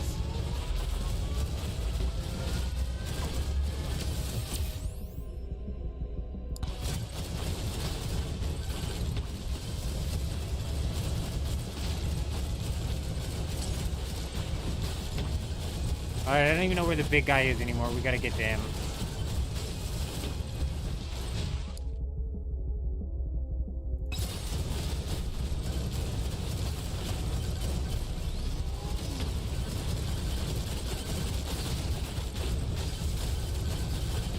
Holy shit! Holy shit!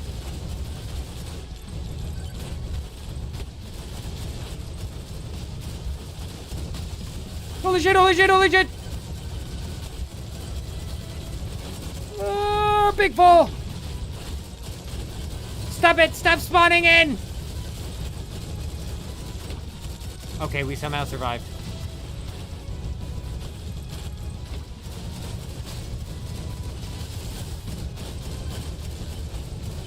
Ah!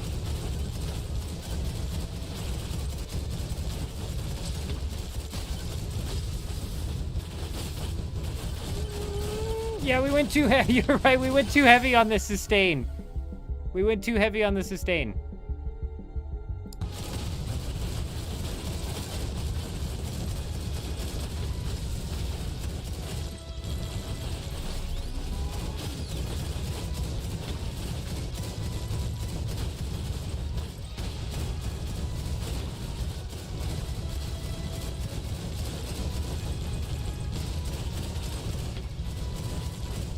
We took no fall damage there riding the wall. I'm a genius.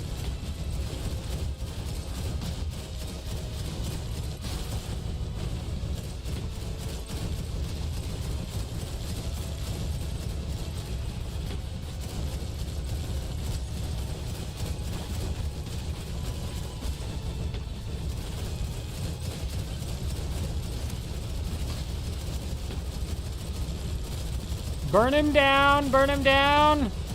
Bro, I couldn't even fucking burn him down when I'm powered up. Like, we are just,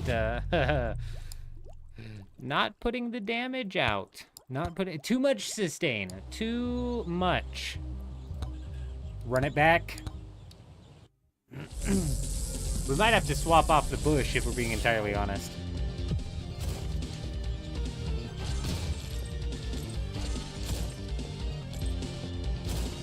Oh, we just need that perfect lineup of RNG. I'm feeling lucky.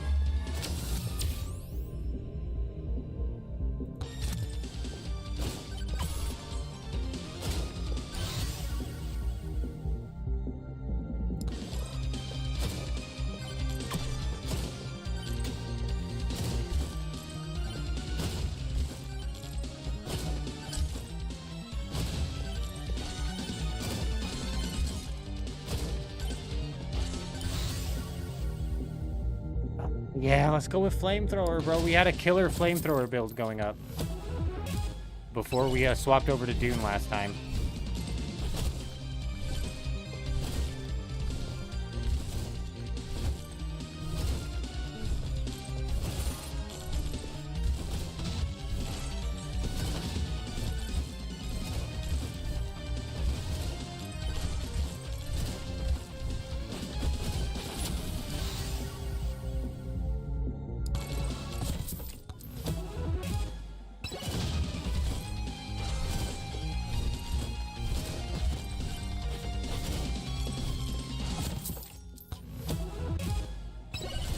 Do that, do that, do that. Look at double totem here, double thingy. 2 in 1, 2 for 1.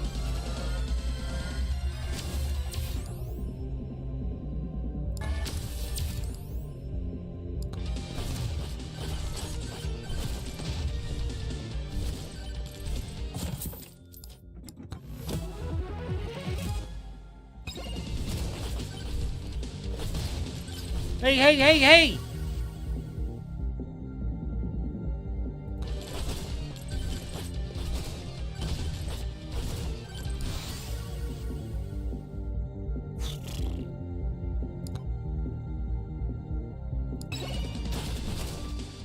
None of those were good.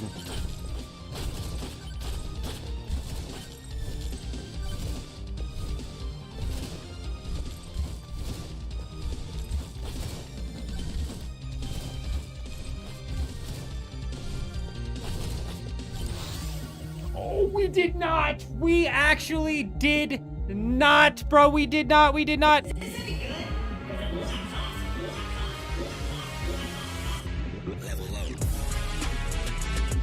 Hey! That's what I'm talking about. That is what I'm talking about right there. Yes, sir. Yes, sir.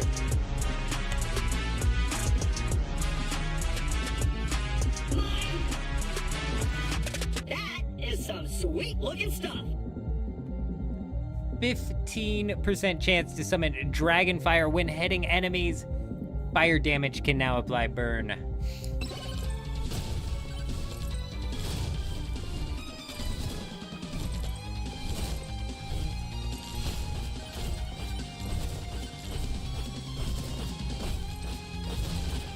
Oh my gosh, the firewalls that they walk into can also apply burn. Oh, oh, oh.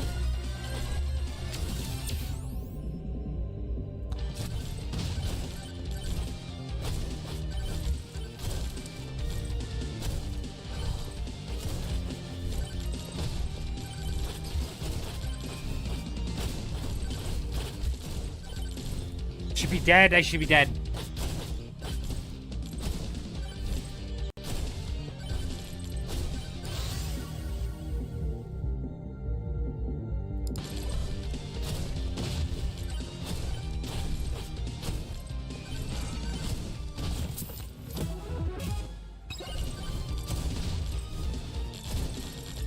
We need to find a magnet.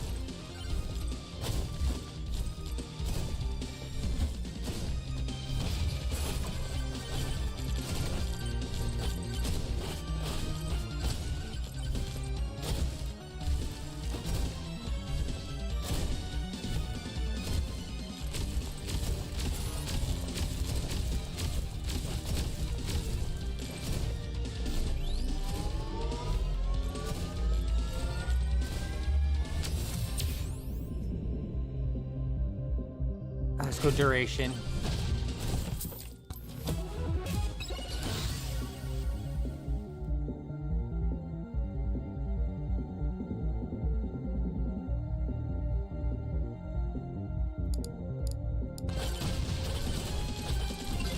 Come on, dude, please.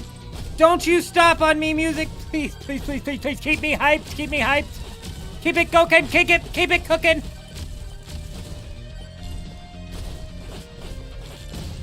Ah! I love how the music slows down as you're dying, dude. It's so good. That's such a creative choice.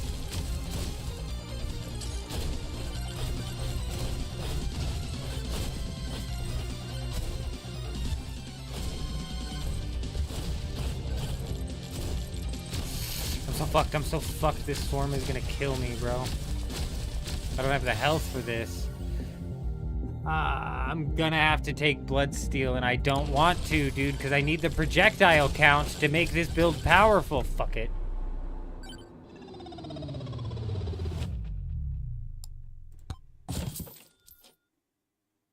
Avoid taking fall damage 10 times by hugging walls. Oh. Here I thought we were taking advantage of a bug. No, that was a quest. Interesting. Very interesting.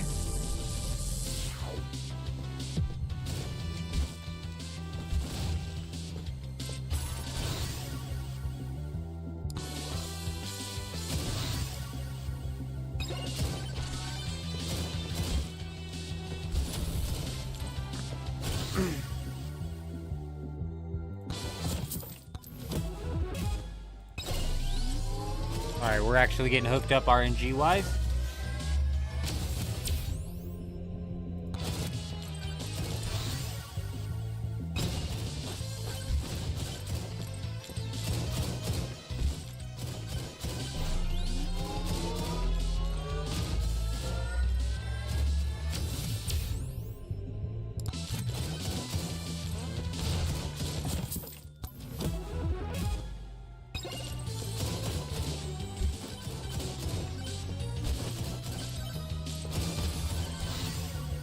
Yes, we got a bone as well. Fuck yes, dude. Okay.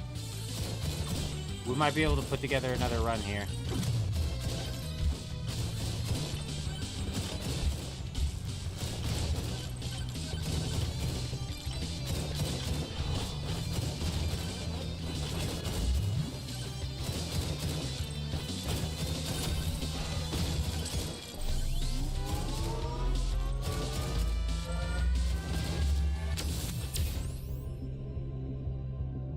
Let's go size.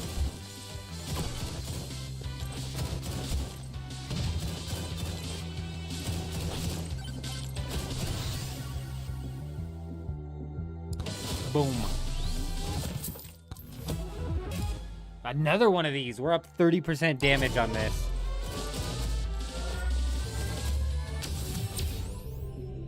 Movement speed. That HP regen might have been nice, but I think we'll be alright.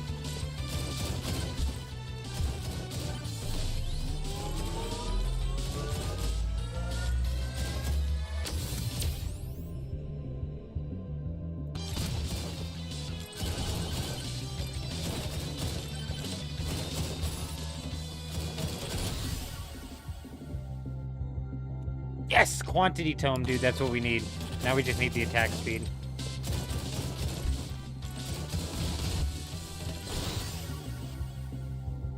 Mirror. Mirror on the wall.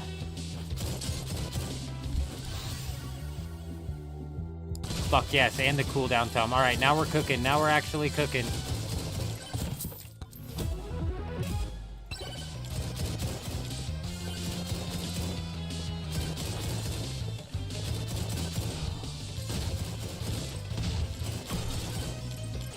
Ooh, you hiding behind? Look at this guy hiding behind a tree. Excuse me, sir. Excuse me, sir. I don't appreciate you hiding behind that tree. Oh my gosh, how many of these are we gonna roll? We're up to 40% damage.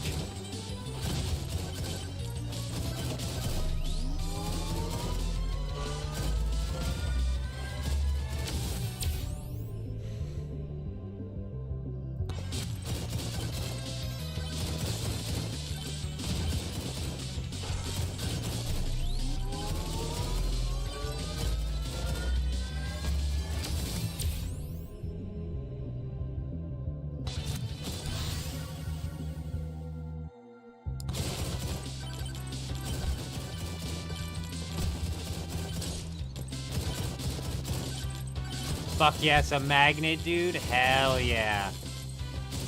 We'll hold off using the magnet until we're done running from the swarm.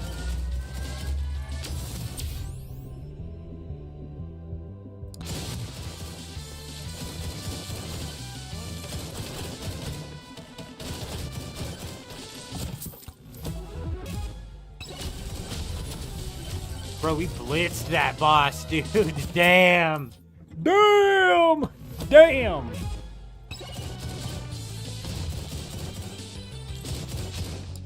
The damage is insane. Now the damage is insane. The sustain is going to be terrible.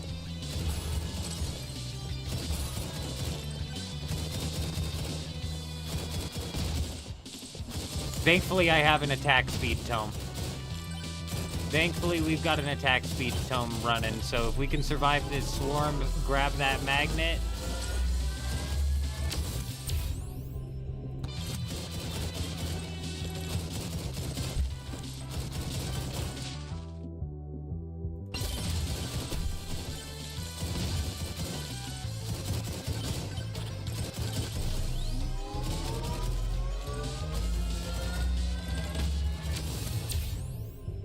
Knockback should help survive the swarm a little bit, hopefully.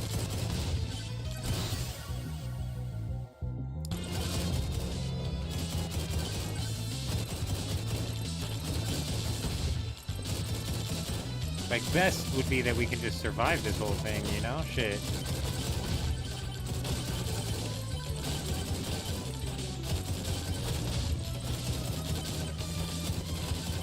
Damn, the swarm ain't nothing when you can just survive. Oh! Let's not get it too ahead of ourselves here.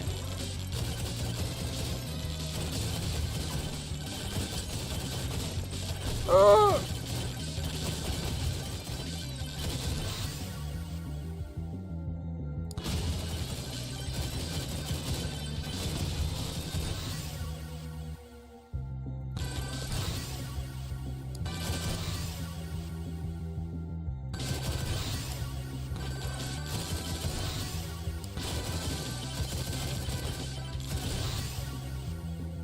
Hell yeah, hell yeah.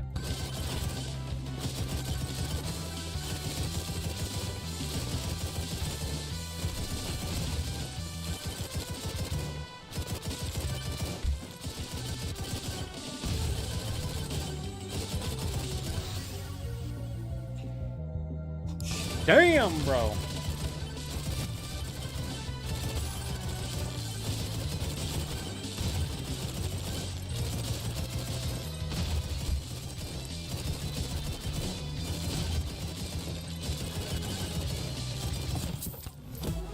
Our luck is at 0%, so we're just gonna continue to roll greens for eternity. There's a nuke up there. We need to find the boss portal.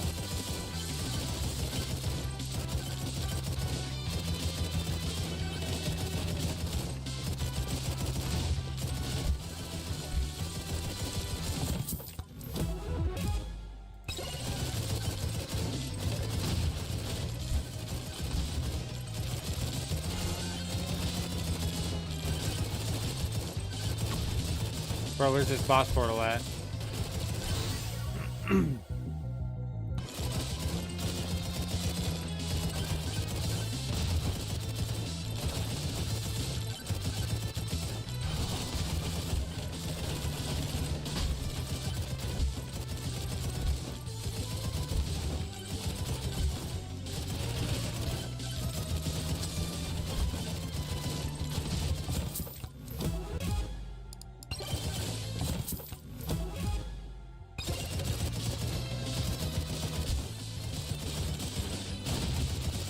There it is, there it is, there it is. Okay, I was starting to get a little stressed. I'm not gonna lie, I was starting to get a little bit stressed out.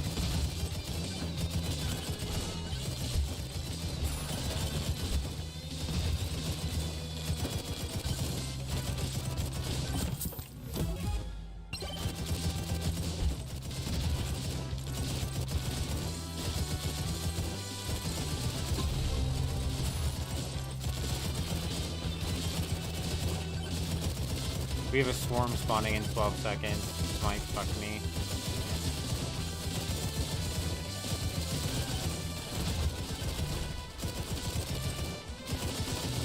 Alright, we gotta run.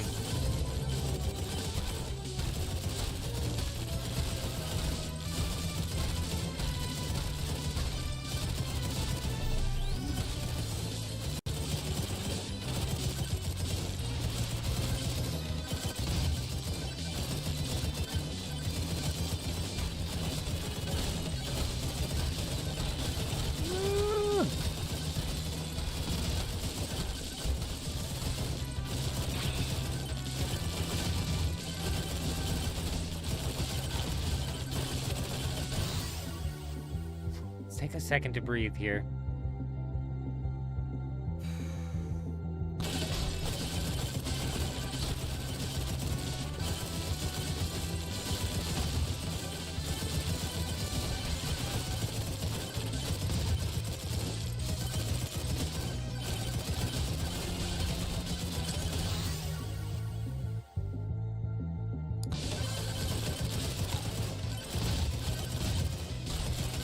I think he's done. I think he's done. I think we got this.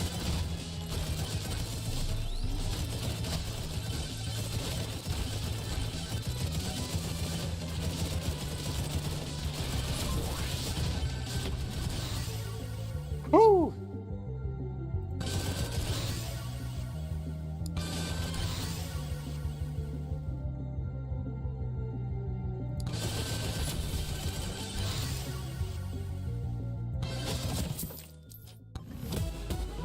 Hell yeah, hell yeah.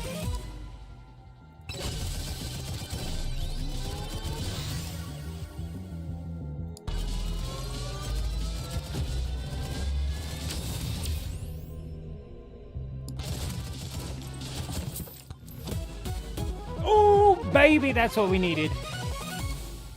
Yeah.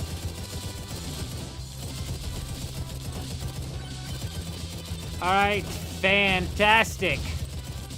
We are actually set up to possibly do decent in Tier 2. The one thing we're missing is a little bit of sustain. But even the tiniest bit of lifesteal that we pull from a Tiki or whatever is going to be an absolute game changer.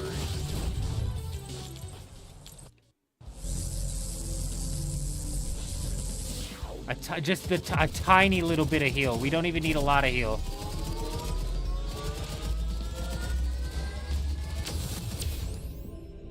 Like 20 HP regen per minute, like even that level of heal, it might, it's not gonna be great, but it might help. Rolling a magnet. Oh, we just got extra 40 regen from the med kit as well.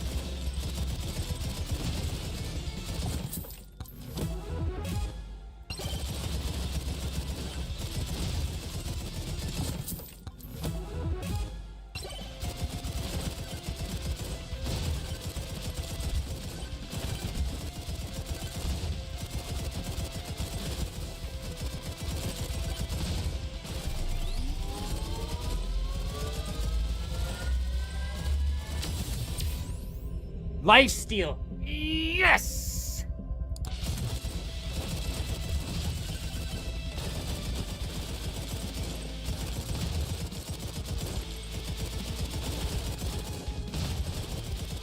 That's huge. That's actually huge.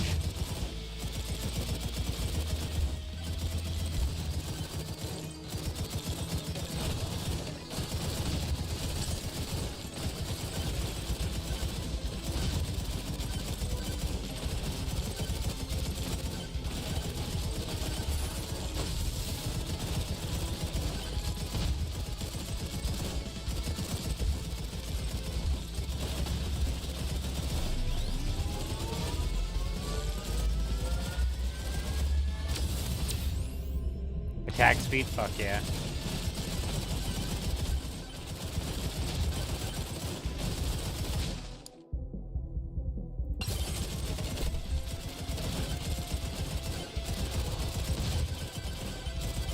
Mega levels coming in now.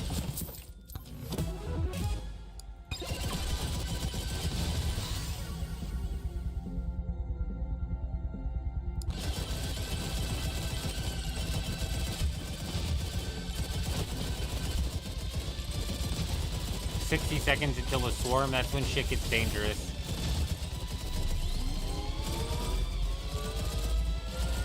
Oh great, the golem pops up too. Fantastic, fantastic.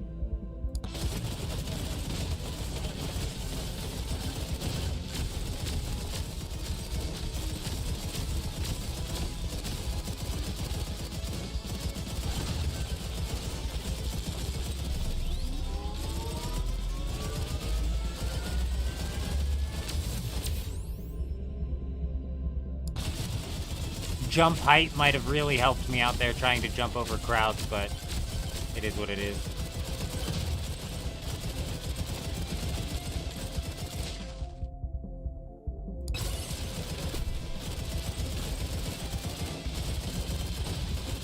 Thor, when we ran the Megabonk stream earlier, was talking up the moldy cheese. I don't mind it. I don't mind it.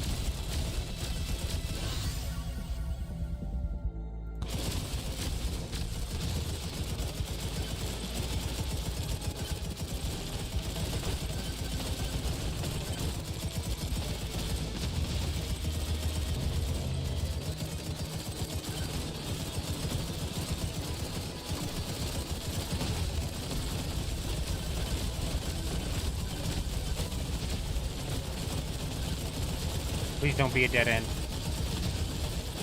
It's a fucking dead end.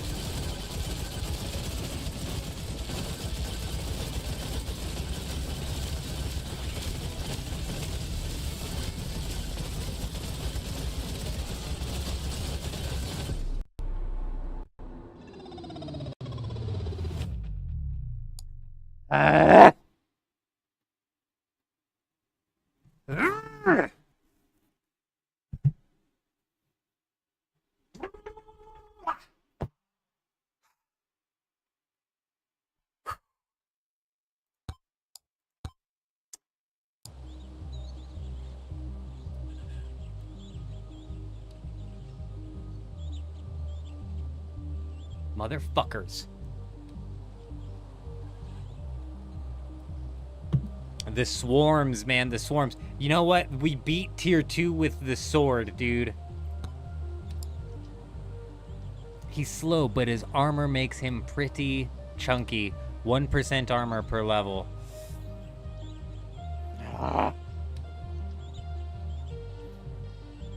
We beat tier 2 with the sword. Let's give this guy a go. This is the one guy we haven't actually picked and played as yet.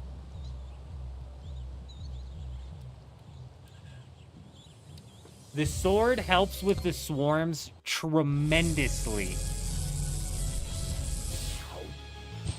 Alright, Mr. Nightman, I believe in you. Do not let me down.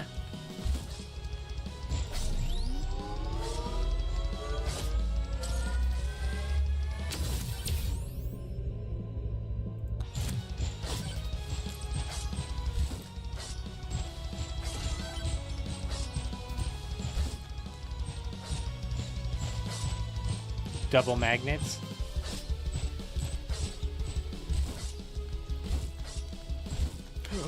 Good. I didn't want the free chest anyways.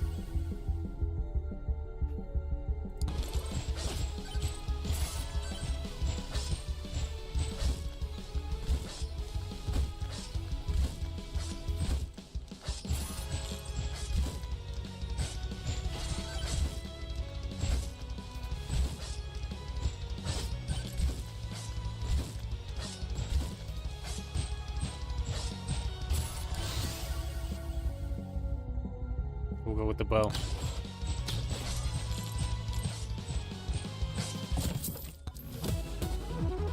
I can't believe we pulled that. Can't believe we pulled a blue with his 0 luck.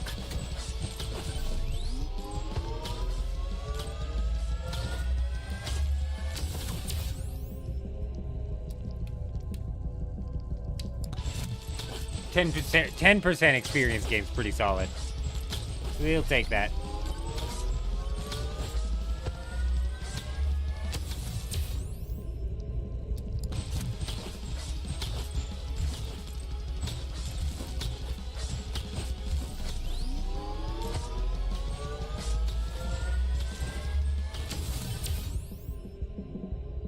Lifesteal, we'll grab that early. We'll grab that early.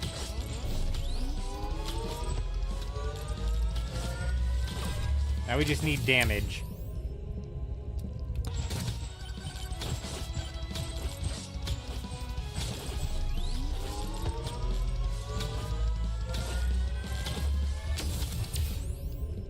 Yep, projectile count for sure.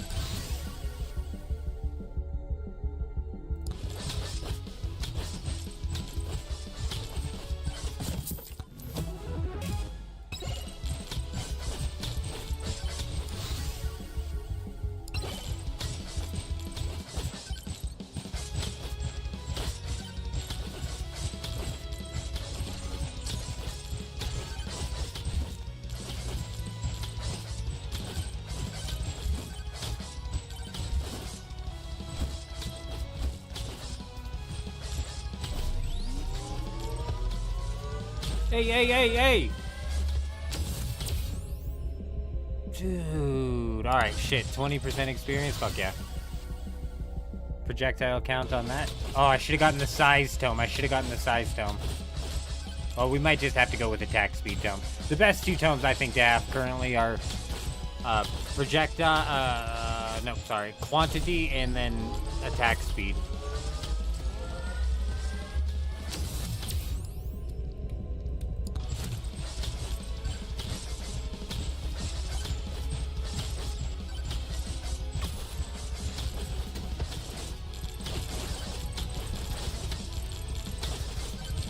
piece of cake.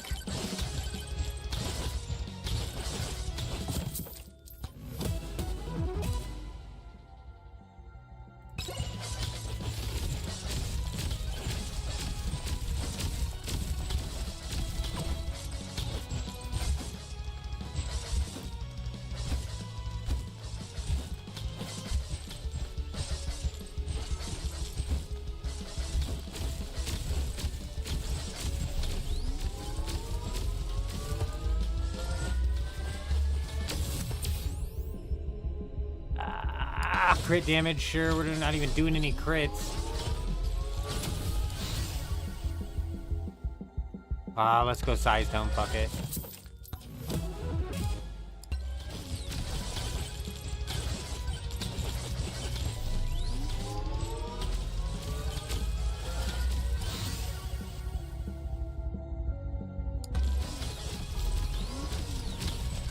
Okay, we're alive, we're alive! Give me that!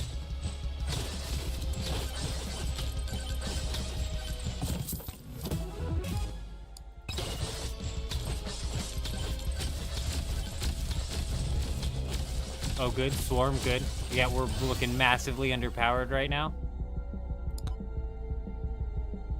Fucking getting scammed on the level ups.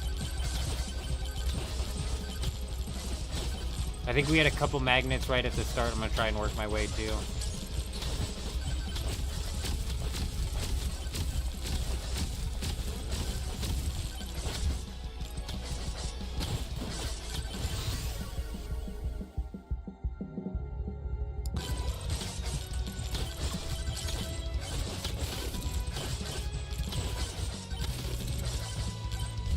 Oh, there's a magnet up there.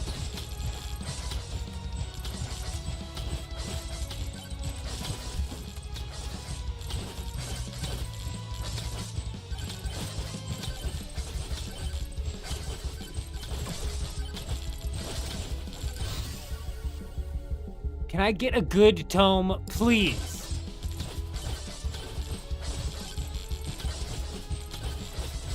Also, guys, get off of the magnet. Give me that shield, and then you guys, the magnet's mine.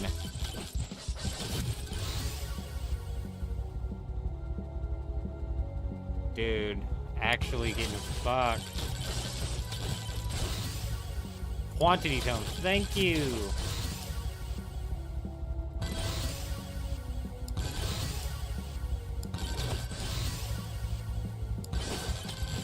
Look how big our sword is. It's humongous. It's huge. It's huge. It's huge. It's a mega sword. It's so big.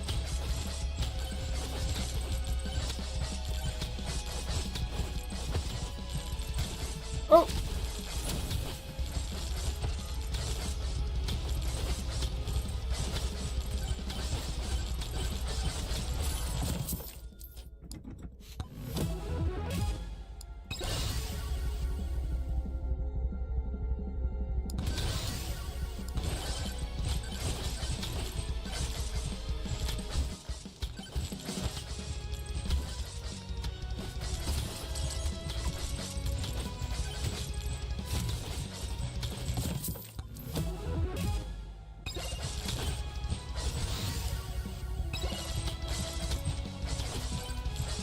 Get out of here! Get out of here! Get out of here!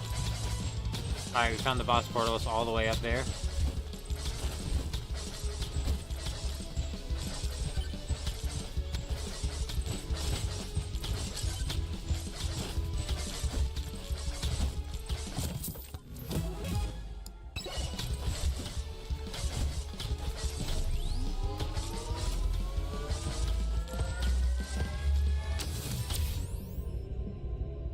I don't know why I picked lifesteal. I could have gone extra jumps. Probably would have done me better.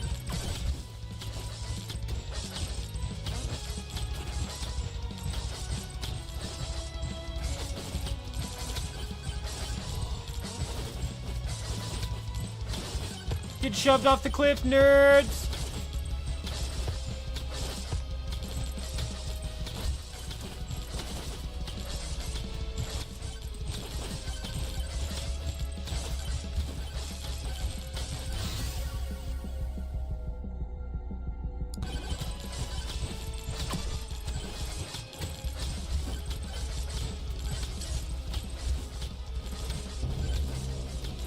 I'm trying to get to the fucking boss here. All the way up a cliff.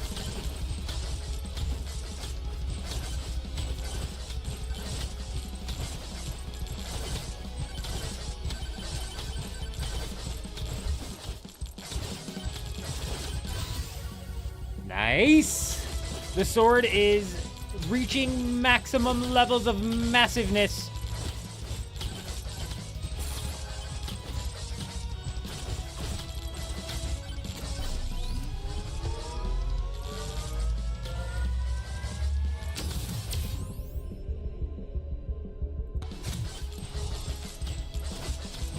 The knockback. Very nice.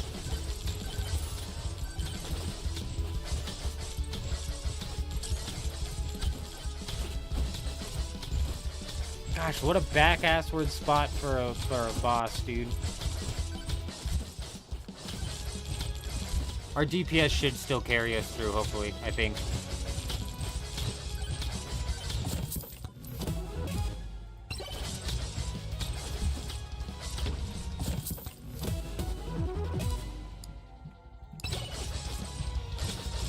Did I kill? Nope, the mic's good. Still good. Good. Had to readjust to the keyboard.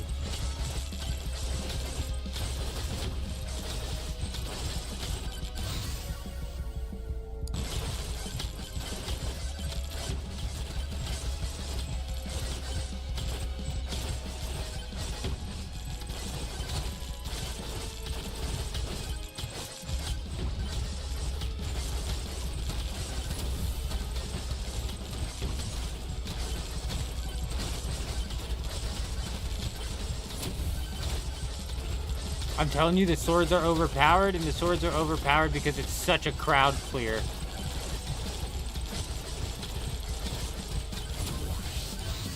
Fuck yeah.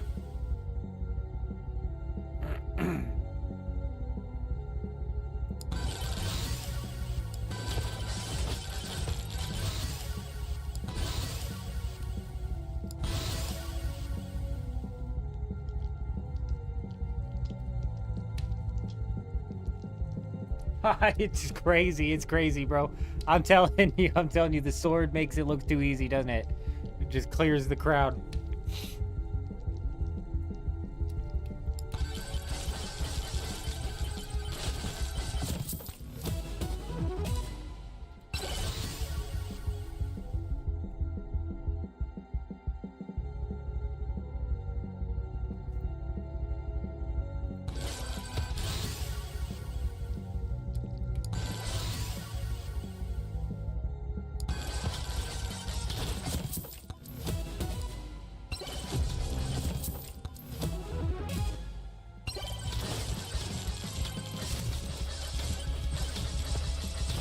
Wonder how long I could stand here.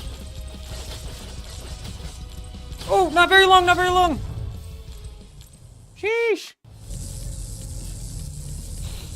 I need to get shield. You're right. I need to get shield. God, bro, I'm using the guy and I don't even have any shield, dude.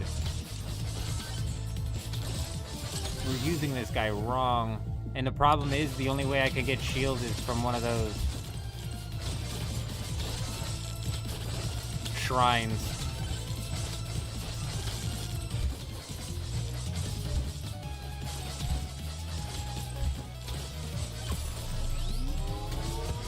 Come on, give me a shield. Movement speed, I'm not going to complain about.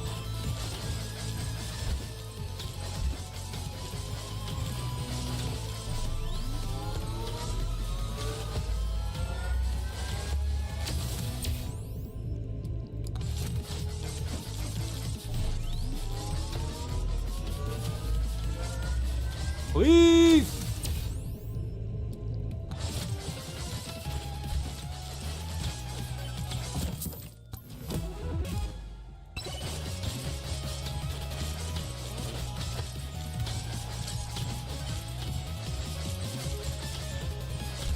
We'll hold off on that magnet.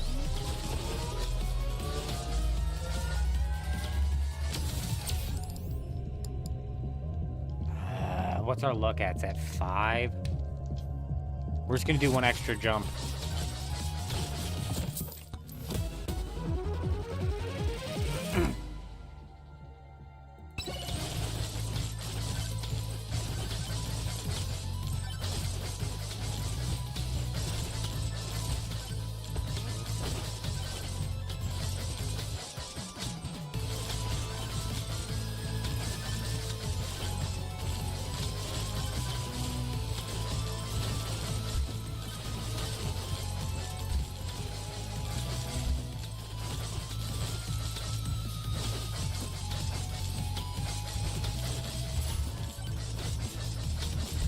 Ooh, another magnet.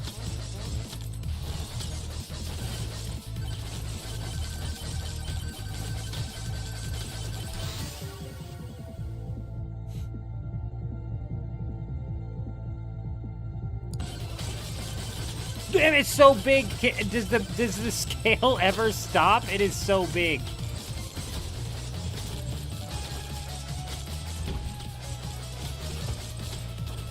The damage isn't crazy though. Fuck.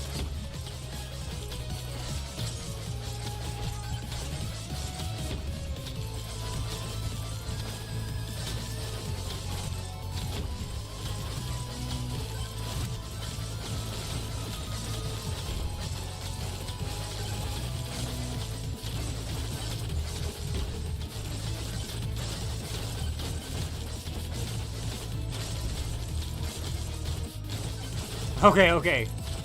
The powered up version of that helped.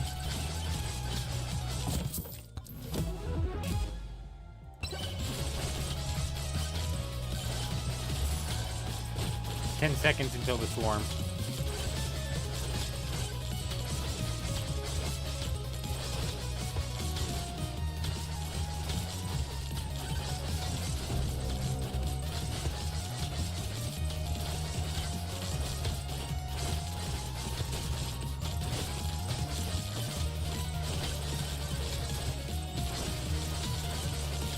It's so overpowered, dude.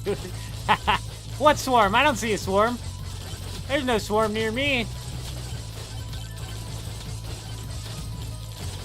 Oh, dear God, that's a swarm. That's a swarm right there.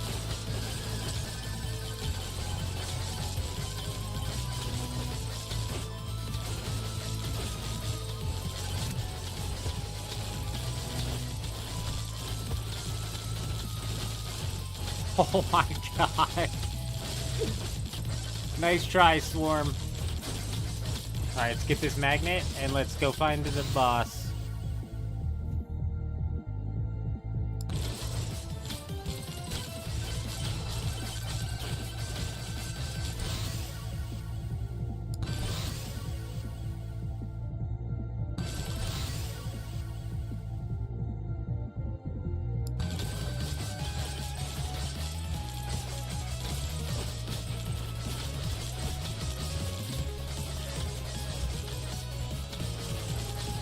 Oh, let me just grab this real quick. Yeah, easy, easy, easy, easy. Get away, get away, get away. That's too good, it's too good. Fuck, dude. 5% armor doesn't help me when I have no armor.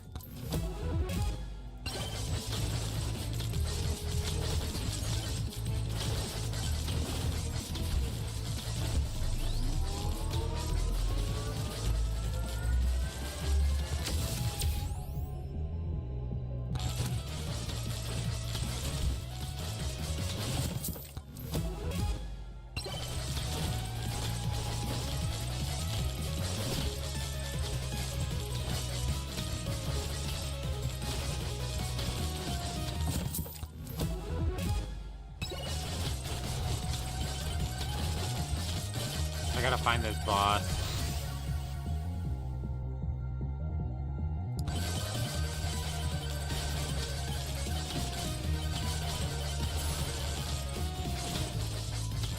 There it is.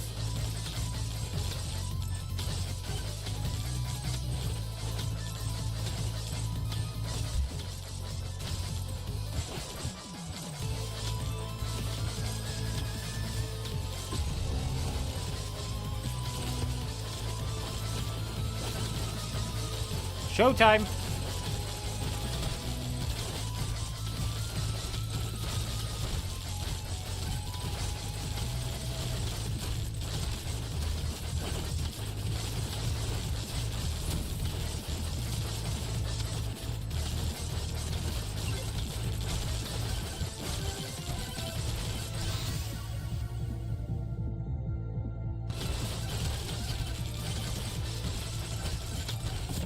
Oh, we're so dead.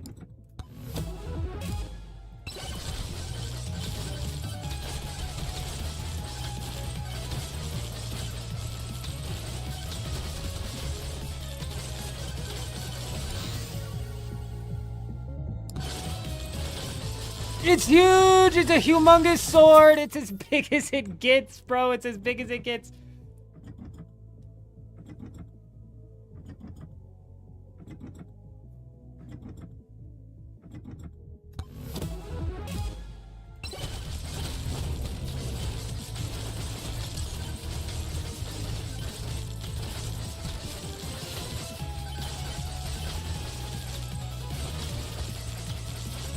The swarm doesn't mean fuck all, bro, with the knockback, dude.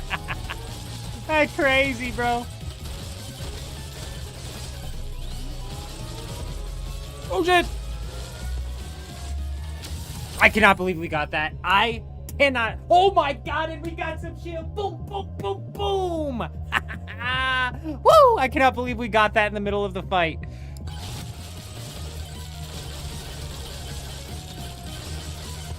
Why do I only have 6 shield? I should have 1% shield per level. Fuck, fuck, fuck, fuck.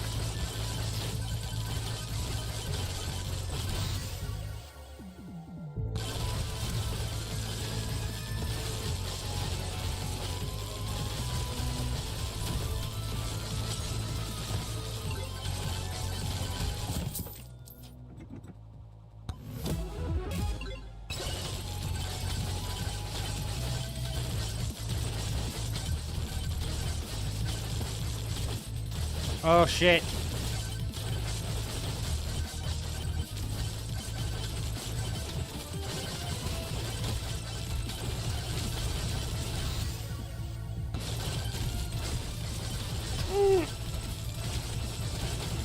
Oh, fucking please!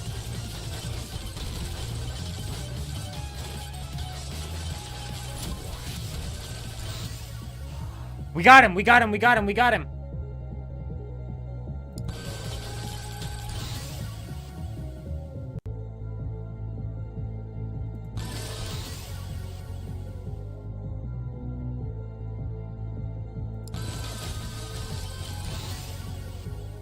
Yeah, you were right, we got him.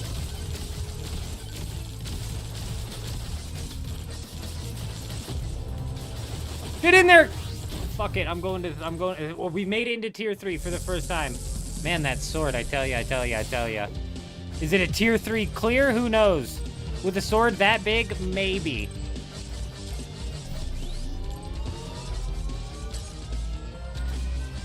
I don't think we have the DPS for it, if I'm being honest. 12% damage is necessary.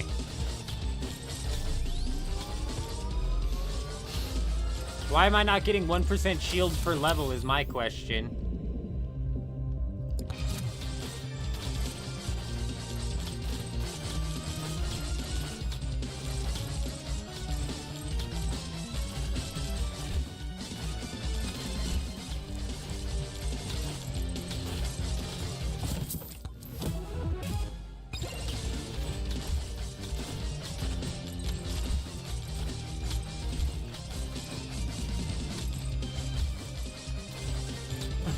Bro, the blade and the bow just knocking him. There he goes.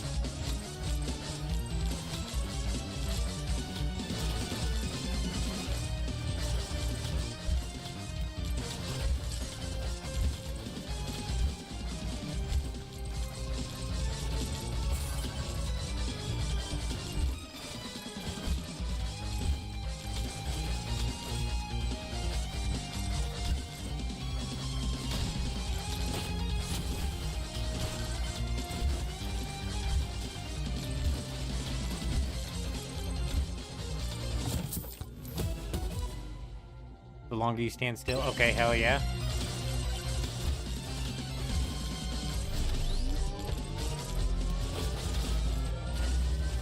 Alright, fucking settle down now! Gah. 12% damage.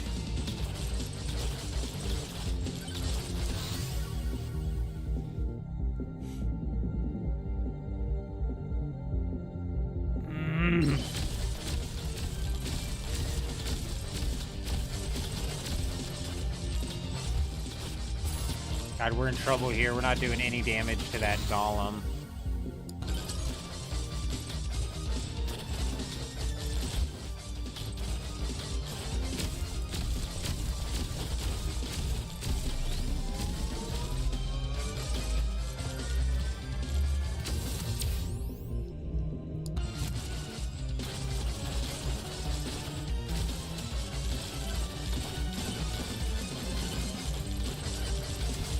That's exactly how I felt last night, Irism. I'm telling you, that's exactly how I felt last night. It's nice to just have some good, dumb fun every so often, you know? And I haven't even gotten into the point where we're, like, starting to actually try and push for record runs, you know? We're still in the workup phase.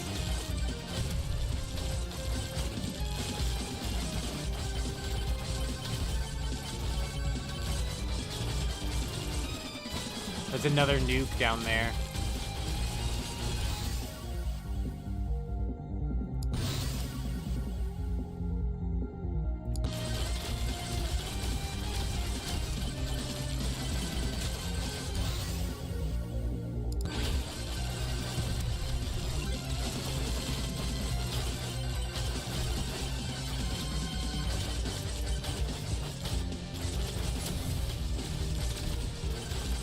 Got his ass! Got his ass!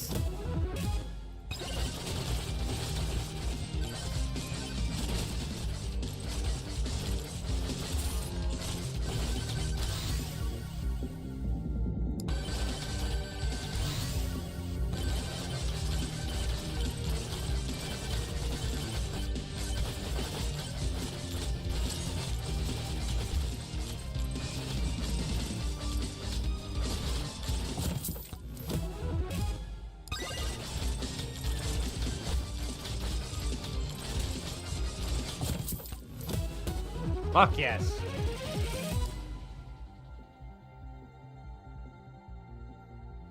%20 damage, so good.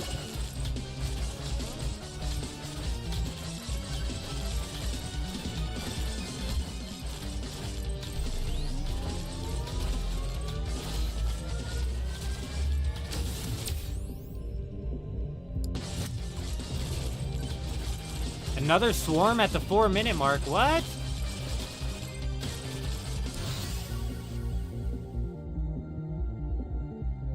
What's my evasion rating? It's 1%? No.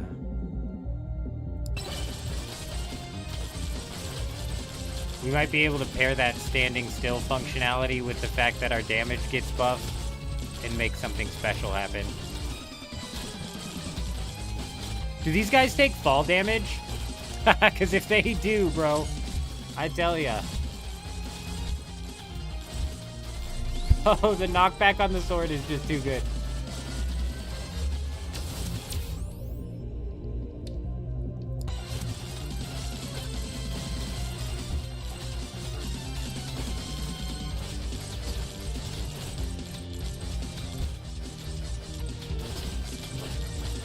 Alright, here we go.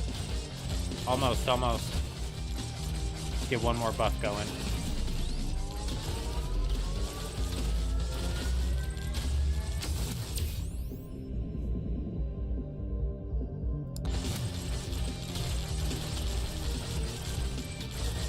Oh my god, a 1.8 million boss spawn. Fuck.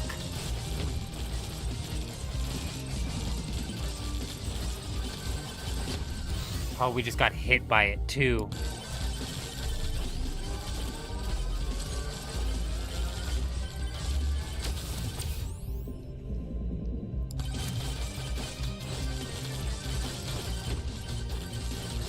Alright, we gotta spawn this boss. We have to spawn this boss.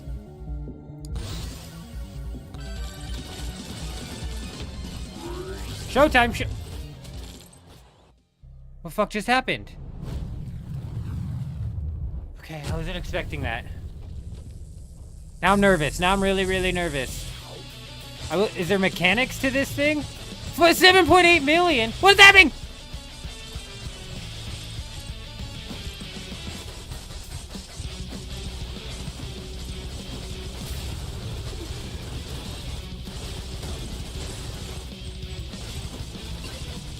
Fuck. Armor, come back, thank you.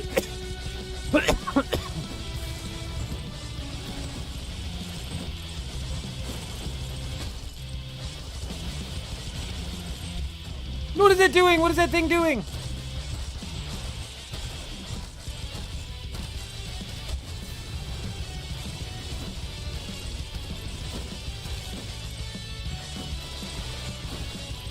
is it doing?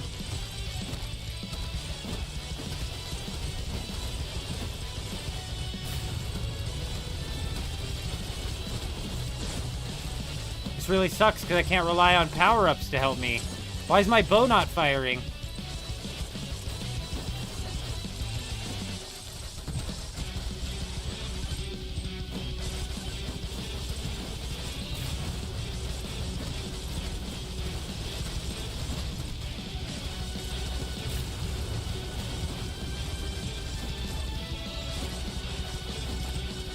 No, what the hell was that? Hey, Vold coming in with the follow over on Twitch. Welcome, my friend, welcome.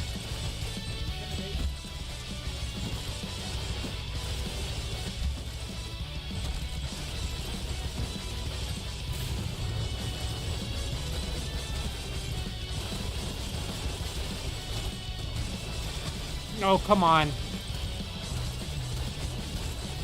No!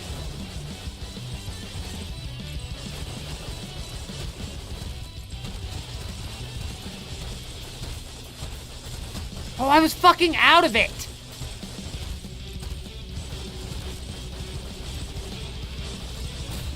We're done for, we're done for.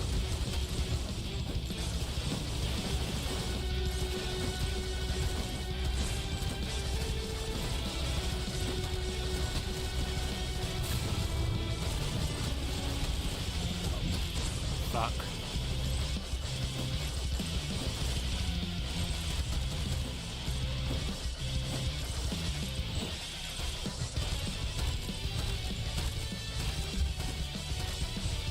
Oh!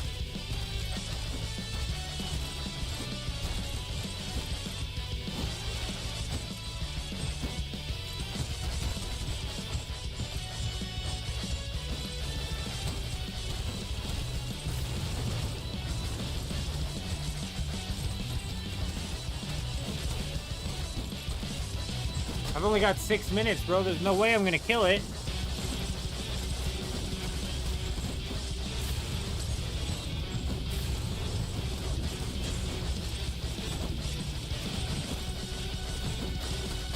Shit.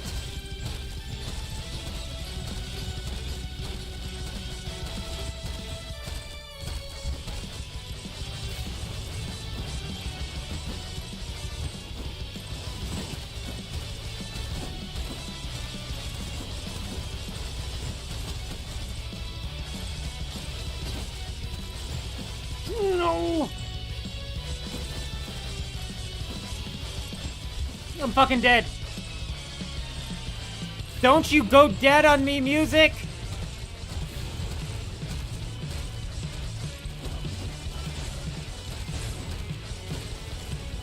Why is he shielded? Good.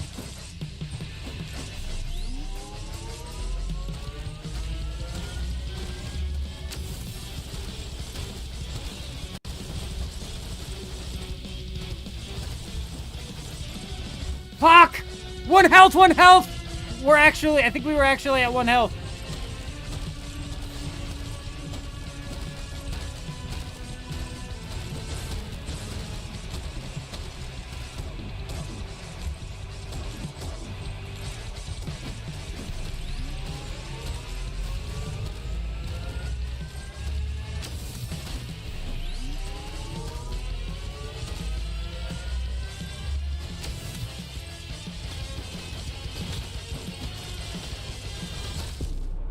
Why are my arrows not firing?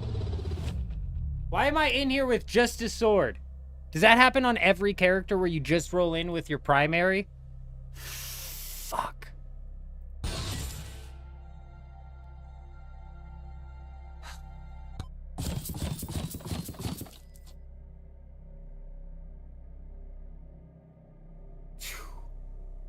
Tell you what. I tell you what. We got a lot of quests done on that one. You are going to need a ridiculous amount of damage. Yep, your DPS is going to have to be absolutely cooking.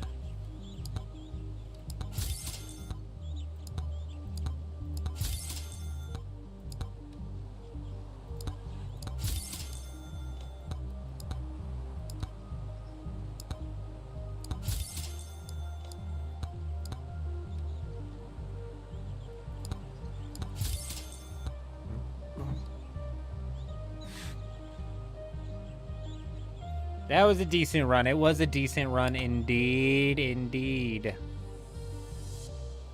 The sword, I tell ya, is powerful, but you know what? I think we're going back to the fox. Just this 1% luck per level. Carries. Mr. Fox, I believe in you.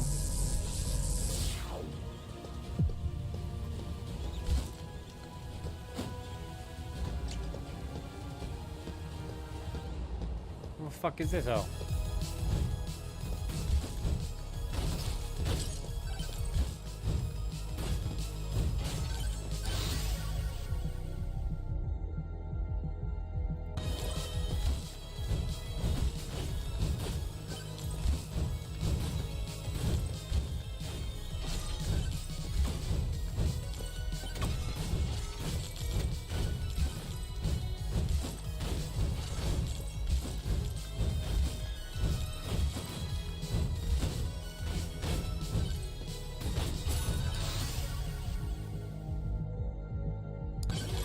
Boom.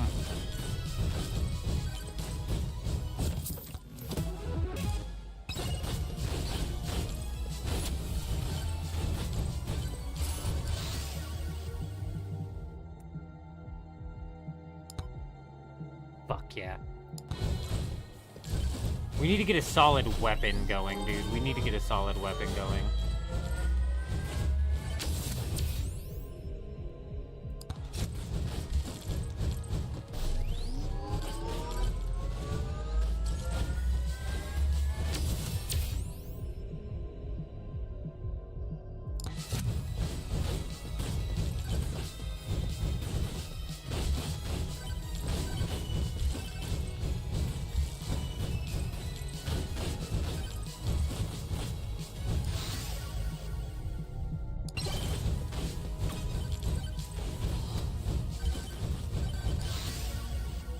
Quantity tome, that's what we need. Always got to get the quantity tome. Size tome was decent for us last time, making the sword fucking huge.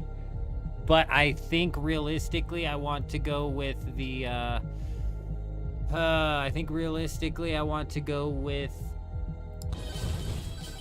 speed, attack speed. Two things are going to greatly affect your DPS. Attack speed and quantity. Projectile quantity.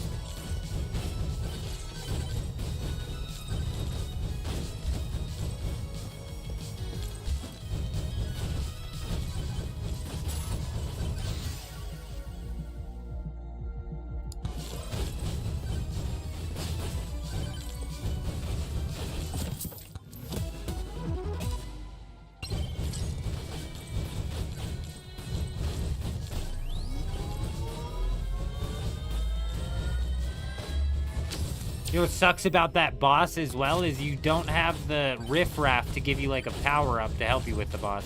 I'm sure that's intentional.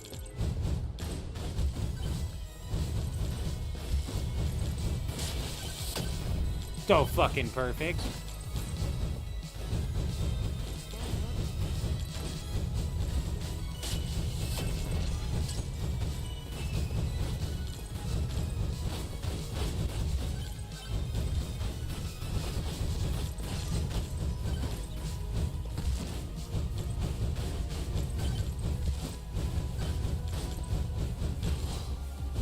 Great big spiders, fantastic.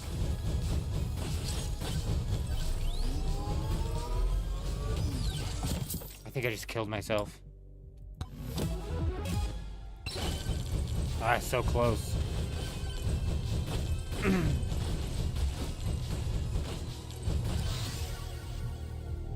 I don't want to bow.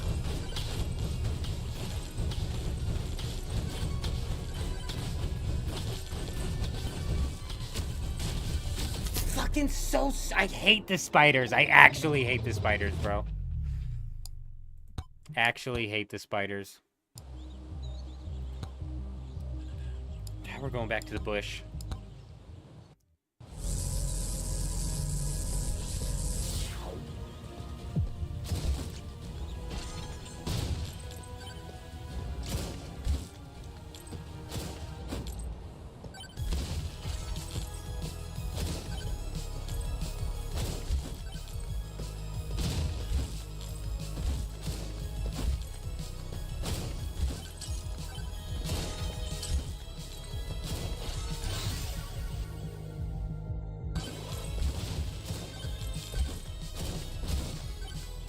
Not a huge fan of lightning. We did lightning one time, not a huge fan. I didn't get a chance to, like, you know, buff it up.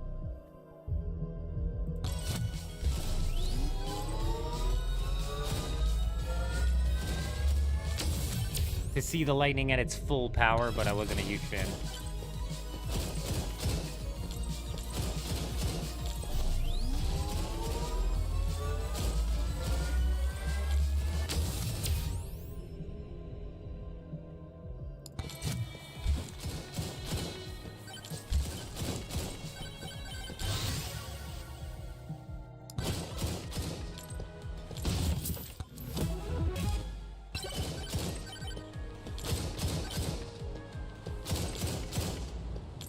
We didn't have any legendaries helping us last time either with the armor guy, and that's because my luck was piss poor. Not my RNG, like my luck skill.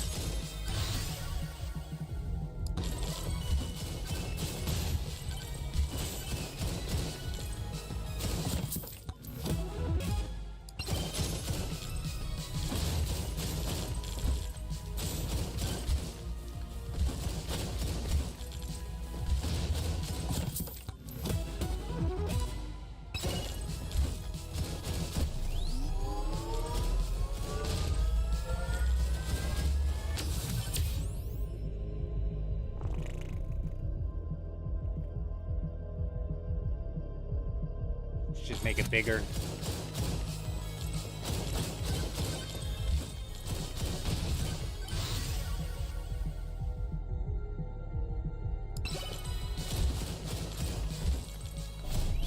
Poison might be a good damage over time thing.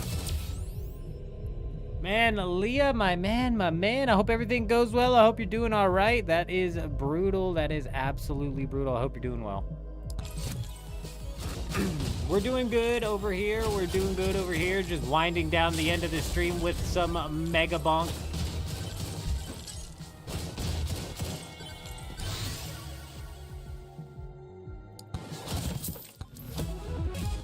Just winding down the rest of the stream with a little bit of mega bonk.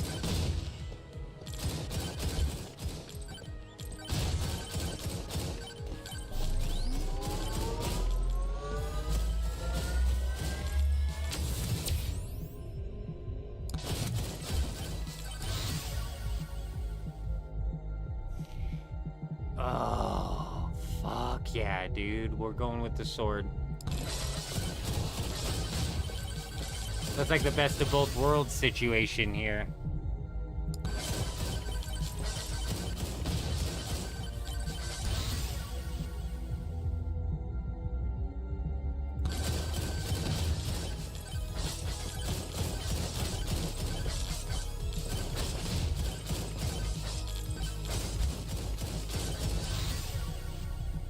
Yes, and we got the attack speed tome. Hell yeah, we're hooked up with both of the tomes that I need. Now we just need to level up, work through this thing, and survive.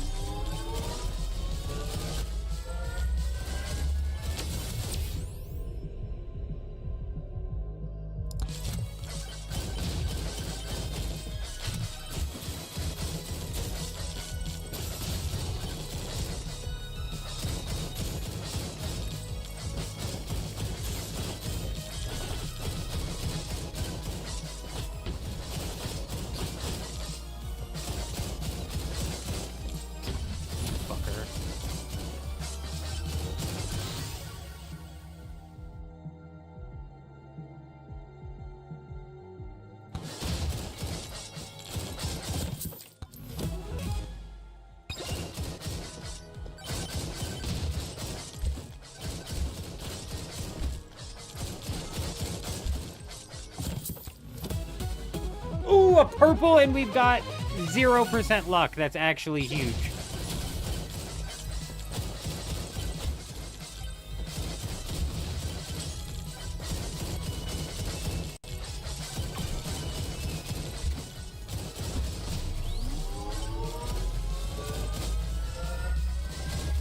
I need some sort of sustain. Some sort of sustain, man.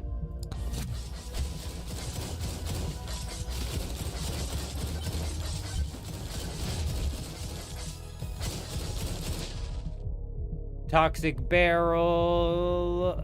Release toxic waste upon taking damage, poisoning all near enemies. Increase damage by 20% per 100 max health. We're almost at 40% from that, so we'll take that.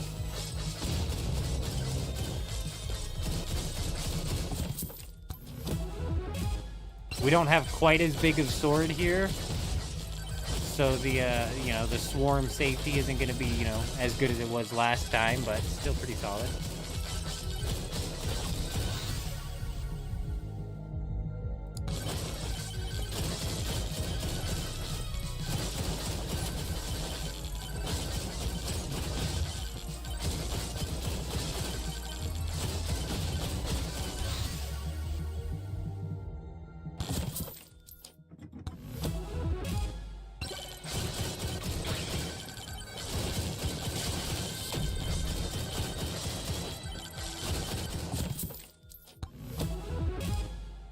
Borgar.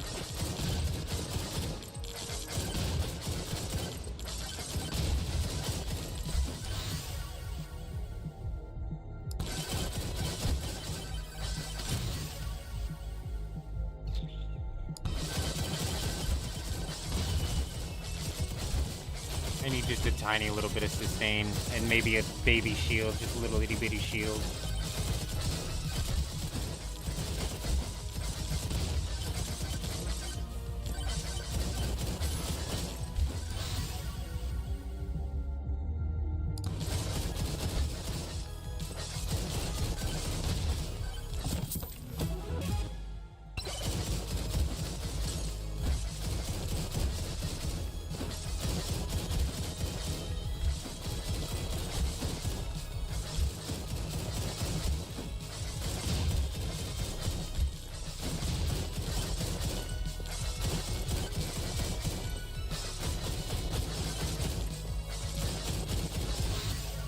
Idle juice, the longer you stand still, we'll just go with the 10%.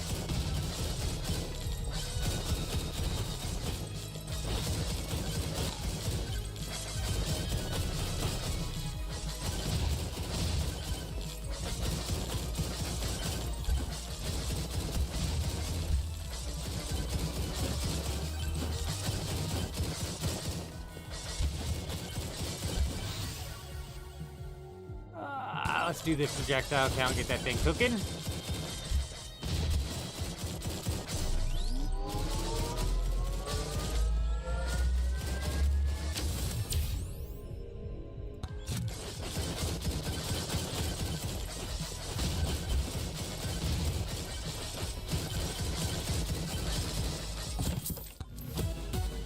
Oh, a purple on still 0% luck. That's crazy.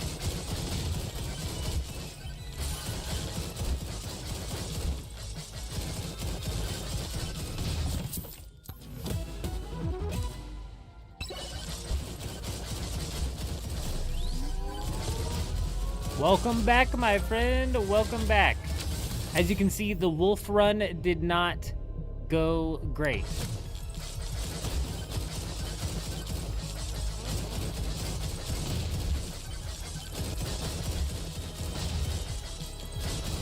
That magnet is going to be fucking huge for us.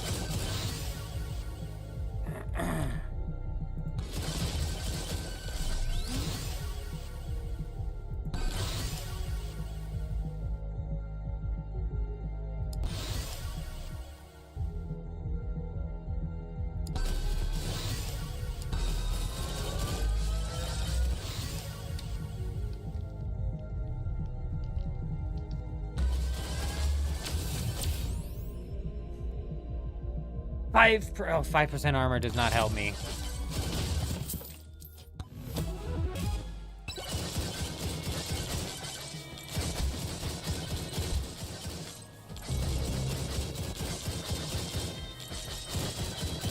That's the second swarm, so we need to work our way to the boss. The sword, even when it's not like as maxed out as we had it last time, absolute game changer when it comes to taking out the swarms. It's so good, I don't know if I want to play with anything besides the sword, you know?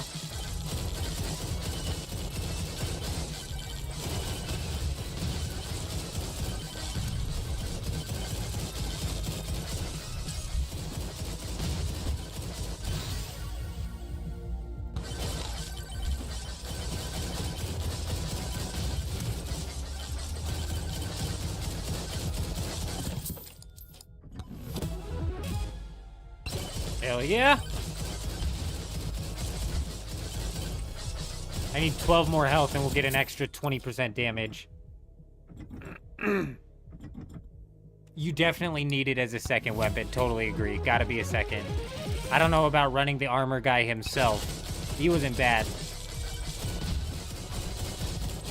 But yeah, the sword is just such a save.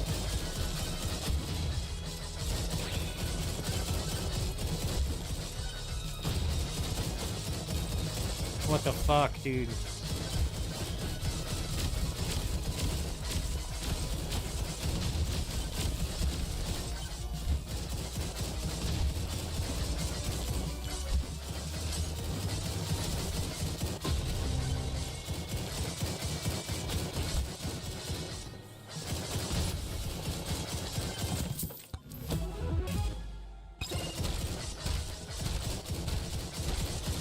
Is that 15% bosses and elite enemies? I'll have to look at that next time we get a chance.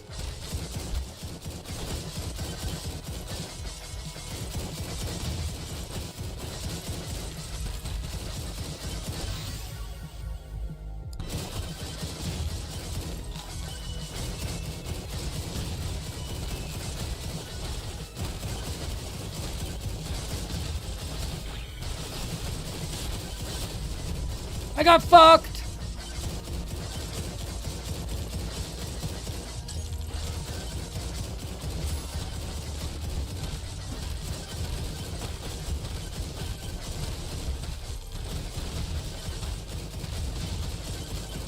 I've got no sustain.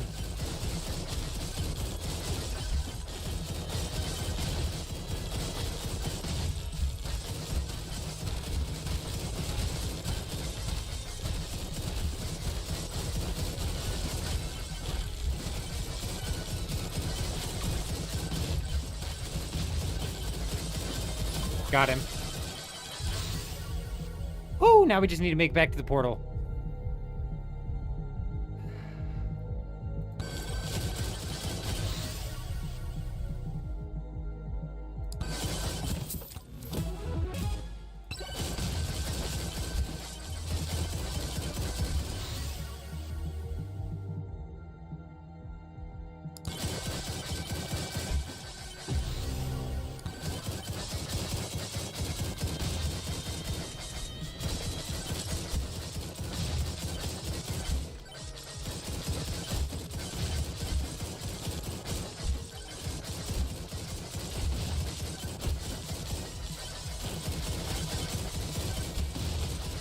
We just need a tiny little bit of sustain.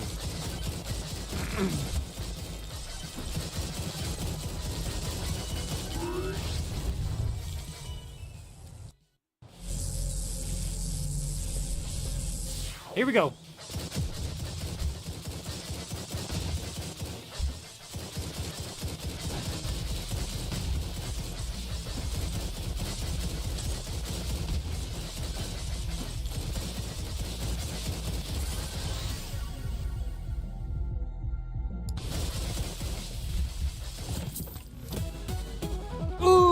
That's what I'm talking about.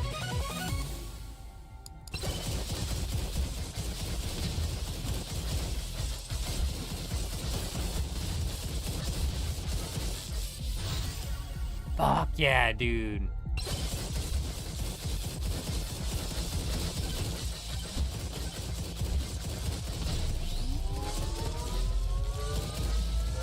Oh, our little bit of sustain is when we can stand still. Not really going to help us all of the time, but also not terrible.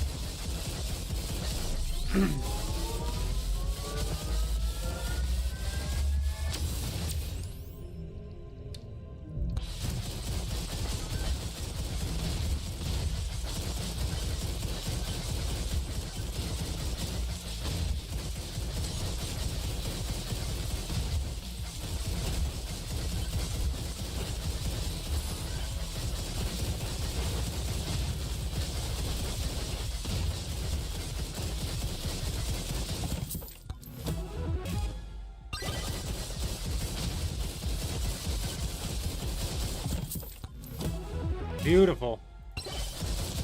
Fuck, I didn't see if that was 15% to bosses and elite, or if it was just elite.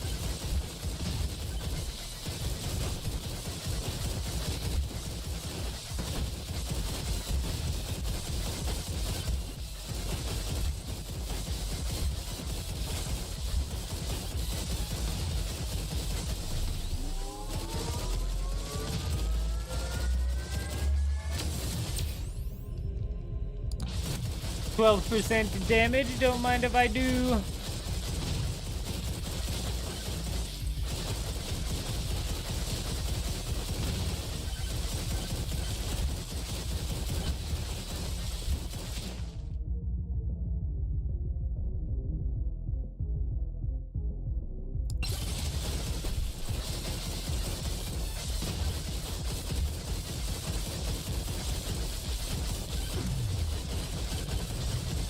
You're done for now, Mr. Gollum.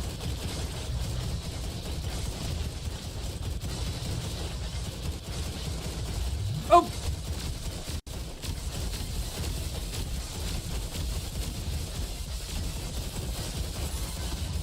"30 seconds until a swarm." 10% damage, we'll take that.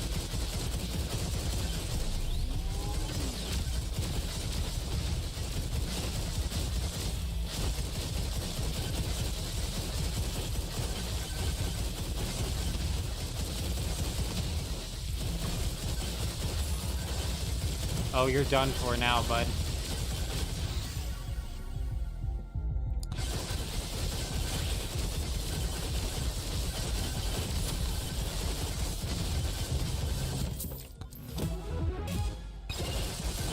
I am not in a good position for this storm.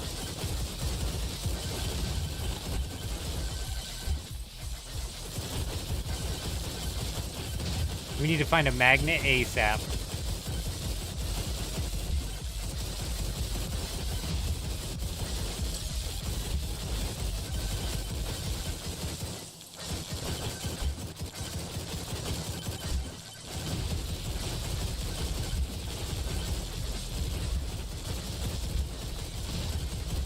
Yes, we found one.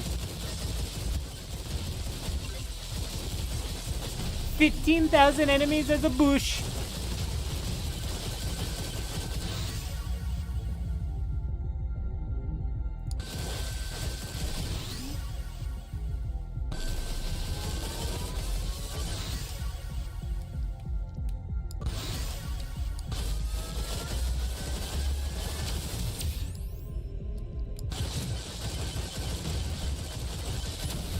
Gosh, the attack speed is actually ridiculous on the sword, bro. We're cooking, we're cooking, we're cooking!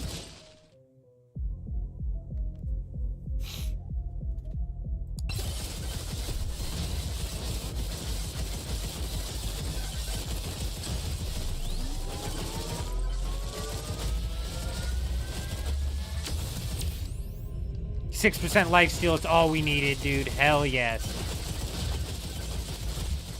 This would be a game changer right there.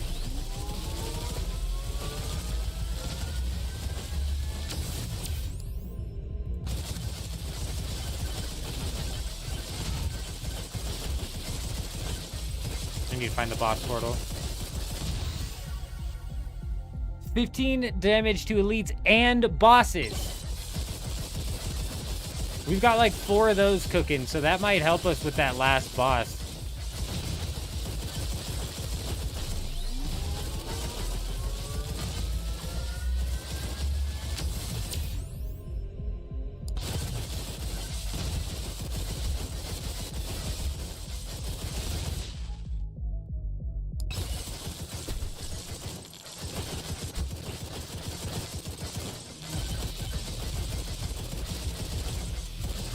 Speaking of which, I need to find the boss.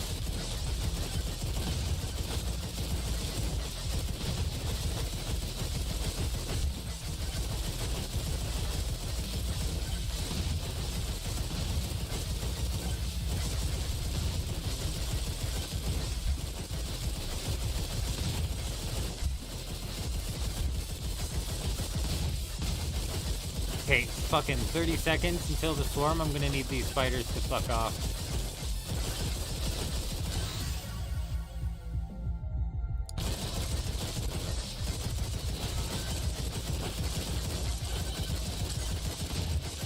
God, I don't know where this fucking thing is.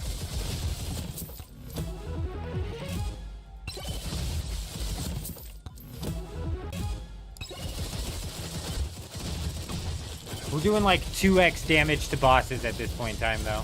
I need to find the boss portal, speaking of which.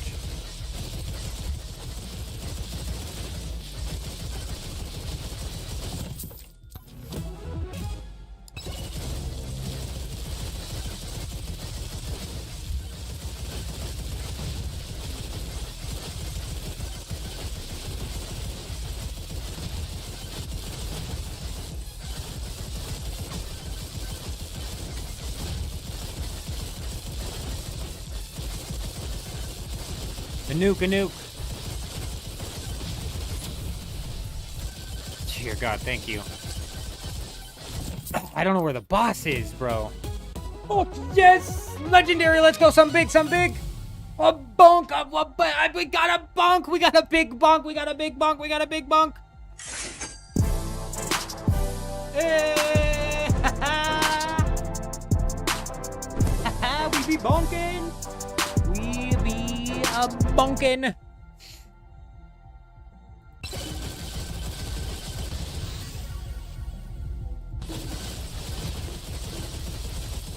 I just need to find the boss. We're fucked, we're fucked, we're fucked, because I don't even know where it's at.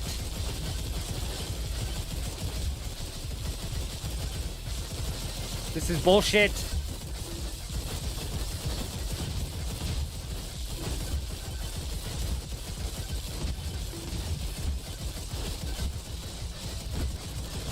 We're hauling ass.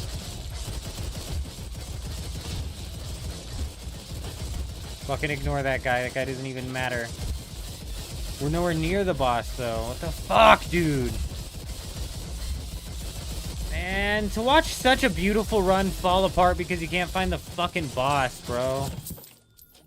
Scan the distance? Yeah, I know. Look for the red in the air, and that's why we're nowhere, and that's why I know we're nowhere near it.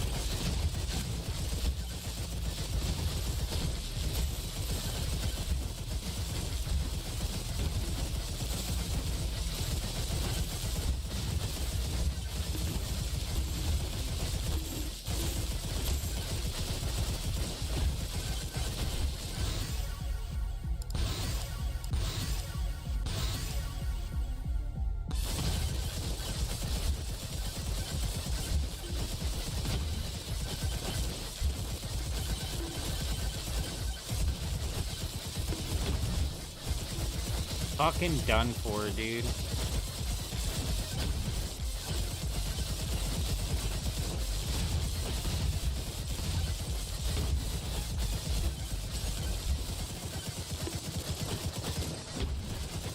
Are we seeing red in the air anywhere, dude? Fucking cooked, man. I'm actually a little bit pissed off right now, so I'm not gonna lie.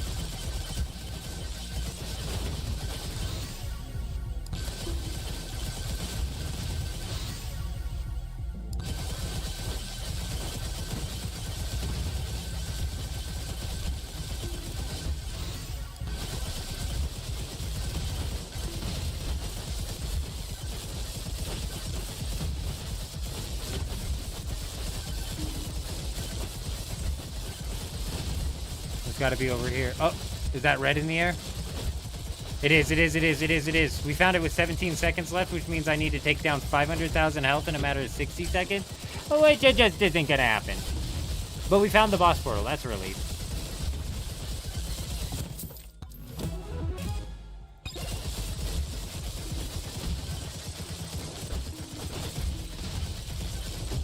Quickly, quickly, quickly! Beat his ass! Beat his ass!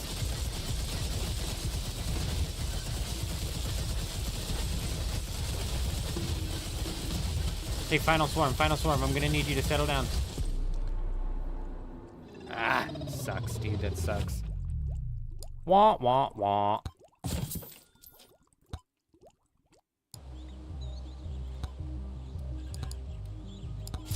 We're a blue bush now. That's gonna change everything. I can feel it.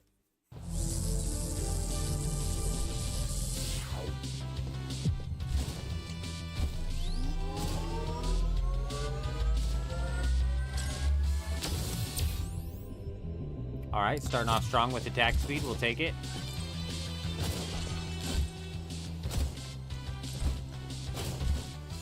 Regard, it's definitely, in my opinion, worth playing for sure.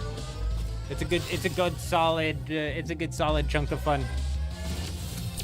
I'd be lying if I said I wasn't hooked, and we haven't even gotten into actually competing towards like record runs or anything like that yet, so.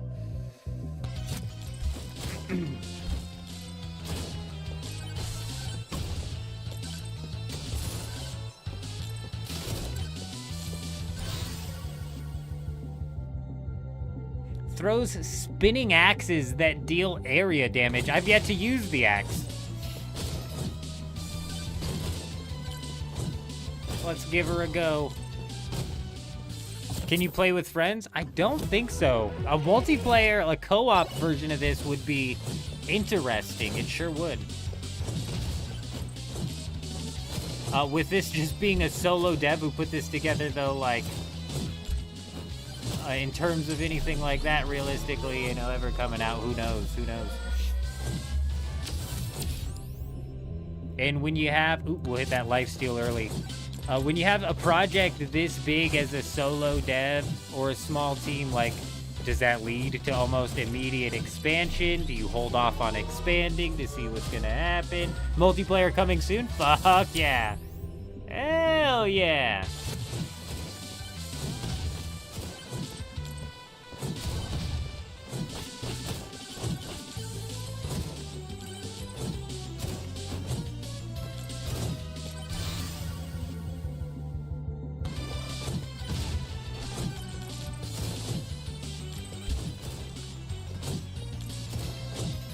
Nice, a magnet. It's good.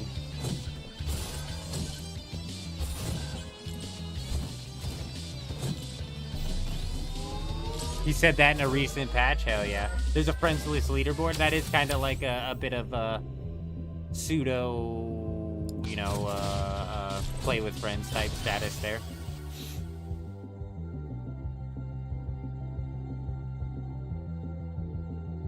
What if we go size? No, let's just go attack speed. Let's just go attack speed. Size on those axes might get crazy, though.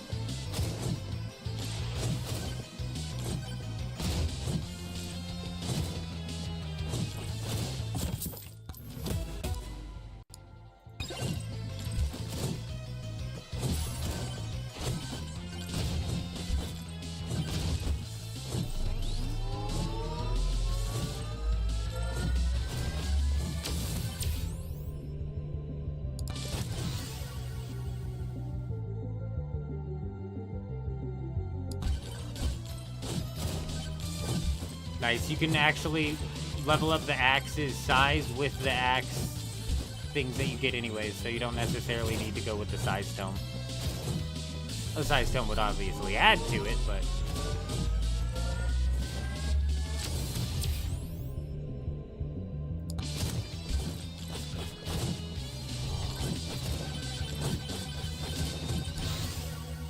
Quantity tome, that's what I needed.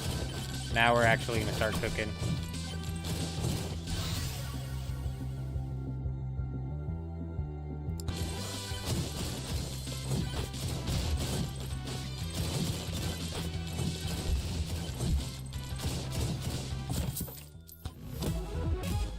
Fuck yeah. We'll take 10% damage all day. 15% damage to bosses and elites we'll take as well.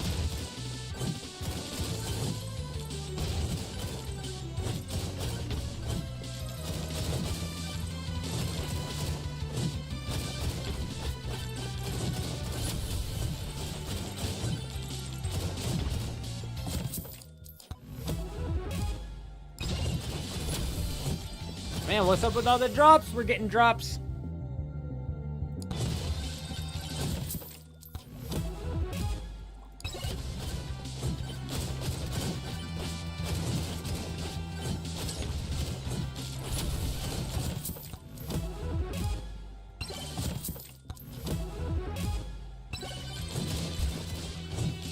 Oh, a magnet down there too? Fucking huge.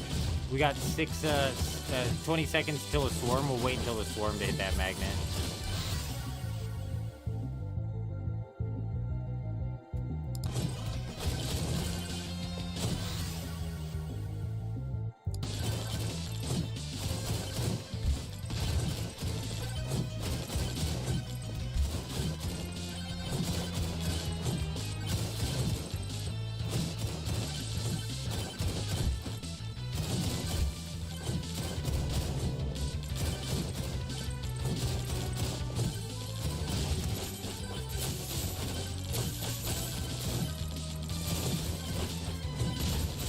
Money, money, money!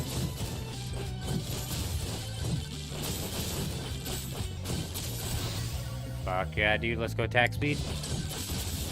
We gotta start upping our projectile count, but attack speed's solid as well.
No way, dude. We have 0% luck and we just rolled a purple. It literally never happens.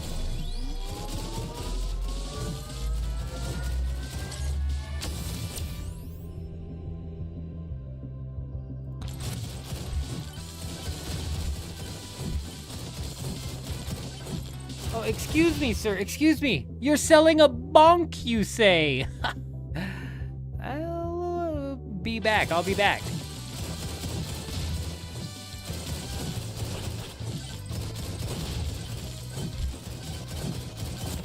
No, I didn't mean to open it. We already spent it.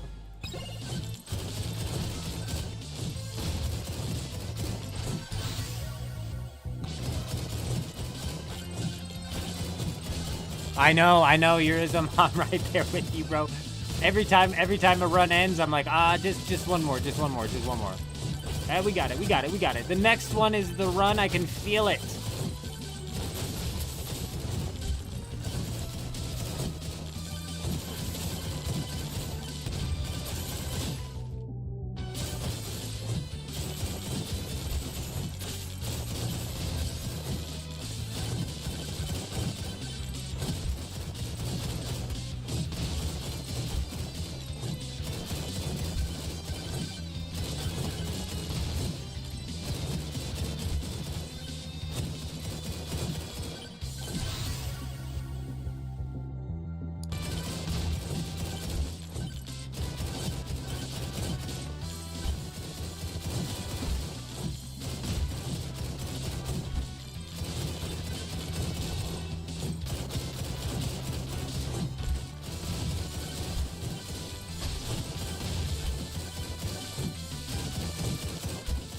I think 100 some odd more gold.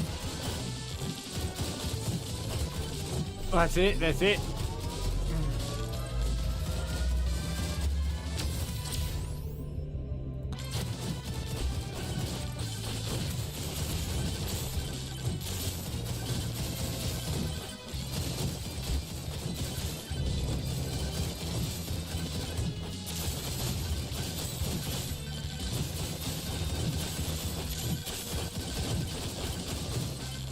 Go get our bonk. Let's go get our bonk. We're about to be mega bonking.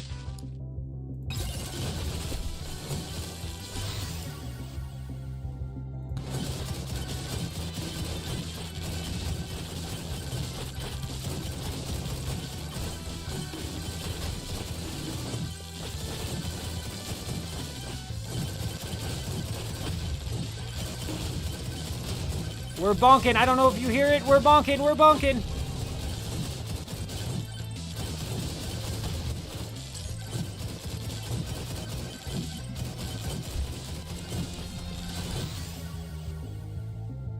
Size, yep.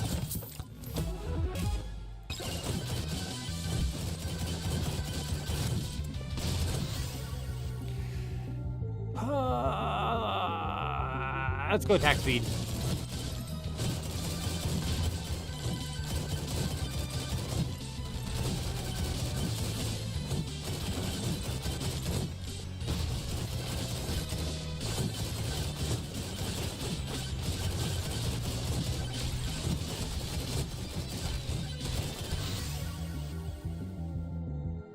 Size, yep.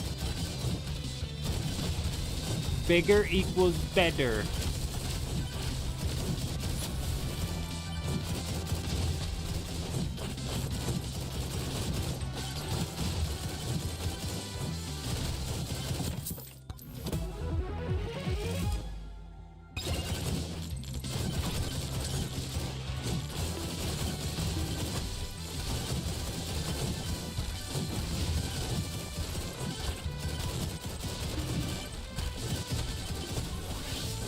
Easy, easy clear.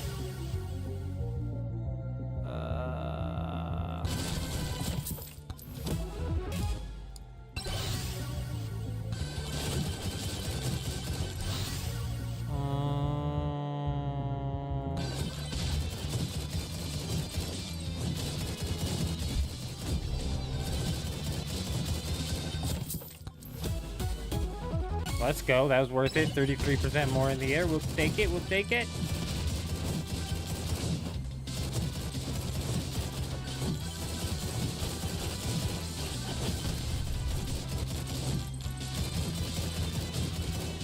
Boomed him.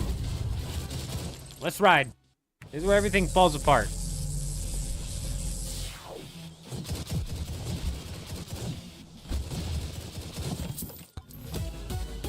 No way did we just pull a legendary at 10% luck. And it's Dragonfire, dude. Hell yeah.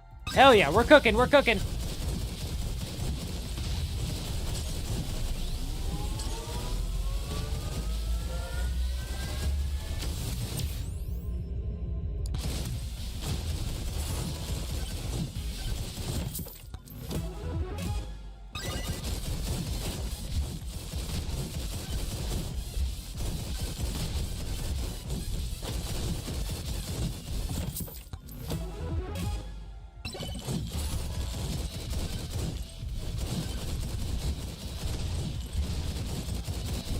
We gotta keep a close eye out on possible portal locations.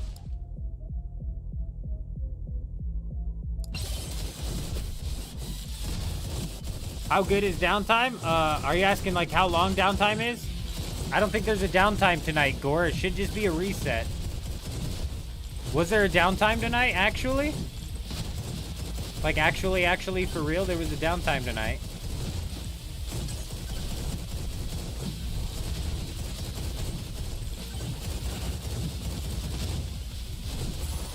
There's one happening right now? No way. If I had to guess, it's an hour and a half, but I don't remember them saying there was... I don't remember them saying there was a downtime.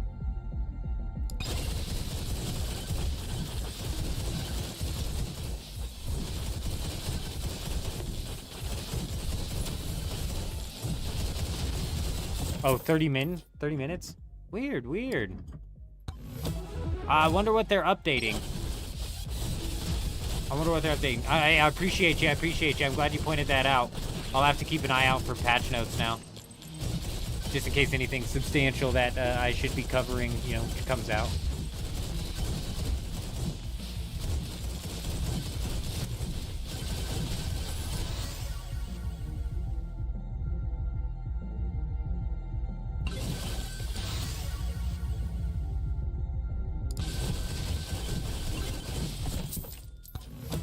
Probably fixing something they broke, yeah. The chest, oh, the chest spawn, yeah, the spawn timer. That'd be nice if they finally fixed the spawn timer. I wouldn't hold my breath.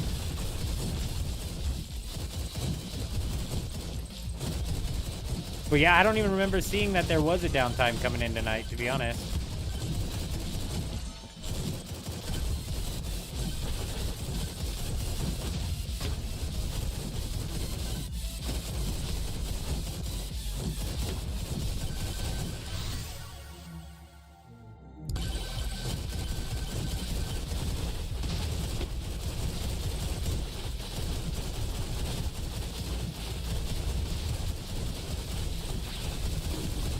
Bonked him, we bonked him. Bonk, bonk.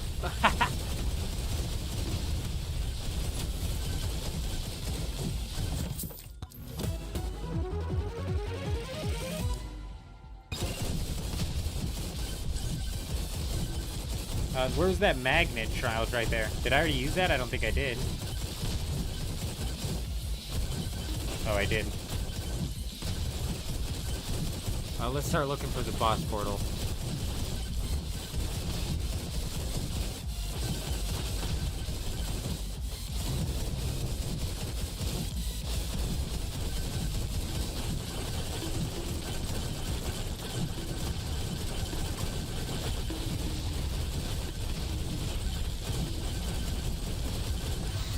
Actually insane, the amount of mayhem that's going on right now.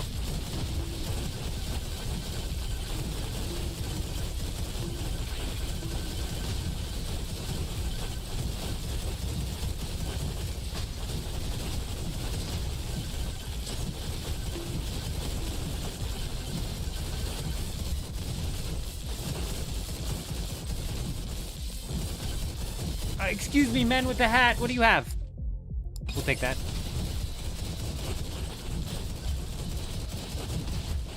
We have a red arrow. That's probably where the portal is.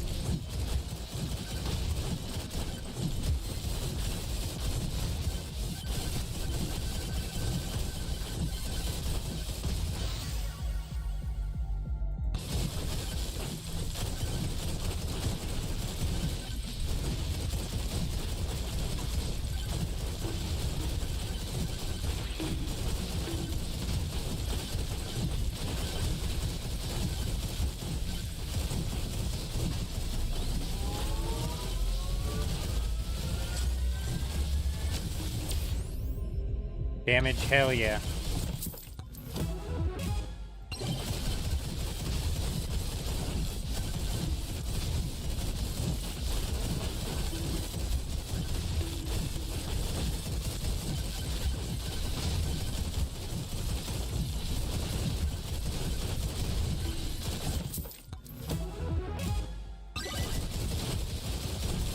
Almost at 200 max health, which I believe gives me another buff in damage.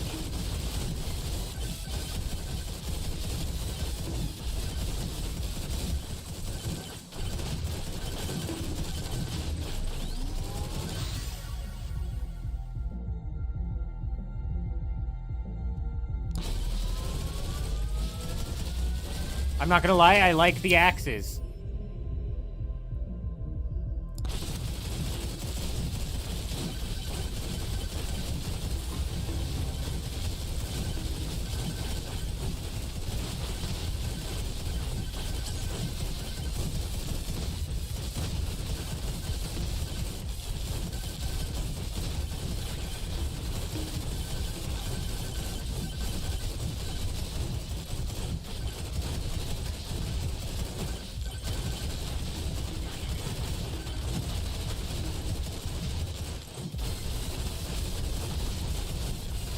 Fuck.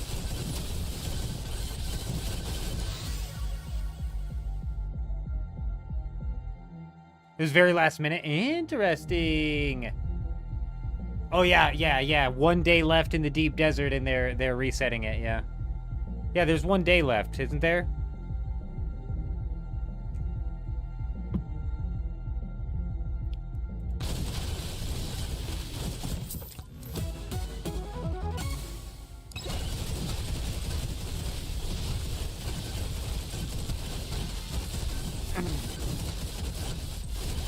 We're doing fine. We're doing fine.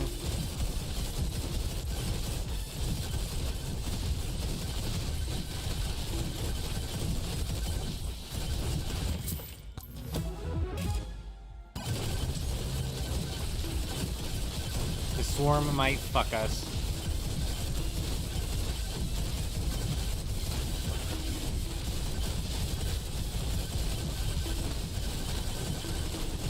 No, please! Fuck! It's such a simple game, but I want to fucking break something so bad right now. I want to fucking break something so fucking bad right now!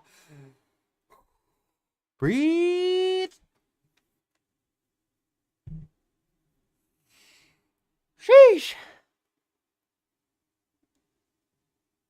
Yeah, some co-op cheese would be crazy. Some co-op would be huge.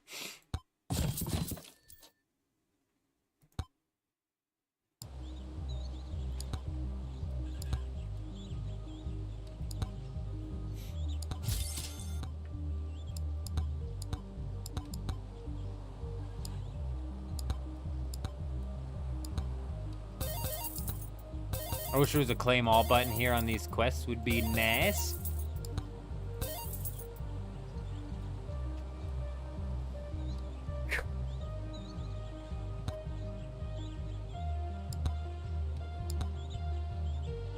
Oh, manually select what music plays. Okay. Carry more tomes. What? What? What is this?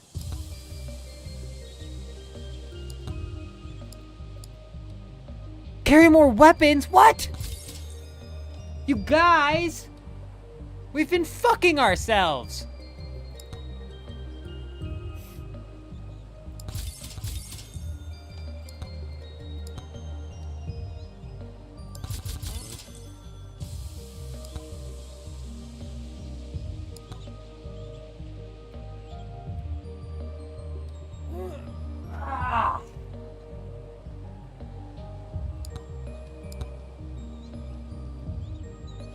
I know! Why are we trying to beat level 3 as a noob? You see shop and look, you just, you know, I see shop and I'm thinking.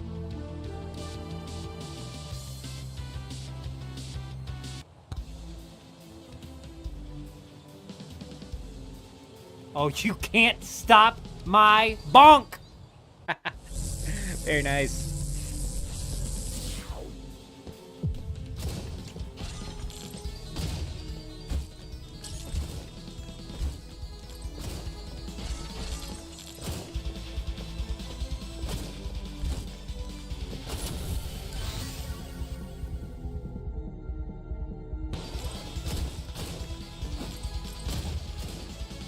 Does that mean I can carry more than 2 weapons? In one match? Like, surely that's not what that means, right? Because if that is what we mean, we've really, really, really been handicapping ourselves.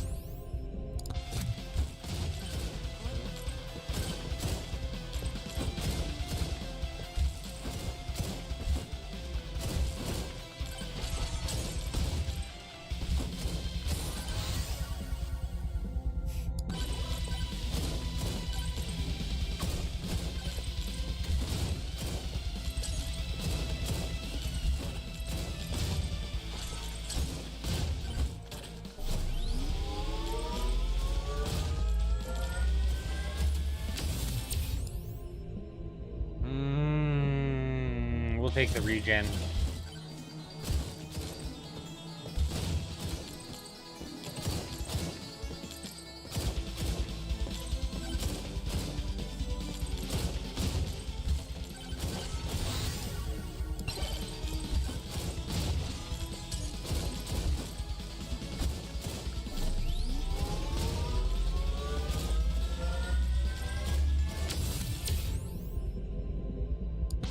We'll take the movement speed for sure, hell yeah.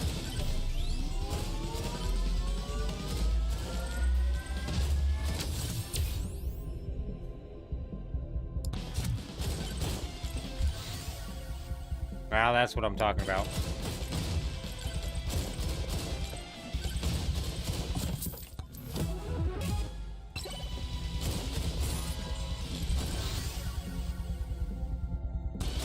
I can have 3 weapons. Can I have more? I can have 3 weapons now. We got the bone, we got the lightning staff, and the rifle. Okay, good. Good to know that I've been playing at a massive disadvantage this entire time.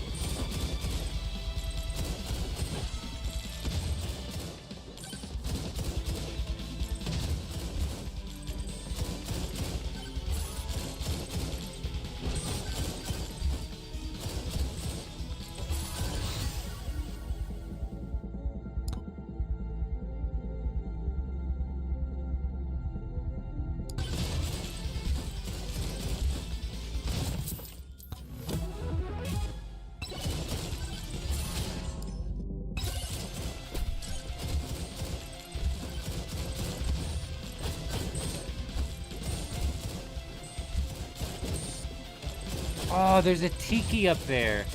A cheeky tiki.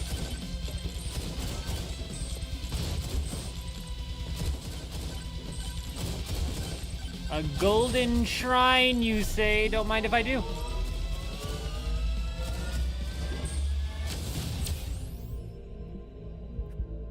24% damage has to be it then, isn't it?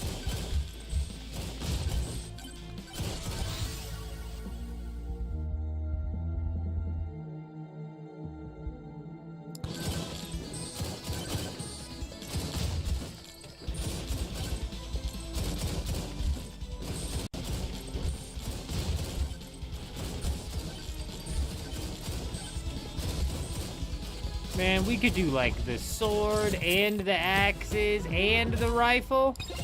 You gotta be kidding me. No wonder, regards, that we were doing so little damage to not only the tier 2 boss, but that final boss. No wonder. I'm sitting here like I don't understand how people are getting this done. Makes sense now.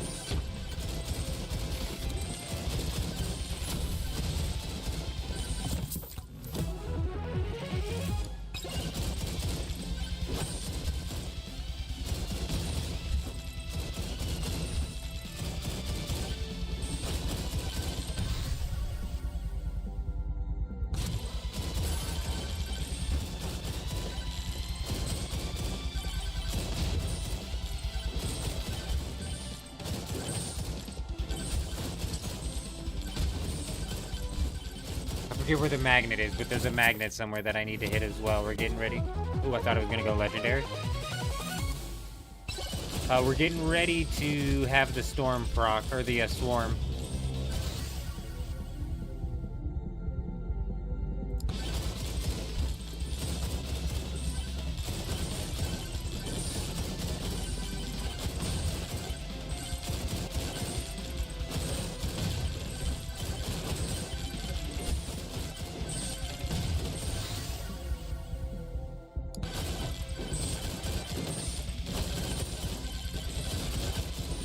I just want the tiki. I just want the tiki. Oh, yeah. Cast blood magic. Yeah, we'll go with those. I forget where the magnet is.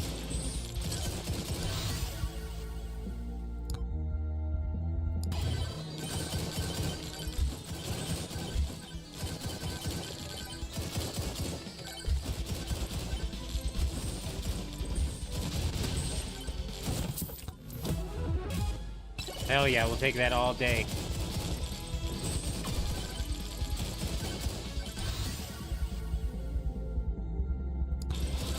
There's a magnet over there. I don't know where the other one is, but there's one over here.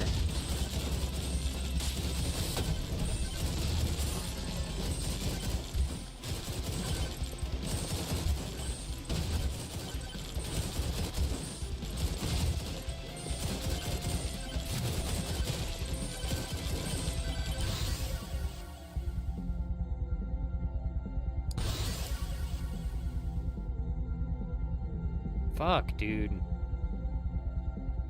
Whatever, let's just go damage. Oh, I can add another tome. Okay, we just got fucked. Let's just do luck.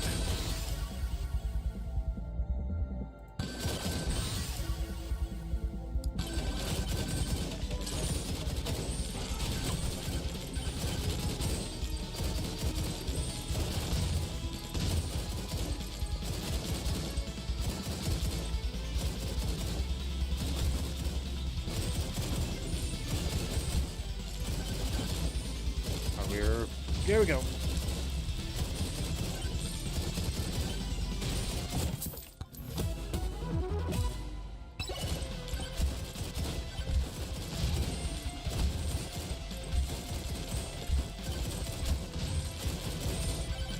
Jed, good to see you, my man. Jed, good to see you. I hope you're doing fantastic. I hope you're doing well. Good evening.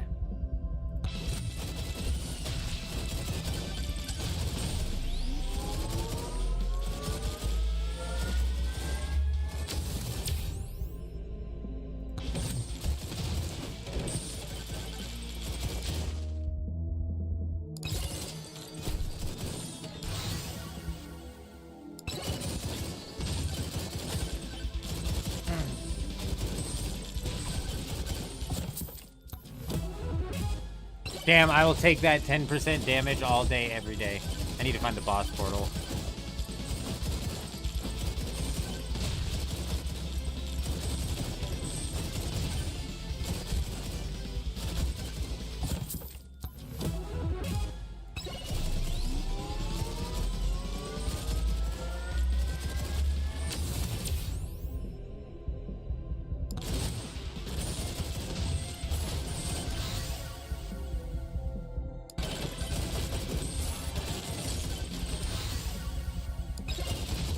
Alright, we're cooking on the upgrades, and there's the portal, huge. We've got a swarm coming in I gotta watch out for.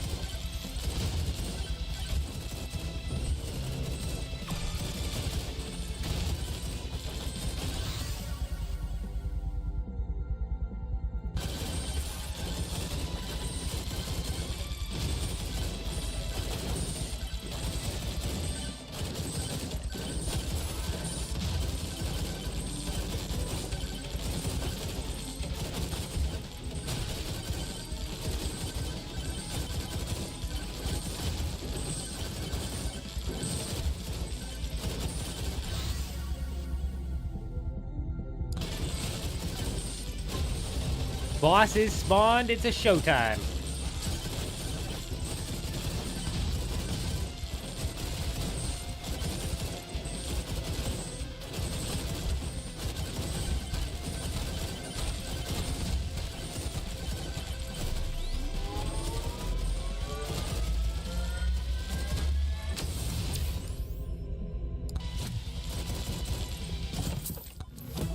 Dude, our luck is at 23%. Like, give me something. Give me something.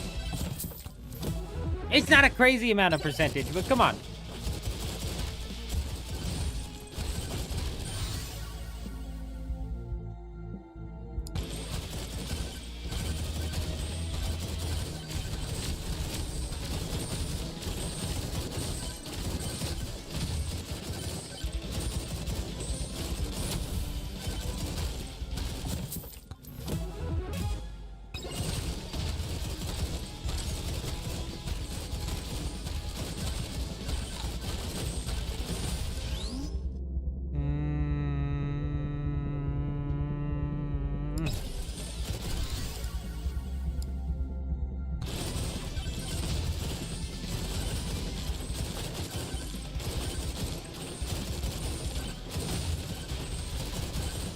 Much easier first round when you have 3 weapons to use. Do I have any life steal? No. Let's grab that. A little bit of sustain helps.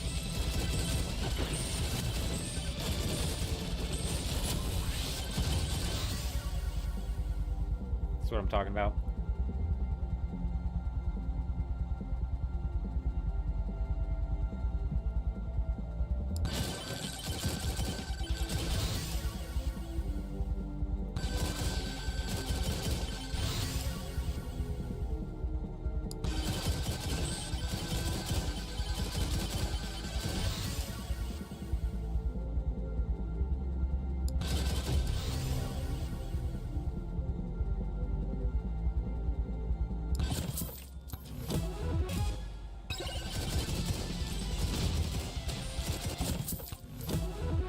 Bro, come on. I'm starting to think that luck is a fucking lie.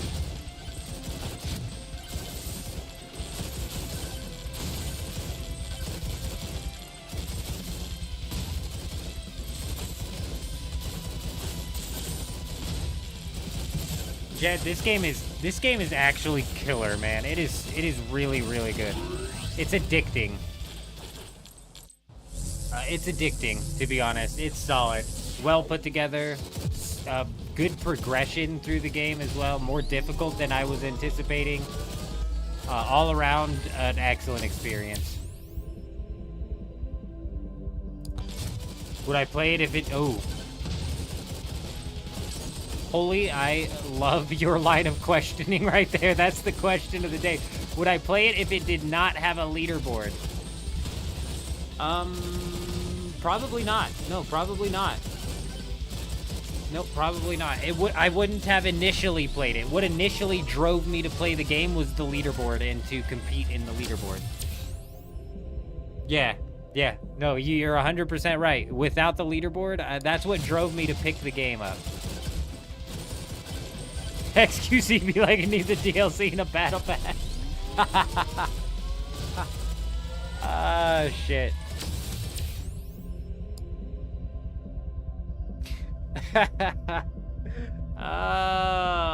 I think XQC was on the right train of thought when he said that. I think he was on the right train of thought when he said that. I just think that saying the battle pass and what do you say, a DLC type shit is not what Battlefield needed. You know what I mean? Not what Battlefield needed. He was on the right track though. It needed something. He said that about Battlefield, right? Was it Battlefield he said that about? The fuck do you say that about?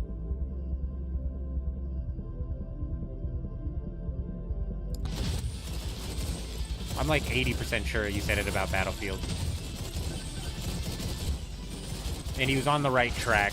Aside from the fact that he said Battle Pass and DLCs and shit. Like, that's just great. This is not what it needed. It needed actual Battlefield maps and a Battle Royale or some form of mode that has more draw to it. It's barely English. No kidding, no kidding. No kidding. I don't understand what he says half the time. Half the clips that come out, I'm like, what the fuck?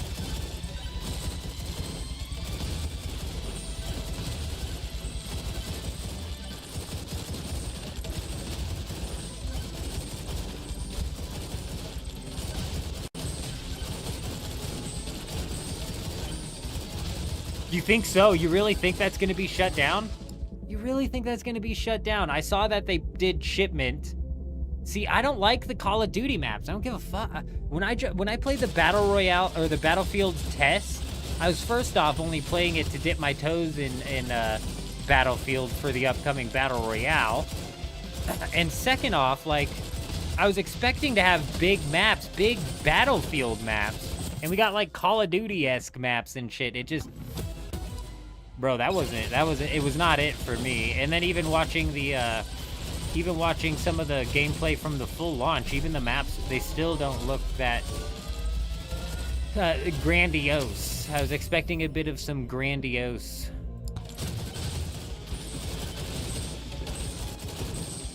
So, like, the fact people are putting together COD maps, I'm like, ooh.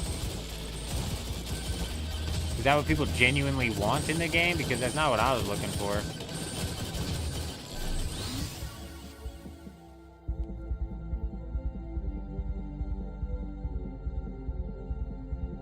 Hey, I appreciate you, Holy. We try to keep it honest around here. We try to keep it as honest as can be.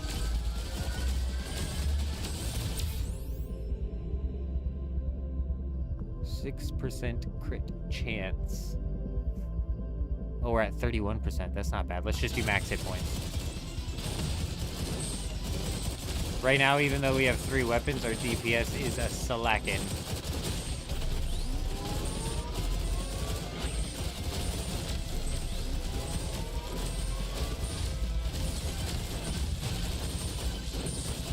He's being mean, he's being mean, he's being mean!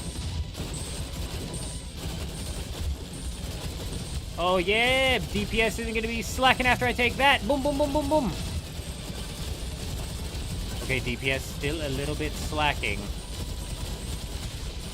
It's because we didn't do the projectile tome.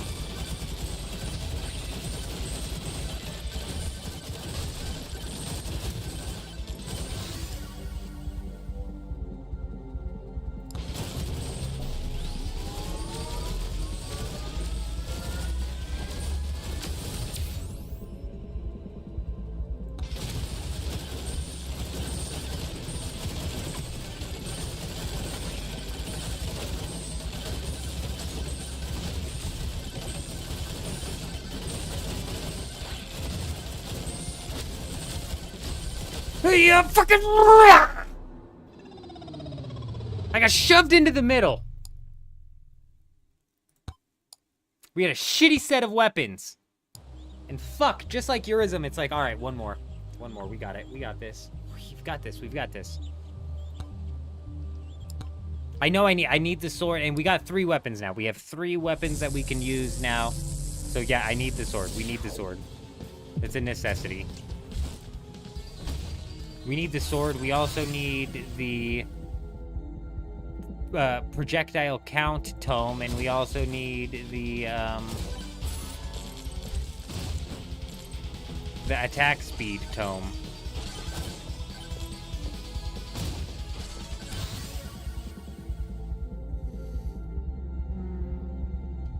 Let's do fire staff. Now I need sword. I can't pick another weapon until we get the sword. Sword's just that big of a game changer.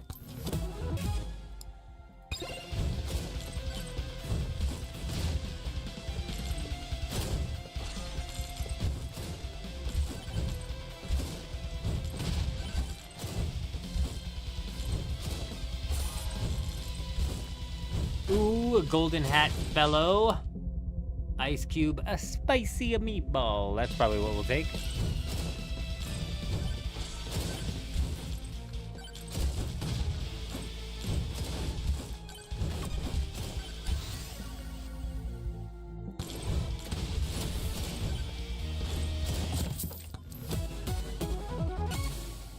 The faster you move, the more attack speed you gain. Maximum is 40 per stack.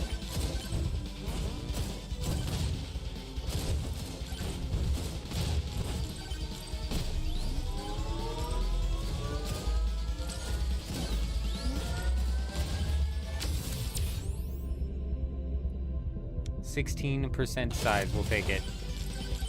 That's gonna help us when we get the sword. Attack speed.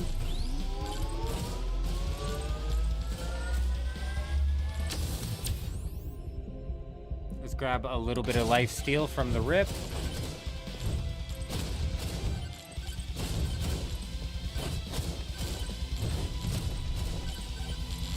I forget what this guy wanted for that. 160. Fair enough.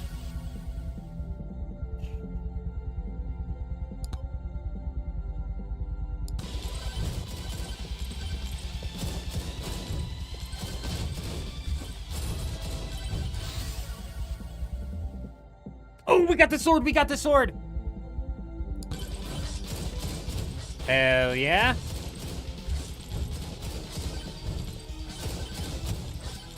Now we just need one more tome.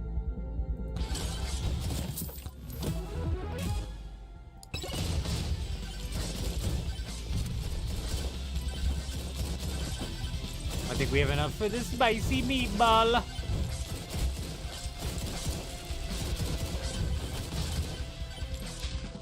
Hell yeah. Thank you, sir. Thank you, sir. Let's hit this while we're over here.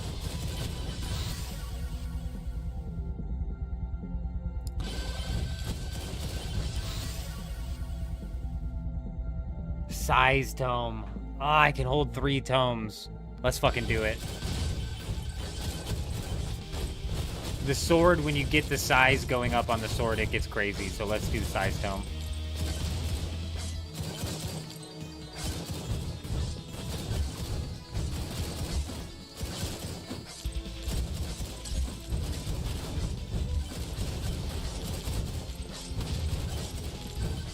Yeah, the size is a game changer with the sword, because if we pair that with knockback and then the swarm, it just clears out a whole circle for my guy.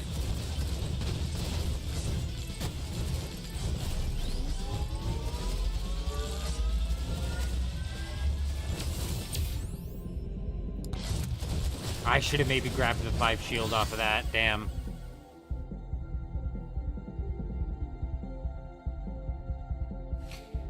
You know, they call it a rogue light, if that helps. And it's the closest and most recent game that I can think of that's similar to this is the Vampire Slayer. Is that what it was called? I think it was called Vampire Slayer.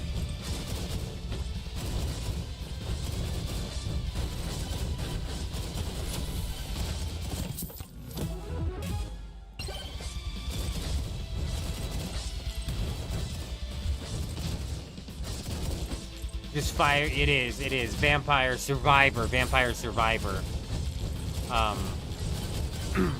It's just, you know, it's kind of a shut your brain off game. You do gotta employ a little bit of brain power, but it is a, you know, brain off, just kind of run and guns type game, you know? I like it because of the progression system, to be honest. Like, I don't know how much I would like a rogue-like game, but I like a rogue-light game with the progression added on top of it. I think it's good.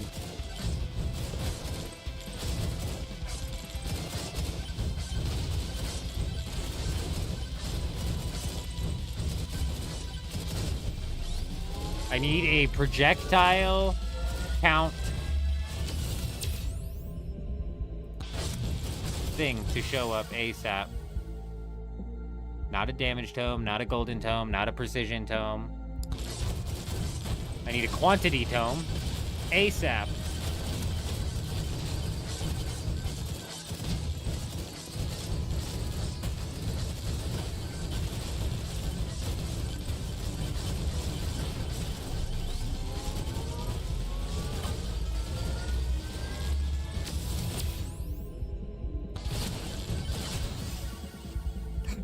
Yes! That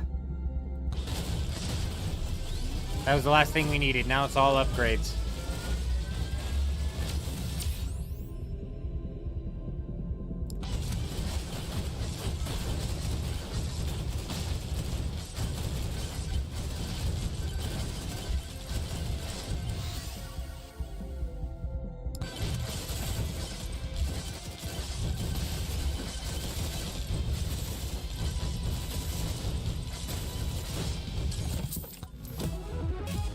Yes, dude.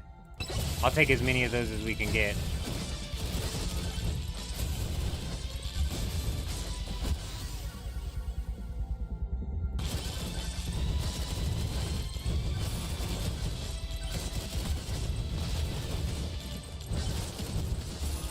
Man, I can't believe we even got to the final boss only using 2 weapons, let alone even did any damage to him.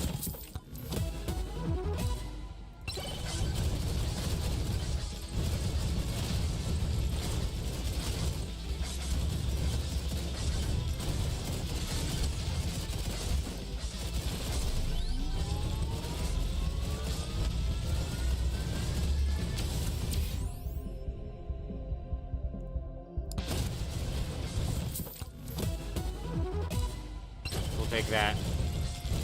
We'll take the campfire. A little bit of sustain if we get into like a really, really dirty pinch.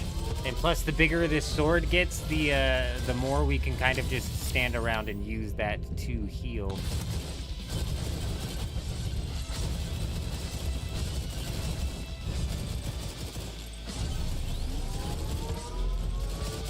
Roguelite keeps some progression. Roguelike wipes everything. The names are very fucking closely to each other, which is makes it a little bit difficult for me. I got to really enunciate the K and the T. How about rogue-ish is where you have progression, and rogue max is where you lose progression. Yep. Works for me.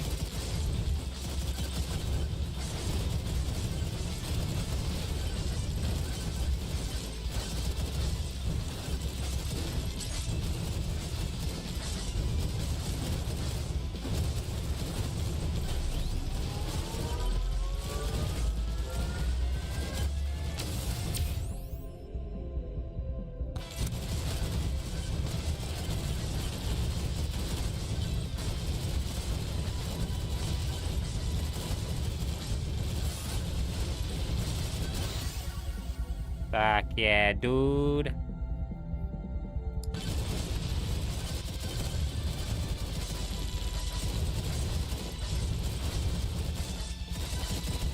How do I get up there?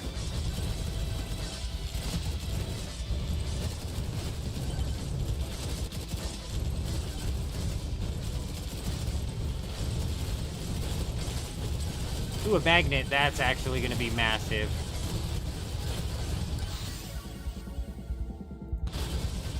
Time to make it big.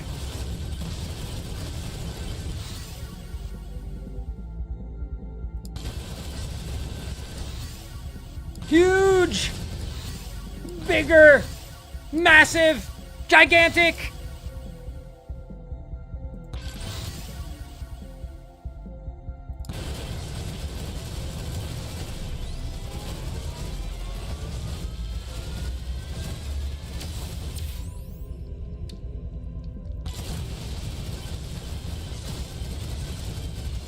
Showtime. This was a good round one here. We got a lot of these shrines, we got a lot of upgrades, we got a lot going on.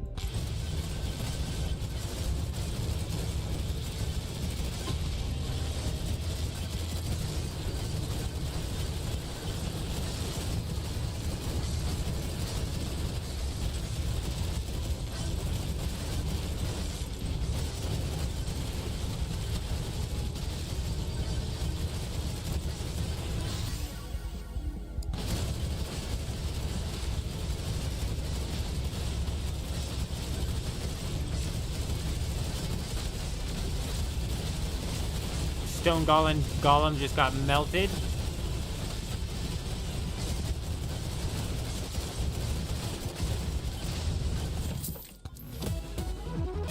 We'll take it.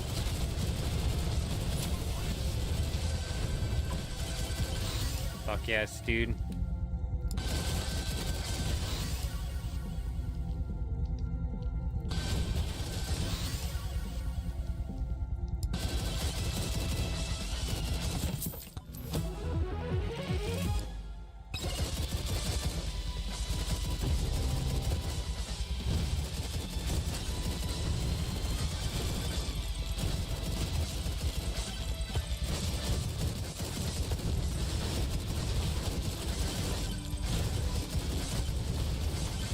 Damn, bro.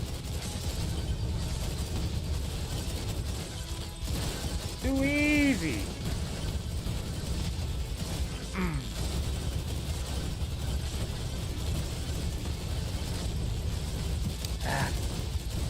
Now this is what I call gaming.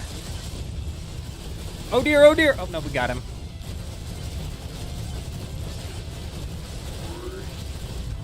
Alright, let's move on. This is where everything falls apart, however. We're pretty set, we're looking good.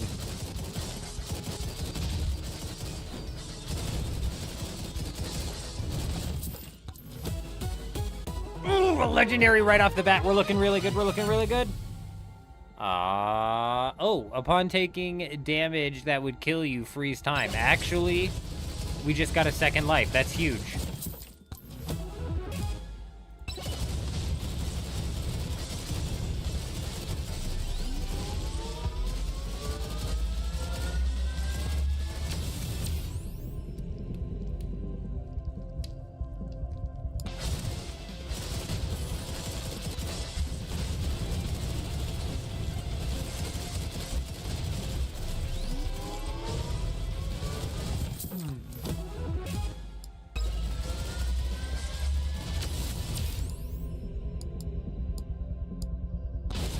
Oh, that knockback is going to be so good for the swarms and the sword. I do. You're right. I'll keep an eye out for that. Even just like a little 6 on the shield would be big. I have a tiny little bit of lifesteal. A tiny little bit.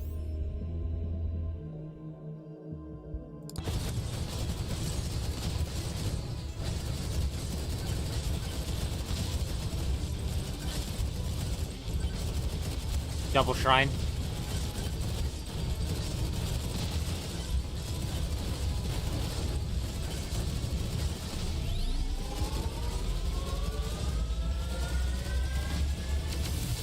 So good.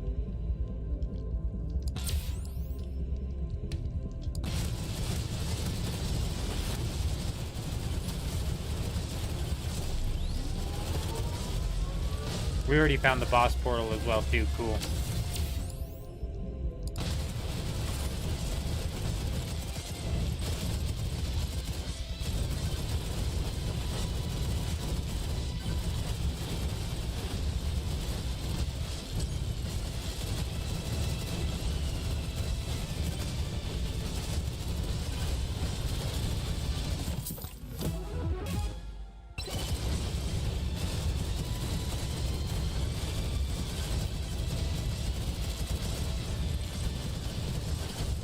Where'd that magnet go? That magnet was like right where we spawned. I just don't remember where we were.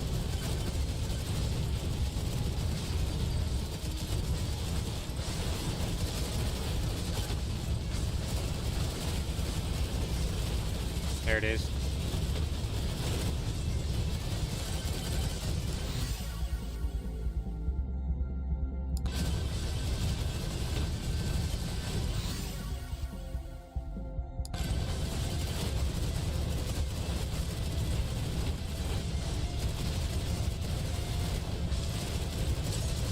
Ah, he fucking caught me with it, dude.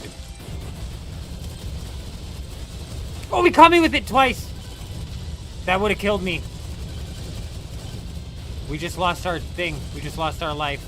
That's fine. I mean, that sucks, but...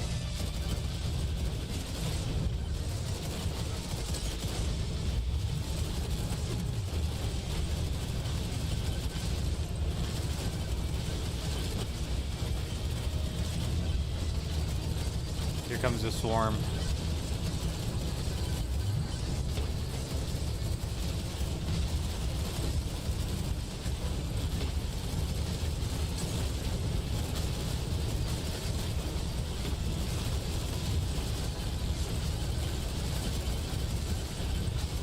Dude, the sword is just too good. Fucker caught me. Oh, he caught me. No, he didn't catch me twice. Almost. The lifesteal got us back, though, anyways. Even if he did catch me, he wouldn't have been a dead.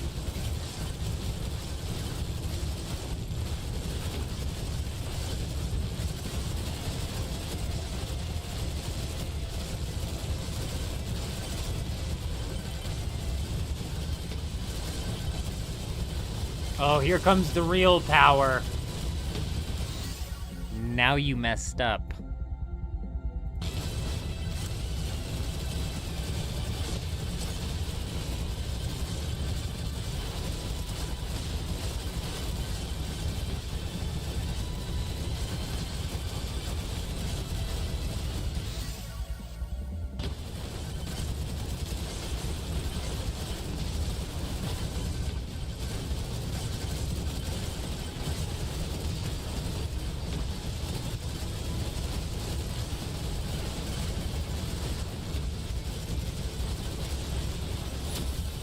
Got him.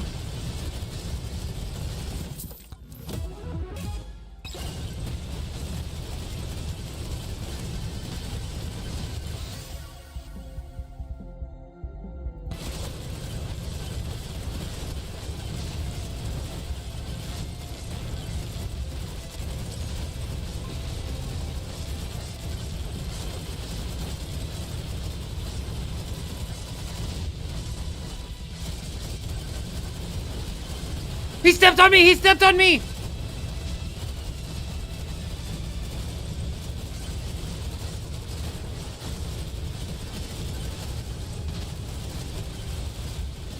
Oh, shit. Oh, come on! Fucking damage was way too low on that. We were missing shield and we were missing fucking lifesteal, bro. Oh, God. Kills me. Alrighty, ladies and gentlemen. I feel like I could keep doing this all day. I feel like I could keep doing this all day, but we are going to end the stream here. Tomorrow, we're going to be diving back into Dune Awakening. It's the reset tomorrow, and I want to build in the PvP zone. So all week when we're playing Dune Awakening, we're going to be taking out Plastone, building in the PvP zone. So tomorrow, at the start of the stream, we're going to be breaking down. We're going to be farming up Plastone, getting plenty of that ready, because I want to try to start to spark off base versus base combat inside of Dune Awakening, and the best way for us to do that is to start taking some bases out there and pissing some people off. So we're going to take a base out, we're going to defend the base, we're going to be at the base, we're going to blow people up around the base, we're going to fight around the base, and and hopefully be able to get into some dirty business. We're going to put this thing up at whatever we deem to most likely be the most populated point of interest. Hopefully a PvP ship, but whichever point of interest is going to end up being the most populated is where we're going to be putting down the bases. So day one, we'll put down the base, you know, after we end the live stream. Chances are the base is going to end up getting raided. So day two, when we come back, we're going to go and put down another base and basically spend the entire stream fighting at the base, looking for bases to raid, that sort of jazz. I'm really hoping to get the base versus base combat locked into Dune Awakening.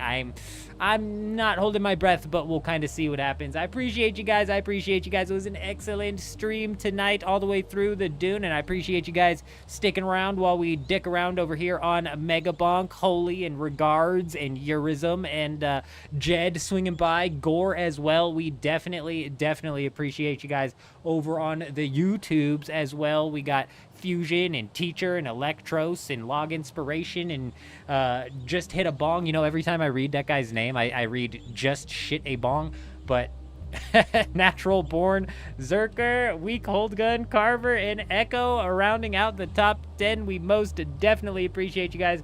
We will be running this back tomorrow, but other than that, I hope you guys all have an amazing day. I'm out.